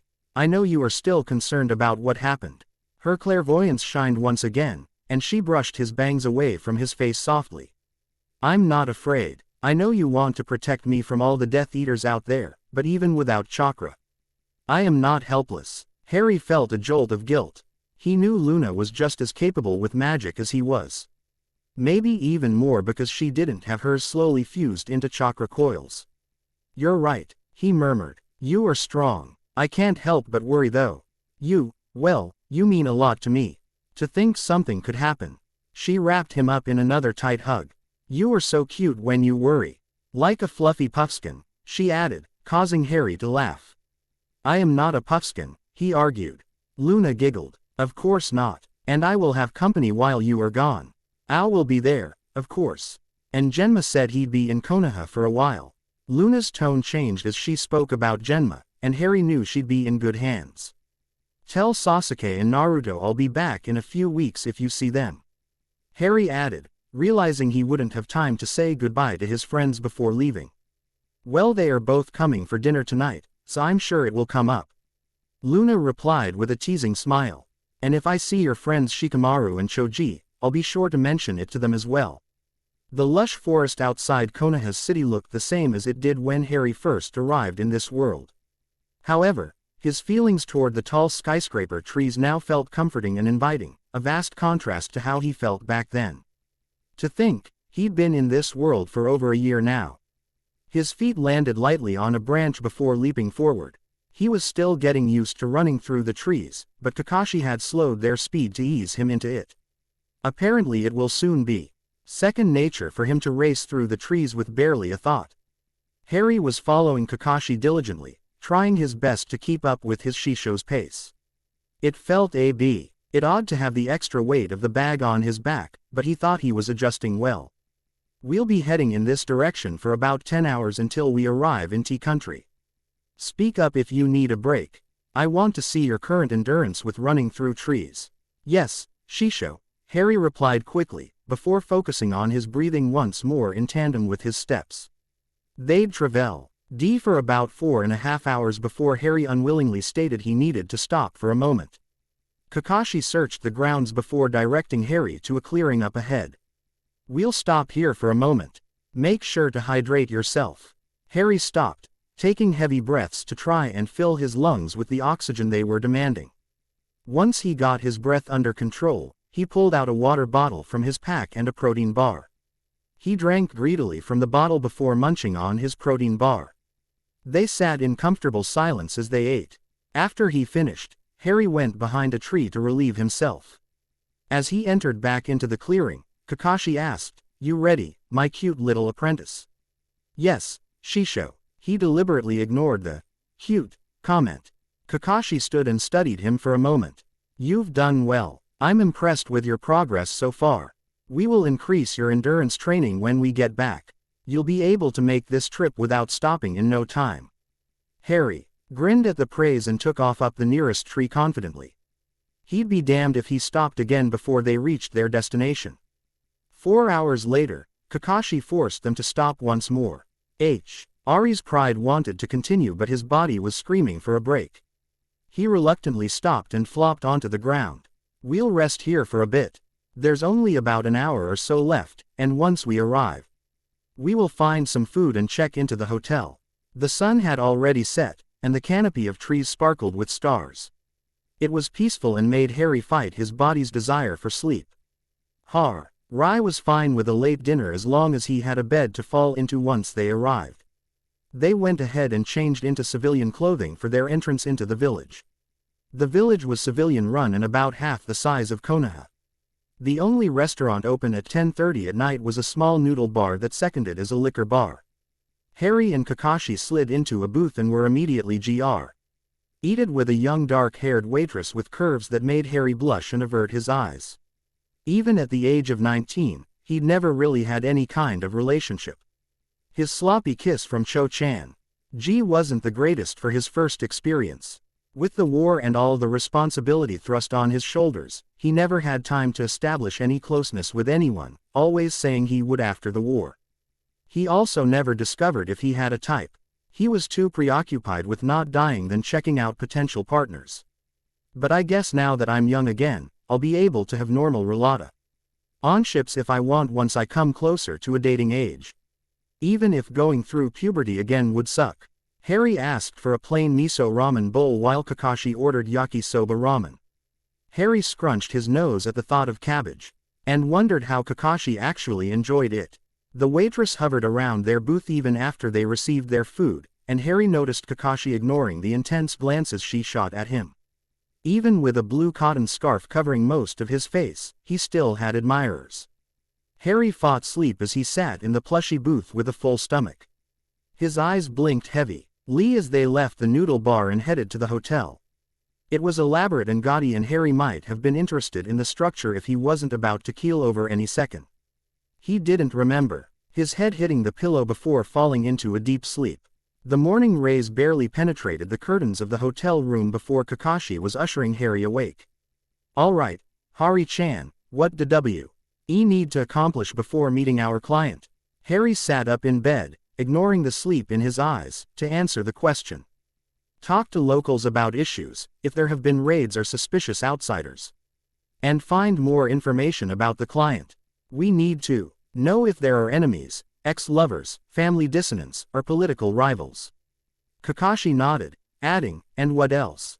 "Well, we already know the route we will be traveling on the mission, so asking for information or rumors about happenings on the road will be beneficial, especially if there is talk of bandits around the area." "Excellent, my little apprentice. Let's see what we can find out this morning." Kakashi eyed Harry's rumpled clothing and bedhead. First, you shower and change while I get breakfast. And wear your civilian clothes." Harry, now clean and dressed as Kakashi's son, headed out the door to participate in his first official acting job. He held Kakashi's hand and swung the arm back and forth with a huge grin. He let his child instincts take over as they headed into the heart of the village. Kakashi led him to a line of booths preparing for a day of sales. "Hello," Kakashi said cheerfully to an older man transferring apples from burlap sacks into wooden crates. "I'd love to buy an apple from you for my son." Harry waved shyly at the woman as she cooed about how cute he was. "His eyes are like emeralds, how precious," she said, smiling down at him. He gave her his biggest smile, widening his eyes just a bit in what Genma calls the puppy dog eyes. "Inherited those from his mother, thankfully," Kakashi added, approaching the crates in front of the booth as the woman continued to prattle on about Kakashi's adorable son. "He looks just like her," as he glanced leisurely through a crate of apples, feigning inspection of the quality. Kakashi began asking how sales had been recently. Harry was impressed how easily Kakashi coaxed the woman into talking about the going-ons in the village recently. Sales had been low, so thieving had increased in the south side of the village, where the woman said she avoided now. When Kakashi mentioned their client, Mr. Kawasaki, the woman blushed. "Oh, you've heard of him. Well, that doesn't surprise me, he is a fine man indeed. If only he was a little older," she trailed off looking wistful. "His wife died a few years ago, but he has one daughter who's a little older than your son." "Is she pretty?" Harry asked shyly, showing a pretense of interest. "Oh, yes, very, but not as cute as you, little one," she answered, winking at him. "Can we meet her, too, San?" Harry chimed, accepting the red apple Kakashi finally chose from the selection with a bright smile. "Well, dearie, I don't know if you can. They live in the mansion north of the village with big fences and don't come to this part of the village often." Harry faked a childish pout, and Kakashi ruffled his hair. "Thanks so much, ma'am, we'll be getting out of your hair now." Kakashi dipped his head and stuck out his hand for Harry to grab. "Goodbye, dearie, come back to see me," she said, waving jovially at the two of them. As the sun rose higher into the sky, the streets filled up with civilians and the booths were bustling with potential buyers. Kakashi and Harry skirted through the streets, searching for people to talk to. Harry mainly stayed with Kakashi, studying how he skillfully navigated conversations to find any pertinent information. They found out a few wagons had been attacked heading towards Konoha in the past few months, so there was definitely at least one group of bandits, if not more, somewhere down the road. Also, most of the town loved their client and spoke highly of him, while there were a few angry and jealous of his nobility and wealth. Harry memorized the faces and names of the envious men just in case. Funnily enough, the ones Kakashi found the most information from were the women of the village. He'd mention his late wife and raising a son on his own, and they would tell him anything he wanted to hear. Harry now understood why the father-son charade was so successful. By mid-afternoon, Kakashi announced they'd uncovered enough information about the situation to continue with their mission. They packed up their things, changed into shinobi gear, and took off for the Kawasaki mansion. As the two approached the large iron gates guarded by two soldiers, Harry peered inside intently. On the other side of the immense wall were beautiful gardens and serene waterfalls cascading into expansive ponds. It looked like something out of a movie rather than someone's home. A pepper-haired man with a goatee dressed in a crisp black suit walked forward to greet them. "Master Kawasaki is expecting you," the older man said as he motioned to the guards to allow them entrance. They follow him down the cobbled street leading to the grand mansion. Not as cool as the entrance at Hogwarts, Harry thought loyally, walking through enormous steel doors to a marble-covered room where two more men in black suits were waiting. "My name is Hasu, and I am the head butler at the Kawasaki estate. These two will escort you to your rooms where you may change into more appropriate attire for dinner," the butler added as he gazed over their shinobi gear and masks with barely veiled disapproval. "If you need anything, do not hesitate to ask." Harry and Kakashi were given separate rooms across from each other. Harry entered to find a rich design throughout the room with a massive four-poster bed lined with navy and bronze. "Dinner begins at 7 o'clock sharp. I've been informed that you may tour the mansion at your convenience," the butler said through the open door as he showed Harry his room. "Okay, thank you." Harry went back to studying the room, so unlike anything he was used to. It was decorated simply but spoke volumes of the Kawasaki wealth. He felt very out of place suddenly. Worried about clothing choices for dinner, he walked over to Kakashi's room. Kakashi's room was very similar in design as Harry's, except the coloring was burgundy and gold.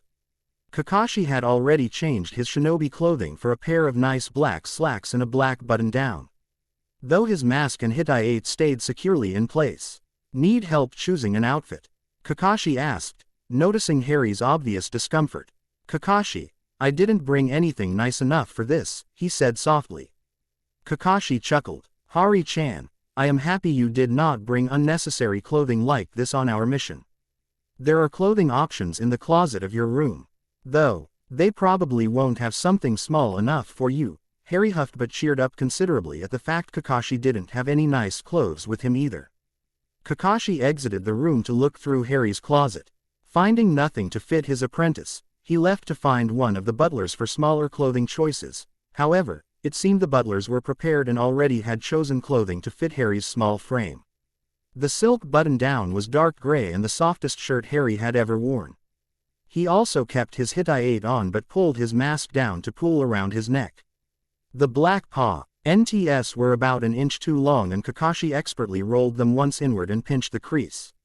When I was younger, I had to do this more times than I can count, Kakashi said, standing up and checking Harry over. He nodded in approval. You look adorable. Harry stuck his tongue out at him childishly. He was not adorable. Let's look around before dinner. We still have a few hours before meeting our illustrious client. Dinner was a grandiose affair.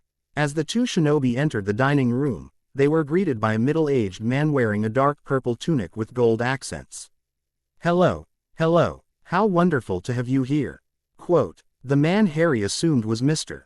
Kawasaki greeted them cheerfully. He had a handsome face with bright blonde hair and a finely trimmed beard. His broad waist reflected a lavish diet of rich food and drink. Thank you for your generosity, Kakashi said, bowing slightly. Harry copied the motion but stayed silent. Nobility had always made him nervous. Lucius Malfoy suddenly came to mind.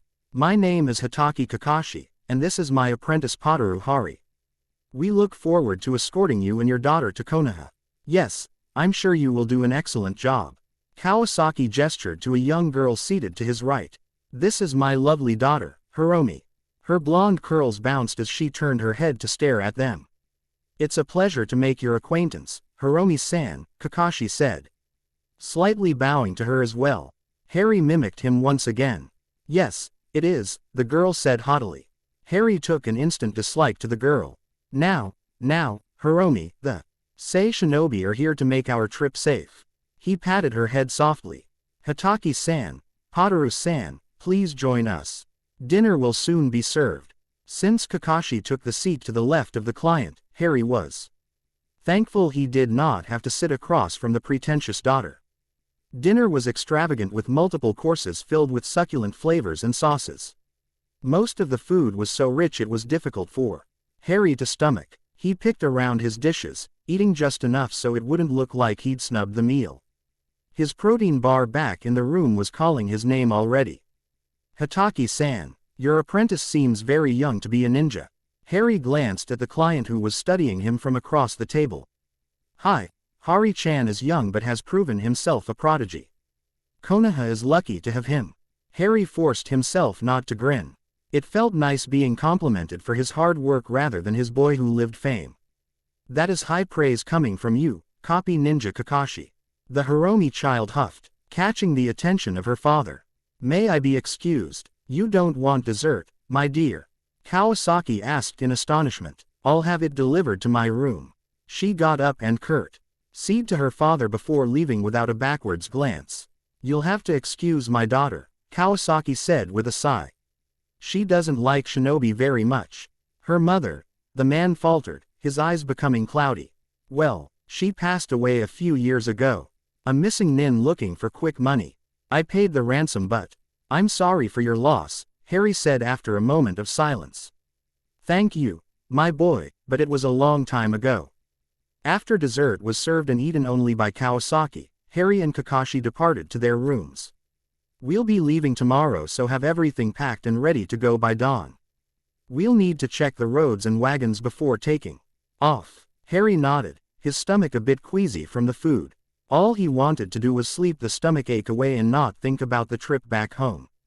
The early morning found Kakashi and Harry racing through the roads, searching for any potential bandit locations within 10 miles of the mansion. Everything looks clear, Kakashi said as he leapt onto the branch next to Harry's. We will have to continue scouting the roads while we travel, but I don't foresee any problems. What about those bandits we heard about yesterday? Ma, we will continue to keep an eye out, but there are no traces of bandits around here. They probably moved to another road or much further down this one. If we do manage to come across them, we will deal with it then. Ah, Hitaki-san, there you are, Kawasaki said as Kakashi and Harry approached the mansion after their morning scouting. There were 3 wagons getting prepared for the trip. 2 servants were tying horses to the wagon hitches. We are almost done packing up and then we will be ready to go. Kawasaki introduced the 4 servants, one being Hosyu the head butler, who would be traveling with them. 2 of the wagons were designed for Kawasaki and his daughter to sit comfortably for the trip, and the third was for the rest of the travelers. Kakashi inspected each wagon thoroughly, showing Harry the process as he went. It took about an hour, but Kakashi stated everything was clear from them to start the trip. Hiromi finally graced them with her presence.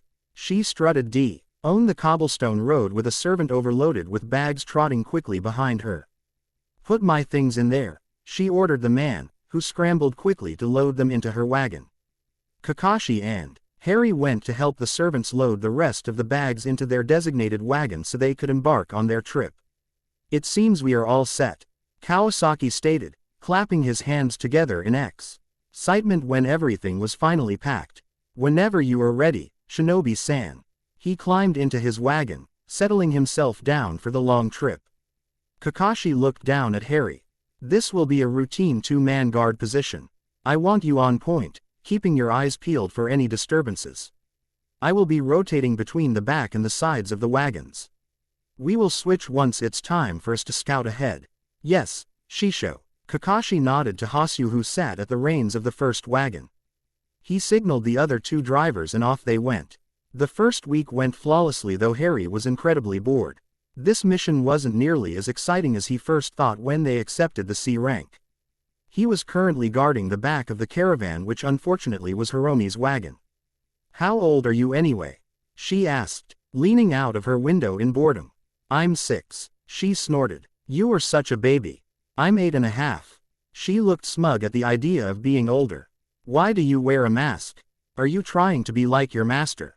Harry ignored her and continued to scan the area. "So how long have you been training to be a ninja?" she asked, apparently unaware of his disinterest in talking or not caring. "Over a year." Her eyes widened in surprise. "That's a pretty short time to become an official ninja, isn't it?" she asked, her curiosity peeking through. "I guess," she hummed, twisting one of her platinum curls around her finger. "So, if anything happens, you'll probably be useless then." Harry's eye twitched. He couldn't wait for the next 30 minutes to be up so he could switch positions with Kakashi again. "Even if you don't feel confident in my abilities, my Shisho is a Jonin and one of Konoha's best." "So I hear," she responded dully, clearly not believing it. Harry pulled back a little further, checking out the forest to his left. Anything to keep Hiromi from talking to him more. "I can't wait till we finally reach Konoha." There were 3 days left in the trip, and Harry was situated to the front of the caravan. Anticipation for their arrival was at an all-time high, not only for him but all of their traveling companions. His thoughts drifted to what Luna was up to when he noticed something odd. The sounds of birds had stopped completely. He faltered, turning his head to get Kakashi's attention. However, it seemed Kakashi had already noticed. "You stay here. Rotate consistently between the front and back. I don't want to make them aware of anything." "You're going to check it out?" Harry asked quietly. "Something like that." And he took off. "Where is Kakashi-san going?" Hosyu asked as Kakashi disappeared into the foliage. "He's just scouting ahead," Harry commented leisurely, relaxing his posture to hide how tense he really felt.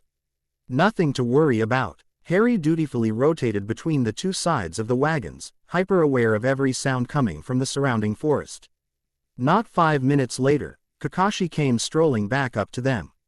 He signaled, "Bandits, all clear," with a hand sign he'd taught Harry a while back. Breathing a sigh of relief, he took his original post up front to allow Kakashi back to rotating between the wagons. Only 3 more days, Harry thought, desperately wanting some dango and a good night's sleep. Hiromi threw a few tantrums in those last couple of days. Her father tried everything, promises of jewelry, new dresses, and hair accessories. As soon as they reached Konoha fell to deaf ears. It was only when Kakashi informed them they would be in Konoha in a few hours that she finally cheered up. Everyone, including Kakashi, breathed a sigh of relief when the gates came into view. "Lord Kawasaka and Lady Hiromi are staying at the Hotel Matsu," Hosyu stated when Kakashi inquired where to take them. "What about you?" Harry asked. "We will stay where it is required of us," the man said simply. Harry felt bad for the guy and was very thankful at that moment he was a shinobi. When they finally reached the hotel, Kakashi and Harry helped the servants deliver the many bags into their clients' rooms. It seemed Hiromi had 2 rooms, one for her to sleep and the other designated for all her purchases. Kawasaki called them over as soon as they walked back outside. That was a pleasant trip, he said, clearly forgetting all about his daughter's horrible attitude the last part of the journey. We will meet you here in a week to escort you back, Kakashi said as he bowed. They both turned to head to the Hokage Tower when Kawasaki stopped them. Wait, he beckoned them closer. I was hoping to hire you both to guard us during the festival as well. I don't want my daughter to feel uncomfortable during the festival, and since Hiromi and your apprentice are close to the same age, it's just perfect. It will of course be considered a separate mission, and I will pay handsomely for it. Harry held back a sense of dread at the implication he would have to spend the entire festival with that brat. Of course, Kawasaki-san, we would be honored. Excellent. I'll have my butler go fill out the required paperwork. Come by an hour before the festival, and we will be ready for you. They both bowed once more and left to report back. Harry managed to hold in his groan until they entered into the tower. Kakashi ruffled his hair, chuckling. Most missions won't be fun, my little apprentice. At least we will be here for a week before heading back. And I'm sure our client won't mind if a few of your friends join you during the festival. What festival is happening anyways? I tease the festival on October 10th to celebrate the Fourth's defeat of the Nine Tails. Huh, that's the same day as Naruto's birthday. Kakashi just hummed and didn't comment further. They checked in quickly and left to head back to their apartment. Harry was hungry and tired, but he couldn't keep the smile off his face when they approached their building. Finally, we're home. End Chapter 21. Mission Festivities. Chapter 22 updated December 14, 2019. The next great adventure. To the well-organized mind, death is but the next great adventure. Albus Dumbledore HPSS, Chapter 17. Chapter 22. Mission Festivities. We have a few more days before we have to meet up with the clients, so we'll get back to our normal training schedule until the festival, Kakashi stated as they approached the apartment building. Harry breathed a sigh of relief, happy to finally be home. Luna, we're back, Harry shouted as he burst through the front door of Luna's apartment. As the kitchen came into view, he saw Nma and Luna sitting at the kitchen table in silence. Genma Sanbon was mysteriously absent. Harry, Kakashi, hello, Luna said after a few long moments. Her thoughts seemed far away. Kakashi, come outside with me for 1 second. Genma said and steered Kakashi right back out the door. Welcome back, brother, Ao said, his head popping up over the table where he was situated comfortably in Luna's lap. It is good you are here. Your Luna has been leaking from her eyes. It has been very odd. Ow, what do you mean? Harry asked as he approached Luna to give her a hug. She accepted it graciously, squeezing him tighter than normal. She read the paper in her pocket and that's when the leaking began. Quote, Luna, what's going on? Harry began, pulling back from her. Al is saying something about a piece of paper that upset you.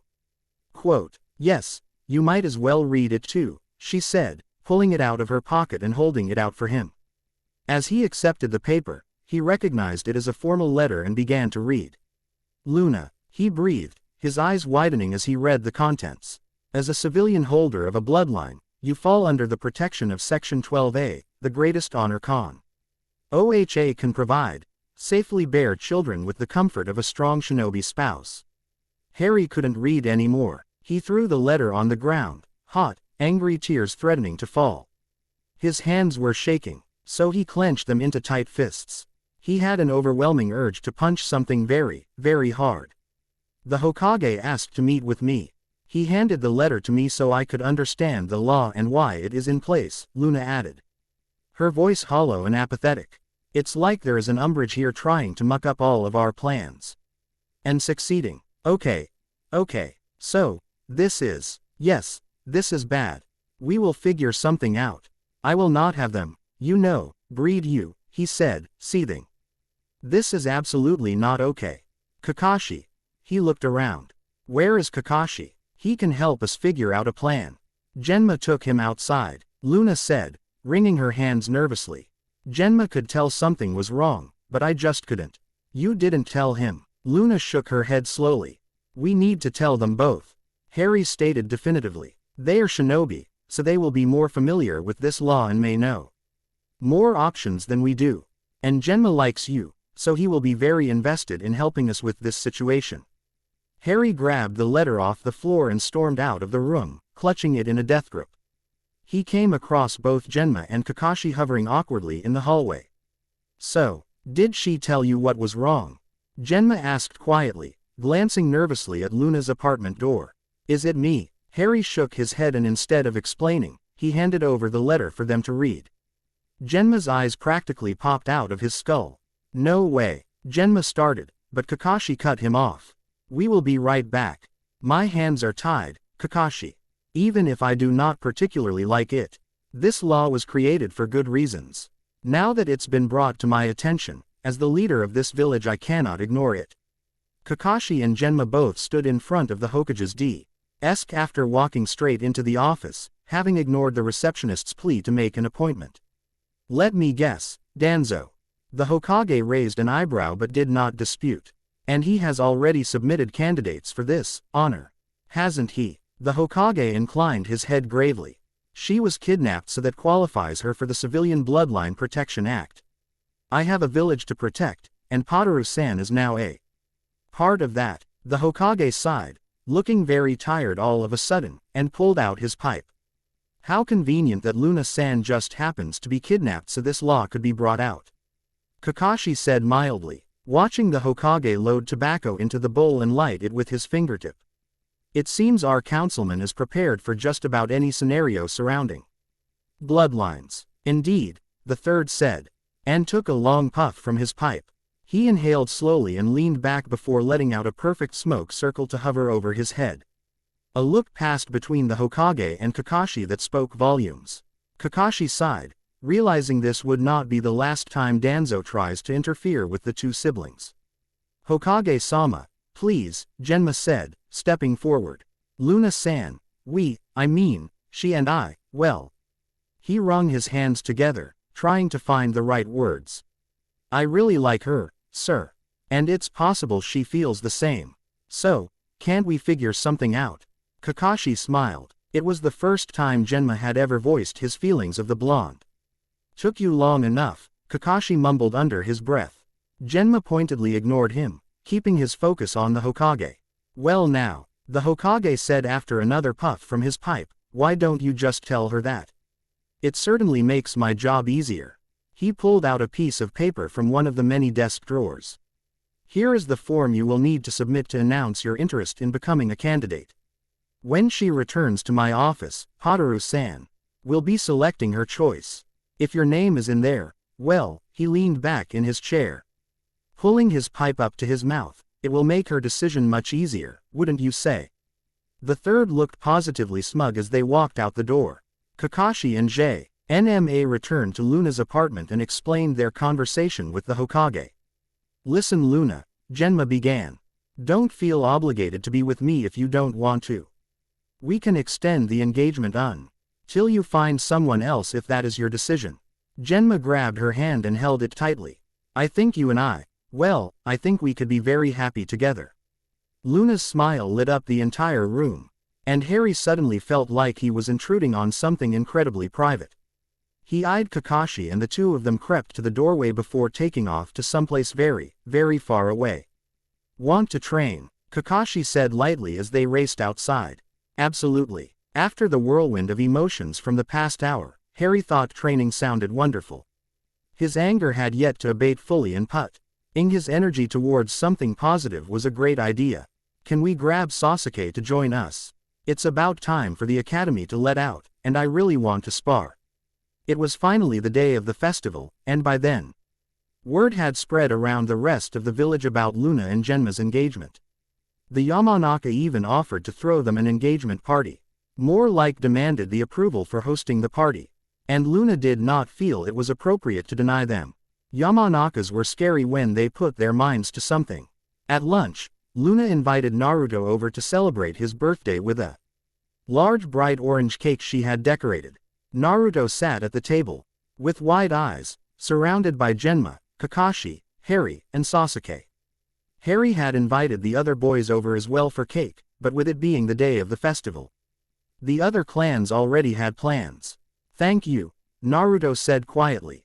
Harry saw tears building up in the corners of his eyes before he stood up with a grin. This is the best birthday cake in the entire world, believe it. He yelled and then blew out the candles in a single try. Harry wondered if anyone had baked a cake for Naruto before. His first birthday cake was the one he received from Hagrid on his 11th birthday. He understood the overwhelming feeling of someone finally caring enough to celebrate it with him. He smiled as he watched Naruto scarf down his cake with crumbs flying. Sasuke yelled after crumbs landed on his own slice, and they both leaned into each other's faces growling. Hey, no more fighting at the table, Genma said, separating the two before one of them lunged for the other. Harry laughed, glad to see the two of them sort of getting along. These two would be closer than brothers in no time. Maybe. While on the way to pick up Awasaka-san and his daughter for their secondary mission, Harry was hounded with congratulations by well-wishers about his sister finding love. These people have no idea of the circumstances, Hari muttered in annoyance. Kakashi patted his head. We need to be grateful that your sister's engagement is a happy one, Kakashi reminded him as they walked by the many stands finalizing their setup for the festival. Others have not been as lucky as Luna in this situation. If Genma wasn't in the picture, she would have been forced to choose between a few select shinobi for marriage. Why does this law exist in the first place? Harry asked, finally voicing the question that had been eating at him. Before, he'd been more concerned about the outcome of the law than the reasonings behind it, but now that it had been resolved, he wanted to know. It doesn't seem ethical. The law was put into place during the First War. Our enemies were kidnapping civilians from prominent clans with blood Ines who were not able to defend themselves. We also had many refugees wanting to join Konoha for protection, and this law allowed them to join if they married into a shinobi family. So these refugees would just agree to marry whoever offered. Those were difficult times, and the safety Konoha provided was a good enough reason to marry. Harry did not agree. A village shouldn't take advantage of people like that. Kakashi hummed as they arrived at the hotel, though Harry wasn't sure if it was in agreement or not. They walked through the front doors of Hotel Matsu and met Kawasaka's head butler in the lobby.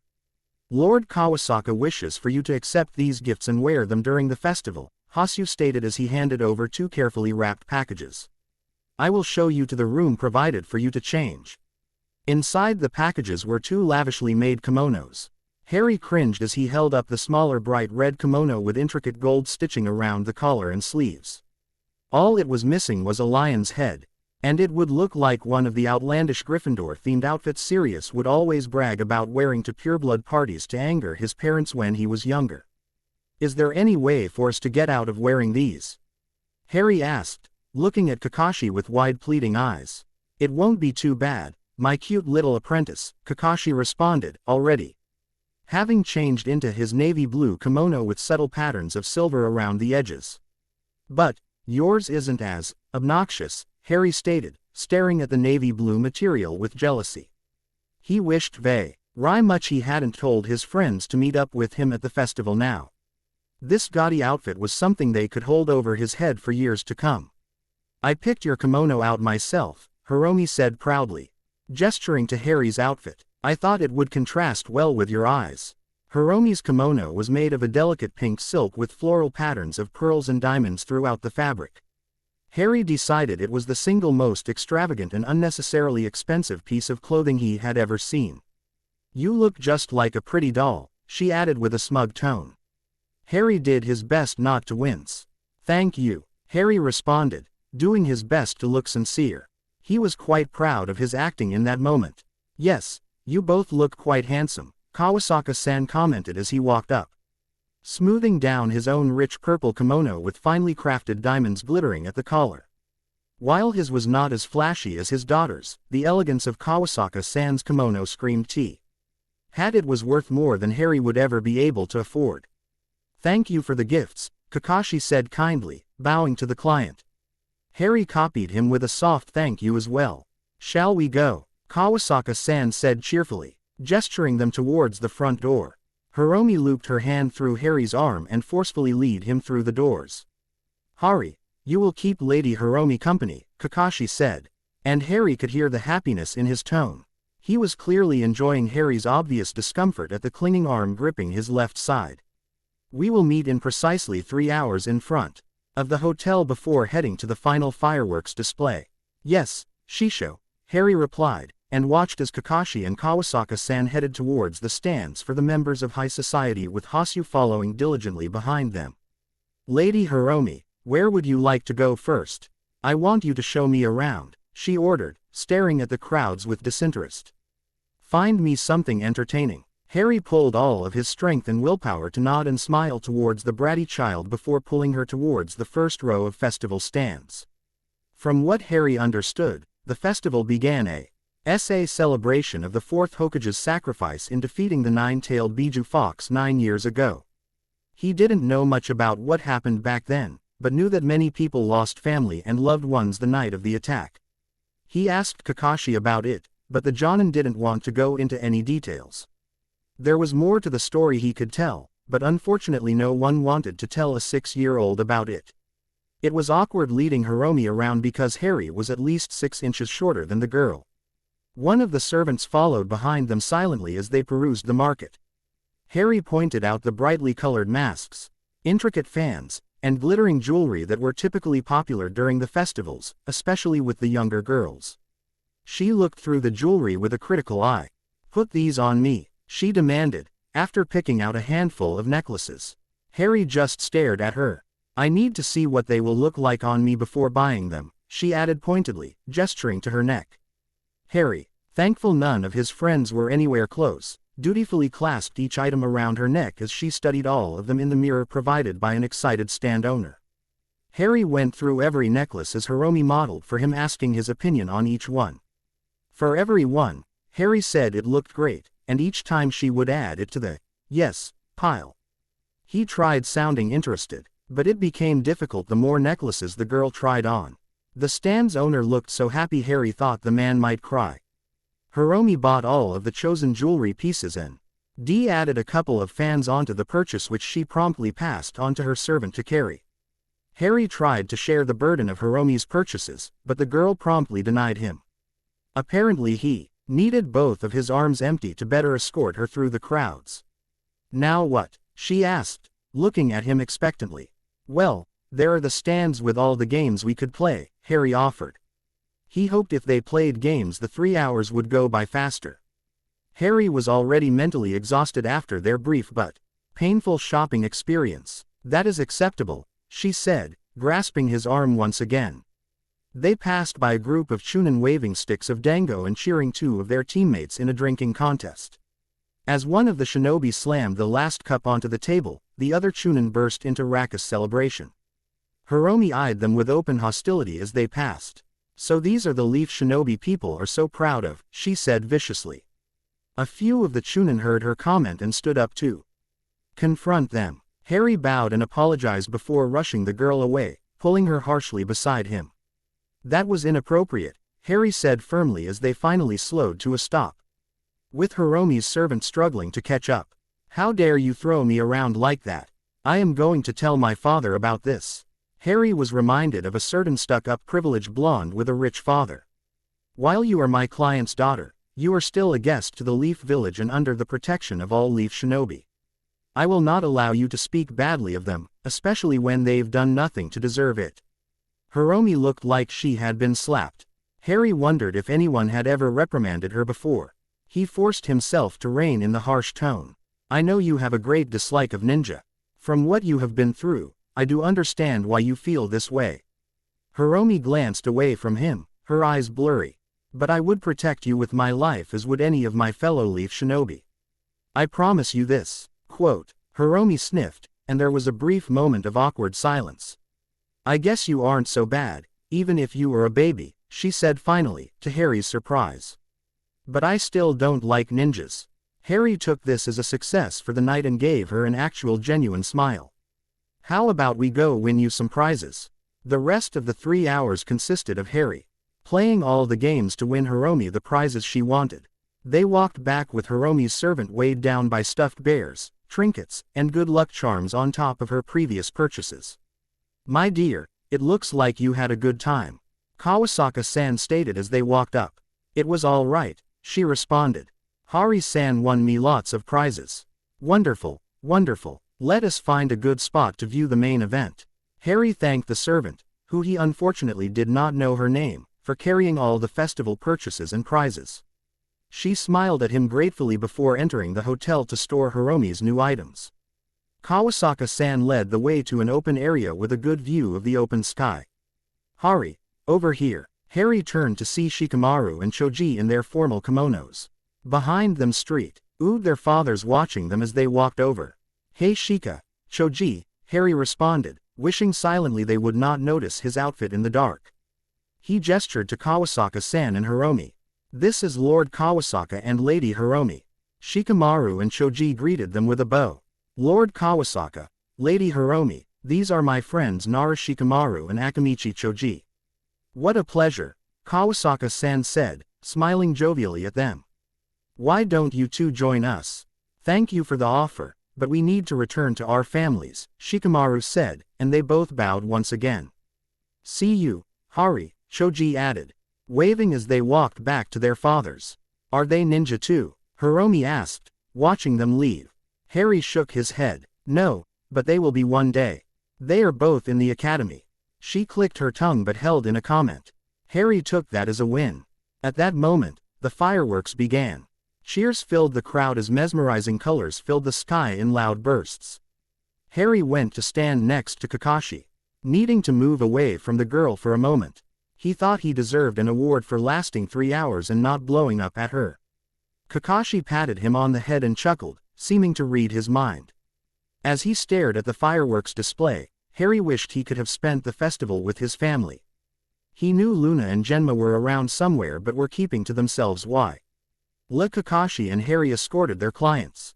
Sasuke and Naruto both didn't want to go to the festival for some reason, and Harry wasn't able to persuade them otherwise.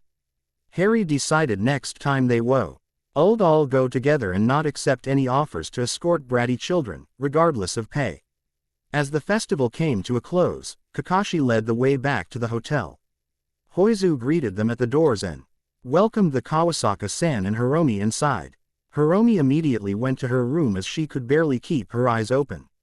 "We will meet you in 2 days' time to bring you back home," Kakashi said outside the door with a bow. "Yes, thank you both for attending us during the festival," Kawasaka-san said with a yawn. "We will see you soon." Hoizu bowed deeply to them before closing the doors.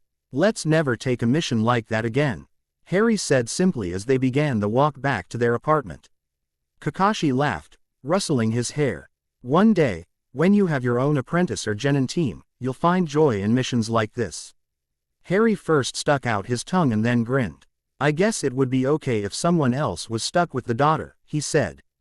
"But for now, I'm ready to go home." "Me too, my cute little apprentice." End chapter 22. First encounter. Chapter 23 here. I also went through the rest of the chapters and updated them. If anyone is interested in beta-ing for me, please let me know. I'd be happy to have a second pair of eyes read over my next chapters before posting. Smiley face. Thanks for your patience and enjoy the chapter that took entirely too long for me to post. Also, Happy New Year's everyone. The next great adventure. To the well-organized mind, death is but the next great adventure. Albus Dumbledore HPSS, Chapter 17. Chapter 23. First encounter. Escorting Karasawa-san and Hiromi back to their home was thankfully uneventful. The only aspect of the trip that bothered Harry was being forced to entertain the young spoiled child who now decided Harry was interesting. After he reprimanded her at the festival, Hiromi did a complete 180 in her interactions with him. She'd bounce between insulting him, asking him how she looked in her new dresses, and then talk about how rich her father was and how much better she was than a lowly ninja. Harry's head hurt from listening to her and was reminded vividly that girls are crazy. Or at least, this one was. Kakashi and Harry monitored the carriages as their clients' belongings and new purchases were unloaded at the estate.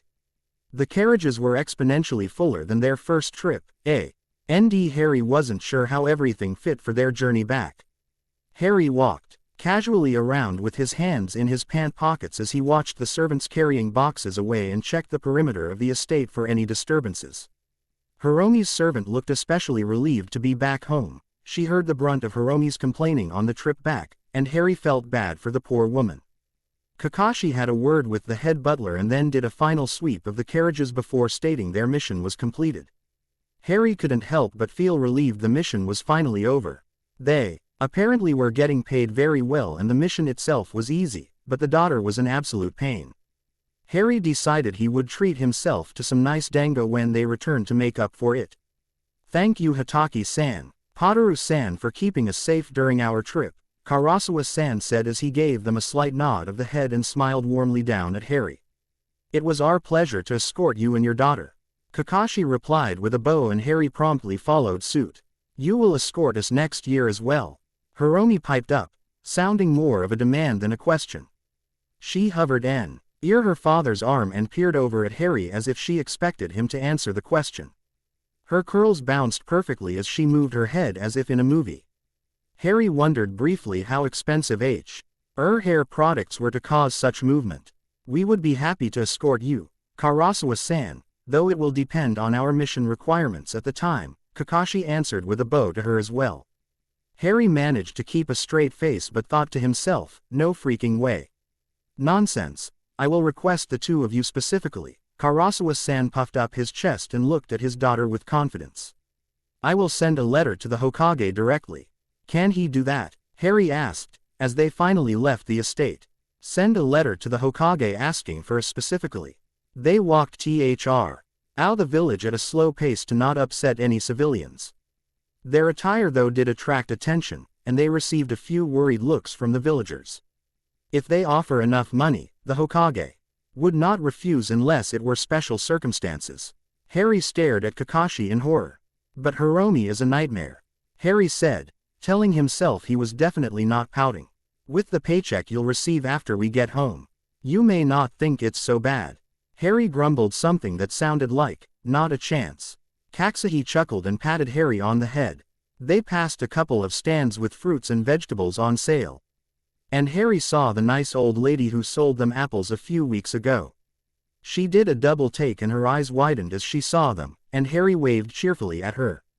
It only took a few more minutes before they were beyond the market and approaching the edge of the village. They passed through the village entrance and took off into the trees to begin their trek back to Konoha. They were about 4 hours into their trip when Kakashi had them both stop. Harry sat down in the clearing, breathing hard and pulling out a bottle of water from his pouch. He was nowhere close to having the endurance to complete the trip without stopping. "Maybe once I can manage this trip in one go I'll be ready to be Chunin," Harry thought. "Though now that I think about it, I have no idea how you actually become Chunin." Kakashi scouted around the spot for a few minutes before joining Harry on the ground. "How about some lunch?" Kakashi asked, and Harry readily agreed. They sat eating the bentos the chef provided before they left Karasawa's estate, which were a little too rich for Harry's tastes but good nonetheless. Kakashi looked over at him, already having finished his meal in record time. "How do you go about becoming a Chunin?" Kakashi considered him for a moment before answering. "There are the Chunin exams every 6 months where genin are able to participate in. Depending on how they perform, will be nominated for a promotion." "Why do you ask?" "Just wondering," Harry said. "I don't think I'm ready yet, but I'd like to be soon." Kakashi chuckled. "You're closer than you think. But I agree with you. I was promoted too young and was not ready for that responsibility. We'll make sure you are ready, and once you are, I expect you to win the whole thing." Harry grinned. "Challenge accepted." Harry finished his bento and stood up to stretch. He arched his arms back over his head and tilted his torso left and right, feeling his spine popping with the movements. Harry took his time stretching his legs, going through the normal katas to ensure he didn't pull anything. "Are you ready to head back, Hari-chan?" "Yes, Shisho," Harry replied, handing his empty bento box over to Kakashi to place back into the storage scroll. "I want to make it all the way back to Konoha without stopping a second time." "All right, let's head." Kakashi paused, D mid-sentence and held out 3 hand signals toward Harry. Ninja. 3, hold. Harry crouched down and pulled out a kunai. He couldn't sense anyone around, but trusted Kakashi's judgment. Kakashi looked calm in his usual slouch, but Harry could see his shoulders tense and hands twitching in anticipation. Harry tried to keep his breathing even and braced himself for the possible first real fight since he was at Hogwarts. Am I ready for this? He didn't have time to answer his own question, because suddenly Kakashi was yelling out to him. Hari, duck! Harry dropped to the ground as an array of kunai lodged themselves into the tree behind him. One of the kunai had an explosive note attached, and Harry threw himself to the side to avoid the explosion. You missed, Gichi, said a voice through the trees. Would have been a much easier end for you if you hadn't dodged, kid. Harry picked himself off the ground quickly, realizing he had been separated from Kakashi. He looked over to where the voices were coming from and saw Kakashi step in that direction. Harry noticed Kakashi's hand make another signal. Jonin. 3 ninjas stepped into the clearing with slashed kiri headbands. Their clothes looked worn and dirty, giving the assumption they had been on the road for a long time. The man leading the group had bright green hair with black tips and creepy red eyes. The 2 men flanking him were almost identical. Both had black hair and expressionless black eyes. The one differentiating factor of these 2 was one had a deep gash across his cheek that looked relatively recent. Hitaki Kakashi, the copycat nin. The green-haired man said with a grin. We're in luck. Your bounty is 3 times higher than the last guy we killed. He peered down at Harry. Sorry kid, but we'll make sure it's painless for you. Uzi Kobe, the water beast of Kiri, Kakashi said calmly. Famous for assassinating the Lord of Water before becoming a missing nin. And now bounty hunter, Kobe added. He pulled out his sword in one swift motion and held it expertly in his hand. The other 2, Kakashi continued, never heard of you. The 2 ninja on either side of Kobe, one named Gichi and the other still unnamed, snarled and looked like they were going to charge, but a hand held them back. The brothers are still making their names as bounty hunters, Kobe said with an arrogant tone. They'll start by helping me kill the famous Sharingan Kakashi. In a flurry of movement, Harry found himself blocking a sword from the missing nin with the scarred face. He was thankful he had his kunai out and in front of him or he'd already be cut in 2. Shun, finish the boy quickly and help. Kobe yelled as he and Gichi attacked Kakashi on both sides. Kakashi had his Sharingan blazing through as he blocked the sword attacks from either side, though Harry wasn't able to see any of this. He was a bit preoccupied by the missing nin glaring down at him.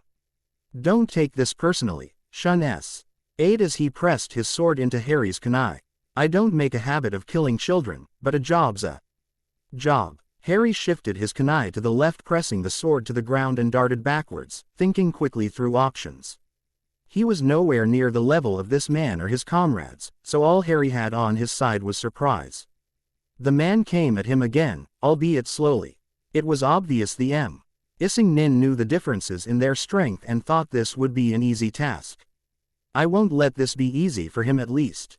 The nin swung his sword at him again, impacting Harry's kunai on his side.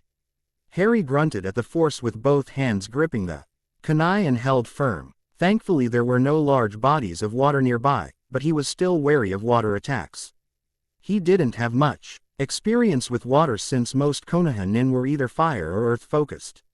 He jumped back and flew through hand signals. As the sword came down again, Harry lifted his kunai, now coated with his lighting spark jutsu, and connected with the sword. Shun showed a hint of surprise but was able to hold on to the sword as his hands shook from the jolts through his weapon. Sneaky little one, aren't you? He said through gritted teeth. At least now I don't feel so bad. He disappeared, and Harry noticed his presence appear behind him too late as the sword cut into his shoulder. Harry felt an acute pain above his left arm, but Kawarii away before he was cut in half. Hari! Kakashi yelled, but the 2 missing nin used the distraction to launch another attack. The green-haired nin laughed as he swung his sword at Kakashi's head and said, "Poor copycat is going to be the reason a little kid dies today." Harry fought the immediate reaction of gripping his shoulder to put pressure on the wound. If his hand was wet from blood, he wouldn't be able to fight properly and any disadvantage here was deadly. Trying to focus through the pain, Harry unfortunately was too slow in his reaction.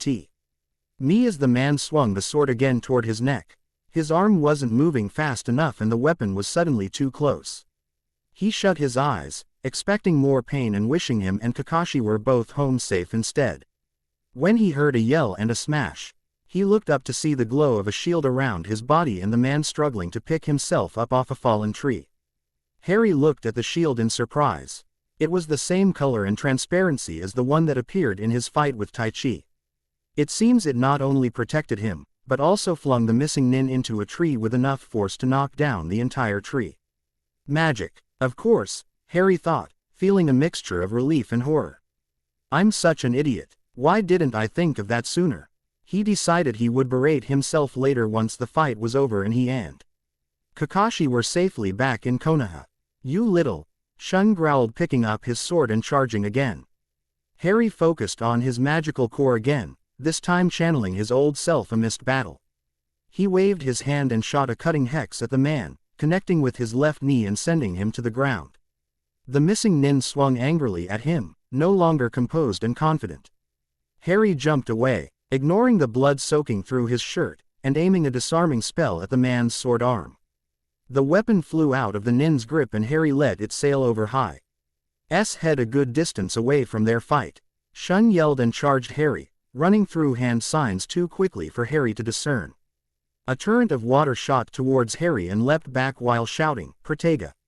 The red shield shot up and held for a second before breaking under the weight of the attack. The shield gave him enough time to drop to the ground and avoid the spiraling water that obliterated the trees behind him. Harry looked up to see the missing nin running for his fallen sword. Harry sent a stunning hex toward the man, but he easily dodged the red light. I don't know how you are doing that, kid.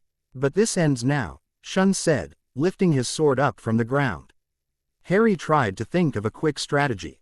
The nin was too fast for him to hit easily with a spell now that he had seen Harry's magic. So he'd need a different approach to hit him again. He'd need the nin to be close enough so he wouldn't have the space to dodge so easily. It was a major risk since Harry wasn't fast enough to keep up with this man in close combat. Harry heard clanks of metal further to his left, but ignored the sounds of Kakashi's fight. He couldn't allow himself to get distracted, and he knew Kakashi would be fine.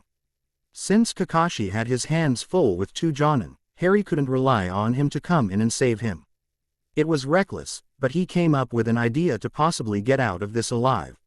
His shoulder throbbed and burned, and he saw stars as he braced through the pain. Shun disappeared again and Harry turned, hoping the man would appear in the same place as last time. He LD up his kunai and barely connected with the fierce swing aimed at his head. The man pulled back enough to change position and attack Harry's torso. Harry held his kunai in his left hand to catch the sword and his right hand extended toward the man. Harry's left arm wasn't strong enough to protect himself from the attack and Harry felt the searing pain of steel as he shot a severing hex at the man's throat. The strength in the missing nin's attack faltered as the man released his sword to grasp at his bleeding neck. He coughed up copious amounts of blood before falling lifelessly to the ground.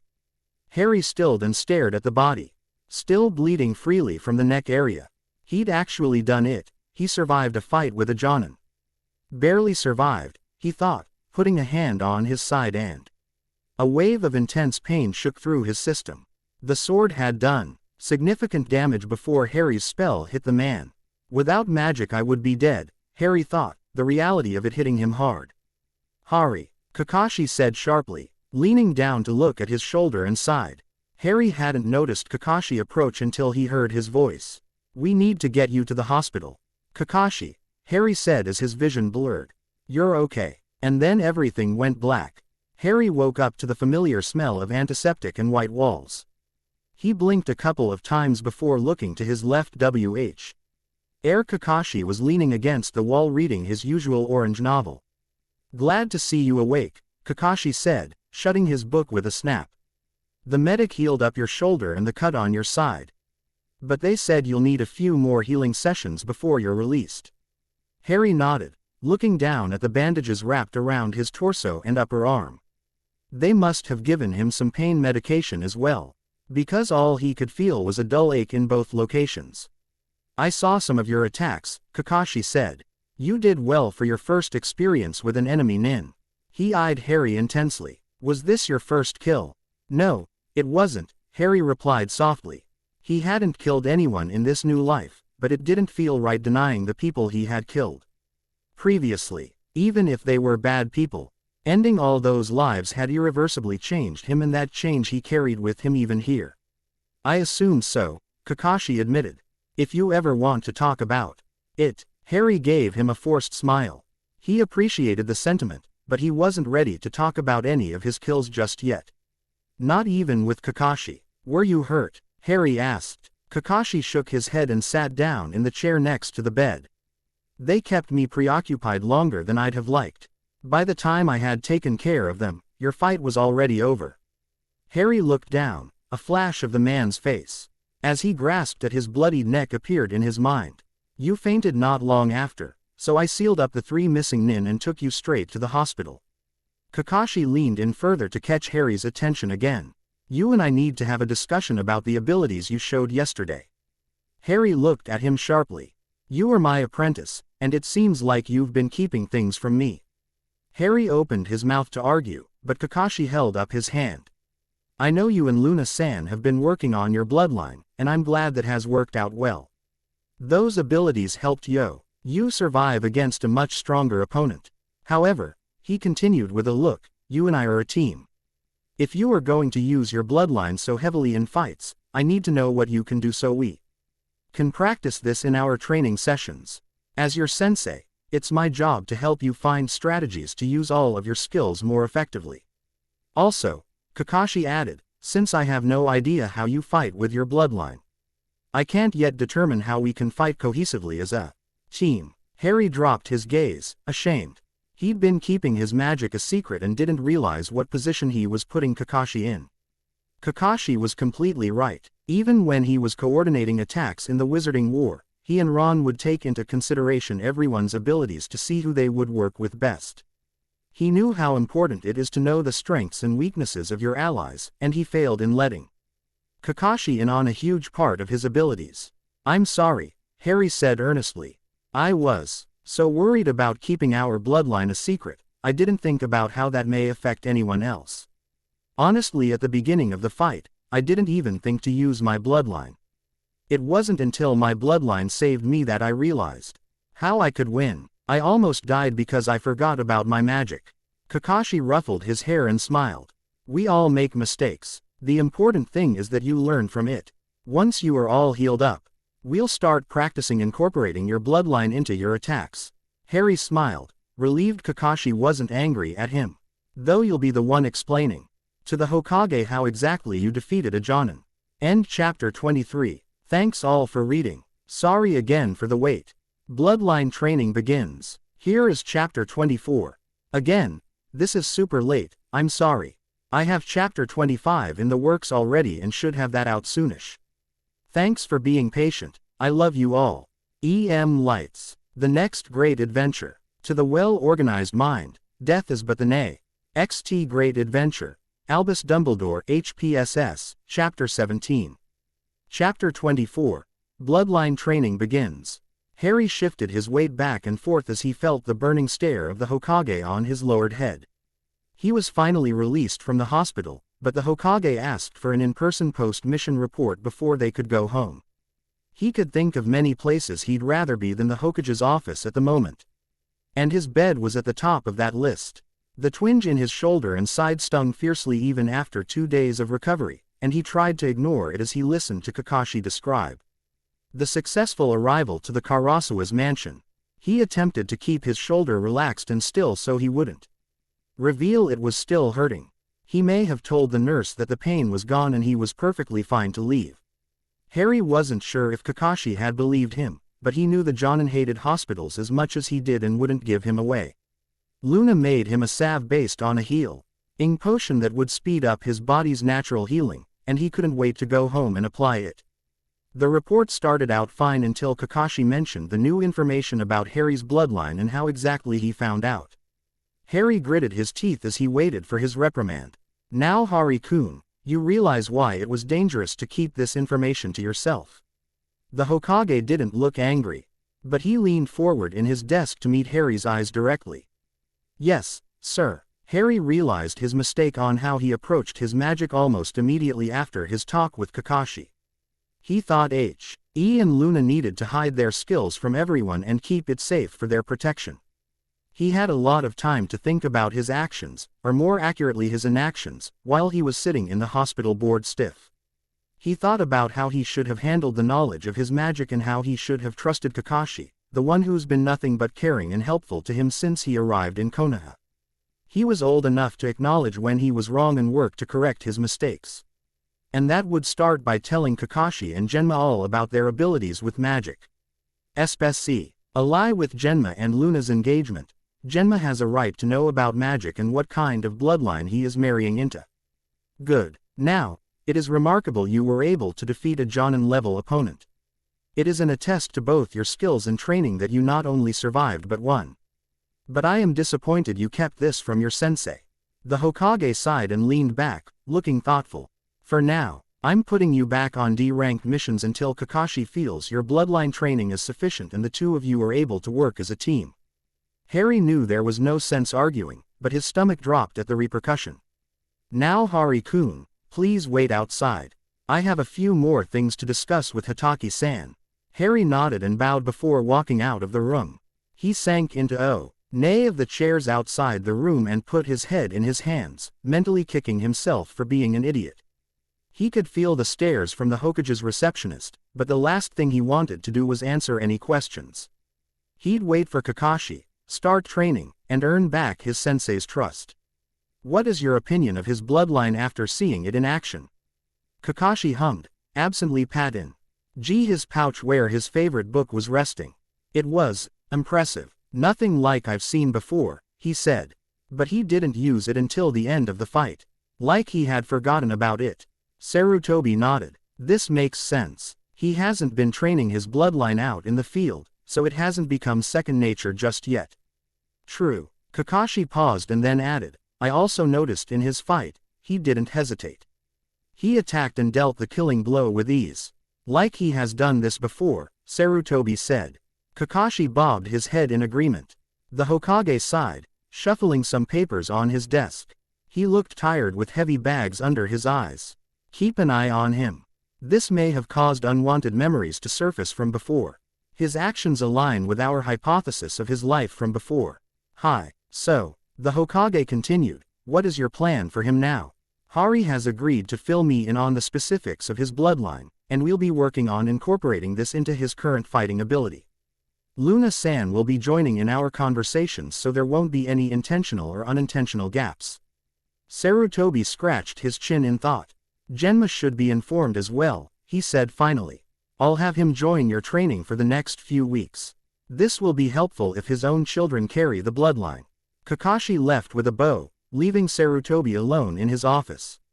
He reached into the bottom right drawer of his desk and pulled out a glass orb. He peered into the swirls of color until it focused on one person in particular. Sarutobi smiled, watching Naruto with fondness. The blonde was in the academy taking what appeared to be an exam. The boy was scratching his head and staring at his paper with a confused expression, and Sarutobi couldn't help but chuckle. He would do everything in his power to save Minato's child. Prophecy or not, he knew things would get worse in the future, and Naruto would need to be ready. Maybe the boy could start training with Hari and Uchiha Sasuke. Sarutobi leaned back in his chair, pondering his next move. When they returned to the apartment, Luna and Genma were waiting on them. Luna immediately pulled Harry over to the cauldron with the salve inside. It worked wonders on Harry's partially healed wounds and aching muscles, reacting almost immediately upon application. This is amazing, Luna, Harry said, watching scars disappear from his shoulder and side. The salve, Luna had dubbed Pomfrey paste, was a murky ocean blue and smelled like peppermint. The idea for the salve was for him, Kakashi, and Genma to saint it out after missions to determine its effectiveness on their injuries. This would be the first test run, so Harry was excited to see the results. Harry and Luna both were unsure if the mixture would coordinate with chakra to speed up healing or if it only worked on wizards. In the wizarding world, Most potions if administered to muggles were completely ineffective due to the lack of magic in their bodies. Luna hypothesized that since there was natural chakra in the ingredients as is magic in the wizarding world, the potions would be effective with chakra. If she was correct, the salve would be a game changer for not only helping Konoha but also a great source of income for her. Incredible. Genma poked Harry's shoulder tentatively, feeling the newly healed skin. Can I try this out? Not that I want you to get hurt. But next time you have an injury, I'd like to try it, Luna replied. Though, we aren't sure yet if it will work on anyone else.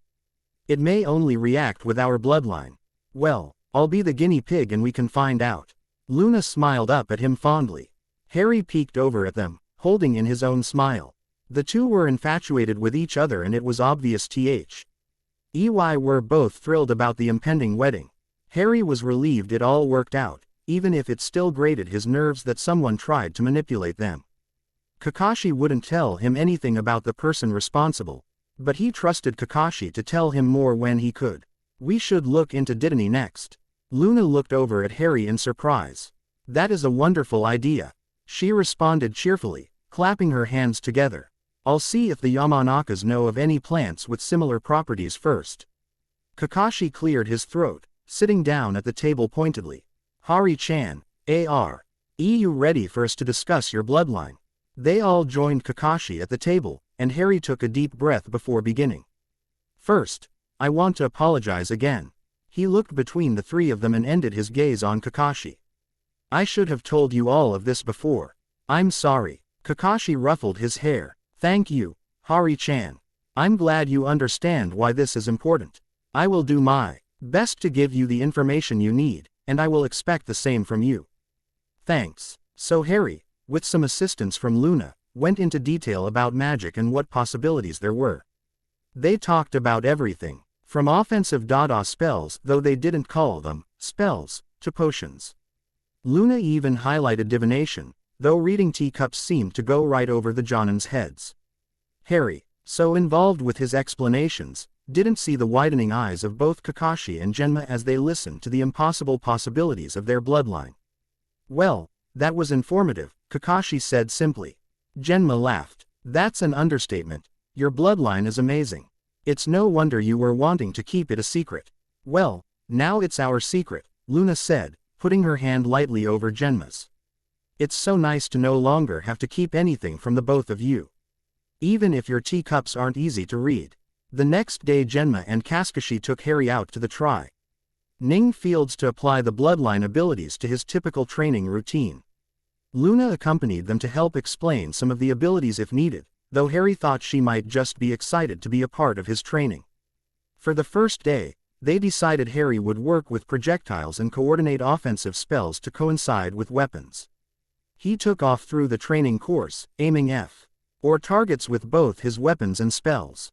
He thrust out his right hand to hit the first hanging target with a stunning spell and nicked the right corner. He turned as he ran underneath, throwing a kunai with his left hand and hit dead center. He continued on, switching between magic and projectiles to hit each of the targets that appeared on his route. He completed the course a little slower than normal, which frustrated him immensely. He jogged over to where Kakashi, Genma, and Luna were standing, trying not to seem discouraged. Okay, my cute apprentice, this is a good starting point. Let's walk the course and discuss.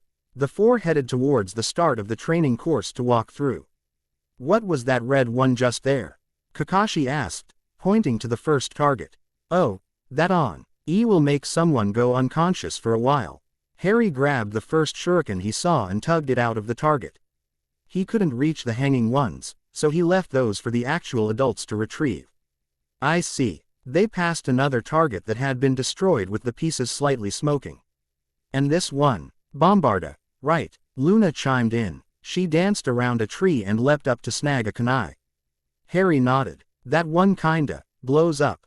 It's a blasting ability. Kakashi leaned in closer to study the pieces. They continued until they got to the final target that had been sliced in half. That one is a severing ability. It can slice open whatever you point it towards, Harry answered without prompting. Kakashi put a hand on his shoulder, pulling him to a stop. This is what you used back then, isn't it? It took a second for him to realize what Kakashi was referring to. Oh, you mean the fight? Yes, it is. Harry had killed before. This one wasn't more significant than others. It was a bad guy, and if he was choosing between himself and the ninja, he'd most definitely choose himself. He looked up at Kakashi and could see the veiled concern for him. I'm fine, Kakashi. He gave him a tight smile. No need to worry. Kakashi considered him for a moment and nodded. Then let's have you go through it again, but alternate which hand you are using for both your bloodline and weapon throws. Let's only use that red one for now. We can't have all the targets destroyed now, can we? That night, Harry dreamed of flying. He grasped his broom tightly as he swerved around, scanning the pitch. He heard far-off cheers as he circled the grounds like a hawk, sun beating down harshly on his neck. It was a beautiful day outside of Hogwarts, and the stands were packed with a mixture of reds and greens. Harry heard Lee Jordan's booming voice announcing that the snitch had been spotted. Wind rustled his hair as he turned his broom sharply to plunge towards a glittering gold zooming across the pitch. He reached for the fluttering snitch, fingered clasping around the round sphere with elation. His dream shifted suddenly, and he appeared in a hallway. He felt the ambiance of Hogwarts with the fluttering candles and shining suits of armor guarding doors through the hall. He peered around, still in his Quidditch gear, and felt the urge to find something. He looked around corners, behind doors, searching without knowing what for. He came across a corridor, one that felt familiar, yet he had a strong desire to turn around. He continued on, approaching a dark corner with the door he suddenly remembered from his mindscape. It pulsed with black veins and sent chills down Harry's spine. Harry stood rooted to the floor, even as the dream coaxed him to get closer. He heard a far-off scream coming from behind the door and felt phantom pain scatter across his body. The screams got louder and Harry stumbled back. He recognized that scream. It was his own. Rai woke up the next morning with a weight on his chest and tickle on his chin. He shot up, accidentally pushing Ao onto the floor with a hiss. Sorry Ao, didn't realize you were there. Humph. Tease what I get for trying to deliver news. He swished his tail around in irritation. Harry looked outside the window and realized it was barely light out. His alarm wasn't set to go off for another 30 minutes or so. He felt sweaty and clammy, the usual response to a nightmare, though the specifics of the dream faded as he started getting dressed. What news do you have? Harry asked. Ao did. NT travel too much since he decided to stay with Harry, so he was curious what would be so important that Ao would want to wake him up so early. The snakes have decided to partner with you. Harry looked over at Ao in surprise. What do you mean? He asked as Ao slithered over and waited for Harry to lower his arms so he could climb up. Go to the tree you and I first met. One of my sisters wants to meet you. Right now. Quote. Yes, now. Hurry up. Quote. Harry, realizing he wasn't going to get any other questions until he did what the blue serpent asked of him, began walking toward the arcade. Without resting his head comfortably on his shoulder. He left a note on the counter so Kakashi wouldn't worry. The man probably heard him leave anyways, but he'd rather overshare with everything going on. Harry walked by the shops setting up for the day. It was a quiet bustle of movement and Harry preferred it this way. The aroma of baked bread and fish filled the street and Ao stuck his tongue out into the air, enjoying the smell. As they approached the tree, Ao lifted his head and hissed. Another snake, moss green with a yellow diamond on its head, slithered from behind the tree. Thank you for meeting me, Speaker. Hello, my name is Harry. He crouched down, allowing Ao to fall onto the ground to greet his sister. Do you have a name? Quote. The snake considered him with deep ebony eyes. I do not, though my brother says you gave him a name. Quote. Yes I did. Harry stared awkwardly as the snake swayed slightly. I wouldn't mind you naming me, she said finally. Harry tapped his chin thinking. What about Kuroba? Harry thought her scales were a pretty green color that reminded him of a clover. The green snake's tail flicked back and forth, and Harry wasn't sure if that was good or bad. She was hard to read, even by snake standards. I like it. Quote. Okay then. Harry let out a sigh of relief. Ao said you wanted to speak with me. Harry sat down and leaned his back against the tree, feeling the brisk early morning breeze. He was thankful the grounds at the academy were empty so early in the day. He figured it would be another hour or two before any students began showing up. He'd rather not have more eyes on him as he conversed with two snakes. Yes, brother without scales. Our brothers and sisters have decided we want you to have our summons.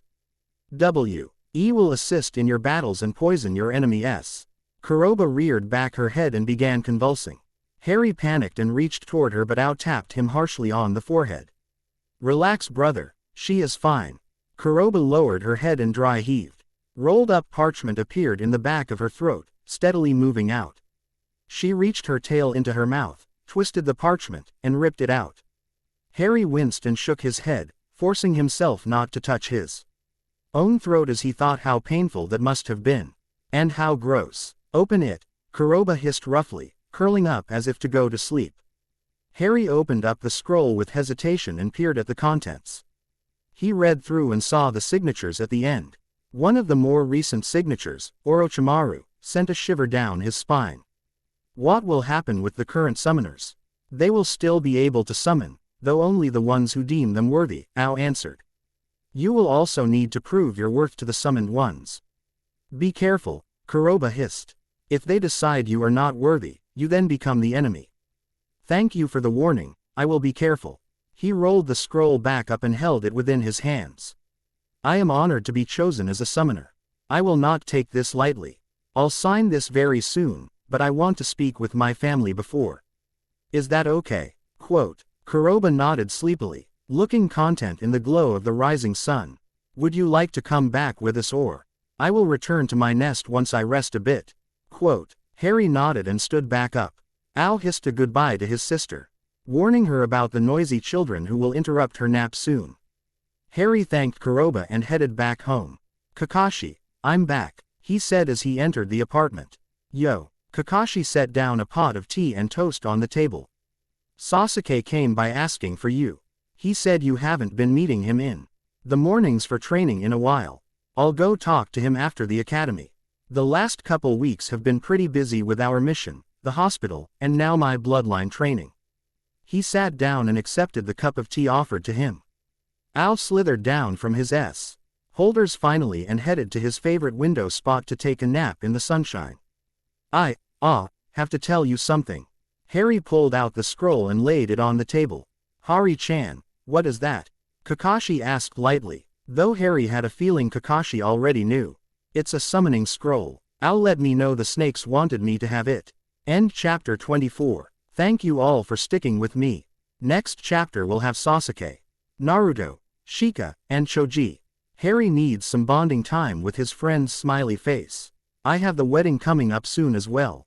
If you have any recommendations or ideas for that, let me know. We all know Luna has some particular tastes that should be very interesting for a wedding celebration.